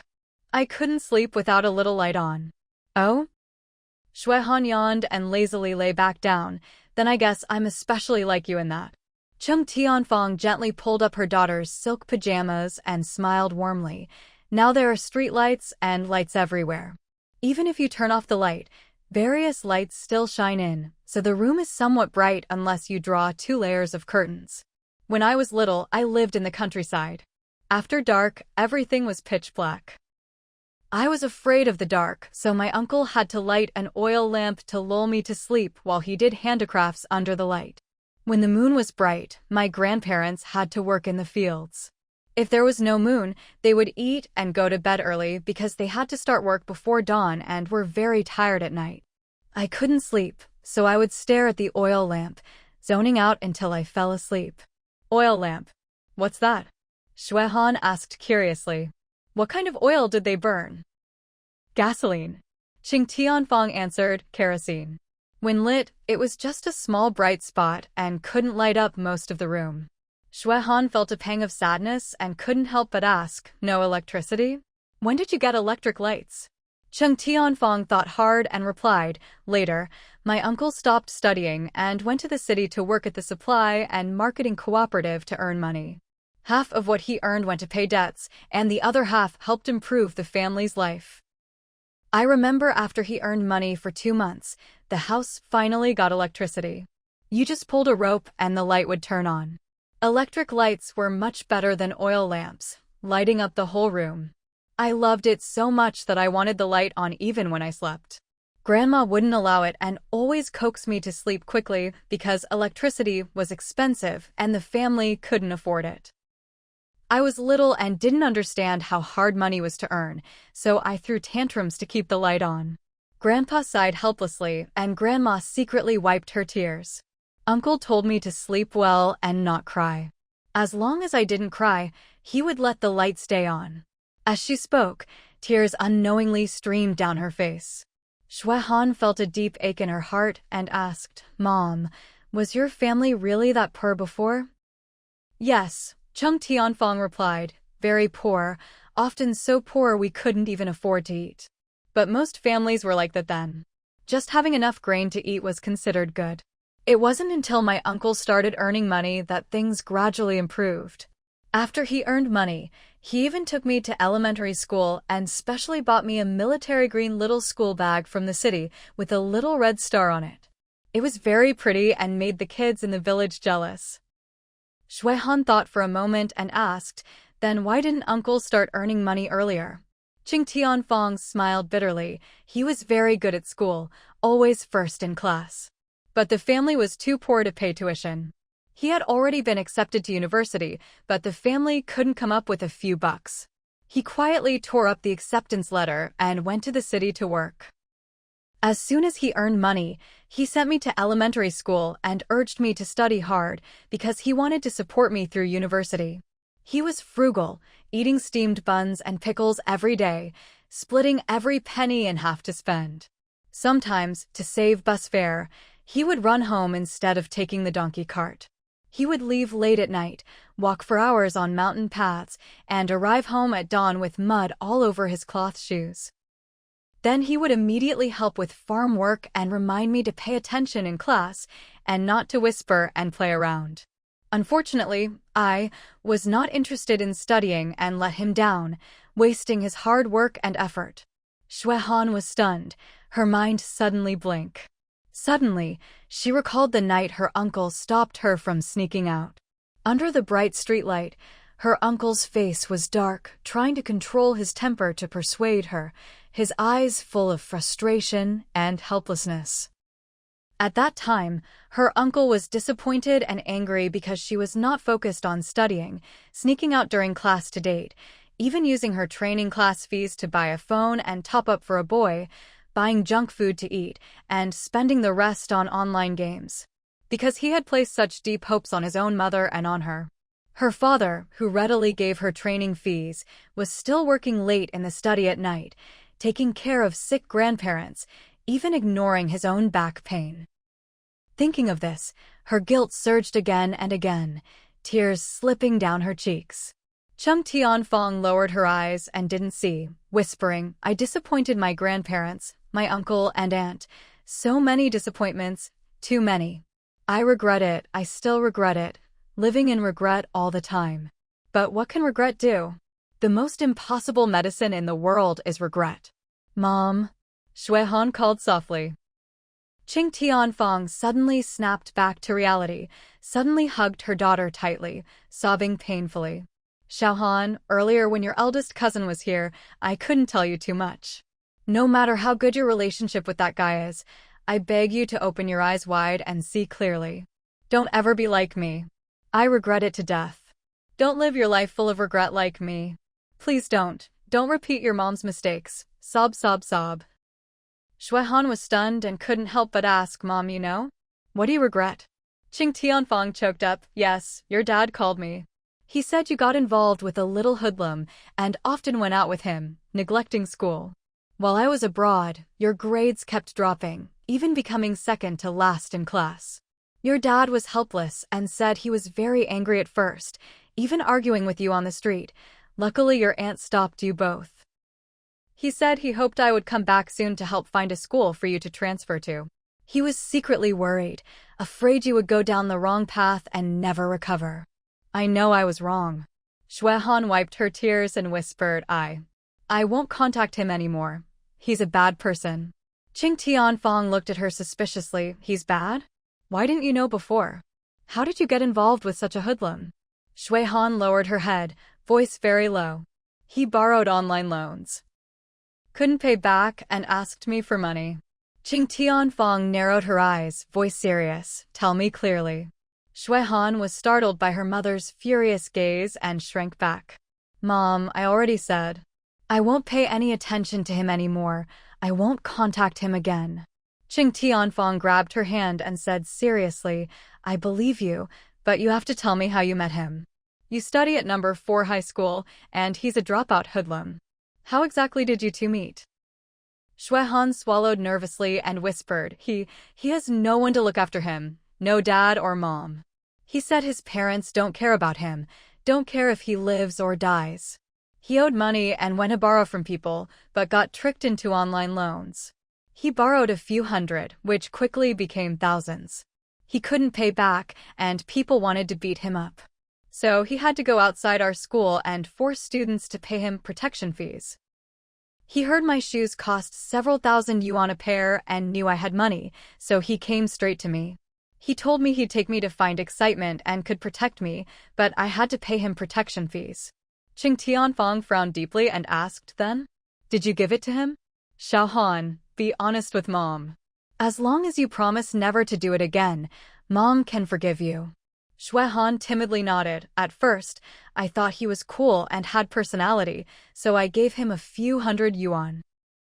He took me to street race, and I thought it was fun, so I gave him a few hundred more.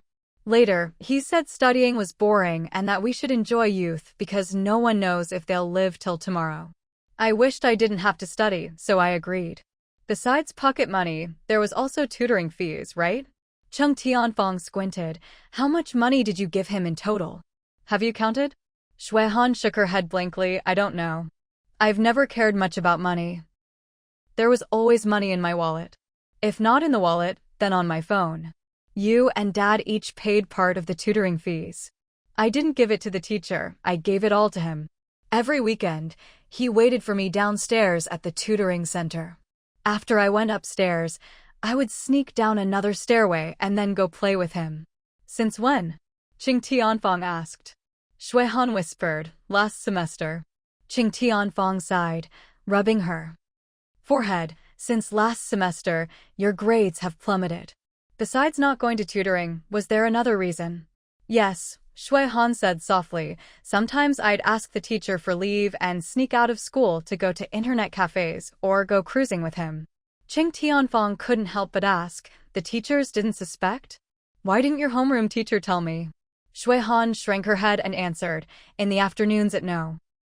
For high school, we have self-study classes, sometimes 2 or 3 periods in a row, to finish homework or exercises. The teachers usually don't supervise much and let us study on our own. The teacher asked me a few times why I was never there during self-study. I lied and said my family was busy and my grandma was sick, so I had to help take care of her. Grandma had just injured her hand, and I showed photos on my phone to the teacher as proof. The teachers at no. For high school are more lenient. The old man at the school gate is deaf and has poor eyesight, so we could sneak in and out without him noticing. Qing Tianfang felt a headache coming and asked, anything else? Besides taking you to eat, drink, and have fun, he didn't take you to any shady places, right? No, Shuehan replied, besides internet cafes and KTV, nowhere else. When it's hot, we usually go to the big mall to play games and enjoy the air conditioning. When it's cold, we go to internet cafes or KTV. I don't like dirty places, so he didn't take me anywhere like that. Qing Tianfang frowned and asked, he dropped out and no one manages him, no job or income. How does he survive? Does he live off the money you give him? Yeah, Shuehan said softly, he usually sleeps until almost noon, then eats lunch with me near school. After I go home in the afternoon, he hangs out with others at internet cafes until late at night. He comes and goes as he pleases, and no matter where or what he does, it's all paid for by me. Qing Tianfang sneered inwardly, but didn't show it. How close are you two? He didn't take you to a hotel room, right? Shuehan pouted awkwardly. Mom, why do you ask like that? No, of course not. Neither of us has an ID card, so how could we book a room? We just held hands and hugged. Qing Tianfang closed her eyes helplessly and smiled bitterly. Do you know how unreliable men like that are? I know, Shuehan said in a wrong tone. This time I was really scared. Someone wanted to bully me, and he didn't stop them. I hated him so much then. He said I was the most important person to him. When I was in danger, he only cared about escaping himself. If it weren't for the bodyguard my aunt sent who showed up just in time, I might have been in big trouble. What? Qing Tianfang asked in shock. What are you talking about? Shuehan asked confusedly. Mom, when I was hospitalized, didn't Dad and Annie tell you? I think I heard them say they called you. Qing Tianfang shook her head nervously, stroking her head and body. No, they didn't tell me anything. When were you hospitalized? Were you injured? What kind of injury? Serious? Where? No, Shuehan explained softly. I was just scared and very frightened. I wasn't hurt at all. The bodyguard my aunt sent to protect me showed up just in time and saved me. They shielded me in the middle and wouldn't let others come close. Later, the police came, and all of us were taken to the police station. Then Dad and Auntie came with a lawyer and hurriedly took me to the hospital. The doctor said I was traumatized and had to stay in the hospital for 2 or 3 days. I stayed for 2 days. It was during those 2 days that Dad was taken by Brother Ran for a physical checkup and was diagnosed with the illness. Qing Tianfang exclaimed, what kind of danger? What was that hoodlum taking you to do? He was fighting with others. Shuehan's eyes were red as she whispered. He didn't care about me, just kept fighting others and even broke his leg. It was at an abandoned, run-down factory in the suburbs, full of broken glass and dirt everywhere. 2 groups were arguing and then started fighting with sticks and knives. So scary.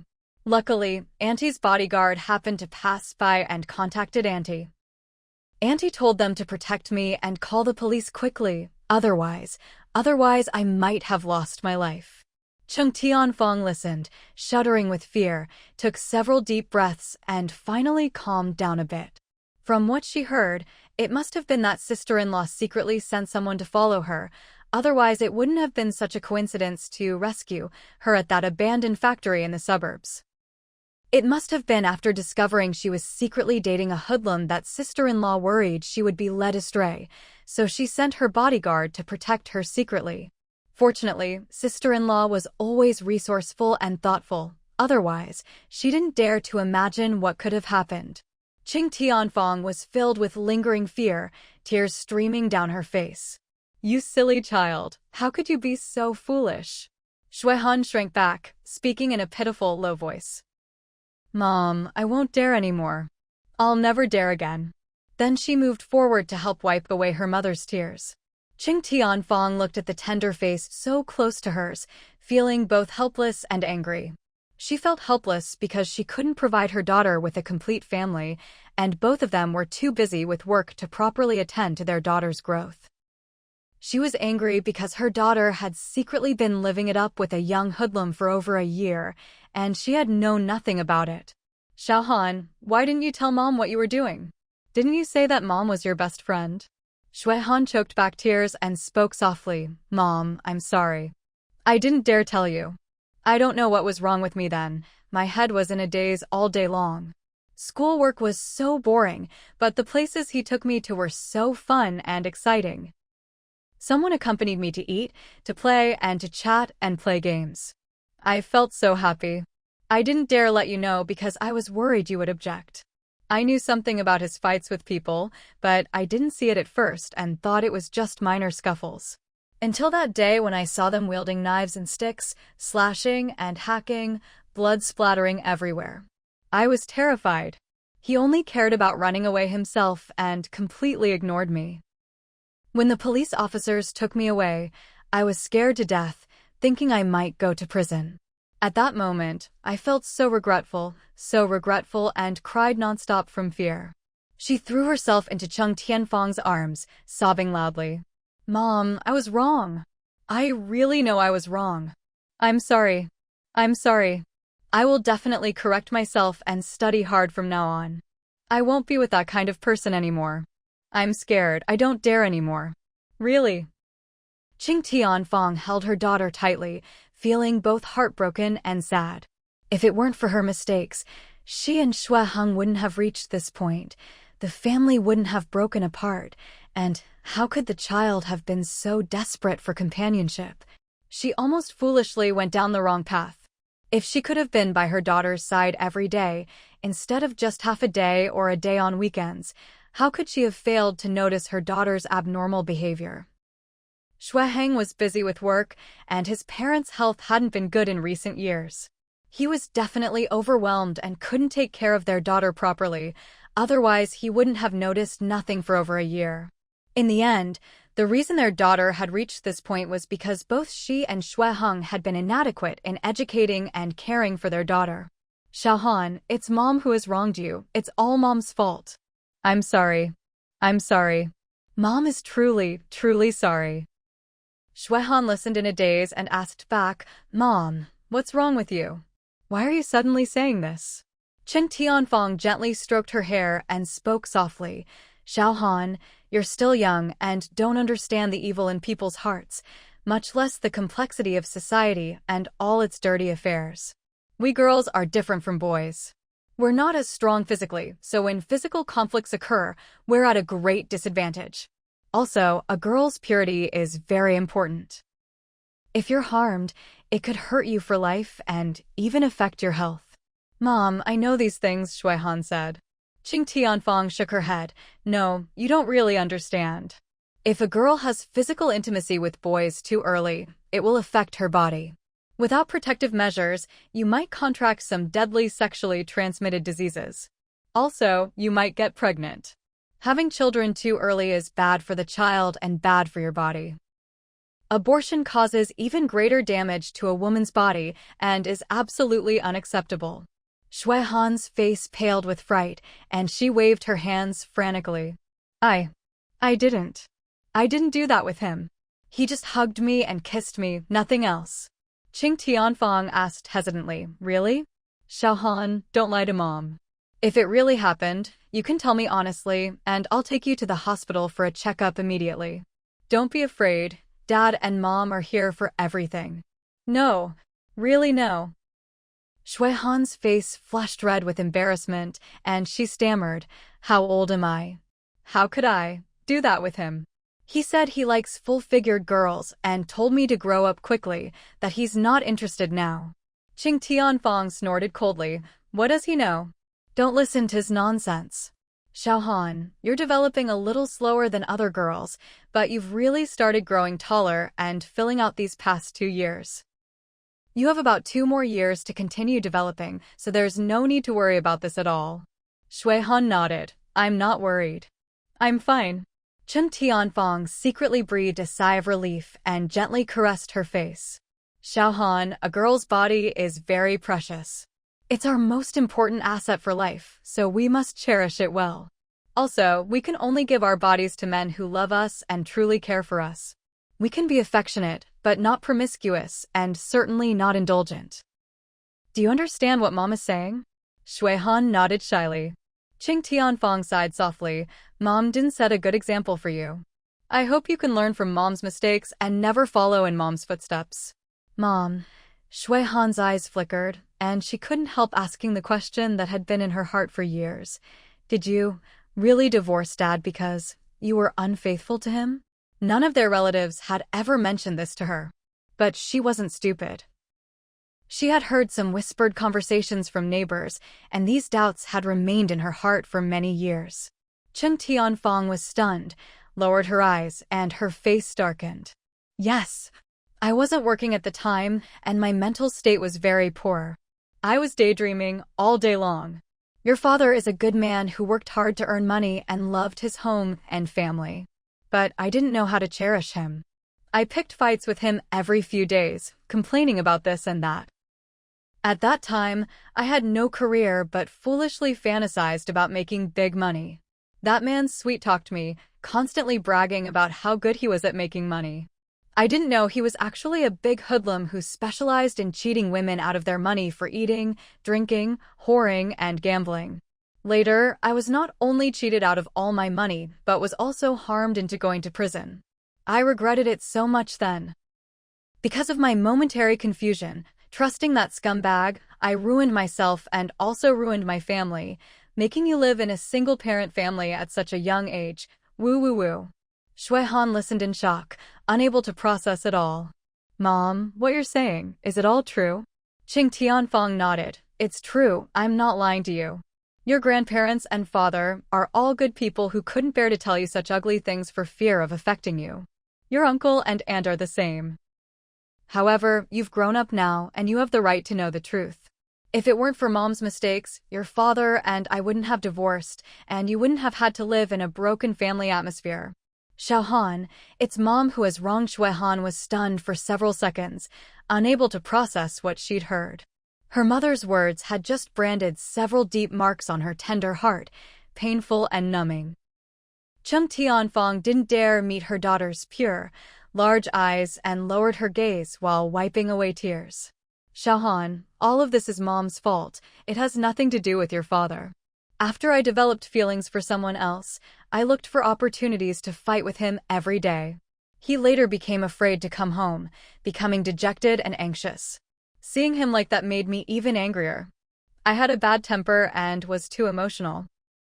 I also didn't understand myself deeply enough, betraying our marriage to get involved with that scumbag. At that time, I was possessed, only pursuing excitement and madness, eating, drinking, and having fun with them, wandering around everywhere all day, spending money like water, always thinking I could earn it back quickly. Who knew that scumbag was deceiving and fooling me, cheating me out of all my money and the money your father gave me, and even doing illegal things in our store? I foolishly believed him completely. Later I was arrested, and he ran away with some of the money. Only then did I suddenly wake up, but it was too late. Everything was too late. When everything was exposed, everyone was furious. Your grandmother fainted from anger, and your paternal grandparents refused to acknowledge me. Your father was heartbroken and got drunk on the streets, almost drinking himself to death.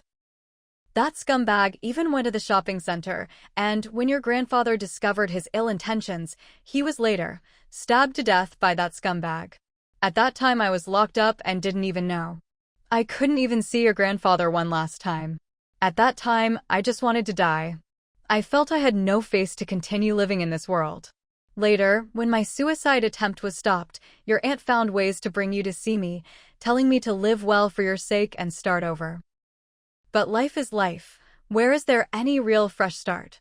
If there really were regret medicine in this world, I would trade my life for it. At this point, she cried so hard she couldn't speak anymore and hugged her daughter tightly. I'm sorry. I'm sorry. Mom is truly sorry to all of you. Sorry to everyone. If you hadn't grown up in a single-parent family, you wouldn't be so sensitive and fragile. If you had both father and mother raising you together, you wouldn't lack family companionship and seek excitement and fun. We neglected you and couldn't take care of you. Woo-woo. Xiaohan, in the end, all of this is Mom's fault. All Mom's fault. Shuehan was stunned and swallowed fearfully. Mom, you just said grandfather was murdered? Cheng Tianfang knew she had frightened her and gently stroked her back. Yes, it was the scumbag I got involved with who stabbed your grandfather to death. Because of this incident, your grandmother refused to acknowledge me until 2 years ago when she finally agreed to see me, have meals with me, and chat. Your uncle is still angry with me and hardly speaks to me. My connection with the family relies entirely on your aunt's help and your father. Without them and you, I couldn't have survived until today. All of this is what I deserve. Shuehan's face turned pale with fright, and she trembled continuously. Mom, you're not lying to me? This isn't real? It's not real, right? Qing Tianfang sobbed. No, it's real. I'm not lying to you. It's just that all these years your aunt and your father didn't dare let you know, and I didn't dare tell you either, so you were kept in the dark. Now that you've grown up and almost made the same mistakes with bad people, I felt I should tell you. Child, once a person indulges themselves and gets involved with bad people, they might lose a lot in the end, even their life. Shuehan was filled with lingering fear, swallowing hard. Really? Is it all real? Qing Tianfang finally looked up, her eyes brimming with tears as she looked into her daughter's eyes. Yes, every word is true. Xiaohan, never make mistakes when you're young, or you might spend your whole life paying for them and still not be able to pay them off. If I hadn't brought the wolf into the house, your grandfather wouldn't have been stabbed to death. Now whenever I think about it even slightly, I feel incredibly guilty. Even if your grandmother and uncle hate me for life, I don't dare say anything, because I deserve it. I harmed others and myself. If I hadn't been so despicable, your father wouldn't have divorced me, and you wouldn't have been living in a single-parent family all this time. Shuehan cried with tears streaming down her face, choking. Mom, stop talking about it. Qing Tianfang gently helped her wipe away tears, murmuring, I didn't dare say these things before. I didn't dare say anything in front of you. I was afraid you wouldn't understand, afraid you'd blame me, and even more afraid you'd reject me and despise me. But this time, I had to say it. Xiaohan, once some mistakes are made, the stains might never be washed away for a lifetime. Never learn from Mom. Never learn. It's too painful. Too much has been lost. Too much. Mom, I understand. She nodded gently. Qing Tianfang kissed her forehead, sobbing softly. You must remember this in your heart. Shuehan repeated, I will remember it in my heart. Qing Tianfang wiped away her tears forcefully, helped her daughter lie down, and gently covered her with a blanket. Xiaohan, sleep well. Fortunately, you pulled back from the brink, and everything is still in time. When making friends in the future, you must keep your eyes open. We only make friends with classmates who love learning and are positive and sunny. You're a student now, so you should focus on studying and not think about messy things. Mom, Shuihan asked hoarsely, if I'm not suitable for studying, what should I do? Will you be as disappointed in me as Dad? No, Chung Tianfang shook her head. Your father loves you dearly, treasuring you like his life. As long as you correct your mistakes, he won't be disappointed in you. You study seriously and work hard. If you can't do well and can't be that excellent, we won't blame you. There are millions of people in this world. Not everyone can have a talent for studying. Just like your several cousins, your second cousin isn't very good at studying and is usually at an average level. They're all born from the same parents, but there are still exceptions. You study seriously, and as for the results, we won't care too much. For your father and me, as long as you can grow up healthy, have strong psychological qualities, and grow up sunny and cheerful, that's more important than any academic achievement. Thank you, Mom. Shuihan nodded. I will definitely study well and seriously. I promise, Mom, that I won't make friends with messy people anymore. I'm a student now, so I'll focus on studying first. Qing Tianfang smiled with relief and spoke softly. Good, close your eyes and sleep well. Don't worry, Mom will accompany you in your studies from now on.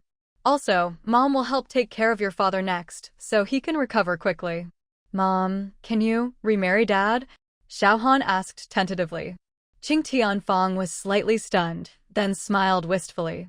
We're good friends now, and that's good enough. Remember, no matter what our relationship is, we both love and cherish you equally. Xiaohan disappointedly said, oh softly, and closed her eyes to sleep. The next morning, Chung Tianfang took her daughter to visit Shuiheng. Shuiheng had been in the hospital for several days. His complexion was somewhat poor, and he had lost quite a bit of weight.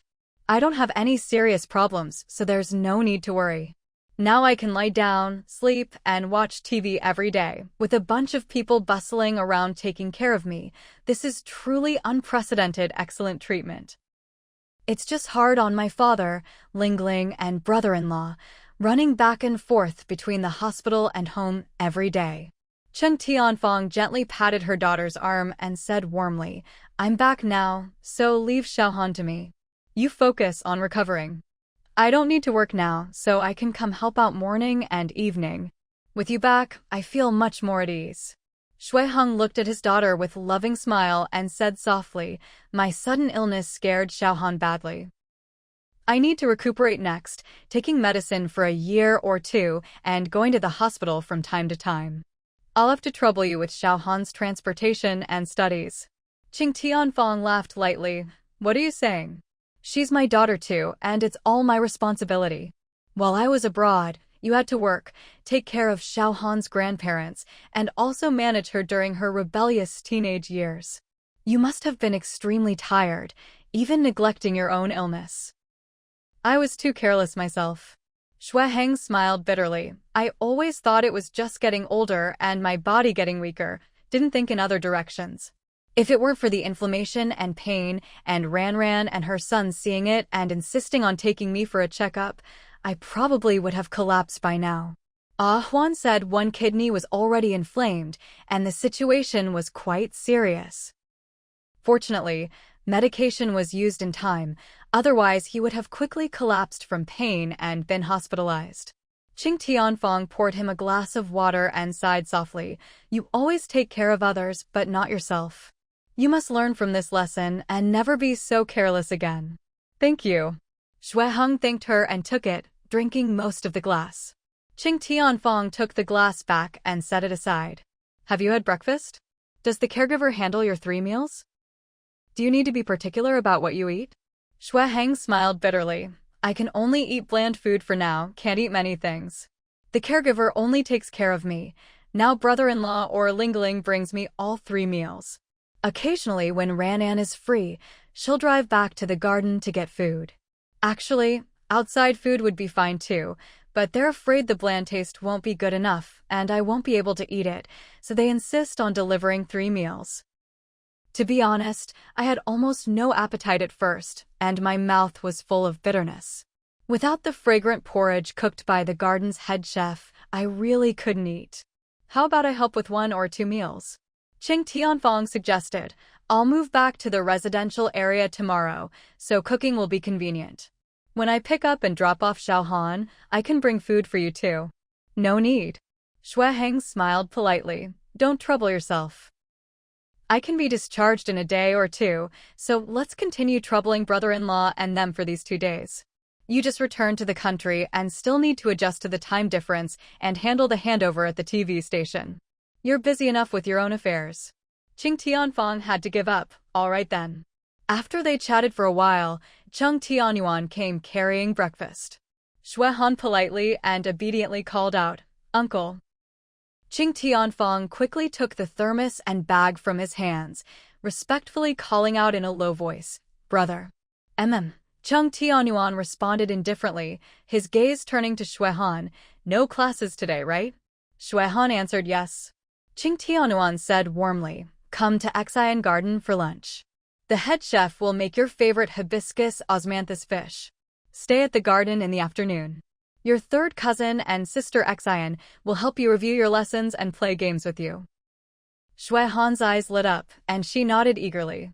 "Uncle, what textbooks are sister Xian and the others studying now? Will it be very difficult?"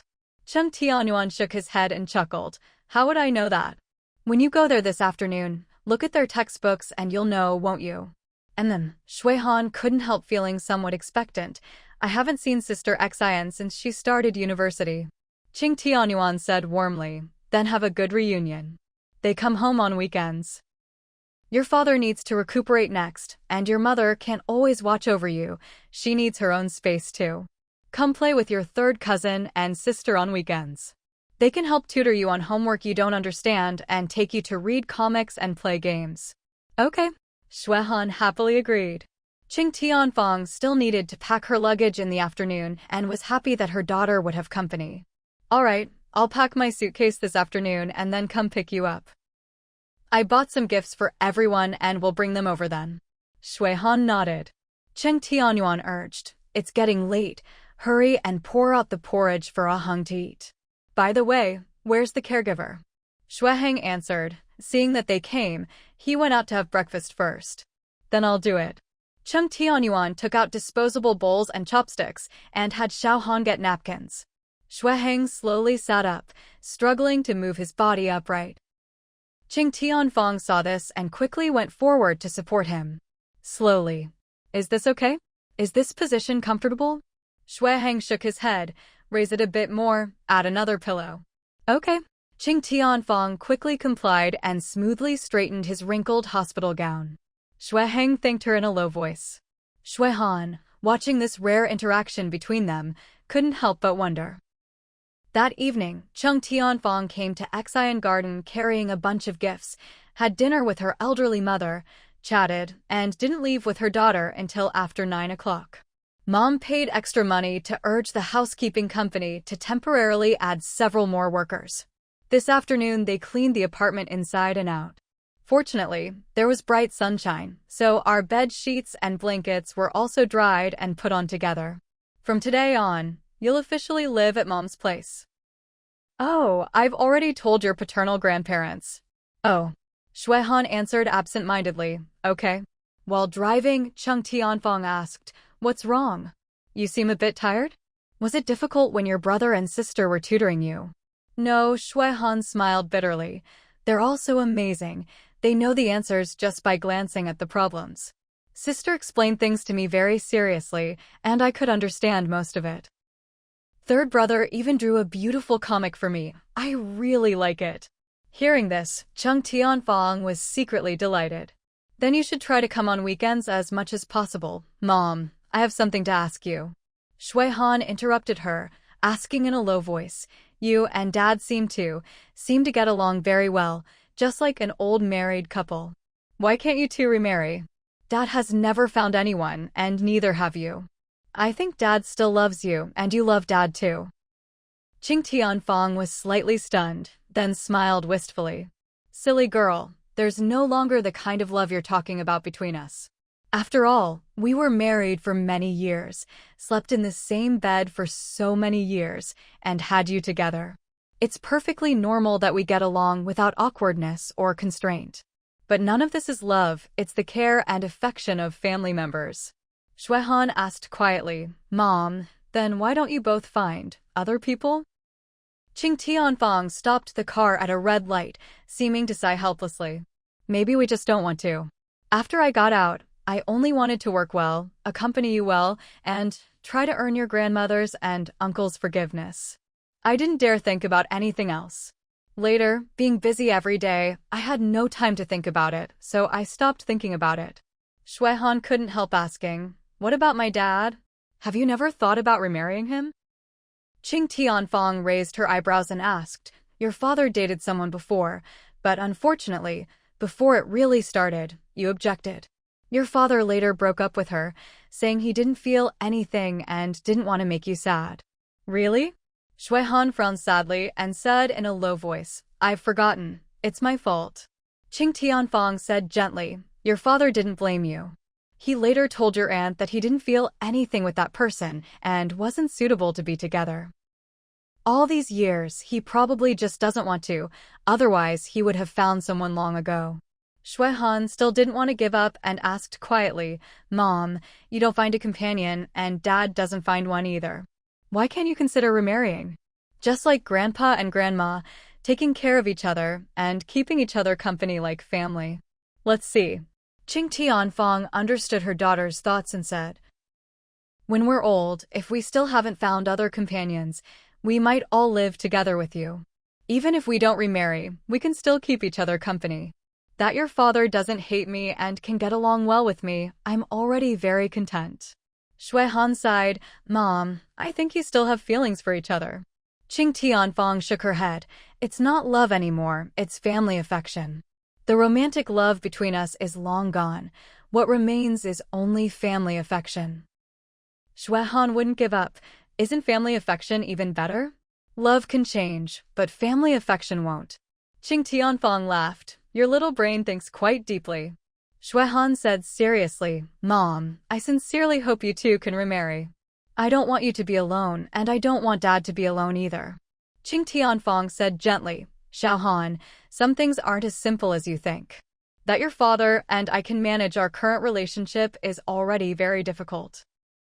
Don't think too much about it, just focus on your studies. Shuehan nodded and said no more. Qing Tianfang looked at her daughter, her heart filled with mixed emotions. How could she not want to remarry Shueheng? But she knew it was impossible. She had hurt Shueheng too deeply. That he could forgive her and get along well with her was already the greatest blessing. She didn't dare hope for more. After returning home, Qing Tianfang helped her daughter pack her things and chatted with her for a while. Only after Shuehan fell asleep did she return to her own room. Lying in bed, Qing Tianfang thought about what Shuehan had said during the day. Remarry? She shook her head with a bitter smile. That was impossible. She and Shueheng could never return to the past. Being able to achieve their current relationship was already very satisfying to her. The next day, after sending Shueheng to school, Qing Tianfang went to the hospital. Shueheng looked somewhat better and was reading a newspaper. You came. He put down the newspaper and said warmly. Qing Tianfang nodded. The doctor said you can be discharged today? Yes, I can go home this afternoon. Shueheng said, but I still need to come for regular checkups. Qing Tianfang said, then I'll come pick you up this afternoon. Shueheng shook his head. No need, brother-in-law will come pick me up. You just focus on your own affairs. Qing Tianfang felt somewhat disappointed but still nodded. Then take good care of yourself and tell me if you need anything. Shueheng said warmly, thank you for taking care of me these past few days. Qing Tianfang shook her head. No need to thank me, it's all what I should do. After chatting for a while longer, Qing Tianfang left. Walking out of the hospital, Qing Tianfang felt somewhat empty inside. She knew that Shueheng was polite to her because she was Shuehan's mother. Beyond that, there was nothing left between them. Qing Tianfang sighed and drove home. That evening, Shuehan came home excitedly telling Qing Tianfang about school. Mom, I performed really well at school today. The teacher even praised me. Qing Tianfang smiled with relief. Really? That's wonderful. Shuehan nodded. I've decided that I'm going to study hard and not disappoint you and Dad. Qing Tianfang touched her daughter's head. Good child, Mom believes you can definitely do it. Shui Han suddenly asked, Mom, has Dad been discharged from the hospital? Qing Tianfang nodded. He's been discharged and is now resting at home. Shui Han said, then let's go see him tomorrow? Qing Tianfang hesitated for a moment, then nodded. Okay. The next day was the weekend, and Qing Tianfang took Shui Han to see Shui Heng. Shui Heng was at home, looking much better than when he was in the hospital. Seeing the mother and daughter arrive, Shui Heng was very happy. Xiao Han, come let Dad take a look at you. Shui Han ran to Shui Heng's side and said coquettishly, Dad, how do you feel? Shui Heng touched his daughter's head. Dad is much better, you don't need to worry. Qing Tianfang watched the father-daughter interaction from the side, feeling warm in her heart. She hadn't seen such a scene in a long time. If time could turn back, she would definitely not make those mistakes. But there's no regret medicine in the world. She could only cherish what she had now. It was past 8 in the evening when Xueling finally returned home from working overtime at the branch office. Exhausted, she headed straight to the main kitchen and found that Old Li and the others had already taken off their aprons and were preparing to leave work. Is there any dry noodles? Just a bowl of noodles will do. Old Li quickly put his apron back on and smiled. Madam, please wait outside. There's still some chicken broth in the pot. I'll make you a bowl of egg noodles. All right, thank you. Xueling said gently, no need for meat, just an egg will do. After speaking, she turned and walked out. Little Li started boiling water while searching for the egg noodles. Madam has really been working hard these days. It's been several days since I've seen her come home for dinner. Old Li ladled the chicken broth and muttered, running a big business isn't easy at all. The more responsibility someone has, the busier they tend to be. By the way, are there any of those farm eggs we bought yesterday left? I'll make 2 poached eggs for Madam. There are still a few left. Little Li turned around to get them. The noodles were ready quickly, and Old Li carried them out. He saw Cheng Tianyuan, dressed in casual clothes, had appeared at some point and was standing behind Xueling, massaging her neck while the couple chatted quietly. The spacious dining room held only the 2 of them. Though quiet, it wasn't lacking in warmth. Old Li brought the bowl forward and reminded, Madam, be careful, it's hot. Thank you, you've worked hard. Xueling said warmly. Qing Tianyuan smiled slightly. You can prepare to get off work. I'll wash these dishes later. Just leave them aside. Old Li said with a cheerful smile, we'll wash them tomorrow when we come to work. After speaking, Old Li withdrew. Xueling picked up her chopsticks and began eating with gusto. Qing Tianyuan couldn't help but chuckle softly. Slow down, don't burn yourself. I'm starving. Xueling explained with a bitter smile. I went out at noon, and by the time I got back it was already past 2 o'clock. There was a meeting at 3, so I could only eat a few crackers to tide me over. The meeting lasted until evening, and then Duo brought over a new packaging proposal to discuss. We spent over an hour discussing it before finalizing the plan. The cafeteria had already closed, and I was too lazy to go out to eat, so I just came straight home. Qing Tianyuan felt sorry for her and chided, you should at least eat something to fill your stomach first. What about Duo? Why didn't you go out to eat with him? You could have brought him here for noodles too. Don't worry about him. Xueling smiled. He's living with Little Tongue now, and someone cooks for him. Cheng Tianyuan chuckled. Sounds like good news is coming soon. They're planning to get married at the end of the year. Xueling said, Duo has arranged to take 3 or 4 days of annual leave next month to take Sister Achun and Little Tongue south together to formally propose. Qing Tianyuan asked curiously, haven't they met before? That's impossible, right? Xueling answered, they've met through video chat, but haven't met formally in person yet. Tongzi hasn't officially retired yet, but his workplace hasn't assigned him any work. Over the years, as phone camera functions have gotten better and better, photo studios have closed down. Tongzi initially renewed the lease with his landlord, but later when he made money, he bought the shop space. I heard that during the recent Old City District demolition, that shop and the small loft had quite a bit of space, so Tongzi was compensated with 3 apartments. Alan later got a 10% stake in Chinmin and their new supermarket with quite good income. The family is living quite comfortably. That's good. Qing Tianyuan said warmly, I hope they get married soon, and Sister Chun can hold her grandchild early too. Xueling suddenly thought of their own future son-in-law and asked, haven't seen Taitu much lately? Is he busy abroad? Chung Tianyuan answered, he came once over the weekend, taking little Xian out in a hurry. He said he's recently trying to set up online channels to sell seafood, has quite a few social engagements, and is busy running between both sides. Bringing seafood from abroad to sell here? Xueling raised her eyebrows skeptically. Can selling online work? Seafood comes in different weights and many varieties. Can it really sell well online? Probably. Qing Tianyuan shook his head. I don't really understand the specifics either. I just heard it's order first, then ship, cash on delivery. It seems he only sells things like large abalone, large lobsters, or rare big fish, packed with oxygen and quickly sent on the latest flights. Xueling ate her poached egg and chuckled softly at his words. Young people nowadays really know how to enjoy life. Just point and tap on their phones, and they can eat fresh large lobsters from thousands of miles away. Tisk tsk. So blessed. Cheng Tianyuan teased. The older generation who truly understand how hard it is to earn money wouldn't dare eat like that. A single lobster costs several thousand. For us, eating poached eggs is more suitable, and we don't have to feel bad about it. Xueling burst into laughter. Qing Tianyuan praised in a low voice, Taitu is very skilled at business and has excellent market control. He said he's already contacted several private clubs and large hotels in the capital. When goods come online, they usually don't just deliver a little seafood, otherwise the profit wouldn't cover the shipping costs. He delivers the seafood that comes at the same time to these high-end places, earning another round. He has a great business mind. Xueling praised, his business instincts are also very sharp.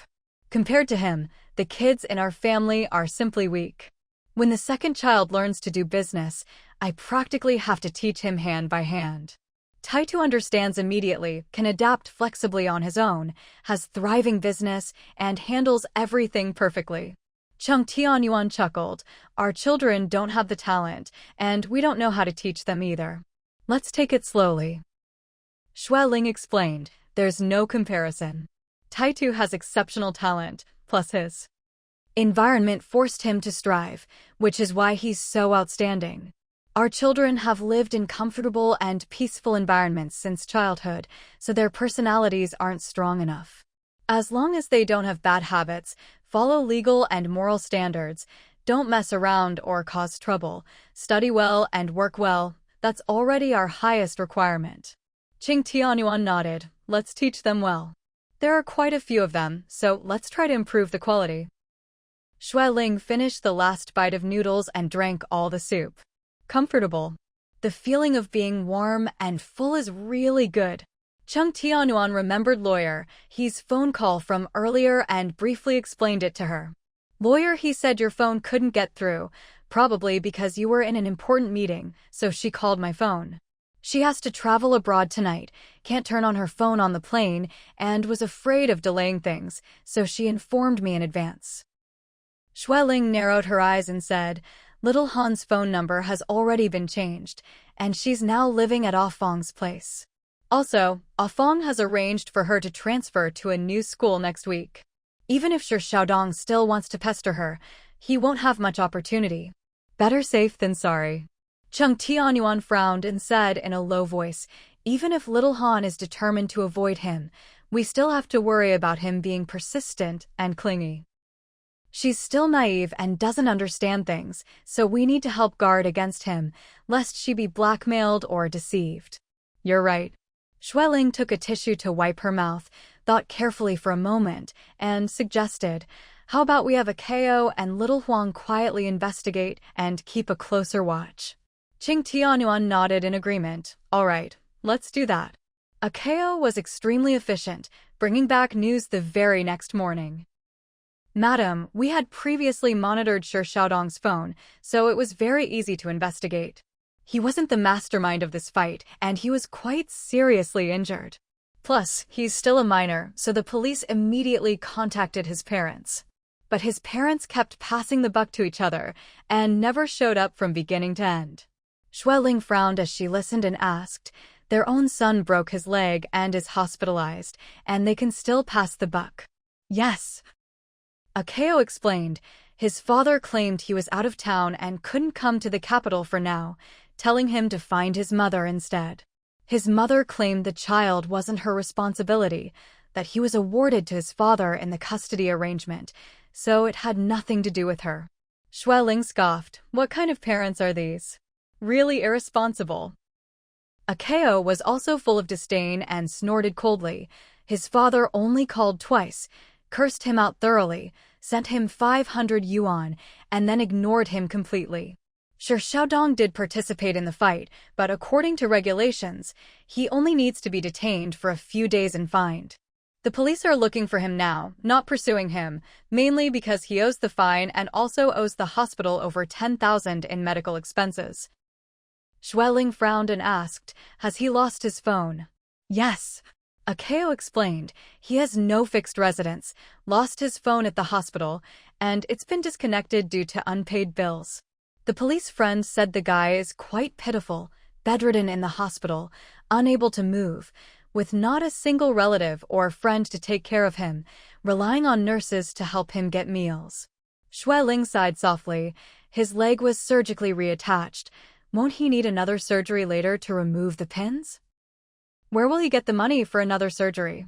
Can't you track his whereabouts? Akeo lowered his voice.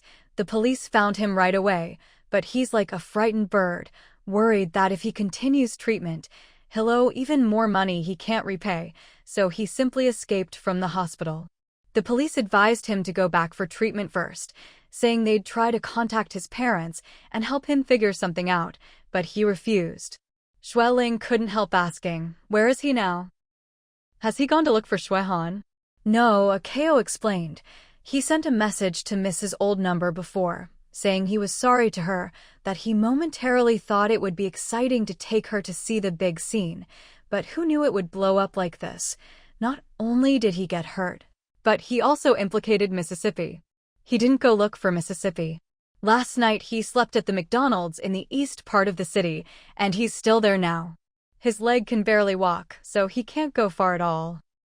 After a moment of silence, Xueling instructed, "Observe for 2 or 3 days first. If he goes to look for Xuehan or threatens her verbally to pay money or something, then come tell me." "All right."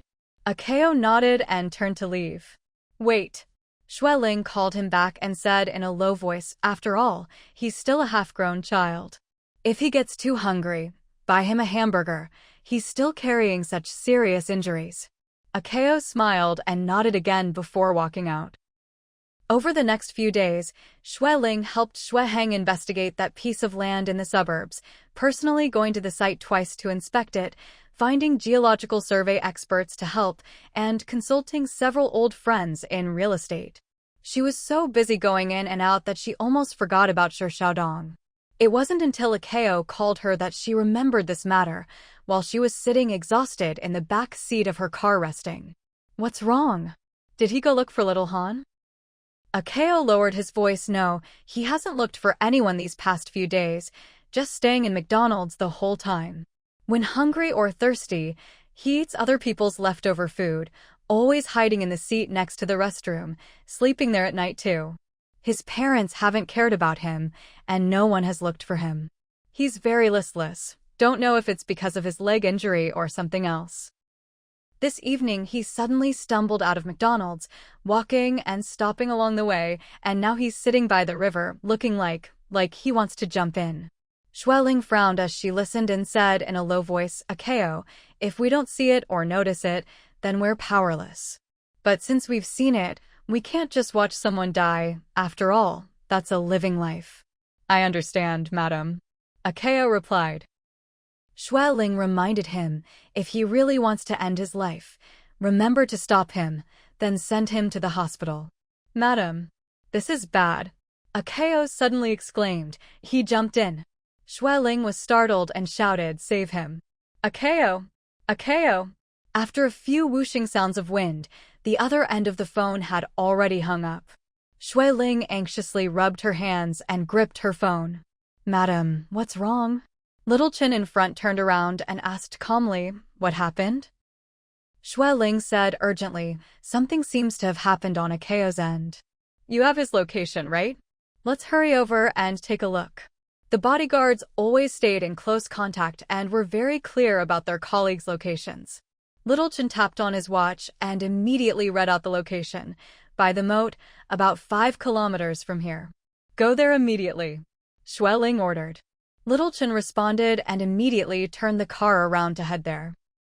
When Shui Ling and the others arrived, Akayo had already rescued Shi Xiaodong, with helpful citizens nearby assisting.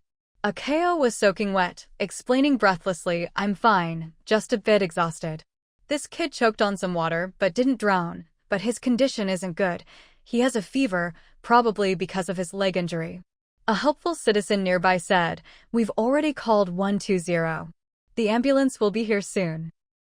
Shui Ling looked at the thin, unconscious teenager on the ground, seeing him weak and helpless, barely alive, and couldn't help but sigh softly. "Little Chin, Akayo, quickly get him in the car and take him to a major hospital." "Yes, madam." At the hospital emergency room, the person was rushed in urgently. Shui Ling took out a black card and handed it to Akayo. "Go help him with the hospitalization procedures and buy yourself a set of clothes to change into so you don't catch cold." Akayo took it and asked hesitantly, "Madam, his condition seems quite serious. He might need to be hospitalized for a long time, and his leg will need surgery later to remove the pins. All of this, are you going to help with?" Shui Ling thought calmly for a moment and said, "Let's help him completely. When he wakes up, tell him your real identity. Then tell him that I'm paying for his treatment, so he can recover with peace of mind. He's still young, his life has just begun. It shouldn't end hastily like this. When he's better, if he wants to live well, I can lend him money to learn a trade. When he's learned something and earned money, he can pay me back." Akayo was stunned for 2 seconds, then smiled foolishly while rubbing the black card. "Madam, you're really kind-hearted." Shui Ling smiled wistfully. "I'm the mother of several children. I can't bear to see a young person just waste away and die like this. I don't lack money. When I encounter something and know about it, I help, that's all." She usually had the habit of doing charity work. When she saw and encountered something, there was no reason not to help. Akayo scratched his hair and said somewhat embarrassedly in a low voice, "This stinky kid is quite pitiful, but fortunately, he met a kind person like you, madam. Continue to keep an eye on him these days." Shui Ling said, "Help people completely. Don't schedule you for shifts at the garden for now. Have Little Chin buy you a set of clothes to change into. Don't catch cold." "All right, thank you, madam." "Okay, then I'll head back first." Over the next few days, Shui Ling continued to be busy going in and out. The piece of land in the suburbs wasn't very level, with a small hill behind it. She had originally thought the location wasn't great and there wouldn't be many people competing for it. But with housing prices in the capital rising day by day, many investors were still very optimistic about the capital's real estate market, so several groups were eyeing that piece of land. After making inquiries, Shui Ling secretly felt she didn't have much confidence. Because there was a very powerful real estate company that had already set its sights on it, planning to develop it into vacation villas for sale. They had already put out word early on that they would spend big money to buy it, looking determined to win. She was just about to go discuss with Shui Hung when she found his phone couldn't be reached. Thinking that recently Cheng Tianyuan and his sister had been taking turns caring for Shui Hung, she turned to call her husband's phone.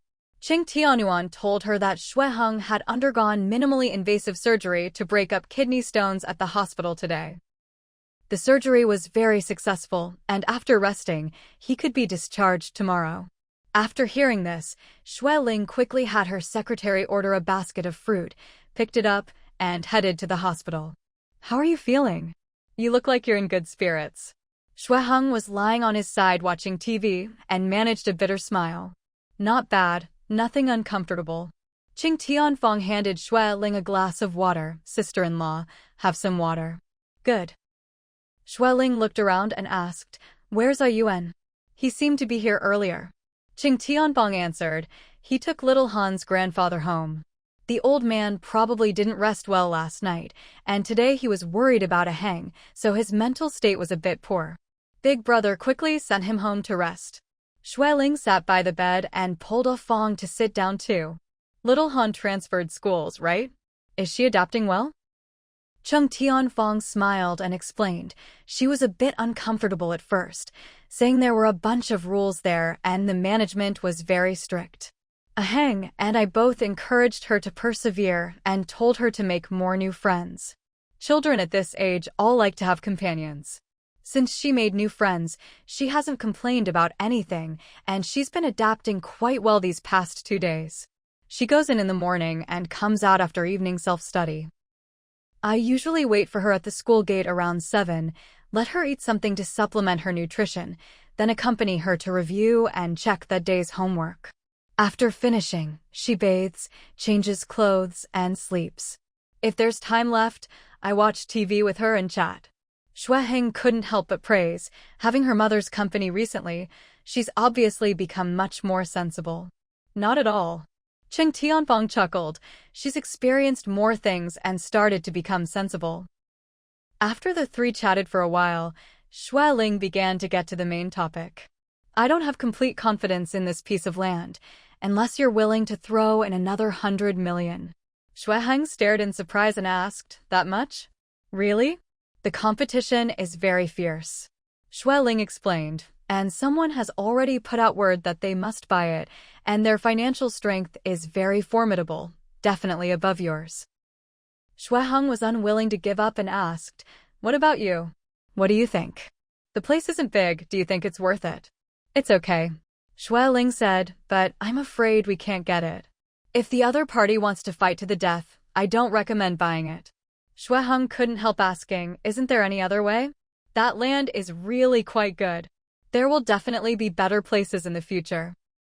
Xueling comforted, "As long as there are opportunities, we won't lack good locations. I suggest trying, but if it exceeds the budget by 100 million, just give up." "What a pity." Xueheng was still unwilling. Xueling shook her head. "Think about it. How long would you have to work to earn that much money? Too much upfront investment would be an enormous challenge for all your assets. We're all at this age. We can continue to have an adventurous spirit, but not too much, otherwise it will be very difficult to find opportunities to turn things around later." Xueheng was sobered by her warning and calmed down considerably. "All right then, let's go with your plan."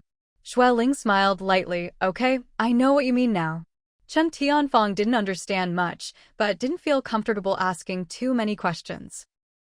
It wasn't until Xueheng took the initiative to explain clearly that she offered a gentle word of advice. "For you, this would be a completely new and unfamiliar industry. You're already over 50, and now you want to start from zero. You must be cautious." Xueling agreed. "Fang's analysis is very reasonable." Xueheng nodded. After a while, Chung Tianyuan returned. Xueheng waved his hand. "You all go back. Having the caregiver here is enough. I'm fine, I can move, eat, and walk. There's no need for everyone to stand around here wasting time." "All right, then we'll go." Xueling said goodbye to Chung Tianyuan. Qing Tianfang continued to stay, saying she could pick up her daughter on the way after dinner, not wanting to make the round trip. Xueheng said apologetically in a low voice, "Making 2 round trips a day to pick her up and drop her off is really not easy. You've worked hard during this period. It's what I should do." Qing Tianfang said with a smile, "She's my daughter too." Xueheng's eyes moved slightly, and he asked in a lowered voice, "That punk hasn't looked for little Han, has he? Not even once?" "No," Chung Tianfang explained. "I bought little Han a new phone watch with a completely new number. Now she's also changed schools, so even if that little hoodlum wanted to find her, it would be very difficult to locate little Han. The private middle school's management is very strict. Students must be accompanied by parents or guardians when going out, and students aren't allowed to wander around. The teachers here take attendance every day, and there's also attendance during self-study periods. Students aren't allowed to skip classes or take leave without good reason. Little Han has no opportunity to go out. uses a new number, so even if the other party wanted to find her, it would be impossible. Shueheng breathed a big sigh of relief after hearing this. That's good, now I can rest assured. Qing Tianfang lowered her voice. Little Han is very afraid of fighting and violence. She voluntarily promised me that she would never associate with such people again. The new classmates are all well-behaved, so you don't need to worry. Good. Shueheng nodded approvingly. A few days later, Akeo returned to work at the garden and returned Xue Ling's black card. Madam, these are all the hospital bills and some miscellaneous expense receipts. Please review them. Xue Ling glanced at them and asked, Can that kid be discharged now? Yes. Akeo explained, the surgery to remove the pins will have to wait several months, not now. He can already walk on the ground, though it's somewhat unnatural, but it doesn't hinder walking. Normal life shouldn't be a big problem. That's good. Xue Ling frowned and asked, His parents still don't care about him? Akeo scoffed and shook his head, they don't care at all. He said his father already has his own new family in the south and has had several more children, so he stopped caring about whether he lives or dies long ago. His mother stopped wanting him long ago. They haven't seen each other for 7 or 8 years, and she doesn't even call to check on him normally. The grandparents who raised him both died one after another a few years ago, so he's been wandering around the capital alone in a daze for several years. Xue Ling couldn't help but sigh. At such a naive and ignorant age, without proper education at school and no parents to guide him, no wonder he went astray. In the end, Shi Xiaodong was truly a child with a hard life. As a child, he was a left-behind child with no parents to accompany him. When he grew up, his parents divorced and each started new families, and neither wanted him. How tragic. Akeo explained, originally, his irresponsible father worked in the capital, so he could at least have full meals sooner or later. But later his father became an alcoholic and would beat people randomly when drunk. After being beaten and injured several times, he couldn't stand the beatings anymore and ran south to find his mother, who had remarried. At just over 10 years old, he begged truck drivers for rides and traveled over 1,000 kilometers, finally managing to find his biological mother. But that mother just threw him a few dozen yuan and told him to go back to the capital to find his father. She didn't even say a few caring words before hurrying away. He chased after her and asked why she didn't want him. His mother said that when they divorced, he was assigned to his father, and she already had her own children now and didn't want her new life disturbed by them, father and son. Since then, he never looked for her again, preferring to pick up leftover lunch boxes on the street rather than go find that woman who gave birth to him. Xue Ling thought for a moment and asked, Did he tell you this himself? No, Akeo explained. After he woke up, he kept staring blankly at the ceiling and barely spoke. His mental state was very poor. I learned all this from voice recordings on his phone. His phone service had been cut off before and was left at the hospital, which I picked up. Maybe when he felt too confused or too miserable sometimes, he would secretly record his inner thoughts. Xue Ling sighed helplessly. There are countless kinds of suffering in the world, all different. You explained your identity to him, right? Did you tell him what I said? Yes. Akeo nodded.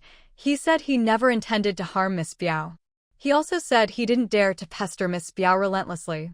Before, when he was too hungry to help it, seeing Miss Biao spend money like water, he followed her around to mooch food, drinks, and entertainment. He said he knew he wasn't worthy of Miss Biao and didn't dare have any improper thoughts about her. He also said he was very grateful to you, but saving someone like him wasn't worth it. Xue Ling's eyes flickered slightly as she said softly, It seems he's still very pessimistic about his own life. Hasn't he thought about getting a job? Or learning a trade? Akeo hesitated, then smiled embarrassedly. Xue Ling smiled slightly and raised her chin. Don't be restrained, speak freely. Akeo scratched his hair and explained. That kid was very curious about my work and kept asking questions. Later, when he heard that we all came from professional bodyguard agencies, he was very envious and said he wanted to learn too. However, when he heard how expensive the fees were, he quickly gave up. I introduced him to work as a janitor at the agency, and I just sent him there.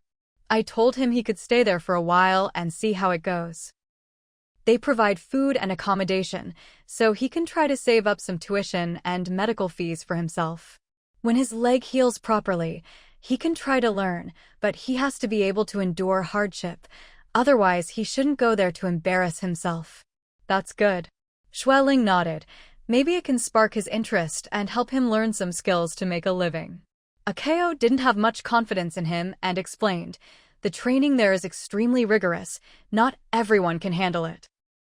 Besides, without 2 or 3 years of professional training, you can't graduate at all.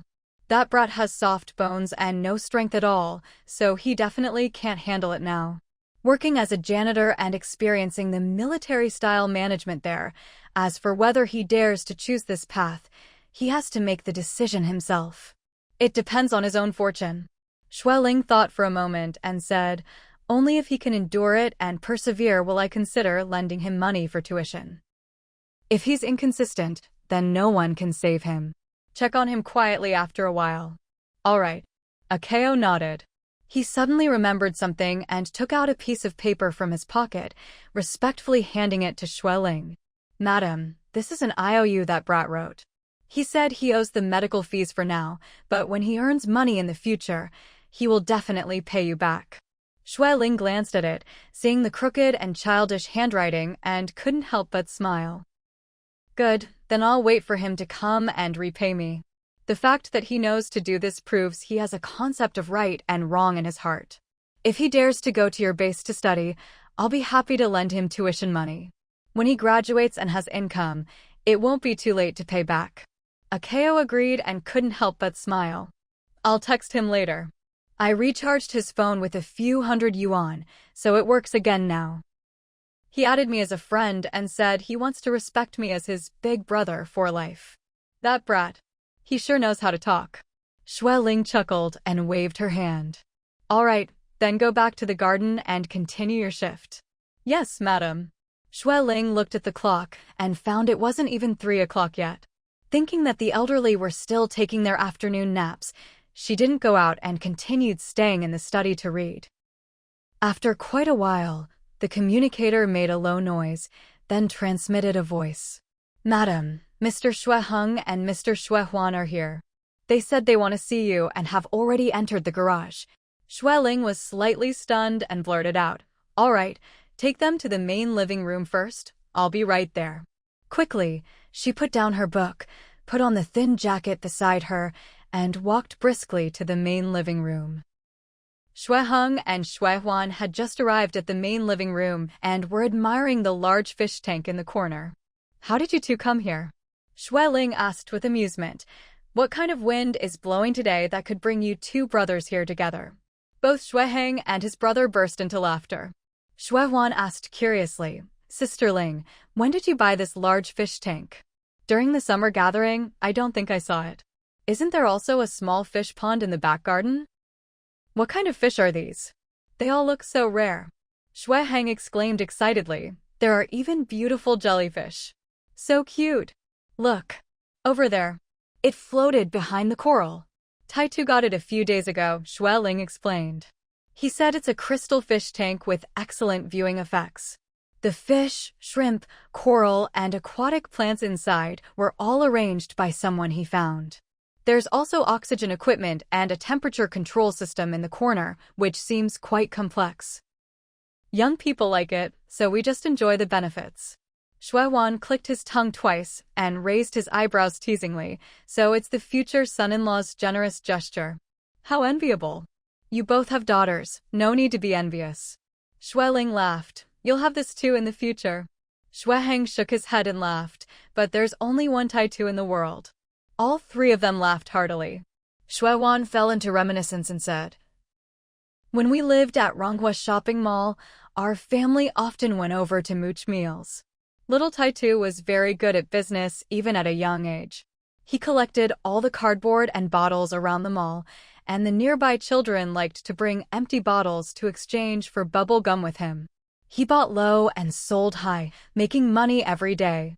In a flash, he's become a big businessman and reached the age of 30. How fast? Shui Heng nodded in agreement. That's right, he was the little tycoon of Ronghua shopping mall back then. Sometimes the fate between people is just so strange. Who would have thought that after leaving home for over 10 years and coming back, he could still end up with Xiao Xian? Haha. Yes. Shui Ling couldn't help but squint her eyes and sigh softly. Fate is just so wonderful and mysterious.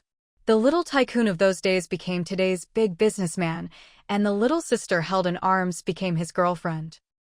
Shui Huan gave a thumbs up. Others are 1 in 100, but he's definitely 1 in 10,000, or even 1 in millions or tens of millions. Sister Ling, this young man's future prospects are very promising. What's this? Shui Ling asked with amusement. Did you two brothers come together today to hold a praise meeting? Did Taitu give you two some candy? You're being so generous with praise, sweet-talking him nonstop. Shui Heng shook his head. No candy, just several large boxes of premium imported fruits. Huh? Shui Ling raised her eyebrows and asked, when was this? A few days ago. Shui Heng explained. Xiao Xian said she was busy with classes and couldn't visit me. So Taitu loaded several large boxes of fruit and accompanied Xiao Xian to my house. He was incredibly generous, and I ate my fill of fruit. My mom said it wasn't good to accept it all, we couldn't eat that much, and it would be a pity to waste such good fruit. Taitu said it was fine to give some to the neighbors, better than bringing it and taking it back. Later, all the neighbors benefited and kept praising how delicious it was. I quickly showed them the labels on the packaging and told them to remember to buy from the supermarket. Good heavens, I realized later that he was actually advertising in our upscale neighborhood. The effect was fantastic. Ha ha, killing multiple birds with one stone. Shui Ling praised. Very good. But Shui Huan disagreed. His company's fruits already have an international nutritionist as spokesperson, and the advertising effect is very good. Why would he need customers from a few neighborhoods? Naturally, you can never have too many customers.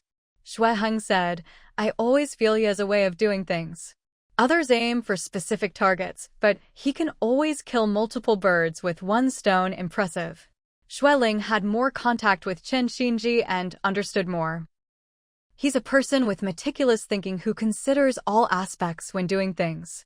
Half was visiting elders, and half was taking the opportunity to promote his farm's fruits. Why not kill two birds with one stone? Hearing the word elders, Shui Heng couldn't help but twitch at the corner of his eyes. Being called an elder by a man almost 30 years old, I suddenly feel somewhat unable to handle it. Shui Huan nodded in agreement. Yes, it's all because Xiao Xian found a boyfriend so much older. It suddenly raised our generation level while seemingly raising our age too. Shui Ling said helplessly, your brother and I are already in our 50s. So fast. Shui Huan sighed repeatedly. Shui Heng couldn't help but roll his eyes. I know how old I am, no need to remind me every day. Malicious intent. Shui Ling glanced at him and teased with amusement. What? Did I say something wrong? Are you not in your 50s but in your 30s? Go away. Shui Heng laughed and scolded. I don't even want to face reality myself. Why do you keep reminding me several times? I hate you. Shui Ling laughed heartily. The three of them drank tea, ate pastries fresh from the kitchen that afternoon, and chatted happily. Shui Ling brushed the crumbs off her hands and raised her eyebrows. Why did you two brothers suddenly have such interest in coming to find me for tea and chat this afternoon? Is my tea more fragrant? Are the pastries better? The two brothers laughed and teased. Exactly. Hot pastries, steaming Westlake Longjing tea, nowhere else can compare to your place. Fine. Shui Ling smiled, then stay for dinner too. Shui Huan grinned and said softly, Sister Ling, nothing can escape your eyes. Actually, we came together today because we want to discuss the land purchase with you again. What? Shui Ling raised her eyebrows. Giving up. Shui Heng quickly shook his head. After listening to you, I did want to give up. However, Ah Huan suddenly changed his mind and said he must do everything possible to get it. He specially went to the villa to pick me up to find you. Today isn't the weekend, and he specially pushed off work to come. Oh. Xueling asked in surprise. Ah Huan, why did you change your mind? You've always had a take-it-or-leave-it attitude. Why are you suddenly so invested? Xue Huan sighed softly and leaned back. Sister Ling, to be honest, the idea of running a nursing home was originally my brother's suggestion, asking me to invest and help introduce doctors when the time comes. To speak immodestly, I don't lack money, nor do I lack connections in this area. So when he mentioned it briefly, I immediately agreed. My own big brother, naturally everything is fine. Until Sister Ling, you said that piece of land was very competitive and told us not to be too invested, and my brother came over to tell me to give up temporarily and consider buying land again when there's an opportunity in the future. I suddenly what? Xue Ling asked curiously. Xue Huan smiled wistfully, looking at my brother, wearing casual clothes and lazily sprawled on the sofa, looking completely pressure-free and carefree. I suddenly felt very envious. Huh? Envious? Xue Ling couldn't help but burst out laughing and asked, what? Have you been too busy these 20-plus years and suddenly want to stop and rest, change your lifestyle? You still have over 10 years before retirement, right? Yes. Xue Huan said helplessly, just thinking about so many more years suddenly makes me feel so tired, as if I can't last until then. Back when I was studying, except for a few hours of sleep each day, the rest of the time was either classes or part-time work. Since graduating and returning to China, I was initially busy with work and research, often working day and night. Later I had to be busy with hospital work and the pharmaceutical factory.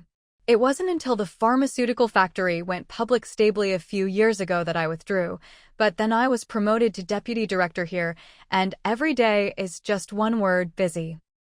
Overwhelming. Xue Ling felt secretly heartbroken and said, indeed. You and Xiaoyi are both busy.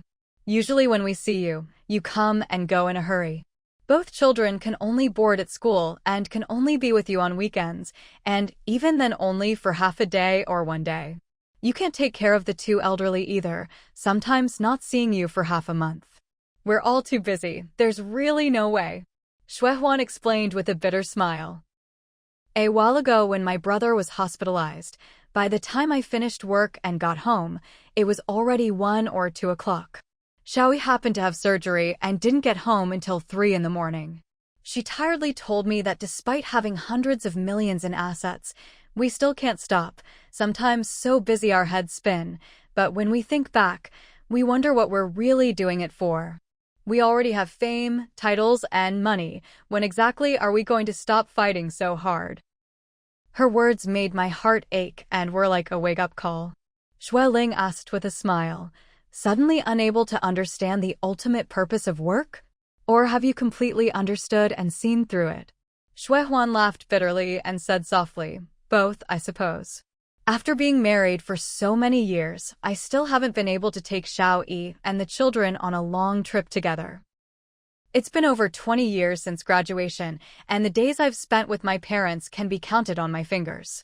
Looking back, I'm not a competent father at all, much less a filial son. What are you saying? Xue Heng glanced at him several times and comforted. You are a filial son, you just haven't had the chance to show it.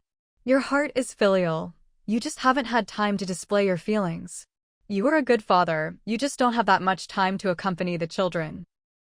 Xiaoyi is also very busy herself, you can't blame it all on yourself. Xue Huan laughed again and asked back, brother, if I can't show it, then what can I use to prove I'm a filial son or good father? My heart as proof? How to prove it? Through thoughts. Xue Heng was amused by him. Xue Huan sighed deeply. In a flash, you're already in your 50s, and I'm also at the age of knowing destiny. These past 2 years, our parents' health has been declining day by day, and they already need long-term care from housekeepers. Life is unpredictable. We doctors understand this best. I'm really afraid that by the time I finish being busy, when I've had enough of being busy, Xiaoyi and I will have missed too much. The ancients said, don't travel far while parents are alive. My parents are nearby, but I don't even have the opportunity to be filial to them. What kind of filial son am I? I'm even worried. If the child wants to care for parents, but they're no longer there, I'll probably regret it for the rest of my life. The children are growing up day by day. Xiaoyu has already reached the rebellious stage, and Nyo has started elementary school. Except for weekends when I hurriedly take them to accompany grandparents for a meal and hurriedly bring them back, I have almost no time to spend with them. Looking back, I've already missed the children's first growth stage. Am I going to miss the second stage too?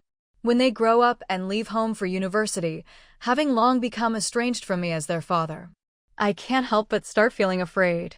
Xueling beside them nodded understandingly and said softly, Juan, I completely understand your feelings. If it weren't for your brother-in-law giving up developing big business and always staying home to guard this family, I wouldn't have been able to wholeheartedly go out and pursue my career.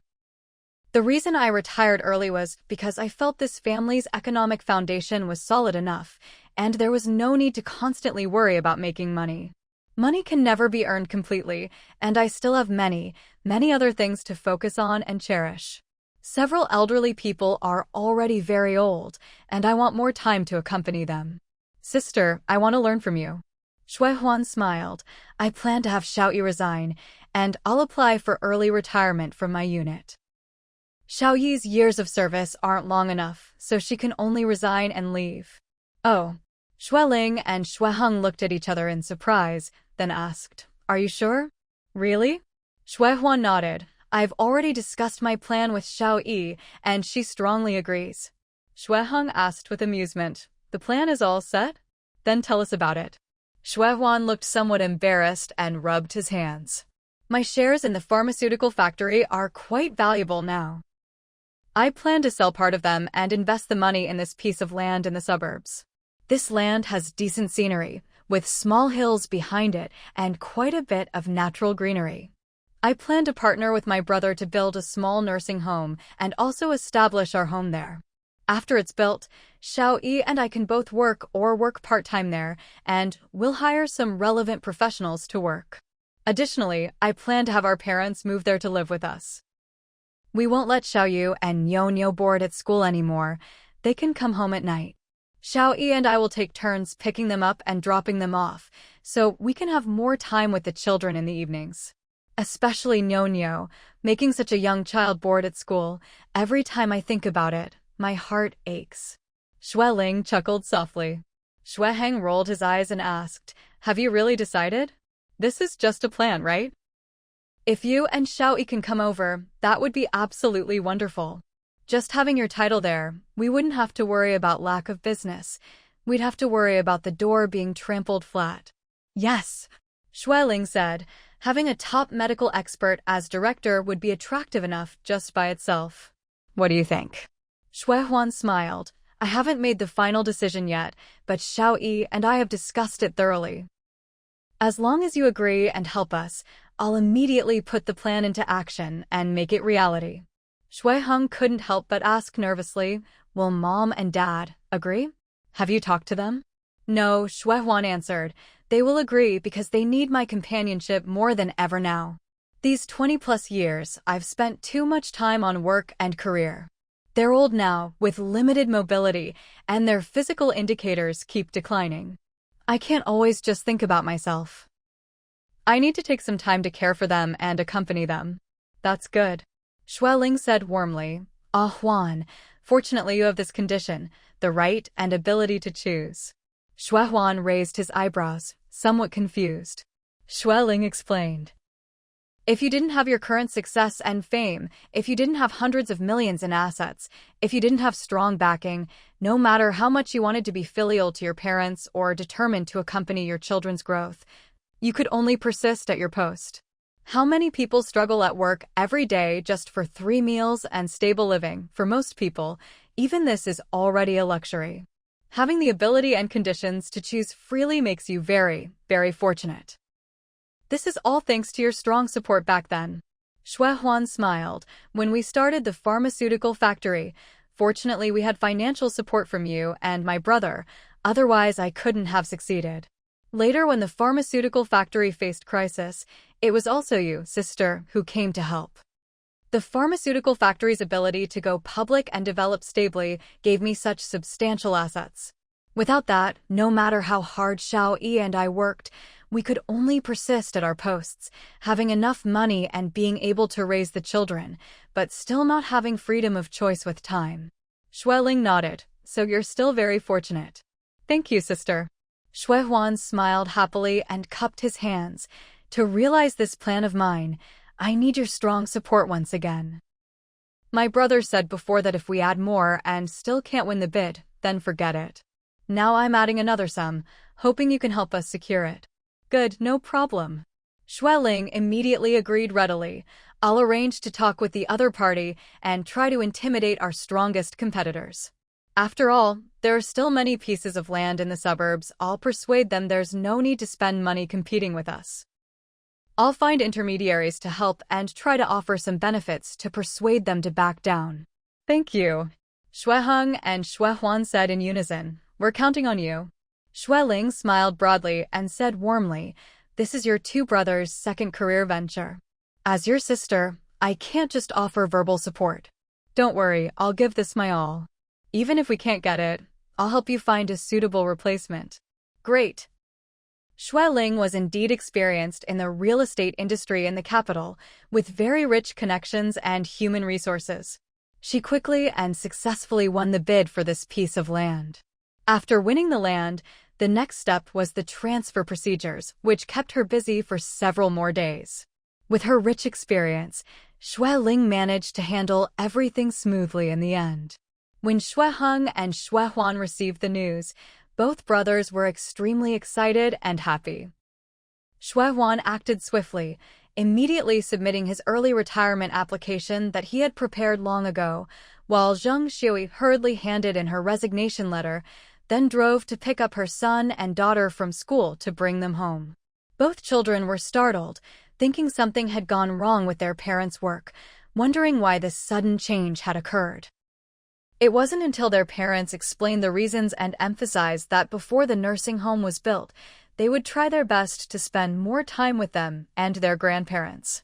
The two children looked at each other, then cheered and jumped with joy, shouting, "Long live! Long live!" repeatedly. Xuehuan and Zheng Xiaoyi immediately had tears in their eyes, and then the whole family hugged tightly together. Regarding her youngest son and daughter-in-law's sudden actions, Cherish was very puzzled and even felt they were doing wrong. Xue Zhilan was more open-minded, advising, the children are no longer young, they know what they're doing. They understand how to take responsibility for their choices and their lives. We're old, don't interfere too much, let them be. This kind of arrangement isn't necessarily wrong. Cherish was very depressed, couldn't eat or sleep well, always saying how many people squeezed their heads trying to get jobs with permanent positions, but her youngest son and daughter-in-law didn't cherish them at all. Abandoning precious high positions and accumulated workplace connections, it was too impulsive and not worthwhile. Xueheng couldn't bear to watch and quickly coaxed the old lady to eat. Mom, don't think too much. You should listen to Dad and me. Huan and Xiaoyi aren't acting on impulse. They've long been exhausted by their busy work. Huan said it himself. He can't take care of and be filial to his parents above, and can't look after the children below. He and Xiaoyi now have money and work experience, with quite high professional titles. They're top tier in their field. Their career pursuits are already sufficient. They need to leave some time to take care of their family, don't want to leave any regrets, and can't bear to always have no time to accompany the children, fearing the children might have personality or academic problems in the future, which they'd regret later. They don't want a brilliant career but a mess behind them, unable to care for the elderly or raise the children well. The moment things were decided, they immediately resigned, almost not wanting to wait a second. Just from this point, you can understand how urgent they felt. Cherish was stunned, then began to cry softly.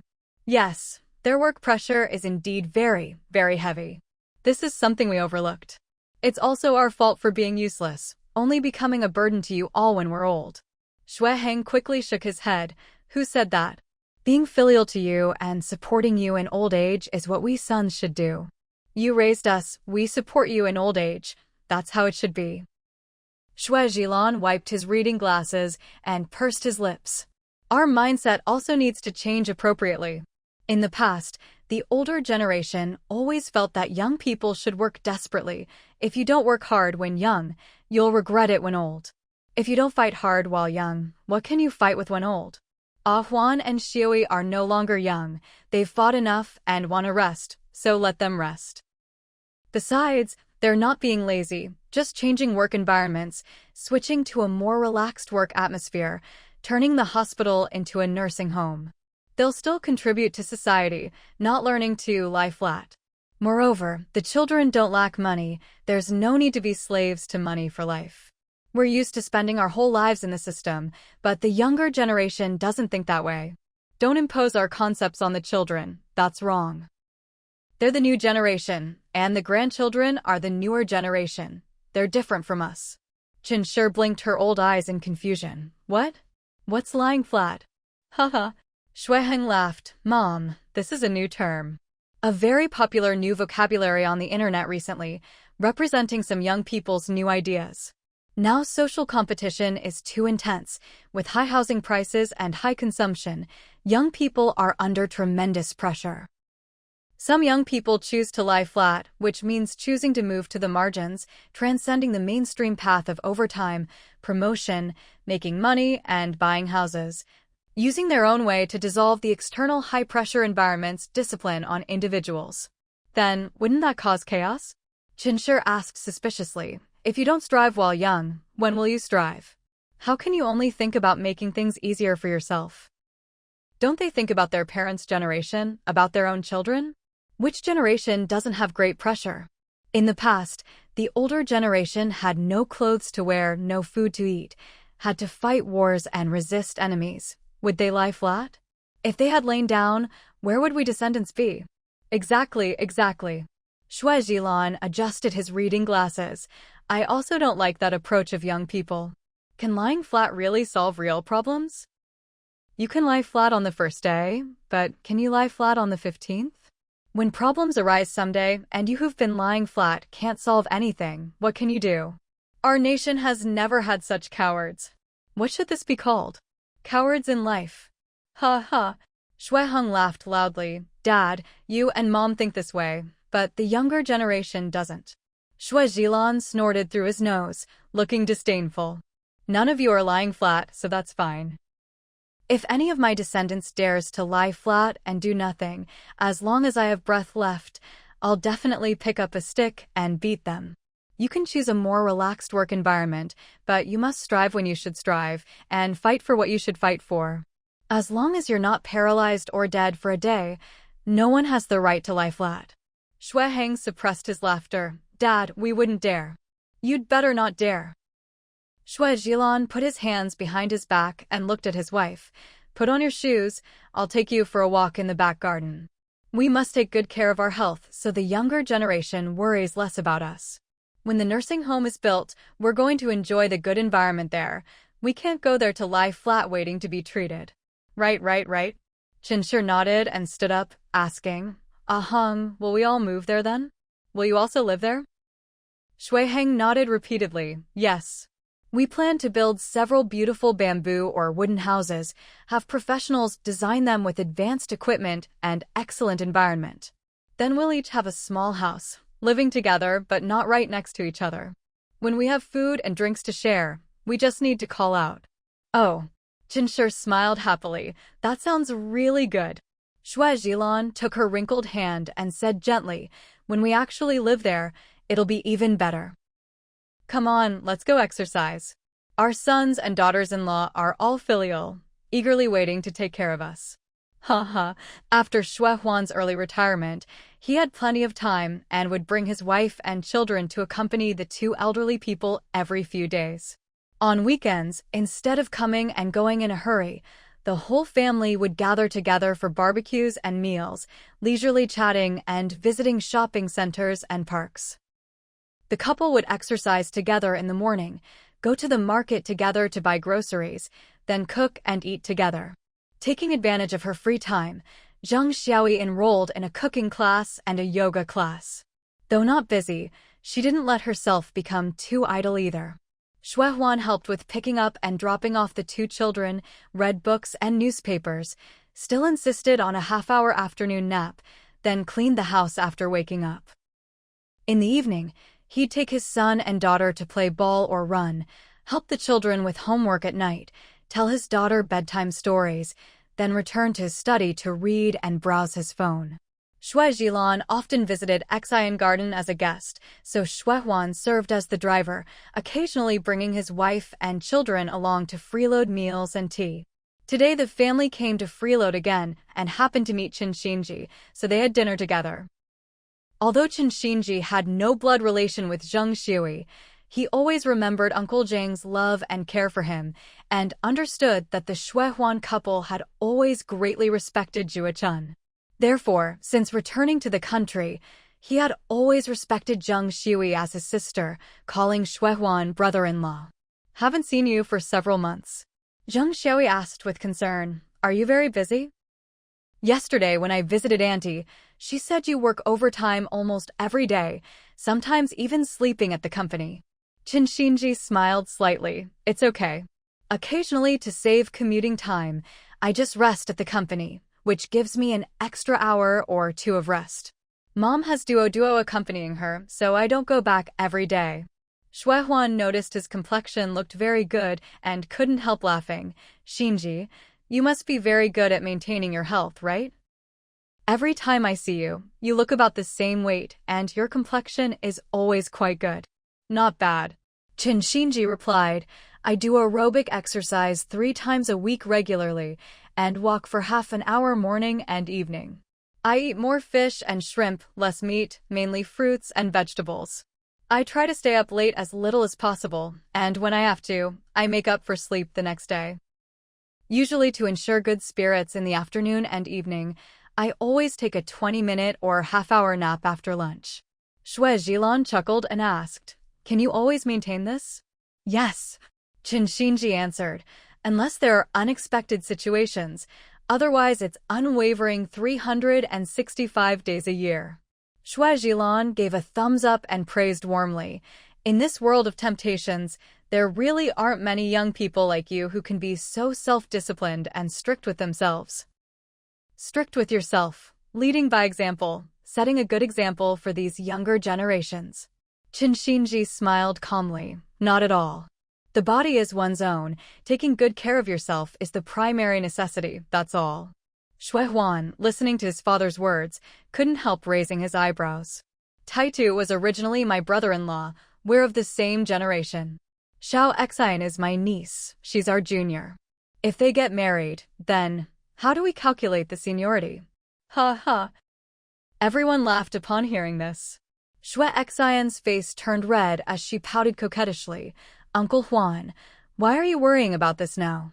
I'm not in a hurry to marry him. I still need to study. Qin Xinji looked at the little beauty beside him, his eyes full of doting tenderness. It doesn't matter. Any seniority is fine. Zheng Xiui thought for a moment and laughed. Taitu is marrying Xiao Xian, so naturally the seniority should be calculated according to our maternal family. Wait. Xue Huan put down his teacup, too busy to drink, and said hurriedly, when you married me, your seniority also had to align with ours. If we calculate it this way, Taitu would become my niece's husband. Zheng Xiui glared and laughed teasingly. Oh, you really dare to say that? He was originally your brother-in-law and suddenly became your niece's husband. You're really not polite. Everyone laughed heartily. Xue Ling tapped her fruit fork and laughed. How about you two compete to see whose seniority should be followed? No way. Xue Huan laughed and waved his hands. Sister, you're trying to dig a pit for me, right? The one who'll be kneeling on the abacus when I get home will be me. Everyone laughed heartily again. Qing Tianyuan teased, what? You still have an abacus at home?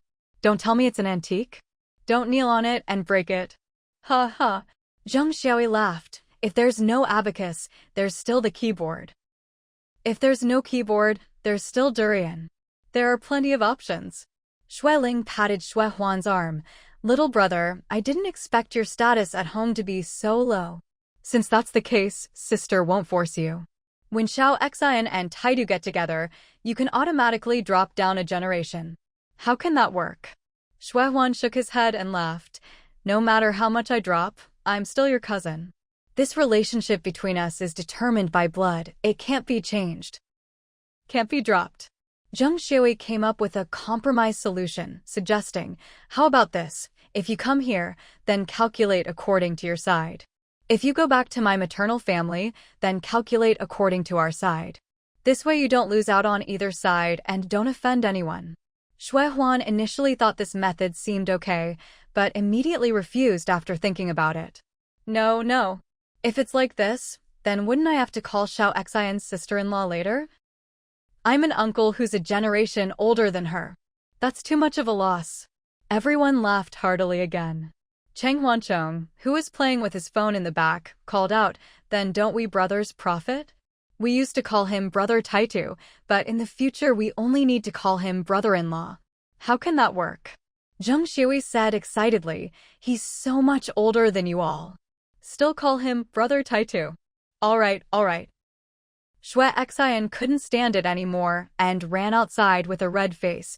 There's not even a hint of anything yet. Why are you all rushing to make arrangements? So bad. Seeing her embarrassed, everyone laughed heartily again. Chen Xinji smiled dotingly, took a piece of cake with a spoon, along with some fruit, and quietly followed her out. Shui Xian was lying on the bed, lazily browsing her phone. Chen Xinji knocked and walked in, casually closing the door behind him. You didn't eat much tonight.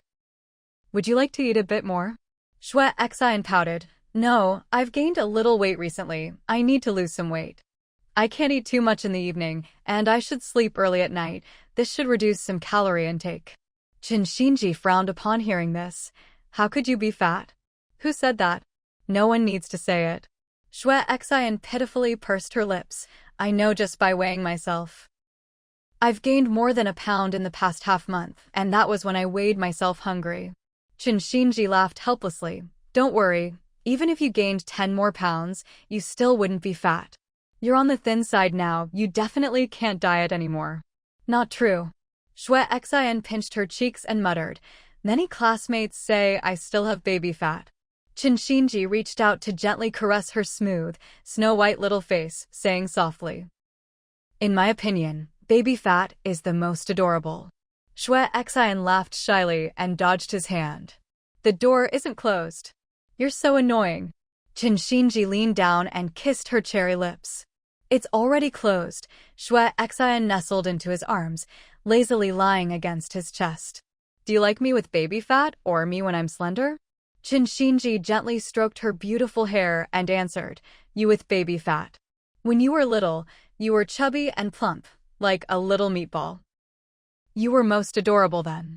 Shui Xian couldn't help rolling her eyes. Please. Who's into baby fat nowadays? Not me. Now what's popular is A-line waists, being able to wrap your hands around your own waist. That's a wrong, almost pathological aesthetic view. Chen Xinji shrugged. A truly healthy body shape isn't about being as thin as possible. Scientific research shows that the healthiest human state is slightly plump. Being too thin or too fat are both signs of poor health. In my opinion, health is beauty, regardless of fat or thin. Shui Xian blinked and asked, really? Then if one day I became a big fat person, the kind that weighs over 200 pounds, would you still like me? Yes. Chen Xinji smiled. The prerequisite is that it must be you, not someone else. If you were that fat, I'd supervise your weight loss, because being that fat would exceed the scope of health and might risk high blood pressure and high blood lipids. I hope you're healthy and sound. That's the necessary prerequisite. Actually, being a bit chubby with baby fat, you're most adorable. Shui Xian pursed her lips and muttered, you think this way, but others don't. There's a girl in our dorm who diets every day, sometimes even goes to the bathroom to throw up after eating, insisting on maintaining 85 pounds, not even 1 pound more. How tall is she? Chen Xinji frowned. Does she often throw up like this? Shui Xian thought for a moment and answered, about 5 feet 4 inches. Chen Xinji shook his head disdainfully. For that height, even 110 pounds wouldn't be fat. Also, you must never learn such dieting methods, because this causes extremely serious damage to your digestive system. Once the digestive system refuses food, a person can only die from anorexia. Without life, what's the point of talking about beauty? Really? Shue Xian asked incredulously, is it that serious? Qin Xinji answered, you can search online and see for yourself. This is basic medical knowledge that you can learn a bit about for future reference. Shue Xian clicked her tongue twice and took a bite of the cake he brought. Then forget it. I'll just eat normally. Don't starve too much, eat when hungry. Eat until 70 to 80% full. This is what great Uncle Jilon taught. Qin Xinji smiled dotingly and played with her hair. That's right. Remember, don't blindly believe that thin is beautiful. In many places on Earth, the aesthetic standard is fat is beautiful, so these standards vary from person to person and region to region. In my opinion, health is good, there's no need to pursue extreme thinness. Shue Xian giggled and couldn't help saying, my dad seems to always think my mom is too thin. Actually, my mom used to be quite thin, but she seems to have become slightly plump since her 40s. She said she gained more than 10 pounds later. But my dad might have learned Tang Dynasty aesthetics. He always felt my mom was too thin. Wrong. Qin Xinji picked up a grape to feed her, saying softly, your dad hopes your mom could be a little plumper, which would be healthier. Your mom's current state is very good, good complexion, good spirits. How could your dad bear to dislike her anymore, right? Shue Xian thought about it and nodded. It seems to be like that. Qin Xinji smiled dotingly. It's not seems to be, it absolutely is like that. Remember, don't care about others' opinions of you. You should have enough confidence to think you're very, very beautiful now, no need to diet for some ridiculous aesthetic standards. Shue Xian obediently agreed. Qin Xinji gently patted her back and asked lazily, where do you want to go play tonight? How about, I take you to see a movie? Shue Xian raised her eyebrows. Do you have time? Of course. Qin Xinji answered, after school starts, you might only have time on weekends. I've finished other things that could be done in advance, trying to clear some time on weekends to accompany you. Shue Xian giggled happily and hugged his neck. Since that's the case, then tonight you should just sleep well. Huh? Qin Xinji raised his eyebrows in confusion. What? You're not coming back tonight. Although their relationship was already very good and both sets of parents had approved and agreed, she was still too young after all. He didn't dare do anything inappropriate or casually take her to spend the night outside, lest he get glared at by his future father-in-law. What are you thinking? Shue Xian pouted coquettishly. I mean, tonight you should go back and sleep well. You don't need to accompany me. Qin Xinji became even more confused upon hearing this. What's wrong? Didn't you say you wanted to have a good time on the weekend? Is there something going on? Shue Xian shook her head. No. I'm worried that you've been too busy and haven't slept enough these past few days. I can't bear to have you accompany me to stay up late watching movies. I'd rather let you off the hook and let you go back to catch up on sleep. Qin Xinji laughed softly, his eyes full of tenderness. Don't worry, I took a nap at noon. For you, I will definitely take good care of my health. Shue Xian giggled and teased, afraid you'll age too fast and create too big a gap with me? No, Qin Xinji shook his head. We're 12 years apart. This was destined from the moment you were born and can't be changed. I can't widen the gap with you. 12 years will always be 12 years. People don't live just to be alive, but since we're alive, we must live well. Without a healthy body, without strong physique and mental strength, we can't leave any mark in this society. I hope the future me can provide you with better living conditions, a more comfortable environment, and a more secure life, and all of this is built on the foundation of health. Shue Xian pouted. You're already working hard enough. You don't need to push yourself so hard. He smiled and gently kissed her cherry lips. I'm used to it, can't stop. Shue Xian glared at him coquettishly and said softly, how about you just quit like Uncle Huan? No, retire early. Haha. He laughed. Brother-in-law's children are almost 20, and he's worked at his unit for over 20 years. But I don't have either of these yet. How can I retire early? How about we have one now? When our precious baby is in their 20s, I'll definitely retire early. You're so bad. Shui Xian lightly bumped his chest with her head, shyly scolding. Not serious. You think too much. Qin Xinji laughed heartily and hugged her with both arms. All right, I won't tease you anymore. Finish the rest of the fruit. Let's take good care of you first before considering raising the next generation. As dawn broke, Xueling and Cheng Tianyuan got up and began their morning walk. After Mid-Autumn Festival, the weather grew cooler day by day. Sometimes there was heavy dew in the morning, making the garden wet and not very good for walking. The two walked along the winding corridors, chatting softly. Suddenly, Cheng Tianyuan's phone rang. He raised his eyebrows and saw it was the fixed number from the monitoring room ahead, so he quickly answered. What? Okay, I'll go check right away. Xueling asked in confusion. What happened? Cheng Tianyuan answered. My mom pressed the emergency button in her room. Xueling immediately turned and ran toward her mother-in-law's room, asking, Isn't the room's monitoring turned on? Do we know what's happening inside? Originally, all the elderly people's rooms had monitoring installed, but several elderly people strongly emphasized they hadn't reached the point of being unable to move and didn't need cameras pointed at them all day, so the monitoring wasn't usually on. Don't know. Cheng Tianyuan caught up and said, The security guard said she pressed the emergency button by the bedside, not the one in the bathroom. The elderly people's rooms each had 3 emergency buttons, one by the bedside, one by the door, and one in the washroom. Although the elderly lived with them, the garden was very spacious, and if there was an accident, calling for help might not be heard, so when renovating, 3 emergency buttons were specially added to the elderly people's rooms. Once something happened, just pressing the button would immediately sound an alarm, and the red light in the monitoring room would flash, triggering a small alert. Xueling frowned. We're quite far away. We can't hear the sound at all. Come on. Let's go check immediately. Soon, the two arrived outside Lu Ying's room. Mom. The two knocked hard on the door, then turned the handle and rushed in. They saw the old lady lying in bed, eyes half closed, face somewhat pale. I'm fine, just very dizzy, can't seem to get up. Xueling and Cheng Tianyuan hurriedly approached, supporting the old lady from left and right. Just dizzy? Nothing else wrong. Are your legs okay? Can you feel them? The old lady weakly shook her head, just very dizzy and uncomfortable, like I'm about to faint. Xueling quickly called the family doctor, carefully asked about her mother-in-law's condition and feelings, then relayed them to the doctor.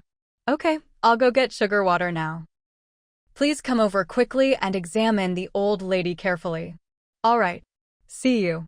Xueling hung up and said, The doctor says Mom might have low blood sugar. He said Mom's blood sugar was low recently, so we should first give her some sugar water to drink, don't move her for now, and wait for him to come. Okay. Cheng Tianyuan stood up. I'll go to the kitchen to make sugar water. With that, he ran out. Xueling fed the old lady 2 sips of water and massaged her forehead and neck. Mom, how do you feel now? Any better? Lu Ying answered groggily. A little better, doesn't seem as dizzy. Xueling comforted her. Don't worry, it's nothing serious, probably just low blood sugar. From now on, eat more sweet things, more desserts. When the doctor comes, we'll have him do a thorough examination. Sigh, Lu Ying couldn't help muttering. Didn't they say elderly people can't eat too much meat, can't eat too sweet or greasy food? How come those health programs on TV are lying? I listened to them and never dared eat too much meat, didn't even dare eat desserts. Xueling didn't know whether to laugh or cry, explaining, You don't have high blood sugar or high blood pressure, just don't eat too much, it's fine. Don't go to extremes in anything, our food isn't too sweet anyway, just eat normally. I won't listen anymore. Lu Ying said angrily, fooling old people. What health maintenance? All lies. In the past, rural elderly people didn't understand health maintenance, but didn't they all just eat when they should eat, drink when they should drink, sleep when they should sleep? Xueling coaxed, just watch occasionally, don't take it too seriously. Lu Ying turned her wrinkled old face and said softly, Mom is old. I feel like I'm getting worse day by day. People, no matter who they are, eventually have to go. No one can escape this. Ling's eyes immediately reddened upon hearing this. Mom, it's okay, you just have low blood sugar. Eat something sweet and you'll be fine. Let's not talk about distant things. That's still far away. Luing chuckled and patted her hand. Mom knows you're all filial and have always treated me well. But when people get old, they still have to go when it's time. I couldn't eat enough or dress warmly when I was little. Back then, my biggest wish every day was to have one full meal, to feel what it was like to have a full belly. Later, I married Ah Yuan's father and had Ah Yuan and Ah Fong. At that time, I just hoped the children could eat well and dress well, didn't wish for anything else. Now I live in a big garden every day, eat well every meal, dress better than the old ladies on TV. Even if I died right now, I wouldn't have any regrets. It's just, there's still one thing that doesn't make me completely happy. Ling asked in confusion, Mom, what is it? What do you want? Tell me and I'll help you with it immediately. Luing giggled and said softly, I've been a grandmother for 20 or 30 years, but I still haven't become a great-grandmother.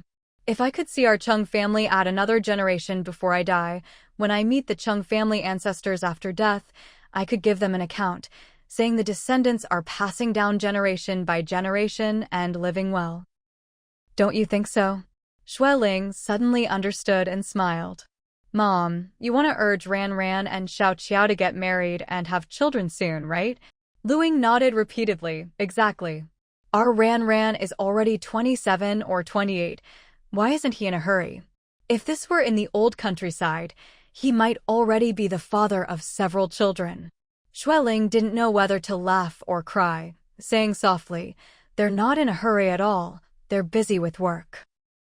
Busy studying, busy with work and research all day, no time even for dating, let alone marriage and children. Luing pouted and snorted, Is there a conflict? Can't marriage and children coexist with work? Do you have to be a bachelor for life if you want work and a future? Mom, it's mainly today's young people. Ling thought for a moment and found some appropriate words.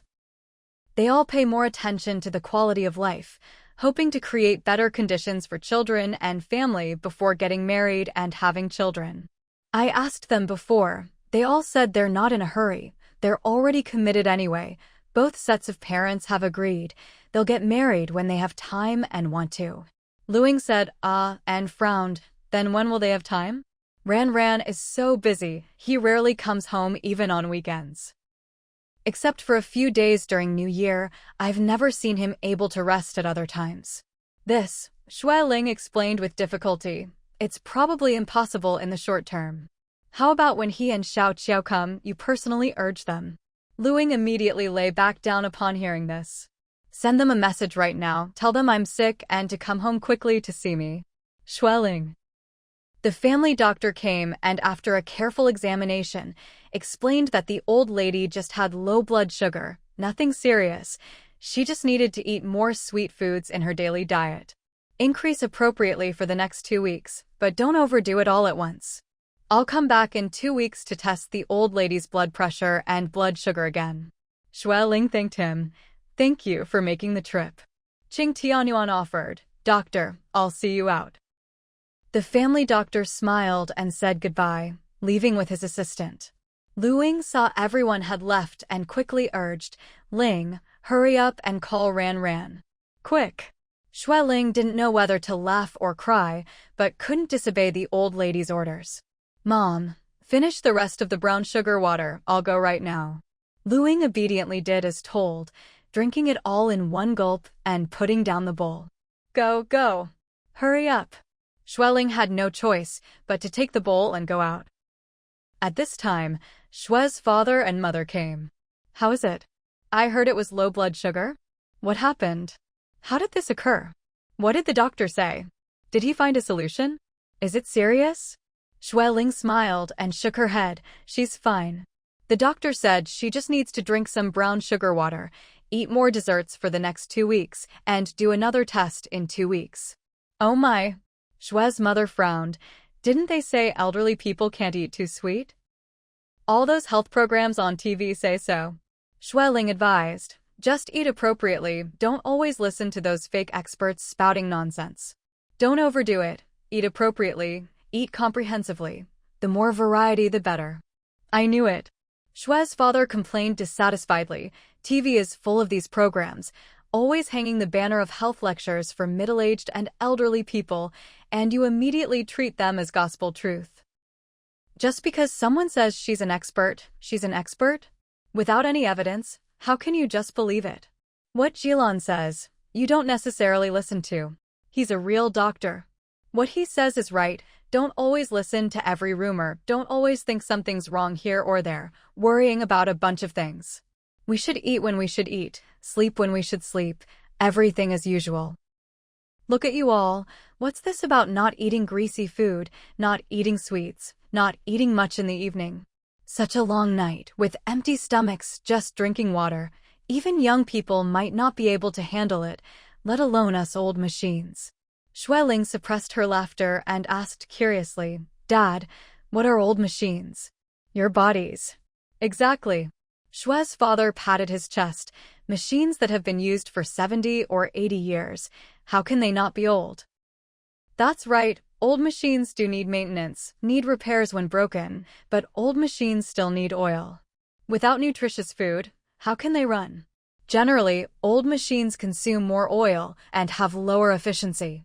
More oil doesn't necessarily mean they'll run well, let alone not enough oil. They'll stop working immediately. Ling Ling, tell me, isn't this the logic? Isn't it? Xue Ling secretly laughed and thought carefully. It seems there's some logic to that. Xue's father pouted. Not just some. That's exactly the logic. All right.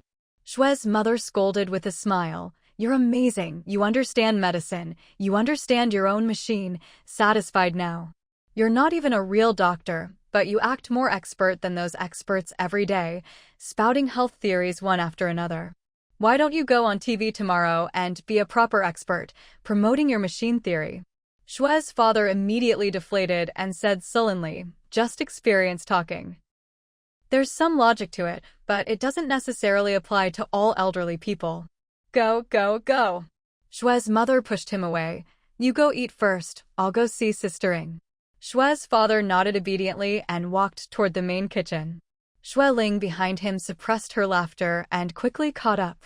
Dad, today the kitchen has rice porridge and wheat bread. Xue's father perked up upon hearing this and smiled happily. I love wheat bread the most. It smells so good. All right. Let's go eat then. Xue Ling took her father's arm and walked forward. The father and daughter had eaten half their meal when Xue's mother came. Hey, why haven't you gone to find Ran Ran and the others yet? Sister Ing is waiting. The family doctor arrived and after a thorough examination, explained that the elderly woman only had low blood sugar, which wasn't serious. She just needed to eat more sweet foods in her daily diet. Increase appropriately over the next 2 weeks, but don't overdo it all at once. I'll come back in 2 weeks to test the elderly lady's blood pressure and blood sugar again. Xue Ling thanked him. Thank you for making the trip. Qing Tianyuan offered proactively, Doctor, let me see you out. The family doctor smiled and said goodbye, leaving with his assistant. Luing saw that everyone had left and immediately urged, Ling, quickly call Ran Ran. Go quickly. Xue Ling was both amused and helpless, but couldn't disobey the elderly woman's orders. Mom, you finish the remaining brown sugar water, and I'll go right now. Luing obediently complied, drinking it all in one gulp and setting down the bowl. Go, go. Hurry up. Xue Ling had no choice but to take the bowl and leave. At this time, Xue's father and mother arrived. How is it? I heard it's low blood sugar. What happened? What did the doctor say? Did they find a solution? Is it serious? Xue Ling smiled and shook her head. She's fine. The doctor said she just needs to drink some brown sugar water, eat more sweets for the next 2 weeks, and have another test in 2 weeks. Oh my. Xue's mother frowned and asked, didn't they say elderly people shouldn't eat too much sweet food? That's what all the health programs on TV say. Xue Ling advised, just eat in moderation. Don't always believe those fake experts spouting nonsense. Don't overdo it, eat appropriately, eat comprehensively. The more variety, the better. That's what I said. Shue's father complained dissatisfiedly. TV is full of these programs, always hanging up banners about health lectures for middle-aged and elderly people, and you immediately treat them as gospel truth. Just because someone says they're an expert, they're an expert? Without any evidence, how can you just believe them? Even what Jilan says, you don't necessarily listen to. He's a proper doctor. He's right. Don't always listen to every rumor. Don't always think something's wrong here or there, worrying about a bunch of things. We should eat what we should eat, sleep when we should sleep, and carry on as usual. Look at you all, not eating greasy food, not eating sweets, and not eating much in the evening. Such a long night, with empty stomachs drinking only water. Even young people might not be able to handle it, let alone us old machines. Xueling suppressed a laugh and asked curiously, Dad, what's an old machine? Your bodies. Exactly. Xue's father patted his chest. A machine that's been used for 70 or 80 years. How can it not be old? That's right, old machines do need maintenance, and when they break they need repair, but old machines still need oil. Without nutritious things, how can they run? Generally, old machines consume more oil and have lower efficiency. Even with plenty of oil, they might not run well, let alone without enough oil. They'll stop working immediately. Ling Ling, you tell me, isn't this the truth? Isn't it? Xueling chuckled secretly and thought carefully. It seems there's some truth to that. Xue's father pouted. Not just some. That's exactly the truth. All right. Xue's mother scolded with a smile. You're amazing. You understand medicine. You understand your own machine. There, satisfied. You're not even a proper doctor, yet you act more expert than those experts, spouting health theories one after another. Why don't you go on TV tomorrow and be a proper expert, promoting your machine theory? Xue's father immediately deflated, mumbling, just experience-based talk. There's some truth to it, but it might not apply to all elderly people. Go, go, go. Xue's mother pushed him away. You go eat first, I'll go see. Sistering. Xue's father nodded obediently and walked toward the main kitchen. Xueling behind him suppressed her laughter and quickly followed. Dad, today the kitchen has rice porridge and wheat bread. Xue's father perked up upon hearing this, smiling cheerfully. I love wheat bread the most. It smells so good. Great. Then let's go eat quickly. Xueling took her elderly father's hand and walked forward. The father and daughter were halfway through eating when Xue's mother arrived. Huh? Why haven't you gone to get Ran Ran and the others to come over? Sistering is waiting. Xueling shrank back and explained. Ran Ran has to work the morning shift. He's definitely busy now. If Ran Ran can't come back, Xiao Xiao can't drive over alone either. I'll ask again at noon. What are you putting off? Xue's mother scolded. Is it so hard to urge them to get married? Huh? The two kids have been together for several years. Why aren't you being more proactive? Get married early, have children early. It's not early anymore. They're both getting on in years. Xueling laughed awkwardly. Mom, don't get excited. Ran Ran and Xiao Qiao just started working not long ago. They're still in the rising phase of their careers. Neither is anxious to get married. I asked before, and you were there too, you heard it. That was then, this is now. Xue's mother pursed her lips. Sistering and I are both dying to hold great-grandchildren, hoping day and night. The kids have all gone to work and study. Now there are only us three old folks left at home. It's so boring. Xueling quickly said, I'll bring Mini Tiger over for you to hold, let you have some fun. The little one was almost 4 months old now, chubby and round, extremely cute. He was not only the new favorite of Ahu's family, but also the group favorite of everyone in the garden. Every time Wang Qing and Ahu brought the little one over, everyone would rush forward to compete for holding him. Even the third child, who wasn't good with children, liked to play with him, saying he was as cute as the chubby children in old paintings, and even painted Mini Tiger into oil paintings and comic supporting roles. She thought the elderly would be happy to hear about the little group favorite, but unexpectedly Xue's mother sighed sadly. Our Ran Ran is several years older than little Huzi, but Huzi is already the father of 2 children. Our Ran Ran doesn't even want to get married yet. Shui Ling secretly wiped cold sweat and looked to her father for help. Unexpectedly, her father had already defected to her mother's side, their positions completely unified. Shui's father sighed in agreement. Yes, Huzi became a father in his 20s. By the time he reaches Ran Ran's age, his children will be able to go to elementary school. You might have another child next year, then it'll be even more lively. Look back at our Ran Ran. Marriage is nowhere in sight. Shui Ling smiled bitterly. These can't be compared. Individual situations are different. Ran Ran graduated from graduate school already in his 20s. He's lucky to have a girlfriend. If he didn't, he might need to search for several more years. The girlfriend is ready-made. They can get married anytime. Be patient. Let's wait a bit more. You just let them be. Shui's mother said sarcastically, wait a few more years to get married, wait a few more years to have children, and by the time you finally get to hold a grandchild, you'll be too old to hold them. Shui Ling, facing the heavy pressure from 3 elderly people, Shui Ling couldn't handle it and quickly sought help from Cheng Tianyuan, who had just come for breakfast. Cheng Tianyuan was somewhat embarrassed and said quietly, this is the children's own business, we shouldn't push them. They said early on that they only want to focus on their careers these few years. They don't have time to get married and don't want to get married for now. A few years. Shui's mother shook her head. In a few years, Ran Ran will be in his 30s. Shui's father added fuel to the fire. It's fine if Ran Ran is in his 30s, but Xiao Qiao will also be in her 30s. Women who give birth after 30 are already considered advanced maternal age. Now with young people facing great life pressure and work pressure and irregular lifestyles, the older they get, the harder it becomes to conceive. Among the younger generation now, the rate of infertility is quite high. Cheng Tianyuan was somewhat troubled and smiled. Maybe in a year or two, they'll change their minds. Maybe they'll be like Huzi and Yuyu, getting married quickly after getting pregnant, then it'll be double happiness. Difficult. Shui's mother precisely burst his fantasy. Ran Ran is highly educated with strong self-control. He won't be as impulsive as some young people.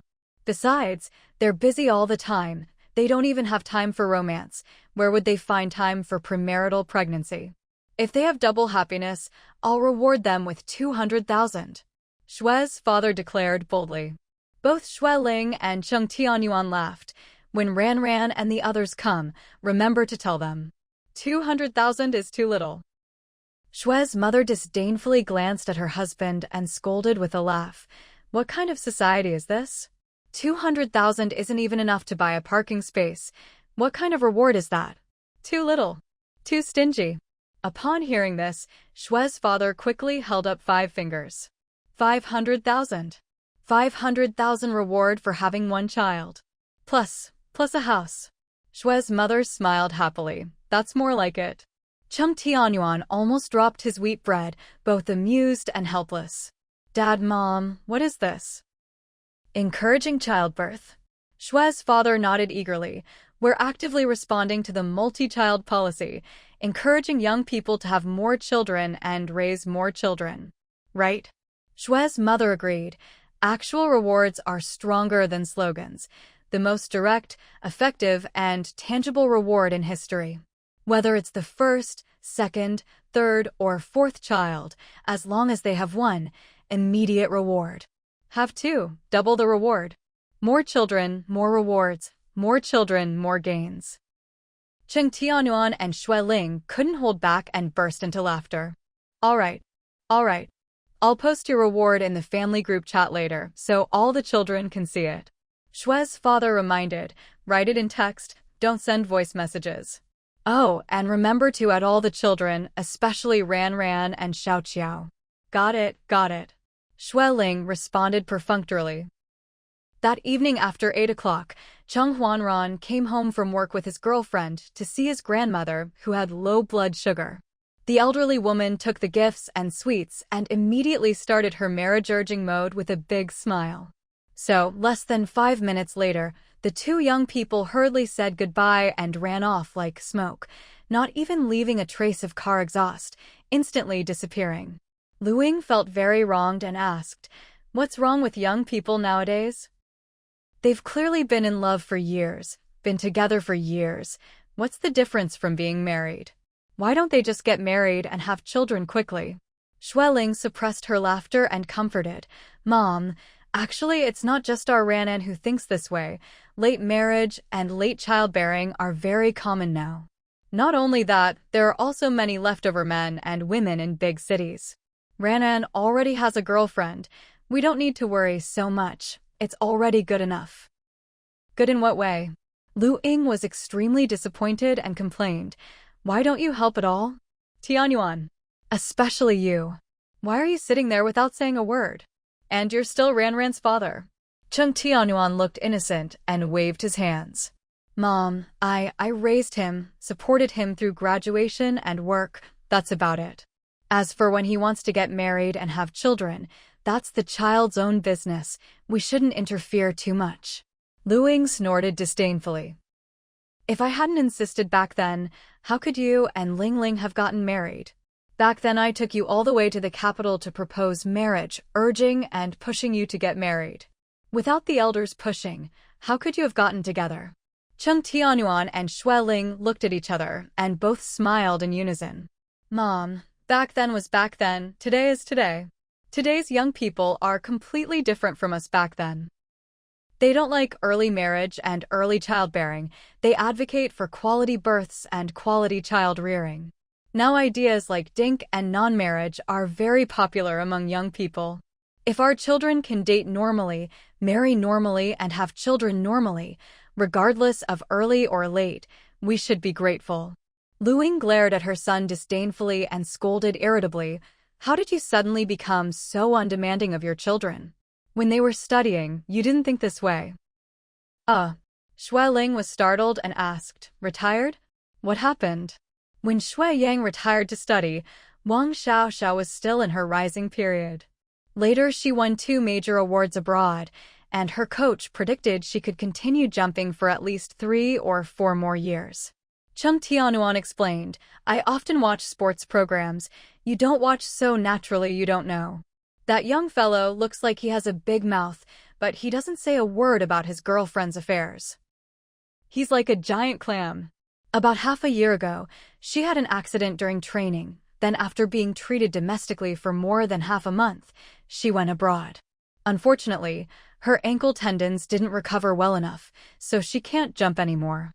She was studying while training and will continue to complete her studies next.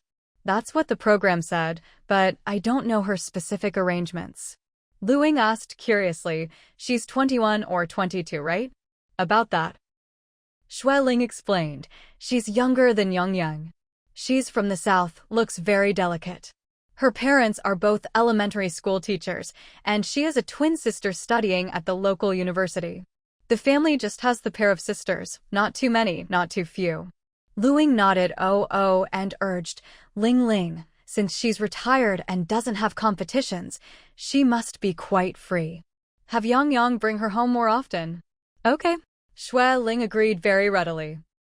"This request is relatively easy to fulfill. I'll look for Yang later." Lu Ying reminded in a low voice, "The children are all grown up. You need to pay more attention to their marriages." "Yes." Xueling nodded repeatedly, "Mom, don't worry. It's late at night, you rest first. Wait for Yang to bring his girlfriend home on the weekend." Upon hearing this, Lu Ying became energetic and said with a smile, "When she comes, I need to prepare a big red envelope as a meeting gift." Good. Seeing that the elderly woman was finally appeased, Xueling quickly ran away. Chung Tianyuan saw the situation and found an excuse to run away too. Originally thinking Xueling was just casually appeasing the elderly woman, who knew she actually took it to heart and was calling her second son. Chung Tianyuan yawned, took his pajamas and went to shower. After showering, he found his wife still on the phone, so he simply dried his hair and went to bed. Xueling finally finished chatting, gave a few more instructions, and then hung up.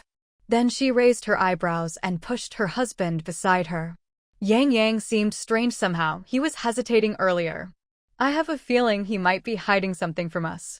Chung Tianyuan opened his eyes and asked with concern, "Can't hold on."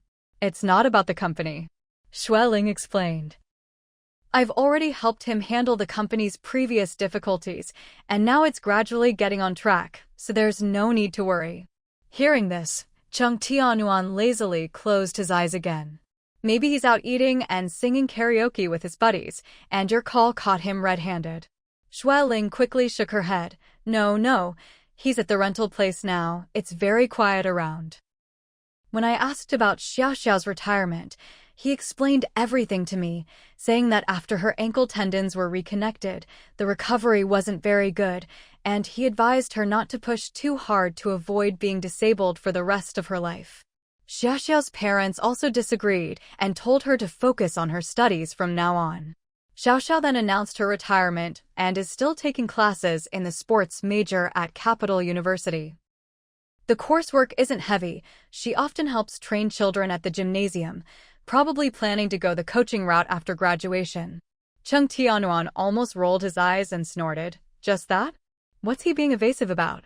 Don't tell me they've broken up. No, Xueling analyzed.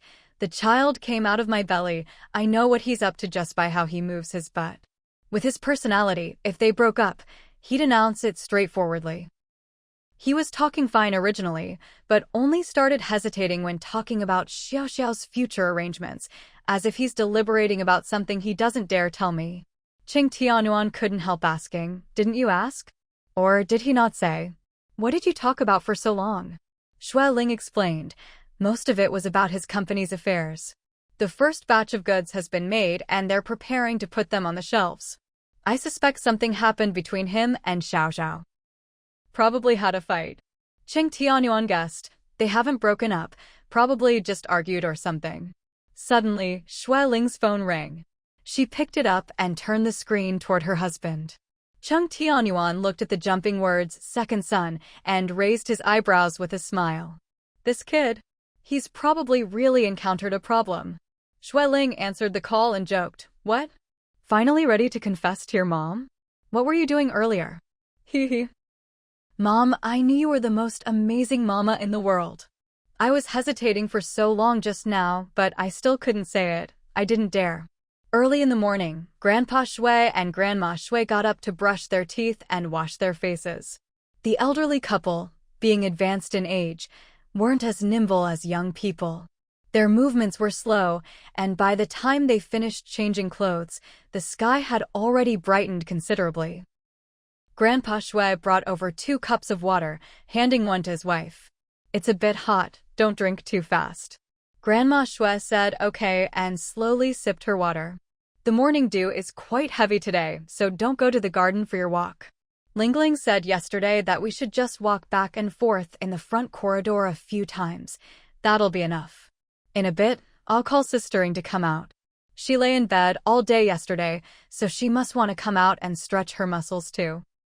Grandpa Shui agreed and explained, "Jilan and Ahuan will come over later to play chess with me.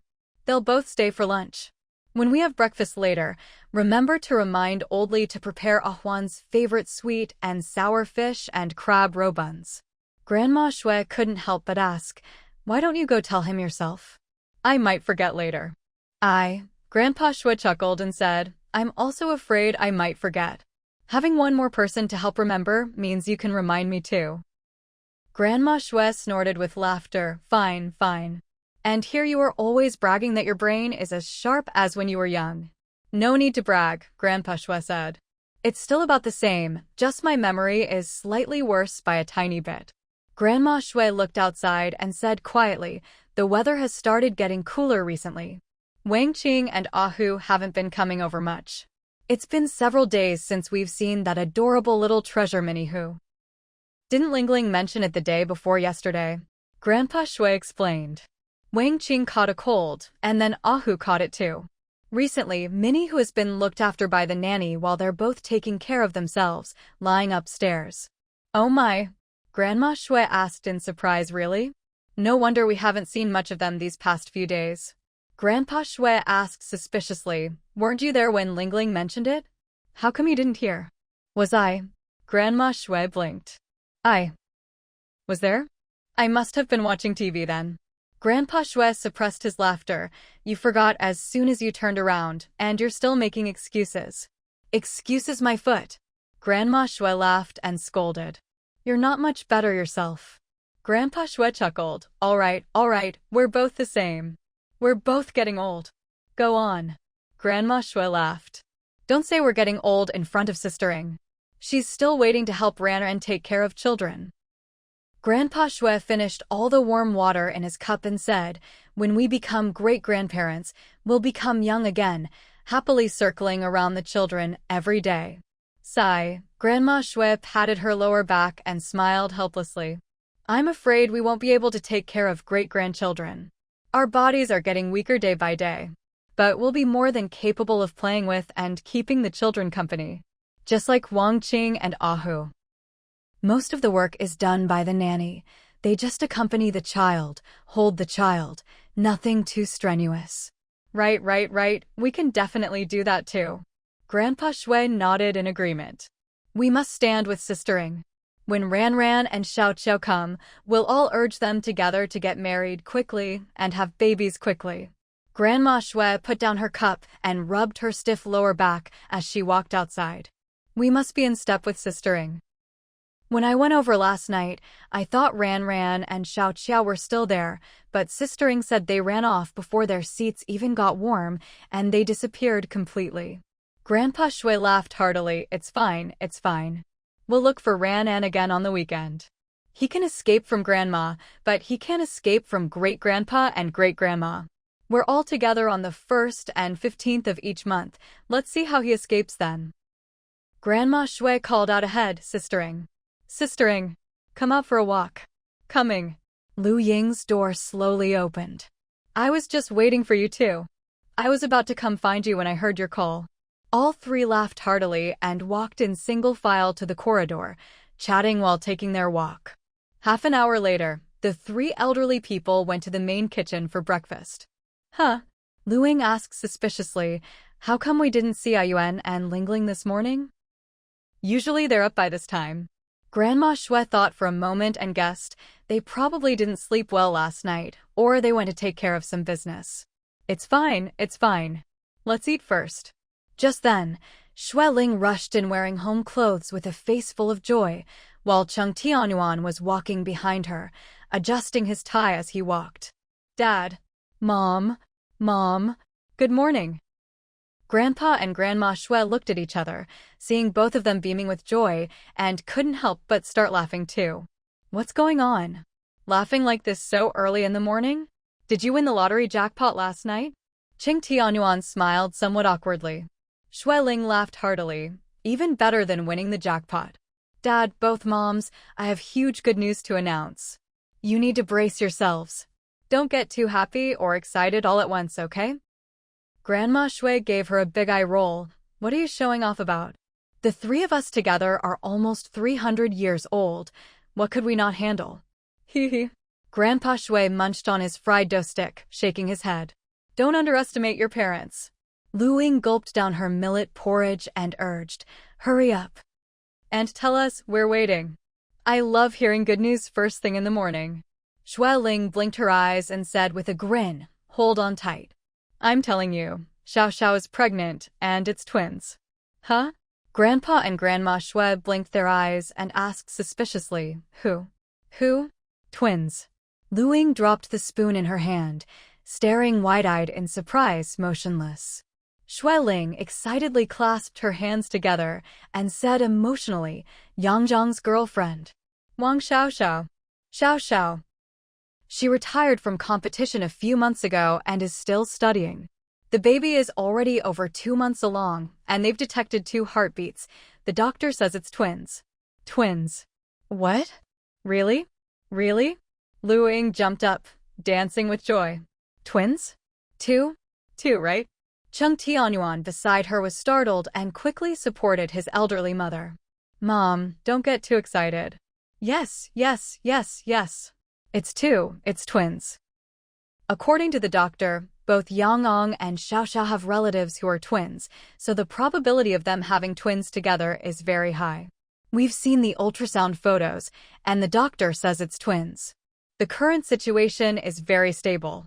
Grandma Shui exclaimed with delighted laughter and threw herself into her husband's arms. Oh my goodness. Are we dreaming? Are we dreaming? Grandpa Shui frantically hugged his wife and looked at his daughter with a silly smile. Don't tell me you're fooling us? We were just talking about rewarding and encouraging childbirth yesterday, and today we immediately get a pair of twins? Really? Really? Xueling and Cheng Tianyuan nodded emphatically. Absolutely true. We only found out the news at 11 last night and then rushed over in a hurry. Yang and Xiao are living together now, renting a small apartment not far from Imperial University. After we talked them through it, we didn't get back until after 1 in the morning. The 3 elderly people were grinning from ear to ear, no longer interested in their food, excitedly gathering around and asking questions all at once. Where are Xiao and Yang now? Retired to study? Then what about having the baby? She needs to rest well. Studying isn't urgent. Are they really twins? Oh my. If they could be like the 3rd and 4th child, boy-girl twins. That would be absolutely perfect. 2 girls would be even better. Our family needs more girls. Lingling, when will they be born? When? Xueling was overwhelmed and quickly worked with her husband to calm them down and get them seated. It's now the 9th lunar month. Based on this timing, they should be born in the 3rd or 4th lunar month next year. The due date is easy to calculate. We just need to ask Xiao, and we can figure it out immediately. Don't worry, everyone take care of your health and wait to help take care of great-grandchildren next spring. Ha ha ha ha ha. Great-grandchildren. Thank heavens. Ancestors protect us. The Cheng family finally has another generation. Cheng Tianyuan saw his elderly mother getting so excited she was crying, so he quickly pulled out 2 tissues to wipe her tears. Mom, don't be like this. The children have all grown up now. You'll definitely have many great-grandchildren and great-granddaughters in the future. Lu Ying hugged her son's arm, so happy she was both crying and laughing. Mom is just too happy.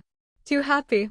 Your father and I only had you as our son, and you and Lingling had 3 boys and 1 girl. If each of them has 2 children, that's 8 descendants at once.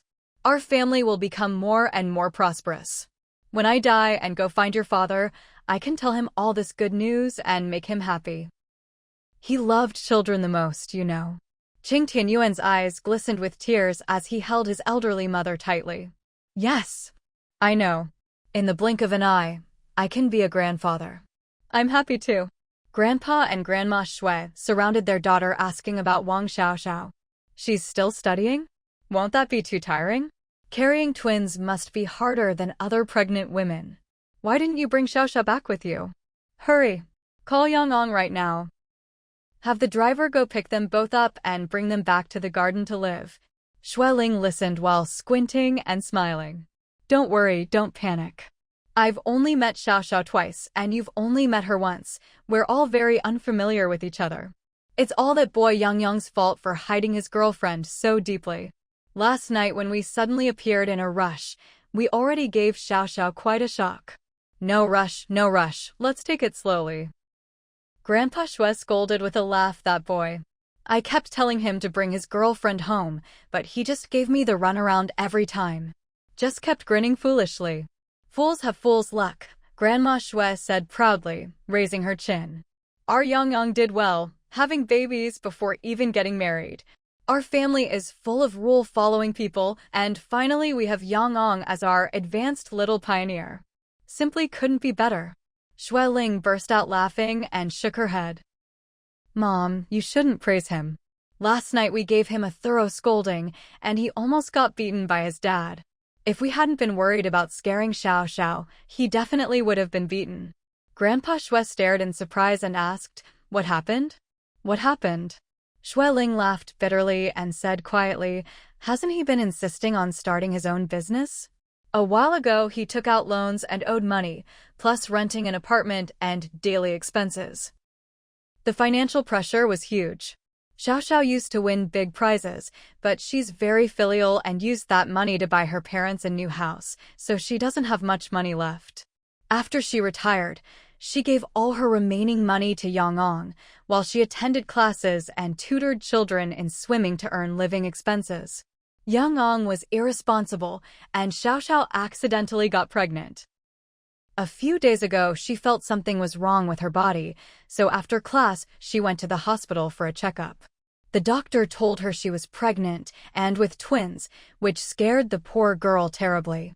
At first, Yang discussed with her that since neither of them was stable yet, they couldn't keep these two children. Xiao Xiao cried sadly, reluctant to give up the children. But she also felt they didn't have the conditions to raise these two children well, so she finally agreed to abort the babies this weekend. What? Grandma Shui was so shocked she kept patting her chest, gasping continuously. That stupid boy. Has his brain gone completely stupid? Stupid. Completely stupid. Grandpa Shui said angrily. When has our family ever lacked money? How could he lack money? Always doing pointless things. Scaring the poor girl like that.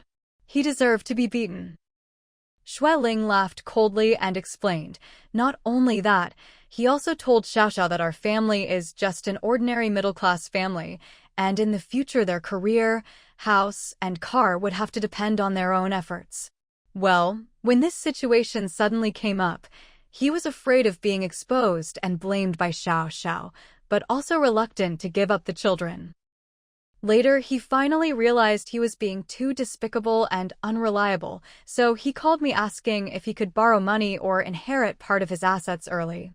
That's when Yuan and I found out, otherwise we wouldn't have known at all. Oh my! So infuriating. This child. If there are children, just come home, and we'll naturally help them. Nowadays many college students get married, and Yang has already graduated. Shui Ling continued. When we got there, we shocked both of them. Xiao Xiao was a bit shy and greeted us, then sat to the side with her head down. When we scolded Yang for being despicable, she kept defending him. I took Xiao Xiao's hand and told her not to worry at all, that taking care of the pregnancy was most important. I also told her that our family situation is fine, and we have more than enough to prepare a house and car for their marriage. I told her that today, if we have time, we'll contact her parents to say our whole family wants to visit and propose marriage. The wedding can be postponed temporarily, but the proper etiquette before marriage and the things that should be prepared, our family won't skimp on any of it, and we absolutely cannot wrong her. Right. Lu Ying agreed. This is necessary. We must do it right away. Grandpa and Grandma Shui also strongly agreed. Her parents are both teachers, so they should be more traditional people. Let's contact them first, explain everything clearly, then you couple take Yang to propose marriage in person. Yes, Shui Ling said. Their home is quite far from here. It takes a full day by car, about an hour and a half by plane. Considering Xiao Xiao's condition, I suggest we drive there ourselves. We can rest and stop any time along the way, so Xiao Xiao can rest and sleep without worrying about bumps on the road.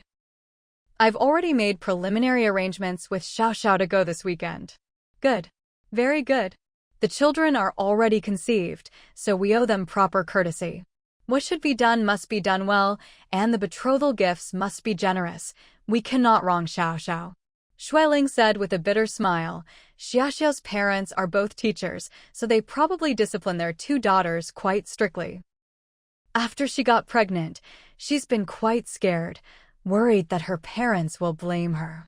I heard that her twin sister was secretly dating a while ago and got scolded by their mother. Then, maybe Xiao shouldn't go, Lu Ying suggested. Let her move in with us right away. You and Yang can go, and we'll stay in the garden to take care of her, so she doesn't have to worry and be scared. Shui Ling shook her head. No, Xiao Xiao still needs to go. She'll have to face her parents sooner or later. With that stupid boy Yang going together, plus us there, we can help shield her somewhat. Really? Grandma Shui asked worriedly, but she's pregnant. Won't the long journey be very uncomfortable for her? Chen Tianyuan answered, no need to worry about that. She doesn't have any morning sickness reactions, Just says she feels a little nauseous when brushing her teeth in the morning. Other times she's fine. Her sleep is normal, and her eating and drinking are normal too. That's great. Grandpa Shwe chuckled and praised. She's a professional athlete, so her physical condition is relatively good. Pregnancy should be relatively easier for her. Luing shook her head. That's not necessarily true. Pregnancy depends on the individual. Carrying one is manageable, but carrying two isn't that easy. Back when Lingling was in very good health too, but when she was pregnant with the third and fourth child, it was quite difficult. It's easier now, but when the months progress and both children grow together, Xiao Xiao definitely won't have it easy. Xue Ling thought the same way. After all, as the prospective mother-in-law, she had personally experienced this. Right, so I've already told the young couple. No matter how good Xiao Xiao's health is, she can only temporarily take a leave of absence next semester to properly rest and care for the pregnancy at home. I told Xiao Xiao that we will definitely help her take care of the children in the future, so she can focus on completing her studies and pursuing her career. If we can't manage it all, we'll hire a child care specialist to help at home. She doesn't need to worry about these things. Leave it all to me as her mother-in-law.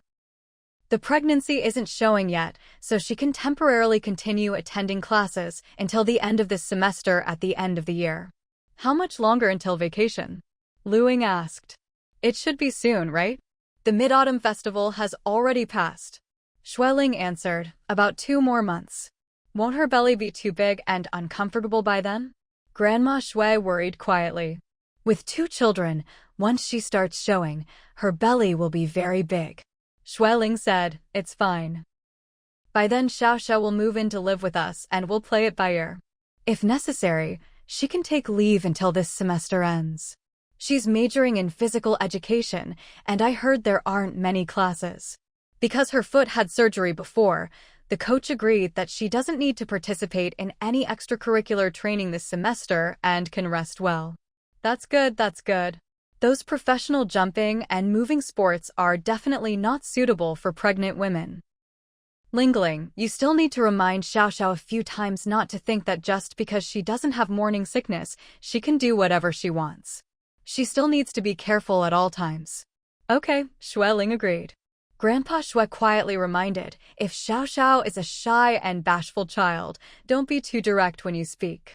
Marrying someone's daughter into our family means she's coming to be our granddaughter-in-law, coming to help us continue the family line as family. We need to love and cherish her, and absolutely cannot put on any mother-in-law airs, understand? Dad, just rest assured, Xue Ling laughed. Am I the type of person who doesn't know boundaries? Don't worry, although Xiao Xiao is shy, she's generous and well-mannered, much more steady in her actions than Yang. Cheng Tianyuan couldn't help but praise. This child has been diving since she was young, very disciplined and hardworking, with a very gentle temperament. Her parents raised her well too. She's polite and respectful, very humble in dealing with people. Yang lied to her saying he was from a poor family, and she just believed it. When this situation came up and we scolded Yang, she kept protecting him, showing that her feelings for Yang are genuine. Not only that, when Yang said they temporarily couldn't afford to raise children and could only abort them, Xue Ling explained, although she was reluctant to give up the children, she finally agreed, just cried secretly several times. She said she really likes children. She's currently teaching several children diving and has always found children very adorable. After hearing this, all 3 elderly people praised Wang Xiao Xiao as a good child. Lingling a Yuan, since this child is so good, we absolutely cannot wrong her. Some families think that since the daughter-in-law got pregnant before entering the family, she has no choice but to enter their family anyway, so they try to give as little betrothal money as possible. We absolutely cannot think this way. Right?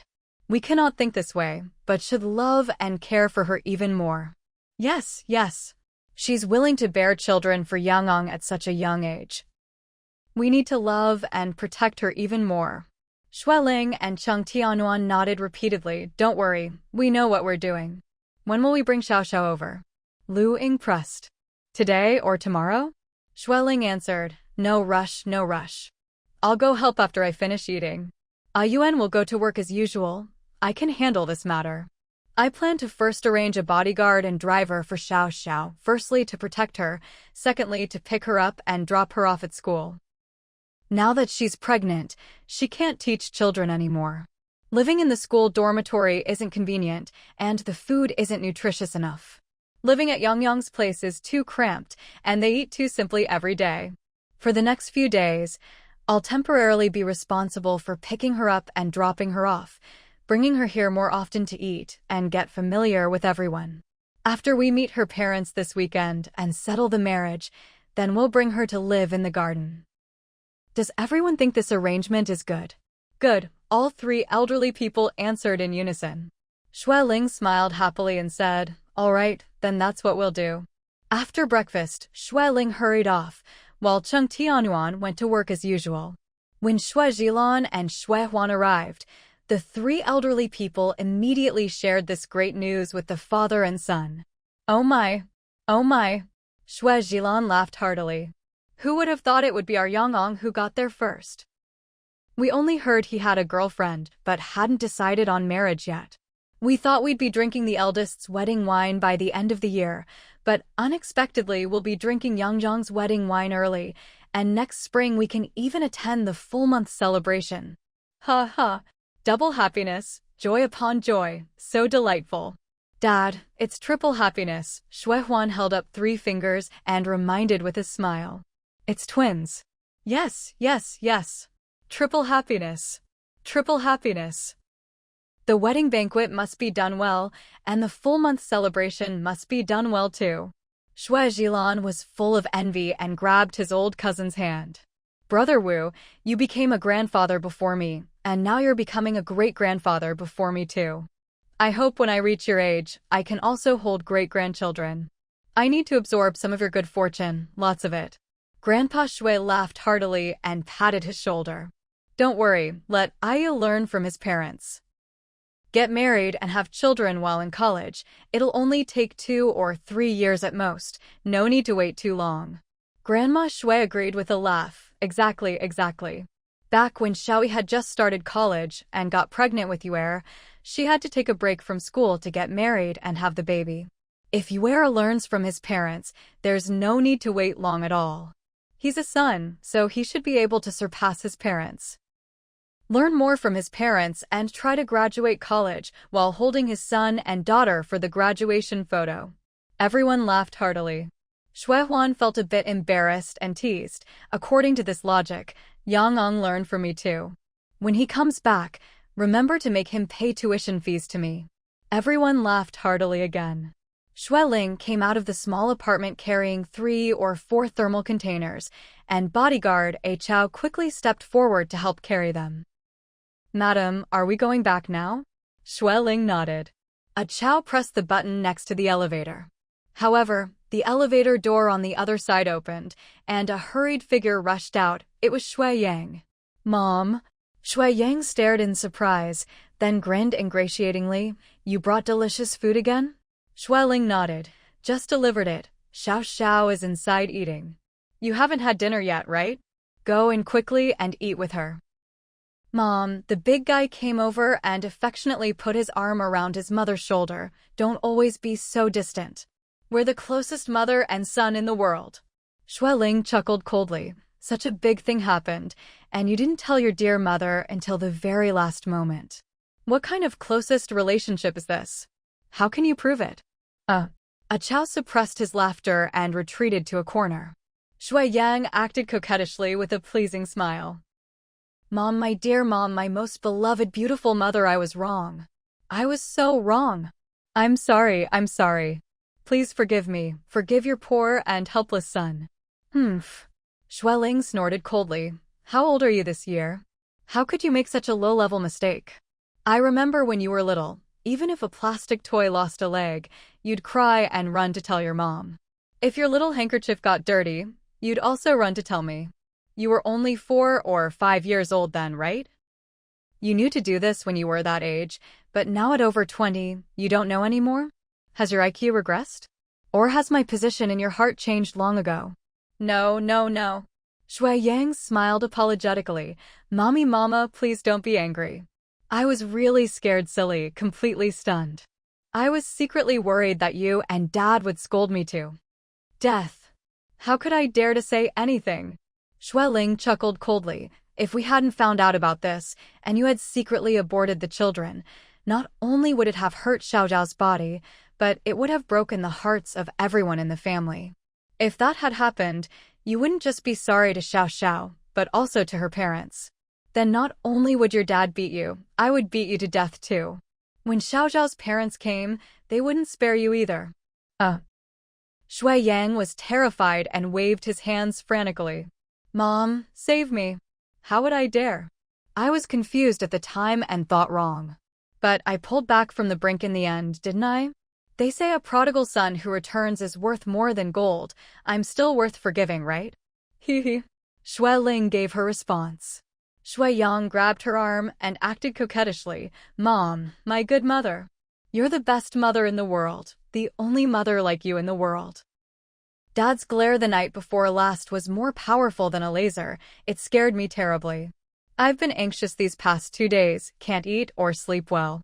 If you don't stand on my side in time, Dad will definitely strangle me. Mama, my dearest mama, please forgive me. Can't eat, can't sleep well? Shui Ling asked suspiciously. I don't think so. Xiao said you ate 3 big bowls of rice last night in one go, finishing most of the food I brought. This morning you slept until 10 o'clock before going out, and when she came back from 2 classes, you still hadn't left. Shui Yang's face reddened, and he stammered. Actually, I'm still very scared inside. I've always had a big appetite. Eating 3 bowls of rice isn't much. Last night I couldn't sleep well, tossing and turning, so I slept late this morning. The company starts work at 9, but I was going to the factory to rush orders today, so I didn't need to go so early and delayed my departure a bit. Shui Ling nodded seriously. How pitiful, only eating 3 big bowls of white rice for one meal, and only drinking a big pot of black chicken soup after the meal. Couldn't sleep well at night, only slept for more than 10 hours. Mama. Shui Yang leaned on her shoulder. I was wrong, I was so wrong. I promise this is the last time, and I deeply repent for my previous slow reaction and inadequate response. I sincerely apologize and offer my whole body for you to beat. Shui Ling finally gave in after all. He was her own flesh and blood. How could she really be heartless? Fortunately, you pulled back from the brink, and fortunately, you still have a conscience to take responsibility for Xiao and your 2 biological children. Son, you've grown up, you're an adult man now, you should understand what a man's responsibility is. When you started dating, what did your dad and I tell you? Treat feelings seriously and treat the girl well. Abortion causes great harm to a woman's body. If something went wrong, you and Xiao would regret it for life and couldn't make up for it. Then you would have harmed yourself and Xiao too. Shui Ling gently patted his hand and continued in a low voice. Getting pregnant also requires fate. It's not something you can achieve whenever you want. Let me tell you something. Your Aunt Wang Qing had a previous marriage before marrying Uncle A Hu, and Uncle A who was also deceived by a female scammer before. They were both second marriages, and they were quite old when they got married. Wang Qing's health was always poor, and, being older, they tried for children for many years, but had no good news. To get pregnant, she took a lot of medicine and suffered a lot before finally giving birth to little Tiger. Young people nowadays have great life pressure, and their lifestyle habits aren't as good as people in the past, making it even harder to get pregnant. You and Xiao are both so young with good health, and you managed to conceive twins at once. What great fortune this is. Shui Yang smiled softly and explained. I thought the same way later, so I'd rather risk being beaten and scolded by you to tell you about this. I couldn't bear to lose these 2 children either. They're the crystallization of mine and Xiao's love. Shui Ling lowered her voice. Love between men and women. Pursuing love is human instinct. You're not children anymore, you're both adults. You love her, she loves you. You're just getting married and having children a bit earlier. It's not some heinous crime. I'll persuade your dad to calm down. We need to restore our good mood because the day after tomorrow we're taking you on a plane to Xiaoxiao's hometown. Thank you, Mom. Shui Yang excitedly hugged his mother and affectionately nuzzled her cheek. Mom, you're the best. Shui Ling pursed her lips and smiled, then put on a serious face. Consider this a lesson for you. Remember, no matter what difficult situation arises in the future, you can come to Mom and Dad for help. The family is everyone's support. We're your closest people in this world, and we absolutely won't bear to see you suffer. No matter what difficulty it is, our whole family will bear it together and face it together. Son, speaking from the heart, this is great news. Everyone in our family is overjoyed. Thank you and Xiao Xiao for giving us such a big surprise. Thank you, Mom, Shui Yang murmured gratefully. For the next 2 days, Shui Yang brought Wang Xiaoxiao back to Xian Garden for meals, letting her get familiar with his home and family in advance. Wang Xiaoxiao was initially trembling with fear, especially after learning how wealthy his family was. She was secretly worried, afraid that his family would be difficult to get along with or even look down on her. Who knew the 3 elderly people were all extremely kind, asking about her well-being and being incredibly enthusiastic toward her. Cheng Huansong and Shui Xian were also very enthusiastic. After giving her welcome gifts, they excitedly became tour guides, pulling her around to visit Xian Garden, and even changed their address early to call her second sister-in-law, saying they welcomed her as part of the family. Wang Xiaoxiao gradually relaxed from her initial anxiety and unease. It's completely different from what I initially thought. I thought wealthy families would be more arrogant and not easy to get along with. Shui Yang laughed heartily and put his arm around her shoulder. Silly. I'm considered a wealthy second generation, but when have you ever seen me unable to get along with others? The older generation in our family all went through hard times, and my parents also started from nothing, working hard to build their business. How could they possibly have any class consciousness? None at all. Wang Xiaoxiao smiled sweetly and said softly, Uncle looks like a loving father. When he talks to me, he always deliberately softens his voice. Actually, my dad is somewhat strict. Shui Yang explained. When we were little, he was the loving father and my mom was the strict mother. Later, as we gradually grew up, my mom slowly became the loving mother and my dad became the loving father. But both my parents are very good at caring for the younger generation, except for us 4. I can't say it like that. It should be that they love us in their hearts, but don't show it. They love when they should love and scold when they should scold, always strictly requiring us and never tolerating any bad habits. Wang Xiaoxiao understood and gently patted his chest. Your parents raised all of you very well, especially in terms of character. Although I haven't met your big brother yet, your younger brother and sister are both very cheerful and optimistic, just like you. Your parents are really amazing. Shui Yang laughed and introduced. My big brother has the demeanor of an eldest son, somewhat like my dad. But he's also a very optimistic and cheerful person. Last year, he was voted most handsome and most smiling male doctor by the hospital staff.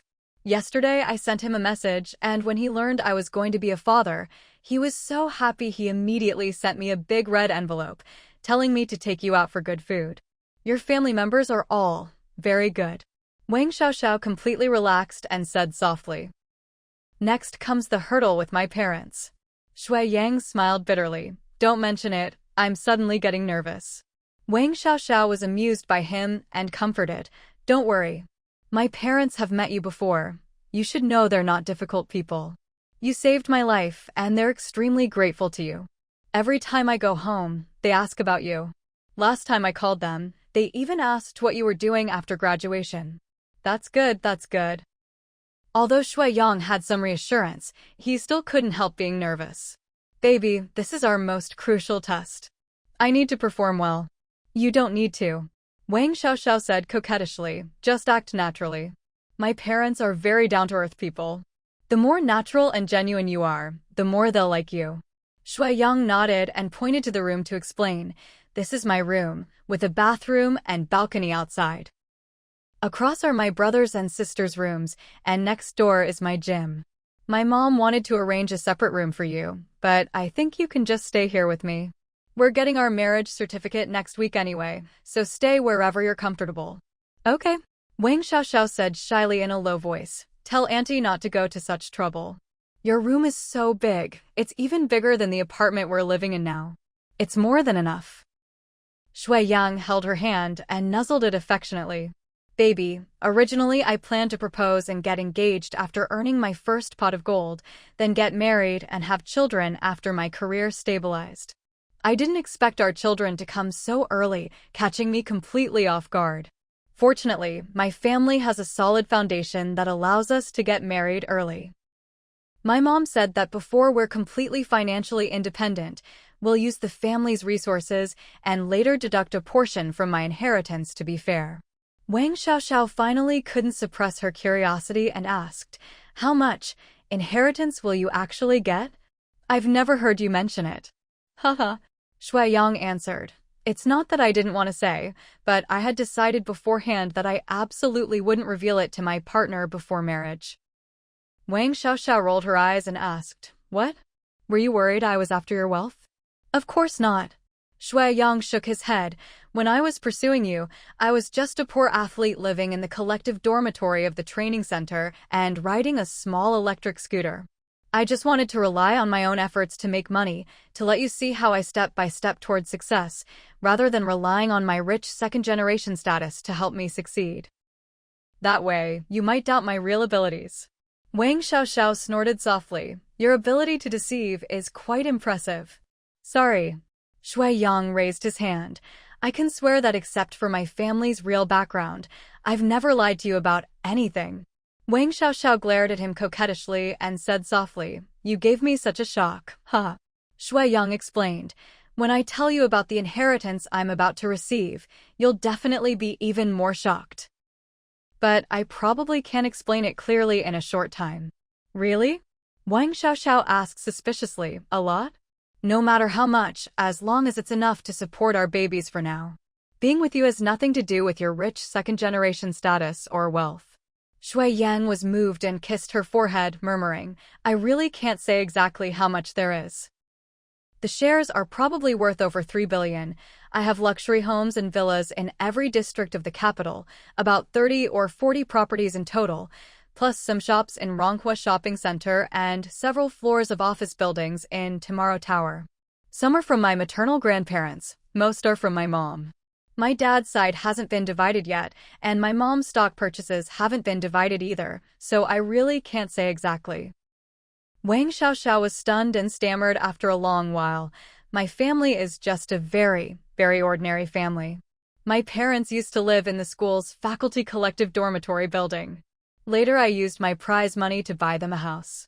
They're now using their housing fund to pay for another small house. Besides these, they have nothing.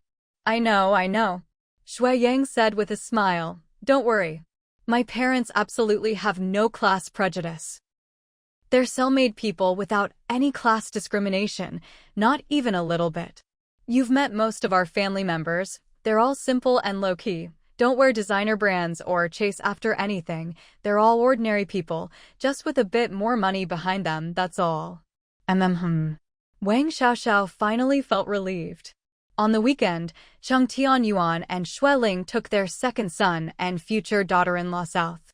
They brought 2 bodyguards and a driver on the road. With many people and many gifts, they could only take out the largest and most spacious commercial vehicle from the garage. Wang Xiaoxiao had already informed her family that she would be coming home for the weekend, and that Shui Yang and his parents would be coming together. What did your parents say? Shui Yang asked nervously in a low voice. Wang Xiaoxiao answered softly. They seem to have guessed something, but they said guests are guests, and they must prepare a sumptuous meal to welcome your parents. About my pregnancy. I only dared to tell my sister. Shui Yang gently patted her shoulder and said warmly, Don't worry, I'm here. Wang Xiaoxiao couldn't help teasing, You seem even more nervous than me. Wang Xiaoxiao looked at Xue Ling and Cheng Tianyuan in the front row, seeing them whispering to each other, laughing from time to time, chatting happily, and couldn't help but envy them. Your dad and mom have such a good relationship. Even though you're all so grown up, they still seem to have endless things to talk about. Shui Yang proudly raised his chin. It's not seem to be, they really are.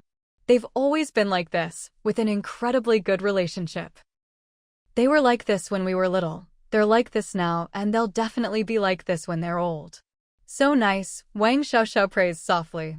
Shui Yang squeezed her hand and smiled. Baby, my parents are a model-loving couple. We'll definitely be the same in the future as long as we learn well from mom and dad. Wang Xiaoxiao nodded shyly. The highway was well connected, and the commercial vehicle was fast and stable.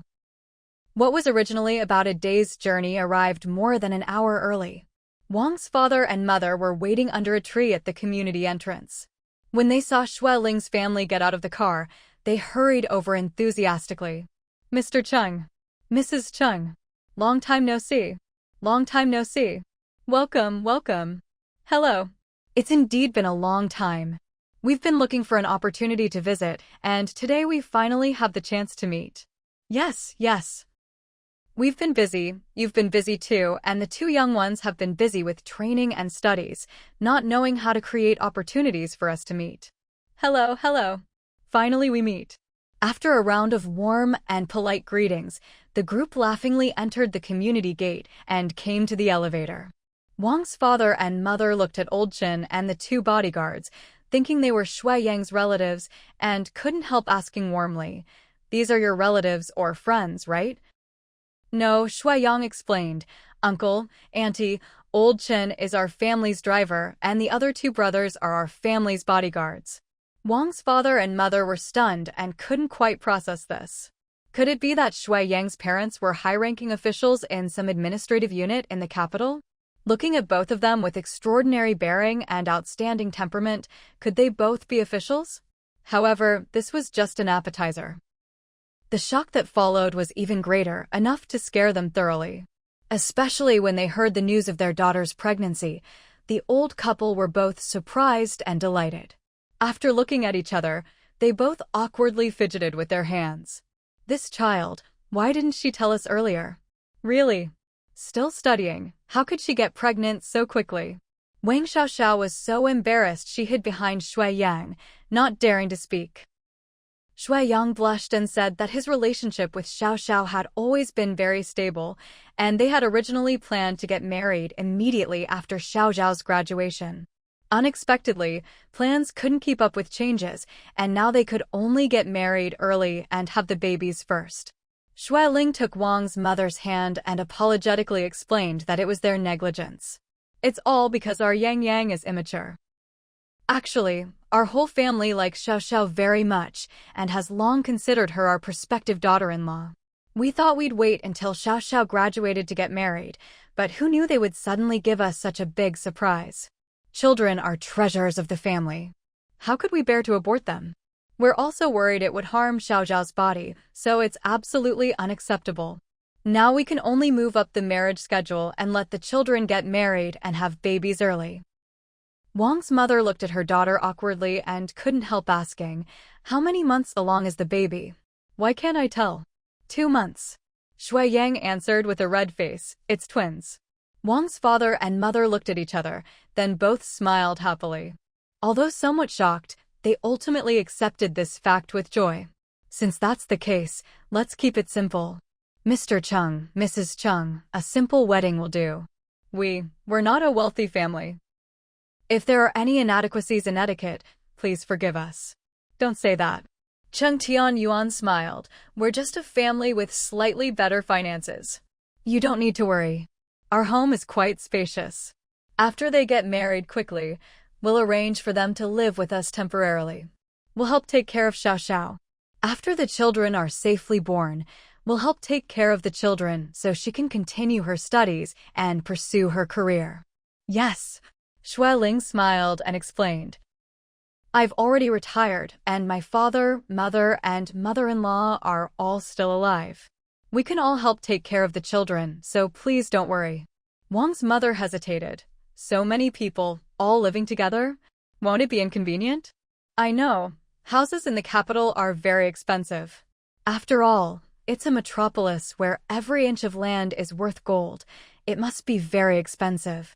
To be honest, this house was bought with Xiaojiao's prize money, so it's her house.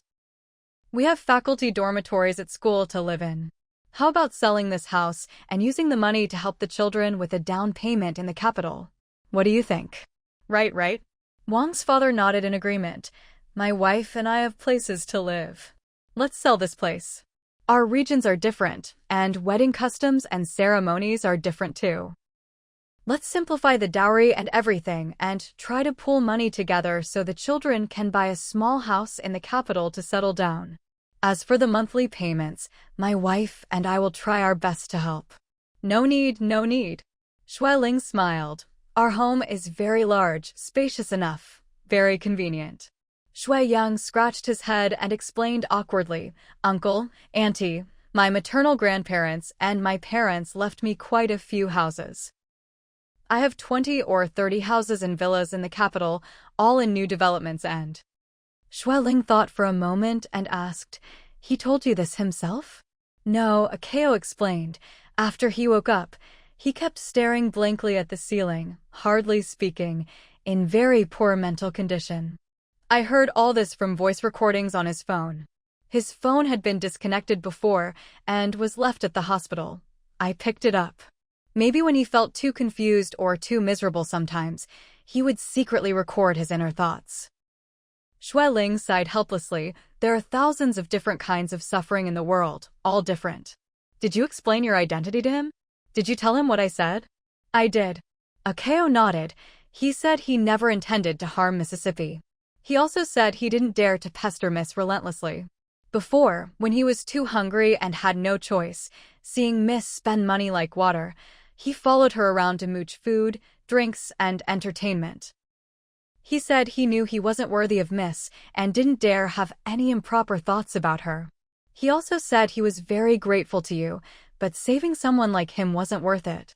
Xueling's eyes moved slightly, and she said softly, It seems he's still very pessimistic about his own life. Hasn't he thought about working? Or learning a trade? Akeo hesitated, then smiled embarrassedly. Xueling smiled slightly, raising her chin. Don't be restrained, speak directly. Akeo scratched his head and said, He said he's never been to school properly, can't read many characters, and doesn't know how to do anything. He's afraid that, even if he learns a trade, no one would want him because of his background. He also said he's used to this kind of life and doesn't know how to live normally. Xueling was silent for a moment, then said, What does he plan to do after being discharged? He doesn't know either. Akeo sighed. He said he's very grateful to you and will definitely find a way to repay the medical expenses in the future, but he doesn't know what he can do.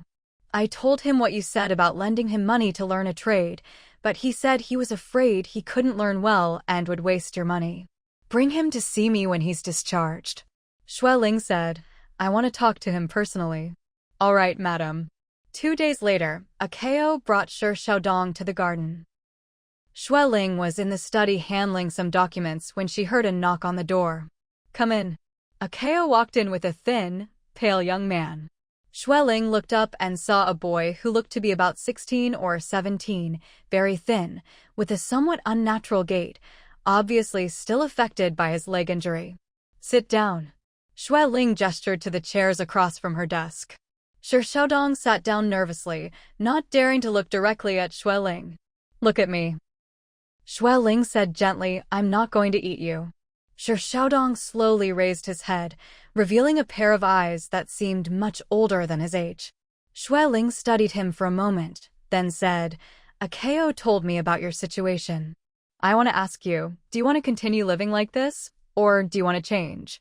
Shi Xiaodong was quiet for a long time before saying in a hoarse voice, I don't know how to change. There's always a way if you want to change. Xueling said, the question is whether you're willing to work hard. Shi Xiaodong looked at her with confusion in his eyes.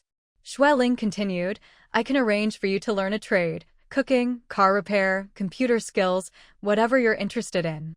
I can also arrange a place for you to live during your studies. But you have to promise me that you'll study seriously and won't give up halfway. Why would you help me? Sir Xiaodong asked, his voice barely above a whisper. Because you're still young. Xueling said simply, everyone deserves a chance to start over. Sir Xiaodong's eyes reddened, and he lowered his head. I'm afraid I'll disappoint you. The only way you'll disappoint me is if you don't try. Xueling said, what do you say? Are you willing to give it a shot? After a long silence, Sir Xiaodong nodded slowly. I want to try. Xueling smiled with satisfaction. Good. That's the attitude I wanted to hear. She turned to Akeo, contact the vocational training center downtown. See what programs they have available and when the next session starts. Yes, madam. Akeo nodded. Xueling looked back at Sir Xiaodong. What are you interested in? What would you like to learn? Sir Xiaodong thought for a moment. I like cars. When I was little, I used to watch the mechanics at the garage near where I lived. Car repair it is then. Xueling decided, it's a practical skill, and there's always demand for good mechanics. She opened a drawer and took out a bank card, placing it on the desk. There's enough money on this card for your tuition, living expenses, and basic needs for the next year. Use it wisely. Sir Xiaodong stared at the card, overwhelmed. I don't know how to thank you. Don't thank me yet. Xueling said seriously, thank me when you've successfully completed your training and found a job. And remember, this is a loan, not a gift. When you're earning money, you'll pay me back gradually. I will. Sir Xiaodong said earnestly, I promise I will. Xueling studied his face, seeing determination there that hadn't been present before. There's one more condition, she said. You must stay away from Xuehan completely. No contact whatsoever. Can you promise me that? Sir Xiaodong nodded immediately. I never intended to bother her again anyway. I know I'm not good enough for her, and I don't want to cause her any more trouble. Good. Xueling stood up. Akeo will help you get settled and enrolled. Work hard, and don't waste this opportunity. As they prepared to leave, Sir Xiaodong turned back at the door. Mrs. Xue, why did you really help me? I mean, the real reason. Xueling paused in her work and looked at him thoughtfully. Because I believe that everyone, no matter how far they've fallen, deserves a chance to climb back up. You're still young, Xiaodong. Your story doesn't have to end the way it began. Sir Xiaodong's eyes filled with tears, but for the first time in years, they weren't tears of despair. I won't let you down, he whispered. I know you won't. Xueling replied with a gentle smile. After they left, Xueling sat back in her chair, thinking about the conversation. She had seen something in that young man's eyes, a spark of hope that had been nearly extinguished, but not quite dead. Sometimes, she reflected, all it took was one person willing to extend a hand to change the entire trajectory of a life. She hoped she had made the right choice. Her phone buzzed with a message from Cheng Tianyuan. How did the meeting with the boy go? She typed back, I think we may have just saved a life. Time will tell. As she returned to her documents, Xueling felt a quiet satisfaction. In a world full of business deals and financial concerns, sometimes the most important investments were the ones made in human potential. Outside, Akeo was explaining the next steps to Sir Xiaodong, who listened with an attention and focus that spoke of genuine commitment. For the first time in his young life, he had something to work toward, something to hope for. The road ahead wouldn't be easy, but it was a road nonetheless, and that made all the difference. Xueling asked with a smile, suddenly unable to comprehend the ultimate purpose of work? Or have you completely understood and seen through it all? Xuehuan laughed helplessly and said in a low voice, both, I suppose. After all these years of marriage, I still haven't been able to take Xiaoyi and the children on a long trip together. It's been over 20 years since graduation, and I can count on my fingers the days I've spent with Mom and Dad. Looking back, I realize I'm not a competent father at all, let alone a filial son. What are you saying? Xueheng glanced at him and consoled. You are a filial son, you just haven't had the opportunity to show it. Your heart is filial, you just haven't had time to express your feelings.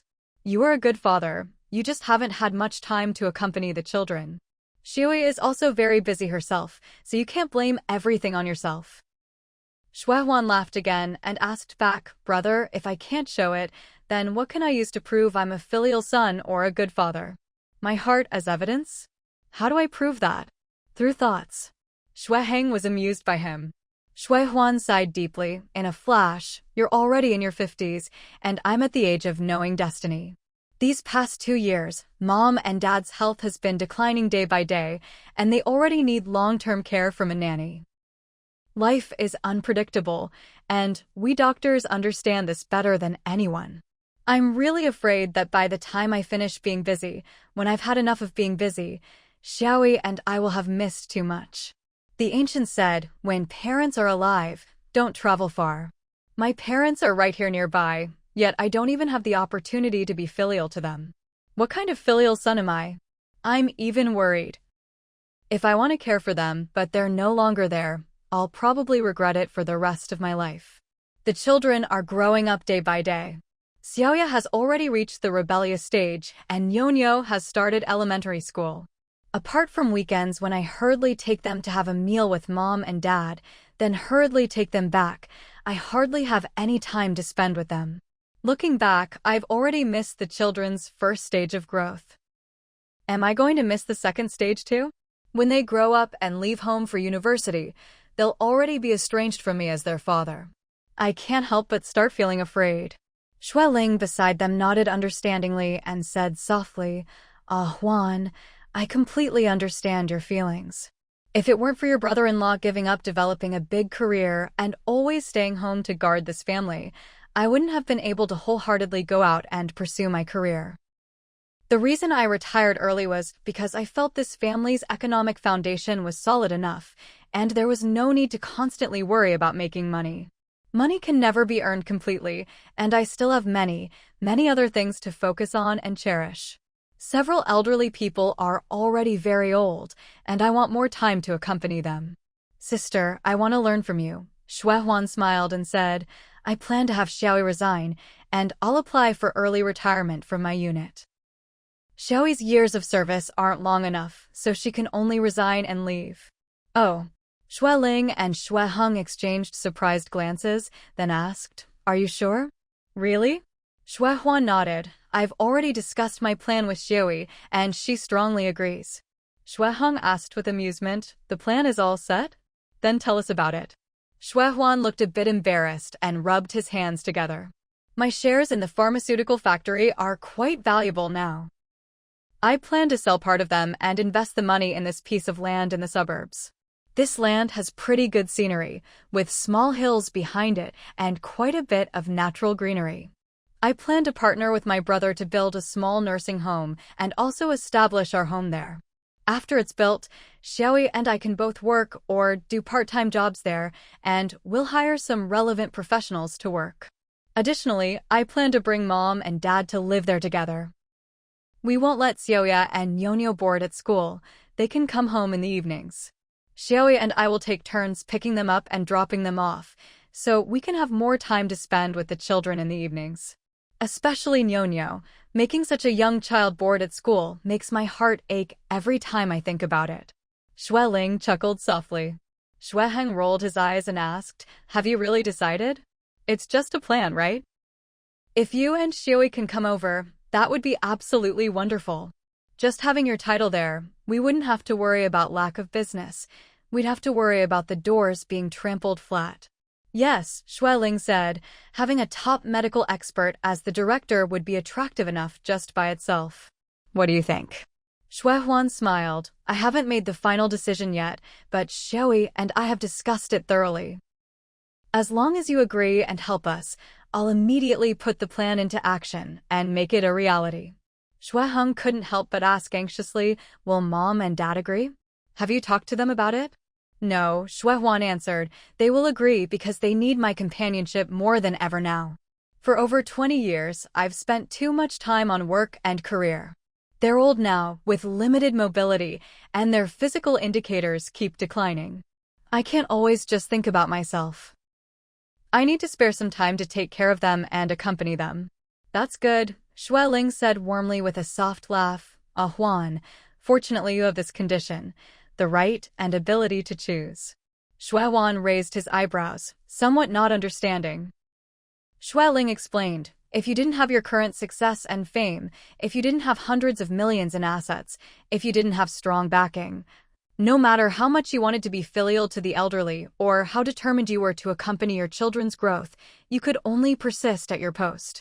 How many people struggle at work every day just for 3 meals and stable living, and for most people, even this is already a luxury. Being able to have such ability and conditions to choose freely makes you very, very fortunate. This is all thanks to your strong support back then. Xue Huan smiled. When we were starting the pharmaceutical factory, fortunately we had financial support from you and my brother, otherwise I couldn't have succeeded. Later, when the pharmaceutical factory faced crisis, it was also you, sister, who came to help. The pharmaceutical factory was able to go public and develop stably, which is how I could have such substantial wealth. Without that, no matter how hard Xiaoyi and I worked, we could only persist at our posts. We'd have enough money to spend and could raise the children, but we still wouldn't have freedom in choosing our time. Xueling nodded. So you're still very fortunate. Thank you, sister. Xue Huan smiled happily and cupped his hands. To realize this plan of mine, I need your strong support once again. My brother said before that if we can't win the additional bid, then forget it. Now I'm adding another sum, hoping you can help us secure it. All right, no problem. Xueling immediately agreed readily. I'll arrange to talk with the other party and try to intimidate the strongest competitors. After all, there's still plenty of land in the suburbs, so I'll persuade them there's no need to spend money competing with us. I'll find intermediaries to help and try to offer some benefits to persuade them to relent. Thank you. Xueheng and Xue Huan said in unison, we're counting on you. Xueling smiled broadly and said warmly, this is your two brothers' second spring career. As your sister, I can't just offer verbal support. Don't worry, I'll definitely give this my all. Even if we can't get it, I'll help you find a suitable place as a substitute. Great. Xueling, having mixed in the real estate industry in the imperial capital for many years, had very rich connections and human resources, and quickly succeeded in winning the bid for this piece of land. After winning the land, the next step was the transfer procedures, which kept them busy for several more days. With her rich experience, Xueling eventually handled everything smoothly. When the two brothers Xueheng and Xue Huan received the news, they were both extremely excited and happy. Xue Huan acted quickly, immediately submitting his prepared early retirement application, and Zheng Xiui hurriedly submitted her resignation letter, then drove to pick up their son and daughter from school to bring them home. Both children were startled, thinking something had happened with their parents' work, wondering why this sudden change occurred. It wasn't until their parents explained the reasons and emphasized that before the nursing home was built, they would try to spend more time with them and their grandparents. The two children looked at each other, then happily cheered and jumped up, shouting, "Hooray! Hooray!" repeatedly. Xue Huan and Zheng Xiaoyi immediately had tears in their eyes, and then the whole family hugged tightly together. Regarding the sudden actions of her youngest son and daughter-in-law, Chen Shi was very confused and even felt they were doing wrong. Xue Zhilan was more open-minded and advised, the children are no longer kids, they know what they're doing. They know how to take responsibility for their choices and for their lives. We're old now, so don't interfere too much. Let them be. This kind of arrangement isn't necessarily wrong. Chen Shi was very depressed, couldn't eat or sleep well, always saying how many people would break their heads trying to get jobs with permanent positions, yet her youngest son and daughter-in-law didn't cherish them at all. Abandoning precious high titles and accumulated workplace connections, it was too impulsive and not worthwhile. Xueheng couldn't stand watching and quickly coaxed the elderly to eat. Mom, don't think too much. You should listen to Dad and me. Huan and Xiaoyi aren't acting on impulse. They've long been exhausted by their busy work. Huan said it himself. He can't take care of and be filial to his parents above, and can't look after the children below. He and Xiaoyi now have money and work experience, with quite high professional titles. They're top tier in their profession. Their career pursuits are already sufficient. They need to leave some time for family, not wanting to leave any regrets, and can't bear to always have no time with the children, fearing the children might have personality or academic deficiencies later, leading to future regret. They don't want a brilliant career but chaos behind them, unable to take care of the elderly or children properly. As soon as things were decided, they immediately resigned, almost not wanting to wait a moment. Just this point alone shows how urgent they felt. Cherish was slightly stunned, then began crying softly. Yes, their work pressure is indeed very, very great. We overlooked this point. It's also our fault for being useless, only becoming a burden to you all when we're old. Xueheng quickly shook his head, who said that being filial to you and providing for your old age is what we sons should do. You raised us, we care for you in old age, this is how it should be. Xue Zhilan wiped his reading glasses and pursed his lips. Our concepts also need appropriate adjustment. In the past, the older generation always felt that young people should desperately struggle when young. If you don't work hard when young, you'll be sad when old. If you don't fight hard while young, what can you fight with when old? Ah Huan and Xiui are no longer young. They've fought enough and want to rest, so let them rest. Besides, they're not being lazy, just changing work environments and work atmospheres, changing from hospitals to nursing homes. They'll still contribute to society, not learning to lie flat. Moreover, the children don't lack money, so there's no need to be slaves to money for life. Our generation is used to spending a lifetime in the system, but the younger generation doesn't think this way. Don't impose our concepts on the children. This is wrong. They're the new generation, and the grandchildren are the newer generation. They're different from us. Cherish blinked her presbyopic eyes in confusion and asked, What? What's lying flat? Haha. Xueheng laughed. Mom, this is a new term. It's a novel vocabulary that's very popular on the internet recently, a new idea among young people. Society is too competitive now, with high housing prices and high consumption, putting enormous pressure on young people. Some young people choose to lie flat, which means choosing to move to the margins, transcending the mainstream path of overtime, promotion, making money, and buying houses, using their own way to dissolve the external high-pressure environment's discipline on individuals. Then, wouldn't that be chaos? Cherish asked suspiciously, if they don't struggle while young, when will they struggle? How can they only think about making things easier for themselves? Don't they think about their parents' generation? Don't they think about their own children? Which generation doesn't have great pressure? In the past, the older generation had no clothes to cover their bodies, no food to fill their stomachs, had to fight wars and resist enemies. Would they lie flat? If they had lain down, where would we descendants be? Exactly. Xue Zhilan adjusted his reading glasses and said, I also don't like that young people's approach. Can lying flat really solve real problems? You can lie flat on the first day, but can you lie flat on the 15th? When problems arise someday, and you who lie flat can't solve anything, what can you do? Our nation has never had such cowards. What should this be called? Life cowards. Ha ha. Xueheng laughed loudly. Dad, you and Mom think this way, but the younger generation doesn't think so. Xue Zhilan snorted through his nose with a face full of disdain. None of you are lying flat, so that's fine. But if any of my descendants dares to lie flat and do nothing, as long as I have breath in me, I'll definitely pick up a stick and beat them. You can choose a more relaxed work environment, but you must struggle when you should struggle, and strive when you should strive. As long as you're not paralyzed or dead for a day, no one has the right to lie flat. Xueheng suppressed his laughter. Dad, we wouldn't dare. Better not dare. Xue Zhilan put his hands behind his back and looked at his wife. Put on your shoes, I'll take you for a walk in the back garden. We must take good care of our bodies so the younger generation worries less about us. When the nursing home is built, we're going to enjoy the good environment there, not go there to lie flat waiting to be treated. Right. Cherish nodded and stood up, asking, will we all move there then? Will you also live there together? Xueheng nodded repeatedly, yes. We plan to build several beautiful bamboo or wooden houses, have professionals design them with advanced equipment and excellent environment. Then we'll each have a small house, living together but not right next to each other. When we have food and drinks to share, we just need to call out. Oh, Cherish smiled happily. That sounds really good. Shui Jilan took her wrinkled hand and said gently, when we actually live there, it will be even better. Come on, let's go exercise.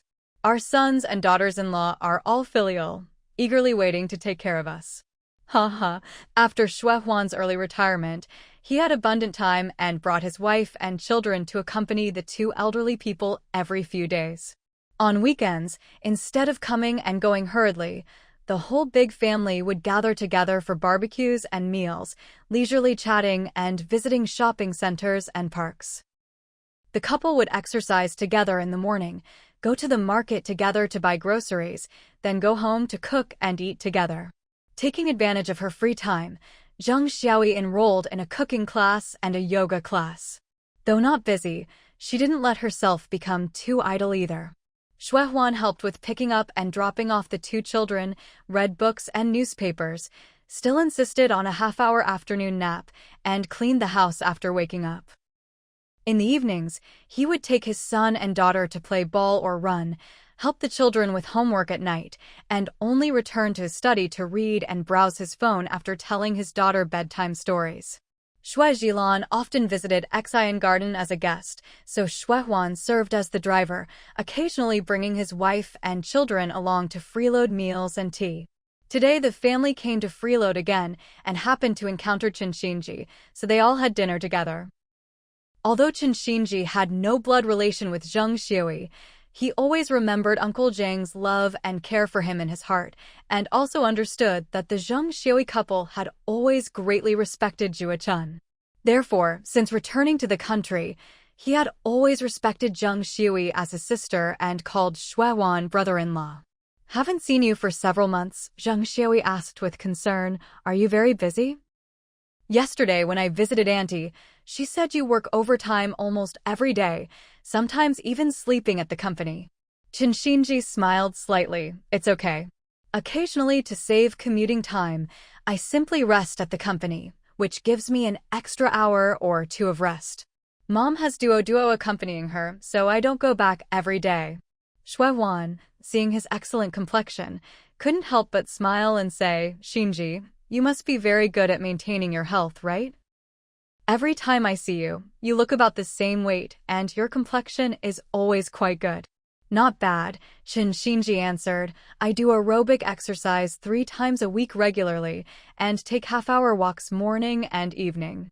I eat more fish and shrimp, less meat, mainly fruits and vegetables. I try to stay up late as little as possible, and when I have to, I make up for sleep the next day.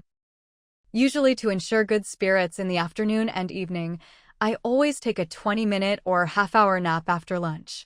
Shui Jilan chuckled and asked, Can you always maintain this? Qin answered, unless there are unexpected circumstances, otherwise it's unwavering 365 days a year. Shui Jilan gave a thumbs up and praised warmly. In this world of temptations, there really aren't many young people like you who can be so self-disciplined and strict with themselves. Being strict with yourself and leading by example sets a good example for these younger generations. Qin smiled calmly. Not at all. The body is one's own. Taking good care of oneself is the primary necessity, that's all. Shui Huan, listening to his father's words, couldn't help but raise his eyebrows. Taitu was originally my brother-in-law, so we're of the same generation. Xiao Xian is my niece, she's our junior. If they get married, then, how do we calculate the seniority? Ha ha. Everyone burst into laughter upon hearing this. Shui Xian's face turned red as she pouted coquettishly. Uncle Huan, why are you worrying about this now? I'm not in a hurry to marry him yet, I still need to study. Qin looked at the little beauty beside him, his eyes full of doting tenderness. It doesn't matter, any seniority is fine. Zheng Xiaoyi thought for a moment and laughed. Taitu is marrying into our family, so naturally the seniority should be calculated according to our maternal family side. Wait. Shui Huan put down his teacup, too urgent to drink, and said hurriedly, You married me, so your seniority should also align with our side. If we calculate it this way, then Taitu would become my niece's husband. Zheng Xiaoyi glared at him with amusement and teased, Oh, you really dare to say that? He was originally your brother-in-law, and suddenly he becomes your niece's husband. You're really not being polite. Everyone laughed heartily. Shui Ling tapped her fruit fork and laughed. How about you two compete to see whose seniority we should follow? No way. Shui Huan laughed and waved his hands. Sister, you're trying to dig a pit for me, aren't you? The one who'll be kneeling on the abacus when I get home will be me. Everyone burst into laughter again. Cheng Tianyuan teased, what? You still have an abacus at home? Don't tell me it's an antique? You must not kneel on it and break it. Ha ha. Zheng Xiaoi laughed. If there's no abacus, there's still the keyboard. If there's no keyboard, there's still durian. There are plenty of options. Shui Ling patted Shui Huan's arm and said, little brother, I didn't expect your status at home to be so low. Since that's the case, sister won't force you. After Xiao Xian and Taitu get together, you can automatically drop down a generation. How can that work? Shui Huan shook his head and laughed. No matter how much I drop, I'm still your cousin. This relationship between us is determined by blood. It can't be changed. Can't be lowered.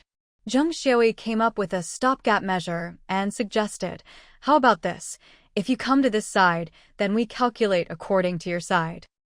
If you return to my maternal family, then we calculate according to our side. This way you don't lose out either way, and don't offend either side. Shui Huan initially thought this method seemed okay, but immediately refused after thinking about it. No. If it's like this, then wouldn't I have to call Xiao Xian's sister-in-law when I go back? I'm an uncle who's a generation older than her. That's too much of a loss. Everyone burst into laughter again. Cheng Huanchong, who was playing with his phone in the back, called out, then don't we brothers profit? We used to call him Brother Taitu, but in the future we only need to call him brother-in-law. How can that work? Zheng Xiaoi said excitedly, he's so much older than you all. Just keep calling him Brother Taitu. All right. Shui Xian couldn't stand it anymore and ran outside with a red face. There's not even a hint of anything yet. Why are you all rushing to make arrangements? So mean. Seeing her embarrassed, everyone laughed heartily again. Chen Xinji smiled dotingly, took a spoonful of cake and some fruit with a spoon, and quietly followed her out. Shui Xian was lying on the bed, lazily browsing her phone. Chen Xinji knocked and walked in, casually closing the door behind him. You didn't eat much tonight. Would you like to eat a bit more? Shui Xian pouted, no, I've gained a little weight recently, so I need to lose some. I shouldn't eat much in the evening and should sleep early. This way I can reduce some calorie intake. Chen Xinji immediately frowned upon hearing this and asked, how could you be fat? Who said that? No one needs to say it. Shui Xian pouted pitifully, I know just by weighing myself. I've gained over a pound in the past half month, and that was when I weighed myself hungry. Chen Xinji laughed helplessly, don't worry, even if you gained 10 more pounds, you still wouldn't be fat. You're on the thin side now. You absolutely cannot diet anymore. Not true. Shui Xian pinched her cheeks and muttered, many classmates say I still have baby fat. Chen Xinji reached out to gently caress her smooth, snow-white little face and said softly, in my opinion, baby fat is the most adorable. Shui Xian giggled shyly and dodged his hand. The door isn't closed. You're so annoying. Chen Xinji leaned down and kissed her cherry lips. It's already closed. Shui Xian nestled into his embrace, lazily lying against his chest. Do you like me with baby fat or me when I'm slender? Chen Xinji gently stroked her beautiful hair and answered, you with baby fat. When you were little, you were chubby and plump, like a little meatball. You were most adorable then. Shui Xian couldn't help but roll her eyes, please. Who's into baby fat nowadays? Not at all. What's popular now is an A-line waist, being able to hold your own waist with your hands behind your back. This is an aesthetic view that's wrong to the point of being pathological, Chen Xinji shrugged. A truly healthy body shape isn't about being as thin as possible. Scientific research shows that the healthiest human state is slightly plump. Being too thin or too fat are both signs of poor health. In my view, health is beauty, regardless of fat or thin. Shui Xian blinked and asked, really? Then if one day I became a big fat person, the kind that weighs over 200 pounds, would you still like me? Yes, Shinji smiled. The prerequisite is that it must be you, not someone else. If you were that fat, I would supervise your weight loss, because being that fat would exceed the scope of health and might risk high blood pressure and high blood lipids. I hope you're healthy and sound. This is the necessary prerequisite. Actually, being a bit chubby with baby fat makes you most adorable. Shue Xian pursed her lips and muttered, you think this way, but others don't think so. There's a girl in our dorm who diets every day to lose weight, sometimes even deliberately going to the bathroom to vomit after eating, insisting on maintaining 85 pounds, not even 1 pound more. How tall is she? Shinji frowned and asked, does she often vomit like this? Shue Xian thought for a moment and answered, about 5 feet 4 inches. Shinji shook his head disdainfully. With that height, even 110 pounds wouldn't be considered fat. Also, you must never learn this method of dieting, because it's very harmful to your digestive system and can easily lead to anorexia or bulimia. This is a psychological illness that requires medical treatment. Really? Shue Xian was a bit scared. Then I'll tell her tomorrow to stop doing this. You should, Shinji nodded. Also, you absolutely cannot learn from her. You're at the most beautiful age now, and your body is still developing. You need adequate nutrition, not weight loss. If you really want to maintain your figure, the best method is exercise, not dieting. Shue Xian nodded obediently. I understand. Then I'll exercise with you from now on. Shinji smiled and kissed her forehead. Good girl. The next morning, Shue Xian got up early and went for a run with Shinji. After running, the two had breakfast together, then Shinji drove her to school. I'll pick you up this afternoon, Shinji said. We can go see Grandpa and Grandma together. Okay, Shue Xian nodded happily. Grandpa and Grandma will be very happy to see you. After Shinji dropped off Shue Xian, he drove to the company. As soon as he arrived at the office, his assistant Luing knocked and came in. Mr. Chin, there's something I need to report to you. What is it? Shinji looked up from his documents. Luing hesitated for a moment, then said, it's about the nursing home project that Mr. Shueheng and Mr. Shuehuan are planning. Several companies have approached us, hoping to participate in the construction. Shinji put down his pen. Which companies? Mainly construction companies and medical equipment suppliers, Luing replied. They've heard that this will be a high-end nursing home and want to get involved. Shinji thought for a moment. Have you told them that this is a private family project? I have, but they still hope to have the opportunity to participate, Luing said. Some of them have very good reputations and qualifications. Shinji nodded. All right, compile their information and I'll discuss it with Uncle Shueheng and Uncle Shuehuan. This project is very important to them, so we need to be careful in choosing partners. Understood. Luing nodded.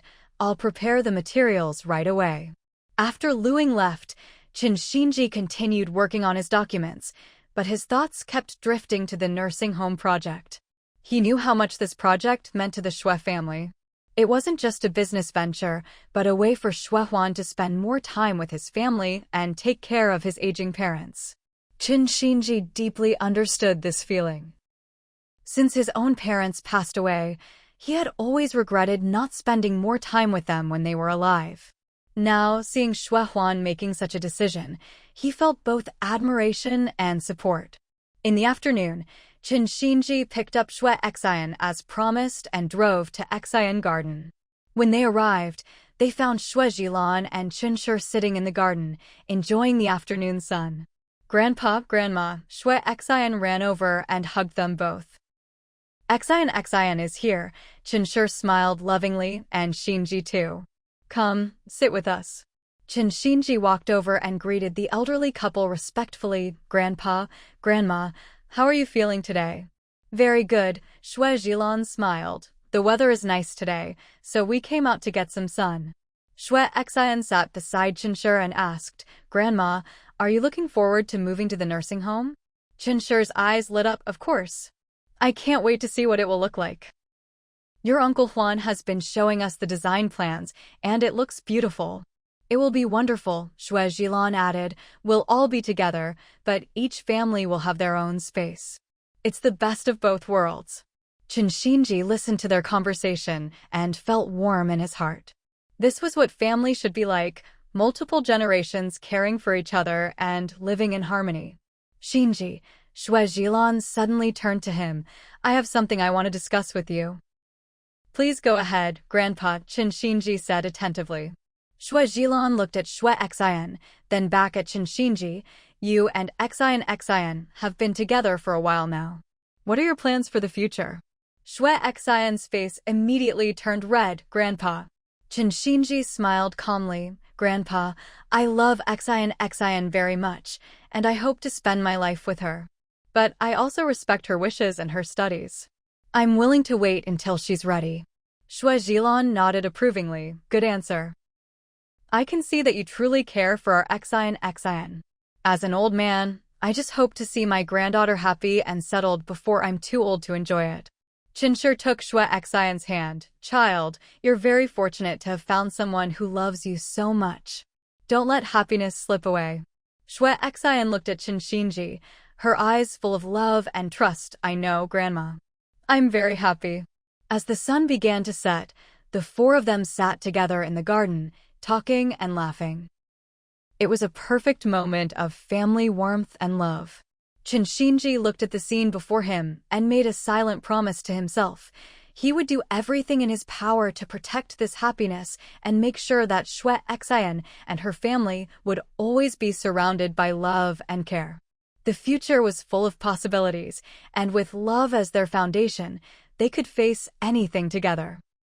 The family doctor arrived and after a thorough examination, explained that the elderly woman was simply experiencing low blood sugar, which wasn't serious. She just needed to eat more sweet foods in her daily diet. Increase the amount appropriately over the next 2 weeks, but don't overdo it all at once. I'll come back in 2 weeks to check her blood pressure and blood sugar again. Xue Ling thanked him. Thank you for making the trip. Qing Tianyuan offered proactively. Doctor, let me see you out. The family doctor smiled his goodbyes and left with his assistant. Seeing that everyone had left, Lu Ying immediately urged, Ling, quickly call Ran. Go now. Xue Ling didn't know whether to laugh or cry, but couldn't disobey the elderly woman's orders. Mom, you finish the rest of that brown sugar water, and I'll go right now. Lu Ying obediently complied, drinking it all in one gulp and setting down the bowl. Go. Hurry up. Xue Ling had no choice but to take the bowl and leave. At that moment, Xue's father and mother arrived. How is she? I heard her blood sugar was too low. What happened? What did the doctor say? Did he find a solution? Is it serious? Xue Ling smiled and shook her head. She's fine. The doctor said she just needs to drink some brown sugar water and it'll be okay. She should eat more sweets for the next 2 weeks, then have another test in 2 weeks. Oh my. Xue's mother frowned and asked, didn't they say elderly people shouldn't eat too much sweet food? That's what all the health programs on TV say. Xue Ling advised, in moderation is fine. Don't always believe those fake experts spouting nonsense on TV. Don't overdo it, but eat appropriately and comprehensively. The more variety, the better. That's what I've been saying. Xue's father grumbled dissatisfiedly. TV is full of these programs, always flying the banner of middle-aged and elderly health lectures, and you immediately treat them as gospel the moment you hear them. Just because someone says they're an expert? Without any evidence, how can you just believe them? Even when Zhilan says something, you don't necessarily listen to everything. He's a real doctor. He's right.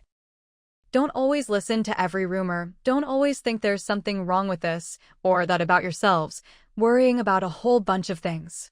We should eat when we should eat, sleep when we should sleep, and carry on as usual. Look at you all. What's this about not eating oily food, not eating sweets, and not eating much in the evening? The whole night is so long, and you're just drinking a little water on an empty stomach. Even young people might not be able to handle that, let alone us old machines. Xue Ling suppressed her laughter and asked curiously, Dad, what are old machines? Are you talking about your bodies? Exactly. Xue's father patted his chest. Machines that have been used for 70 or 80 years. How can they not be old? That's right, Old machines do need maintenance, and when they break down they need repairs, but old machines still need oil. Without nutritious food, how can they run? Regular old machines consume a lot of oil and have low efficiency. Even with plenty of oil, they might not run well, let alone without enough oil. They'll stop working immediately. Ling Ling, you tell me, isn't this the truth? Isn't it? Xue Ling chuckled secretly and thought carefully. It seems there's some truth to that. Xue's father pouted. What do you mean some? That's exactly the principle. All right. Xue's mother scolded with a laugh. You're amazing. You understand medicine. You understand your own machine. Are you satisfied now? You're not even a real doctor, yet you act more expert than the experts, spouting health theories one after another. Why don't you just go on TV tomorrow and be a proper expert, promoting your machine theory? Xue's father immediately deflated and mumbled, it's just experience. There's some truth to it, but it might not apply to all elderly people. Go, go, go. Xue's mother pushed him away. You go eat first, I'll go check on Sister Ing. Xue's father nodded obediently and turned toward the main kitchen. Xue Ling suppressed her laughter and quickly followed. Dad, today the kitchen has rice porridge and wheat bread. Xue's father perked up when he heard this, laughing cheerfully. I love wheat bread the most. It smells so good. Great. Then let's go eat quickly. Xue Ling took her elderly father's arm and walked forward. The father and daughter were halfway through their meal when Xue's mother arrived. Huh? Why haven't you gone to get Ran Ran and the others to come over? Sister Ing is waiting. Xue Ling shrank back and explained. Ran Ran has to work the morning shift, so he's definitely busy right now. Since Ran Ran can't come back, Xiao Qiao can't drive over by herself either. I'll ask again around noon. What are you putting off? Xue's mother scolded. Is it so hard to urge them to get married? The two kids have been together for several years now. Why aren't you being more proactive? Get married early, have children early. It's not early anymore. They're both getting on in years. Xue Ling laughed awkwardly. Mom, don't get excited. Ran Ran and Xiao Qiao have both just started working not long ago. They're still in the rising phase of their careers, and neither is in a hurry to get married. I asked before, and you were there too. You heard it yourself. That was then, this is now. Xue's mother pursed her lips. Sister Ing and I are both dying to hold great-grandchildren. We hope for it day and night. The children have all gone to work and study, and now there are just us three old folks left at home. It's so boring. Xue Ling quickly said, I'll bring Mini Tiger over for you to hold and cheer you up. The little one was almost 4 months old now, chubby and round, absolutely adorable. He was not only the new favorite of Ahu's family, but also the group favorite of everyone in the compound. Every time Wang Qing and Ahu brought the little one over, everyone would rush forward to compete for holding him. Even the third son, who wasn't very good with children, liked to play with him, saying he looked like the chubby children in old paintings, and even painted Mini Tiger into oil paintings and comic strips as a supporting character. She thought the elderly would be happy to hear about the little group favorite, but unexpectedly Xue's mother sighed sadly. Our Ran Ran is several years older than little Huzi, but Huzi is already the father of 2 children, and our Ran Ran doesn't even want to get married yet. Xue Ling secretly wiped away cold sweat and looked to her father for help. Unexpectedly, her father had already defected to her mother's side, their positions completely unified. Xue's father sighed in agreement. Yes, Huzi became a father in his early 20s. By the time he reaches Ran Ran's age, his children will be able to go to elementary school. Yu might even have another child next year, making it even more lively. Look back at our Ran Ran. Marriage is nowhere in sight. Xue Ling smiled bitterly. These things can't be compared. Everyone's situation is different. Ran Ran didn't graduate from graduate school until his mid-20s. He's lucky to have a girlfriend. If he didn't, he might have had to search for several more years. The girlfriend is ready-made. They could get married anytime. Let's be patient and wait a little longer. You just let them do whatever they want, Xue's mother said sarcastically. Wait a few more years to get married. Wait a few more years to have children, and by the time you finally get to hold a grandchild, you'll be too old to hold them. Xueling. Faced with the heavy pressure from 3 elderly people, Xueling couldn't handle it and quickly sought help from Cheng Tianyuan, who had just come for breakfast. Cheng Tianyuan was somewhat embarrassed and said quietly, "This is the children's own business. We shouldn't pressure them." They said early on that they just want to focus on their careers these few years. They don't have time to get married and don't want to get married for now. A few years. Xue's mother shook her head. In a few years Ran will be in his 30s. Xue's father added fuel to the fire. It's one thing for Ran to be in his 30s, but Xiao will also be in her 30s. Women who give birth after 30 are already considered advanced maternal age. Now with young people facing great life pressure, work pressure, and irregular lifestyles, the older they get, the harder it becomes to conceive.